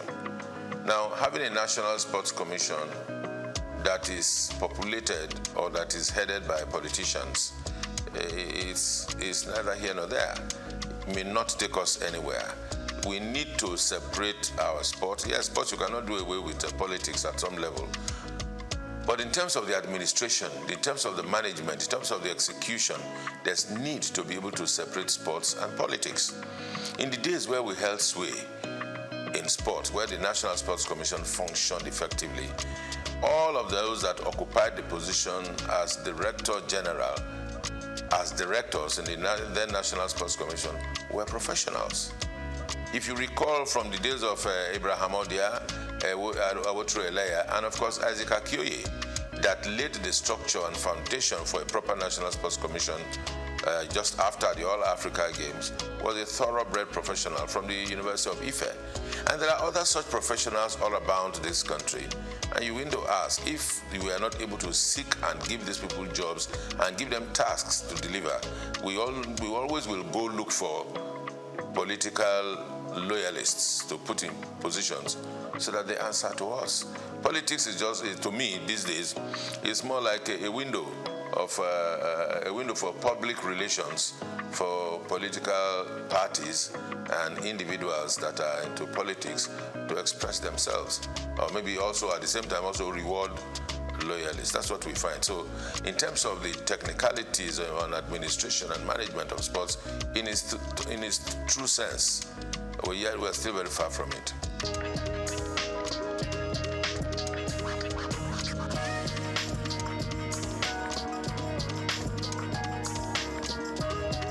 Plenty improvement, I would say. The current managers of the league are doing everything they can to ensure that our league gets back to a competitive level at the continent, gets back to a competitive level at the rate at which we, those of us local people like myself, can appreciate our football and our footballers once again. The question to ask is to say, are we doing enough? The answer will be no. Who are those not doing enough? The media, the sporting media in Nigeria is not doing well enough. Would I say sporting media? Yes. And also the bigger media is not doing well enough. And because we are not doing well enough, that's why our league is still where it is. We would have gone further than this. The other aspect of it is government. Government across the states. Football business is supposed to be good business. Football business is supposed to be run by private individuals and clubs. There's nothing wrong to say that the people of a particular state cannot run a football club in conjunction with other private individuals who will be stakeholders and are interested in the promotion of sport and football in the sense that we're talking about it now. But what we have is that we have state governments owning football teams, and those that are administering the football teams are SA this, SA that have been appointed as a reward, that have been appointed because they are loyal, that have been appointed because they can talk a little bit about foreign leagues. Somebody can talk about the league, talk about the La Liga and the EPL, and that qualifies him to be SA in charge of sports in some states of the federation. And these are the bunch of persons, or the group of persons, who are running our football around the country. So who runs the clubs, the texture of the clubs, what names the clubs are bearing, what history behind the clubs, and those are the things that tells you that the states are not doing enough, the Football Federation not doing enough, but I think largely the media, check out our sports programs. All you find are talking heads talking about who scored the best goal in the world, who scored the best goal in Europe, who scored the best goal in England, and all that. That's what we find. You hardly will see shows, package shows about the best goals of the Nigerian league over the past weekend. The best goals, the best dribbles, how many passes, proper statistics, because the media is not doing enough. The sporting media, that is journalists, that are practitioners there, not doing enough because they are not tasking themselves. They just go on the internet, download one or two things, watch and everything. All you know is you take, as a content creator in sports, you need to just take a shot of the goal that the assist that Nwaneri gave, or Merino scored a goal for Arsenal, and you superimpose yourself and you talk over it. And that's content. And you post it, and there are likes and there are followers, and that's it, what we do. But you do not have individuals going to places to take content. All around Lagos, that's we look at as we are now, all around Nigeria, sports is going on every day. As a practitioner myself, in those days when I used to be the street reporter, we covered football from everywhere. From Abeson, from Bagada, from Volkswagen, down on Ojo, Abeta, anywhere. All of those places, and boys are still playing football. You go to Evans Square, boys are still playing football. Go to Lafayette, they're still playing football. Go to Alakoro, you still see boxing. So all of these sports are still going on. But where are the journalists that will cover these events and bring them to the fore and package them? The journalists are not ready to do that job. Even those that are ready are not funded.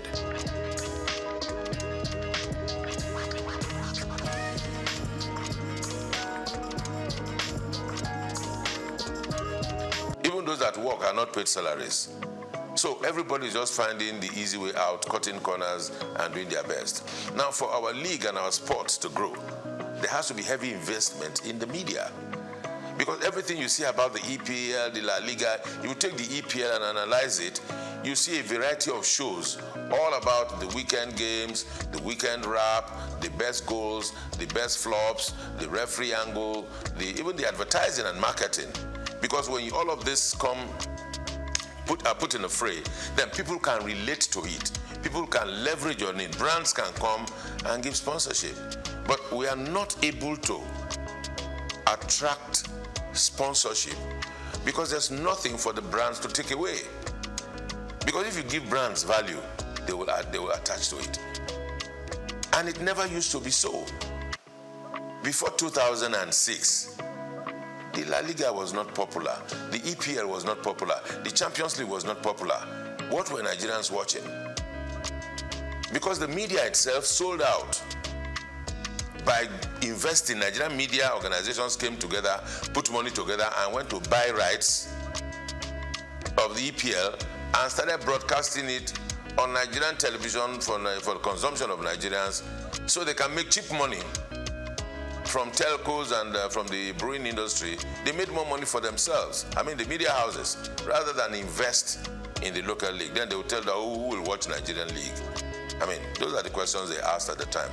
Some of us that were able to find courage, we found courage and we asked them, why would we be doing this? But of course, we were not many enough for our voices to be heard. And that's why we're here. We are where we are. So it's not far when we lost it. Can we redeem ourselves? Yes, we can, if we want to. But it will take a whole lot of courage.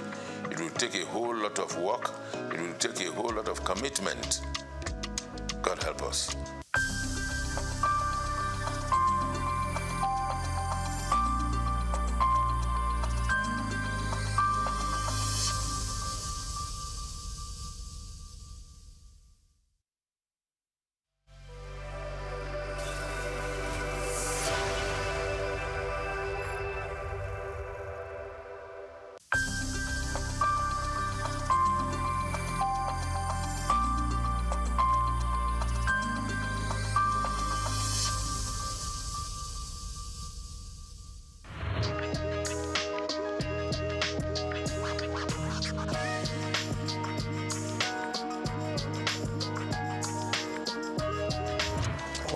Thank you once again for inviting me over. What would I say? Just doing a lot of wonderful things all over the world, working towards development of humanity in the areas of most especially sports development, football management, football administration, and other businesses I'm involved in. So that's what I've been up to.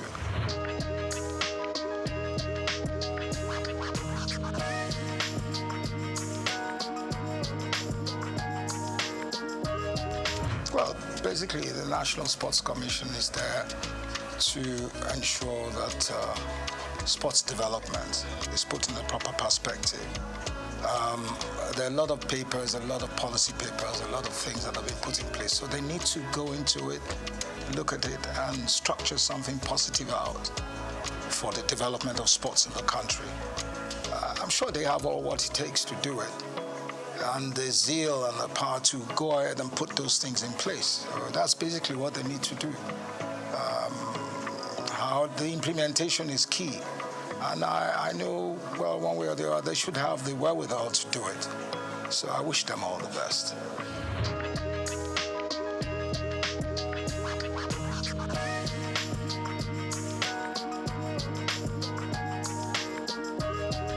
Well, you see, I don't like criticizing. I think I've gone away from areas of criticizing, but the standard of the league is very poor. And they have to put all efforts together to improve on the league.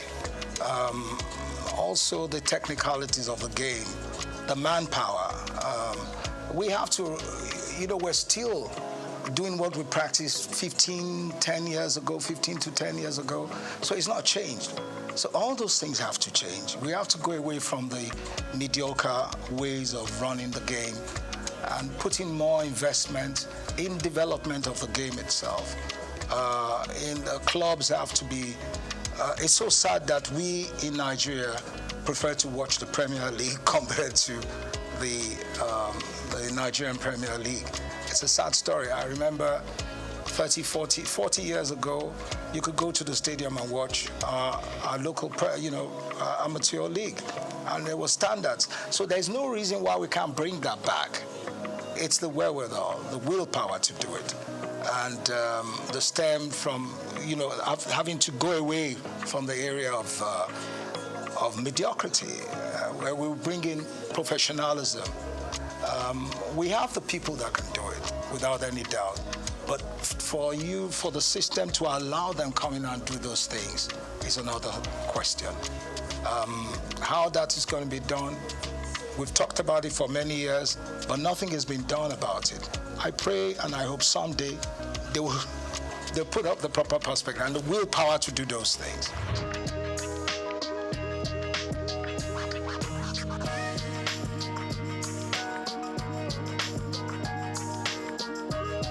When it comes to grassroots football, we really have to start with kids from a very early age. We must have we have to start with them from age 5 to 16, to 18, to 20. So you have to have a sequence, a system where you build around from the very younger ones, and you have a uniform structure. Number one, we have to identify the kind of football we want to play in Nigeria, our type of flow, our ethos, what we want to play. And then we can now imbibe that, put it in our kids from a very early age. So from age 5, you go under 5 to under 8, under 8 to under 12, under 12 to under 16, under 16 to under 18. You have those structures in place. And it's spread around the nation. Now, where it's not the under 5 or under 18 where you put a 20-year-old or 25-year-old. We have to have a system where those kids are registered and we can monitor them from a very early age. You understand me? Where we don't cheat, where we bring in the right age and we train them to perform at different age group levels. And going into from there and then going into the national sides, so we can start playing the under 10, under 15, or under 16, under 18. You understand me? So those structures have to be in place, which we don't have today. There must be uniformity. You understand? So if we can do that in the future, we will progress. But there must be a system in place. We must have coaches that have been trained to work with the kids from that very early age. And those coaches are trained within the system, within the Nigerian Football Federation, and then they're sent out to work with those children all over the nation. The football academies we have today are only out to sell players. You understand me? So what I'm saying here is where we have, I'm not saying academies shouldn't sell players or not. Those players in the academies, if we have uniformity, should be playing in the league. And then we must have a cap where we say, look, until you're a certain age, you can't leave the country. You must play in that league because we've invested in you. We've invested in those kids. So maybe they will have to play till they're 20 or 18 or 19 where they can now go out, you understand, to play abroad. But there must be a structure in place and there must be laws guiding it. That's the only way we can excel.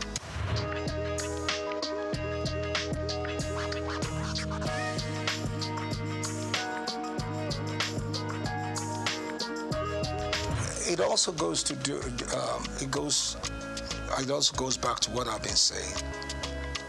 The girls, the female team in Nigeria today, I believe the girls, I call them girls or ladies, are the ones that will ever win the World Cup first. They got the capacity, they got the women football, they can win the World Cup.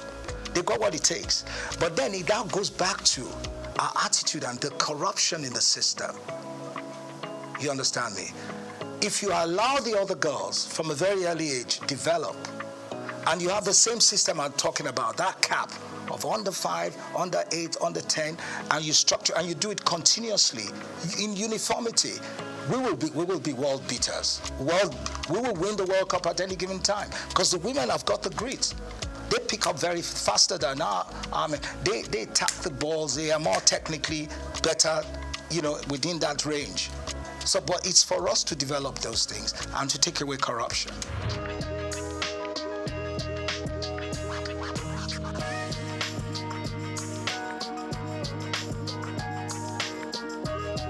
First, when we talk about indigenous coaches, what coaches do we have?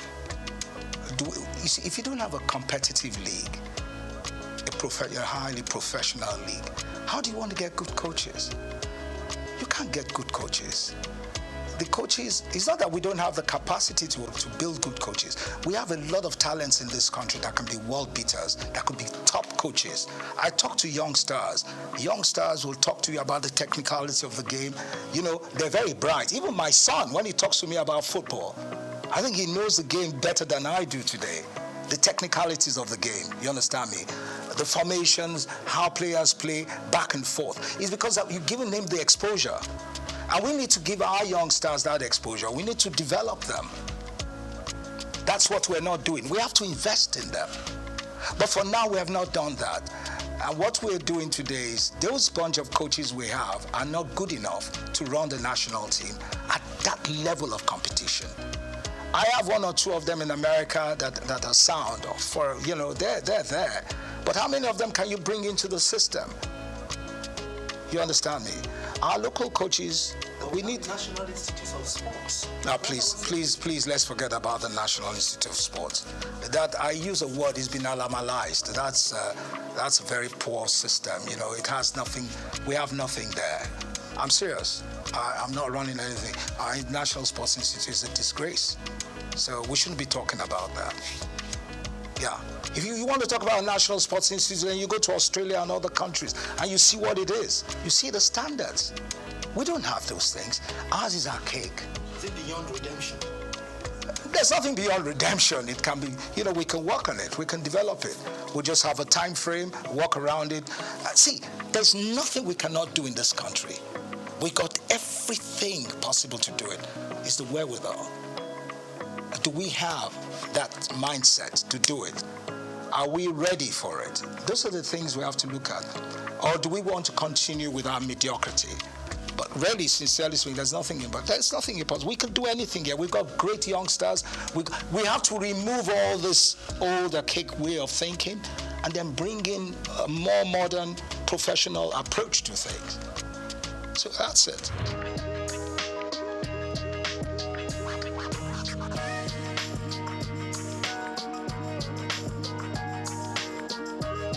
The media is one of the most corrupt anyway, I'm sorry to say. The sports media and all that, the sports writers. I worked in the system, I know how corrupt they are. Majority of them are corrupt. I'm saying it. They challenge me, but it's the truth.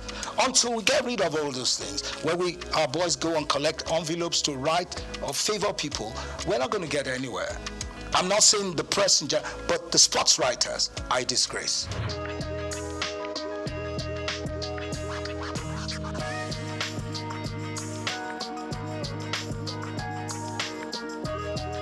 See, the supporters club is not going to do anything or develop football. This is just to travel, get things. Oh, it's fine.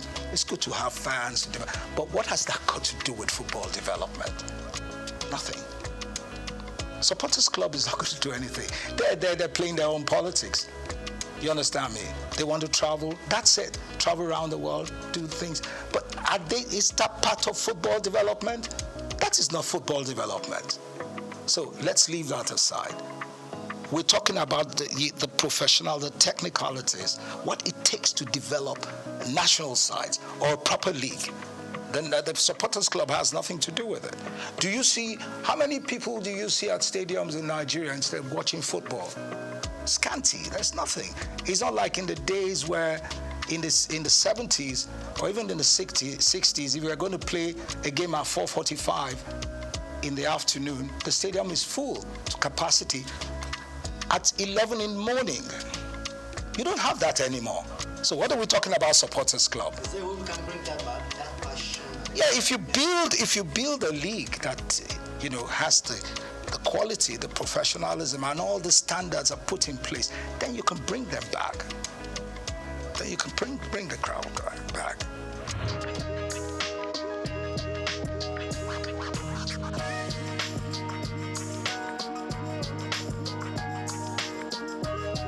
I think it's very unfair to call it lesser sports. All sports are tops. Yeah, it's very wrong to call them. They're top sports.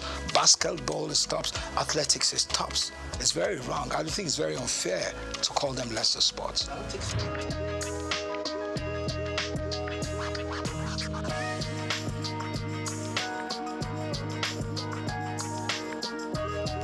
See, bottom line is the politics, the greed. You understand me? We have top talented basketball players all over the world. We can put them together. It's all about management. It's all about commitment. But you don't have those things there. It's about myself. It's all about self-aggrandization. What do I get from this? It's not about what do we do to build these teams or these athletes to be world beaters. Do you understand me? So you're not going to get anything out of it. You will never. It's the bottom line. You'll never ever get anything. So you'll always have factions. You'll always have people fighting. Why do you fight for what? If you can collectively come together to build a system, a structure for basketball, for example, because the girls are tops, they can perform, they can do far better than where they are today. I always tell you, the female teams in Nigeria will always excel in athletics, in basketball and all that. Our male are a bit arrogant and clunky in doing things, but the ladies are always more committed. They've got what it takes, but they need good management.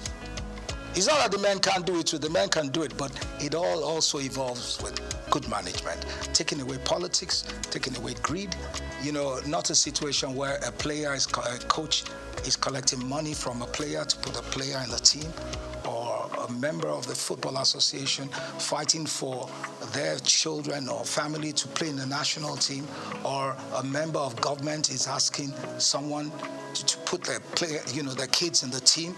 No, that's not it. Where is the nationalism? Where's that patriotism? Patriotism.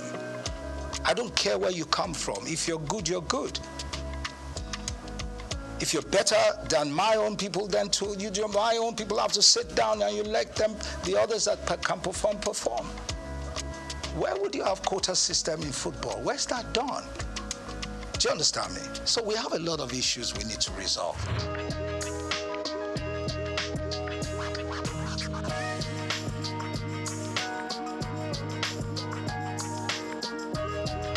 Well, what do you expect? The athletes themselves are far more successful and far more exposed than the administrators.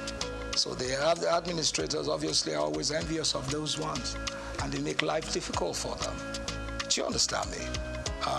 Where you have people that are not competent enough running a system, people that are not exposed, that haven't got the professional ethics to run the thing, that's what you get. Then the greed aspect, which is a standard norm for us in this country. Greed. where people believe athletics is only, you being a member of the Athletics Federation is all about traveling. You understand me? He wants to travel, she wants to travel. She wants to be in the, what do you call them, in the group of people that are going away. See, you can never get no results. They're all fighting to get something. And then they don't care about the athletes. They want to be in a delegation that is going to travel. Do you understand me? So that's basically it. They're not interested in the development. They haven't got the zeal. You understand me, sir? So once you don't have those things, you can never get anything right.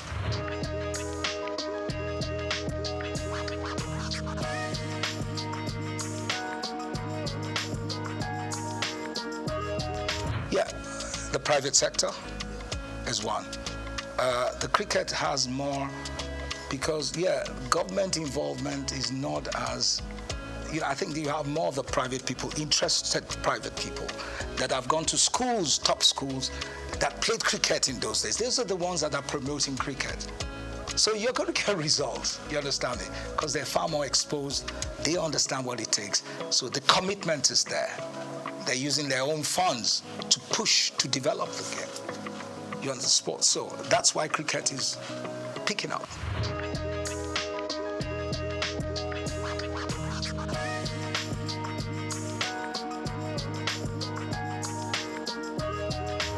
Oh, you mean the National Sports Festival?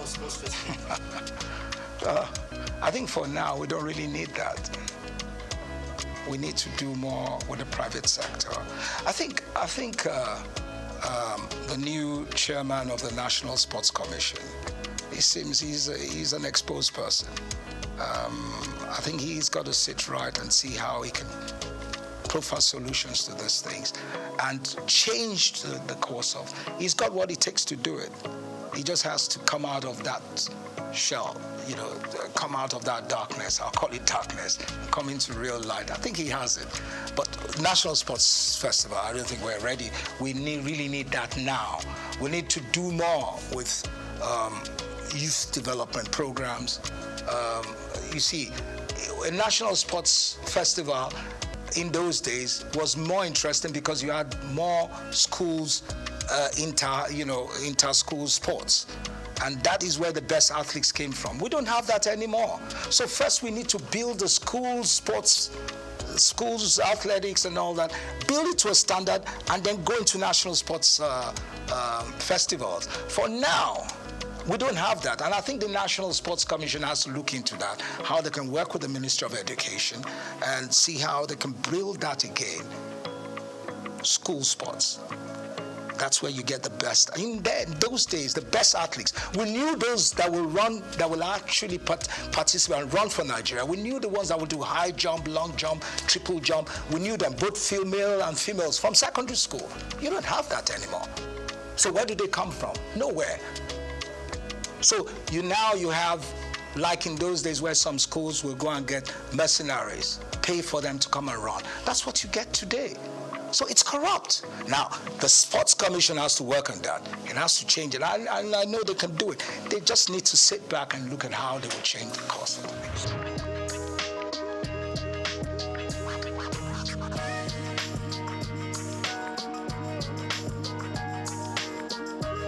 If you want to unite Nigeria with good sports, then you got to give them good results, good teams that can perform. You understand me? In the process of winning competitions, or they have a team, or they have teams that have got the quality that can move the nation, then you unite. Everybody wants to watch good football. Everybody wants to see a great athlete running. You want to see a good high jumper performing at the best. When you see that, it draws everybody together. If you have a good national team that plays excellent football, look, in Nigeria, when you look at our team, the 94 team, we were the 5th in world ranking. You were talking about ranking, which I don't really. When we really had a good ranking, we were number 5 in the world.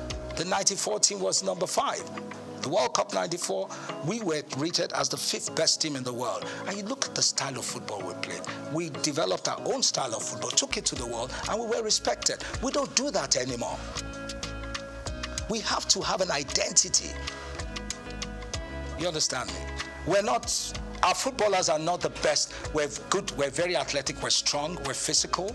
You understand me? We've got to build that kind of football. We are not as technical when it comes to techniques and all that, like the Europeans. But when it comes to the physicality, you understand me, we're better. When it comes to the physicality, the mental strength, we have it. So you have to build around that. You're putting a bit of technical things there, but the main issues is we got to have the muscles, the strength to run any team down. That's the kind of football we should play. We're playing lazy football now. We have to play what we played then, where we run any team down. We can play 2-3 hours non-stop. We never get tired. We don't have that anymore. We can even string passes. We can't play 2 against 4, 3 against. We don't do it anymore. We're lazy. It's not only the coach. Yeah, the coach and then the association, the federation. They don't have a vision. You have to know what you want to present to the world. It's like any other top team in the world. A Real Madrid, Barcelona, they have their own type ethos, their own style of football. And this is what they sell to the world. We don't even know what we're doing. We have to have what it takes to sell to the world. This is what we want to do. This is how we can perform. This is the style we're going to play. And that style we believe in. And then we build the youngsters from very early to play that same type of football. We have the manual that we can work with. Uniformity. Simple. That's it.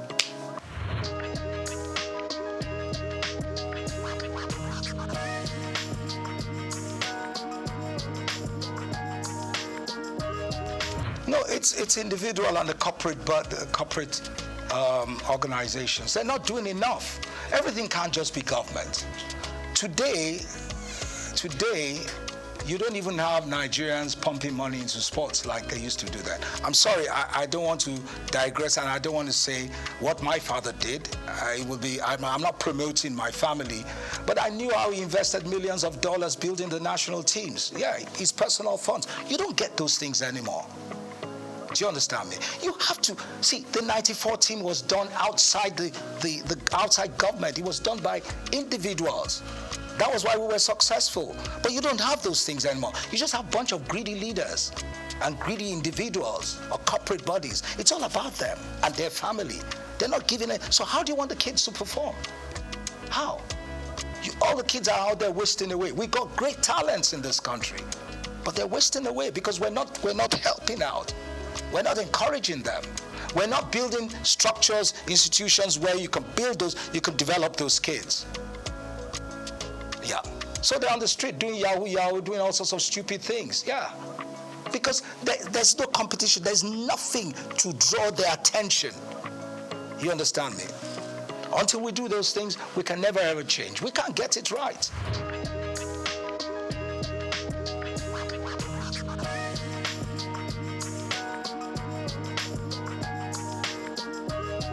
Yeah, well, for me, I don't see any difference for me, whatever you give to the female teams, you also give to the seniors, to men. Because our team, our female team, at the world ranking today, we're tops, we're recognized. So you have to also allow, but for men, anywhere in the world, men always have an advantage. But doesn't mean the disparity should be so much. You give the ladies, I remember, when I was the FA chairman, I remember once the female team was in camp, and we went there in Ota. When we found out what they were earning, it was disgraceful. They couldn't even buy their, I'm sorry to say that, what you ladies use, your pads, you couldn't even buy it. I had to tell them, these are women. Why are you treating them like rubbish? They have to be looked after. Because they're going to need more of those systems because you have more wastage than men. Don't let me go into what I'm saying, but I understand. So the women have to be well taken care of. Yeah, simple. So you've got to give them what it takes. Strike a balance. You have to strike a balance.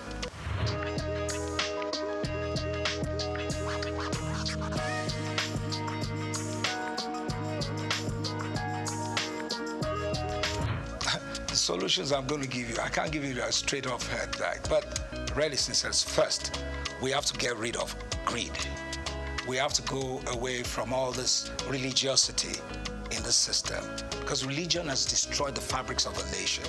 See, being a Christian or a Muslim or whatever doesn't mean you got to cheat people or lie to people or not show love. You understand me? Or the religious, when I come to religion, the churches, the institutions we have today are not developing education. There must be uniformity in education. They're not developing education. Education is key.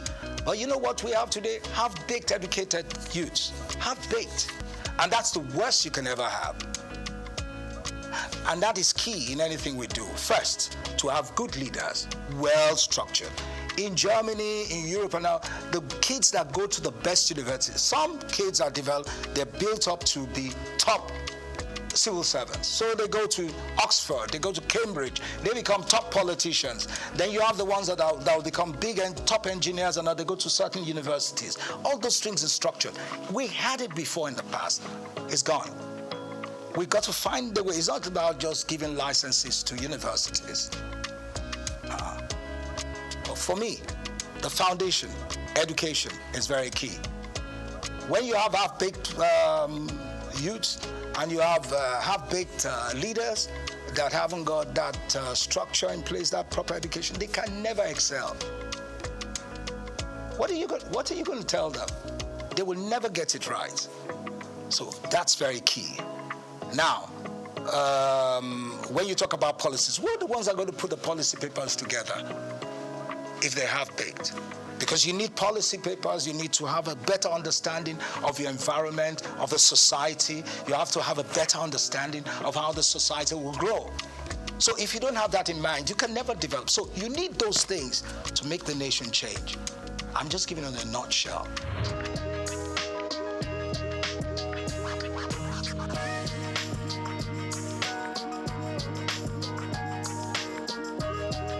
Yeah, you need more commercial, you need more private sector funding, you need more sponsorship, and then, like I said, you need more training.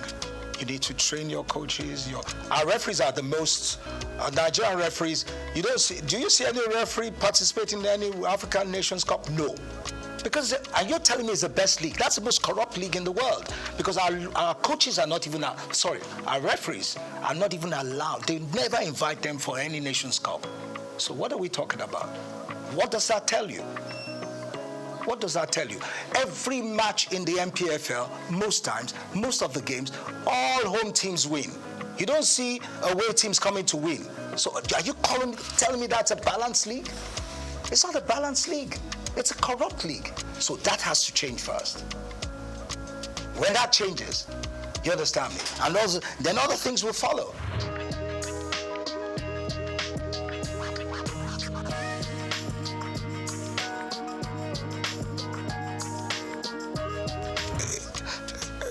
You see, you have the National Olympic Committee that is run, by the private sector and government. Now you need to get the right people in the private sector to come in there to work with some people in government, people that have got the wherewithal, that got the financial muscle and the commitment to do those things. Not just people that are hustlers that just want to get something out of it. It's about people that want to give. That's what Olympics is all about. People that give, that are ready to give, to develop Olympians to be world beaters. People that truly want that mood, that soul of Olympics to excel. That's what we need. And that is what we have to work on. And that comes from leadership, that comes from the system, where you choose the right people that have got what it takes to build the Olympic team.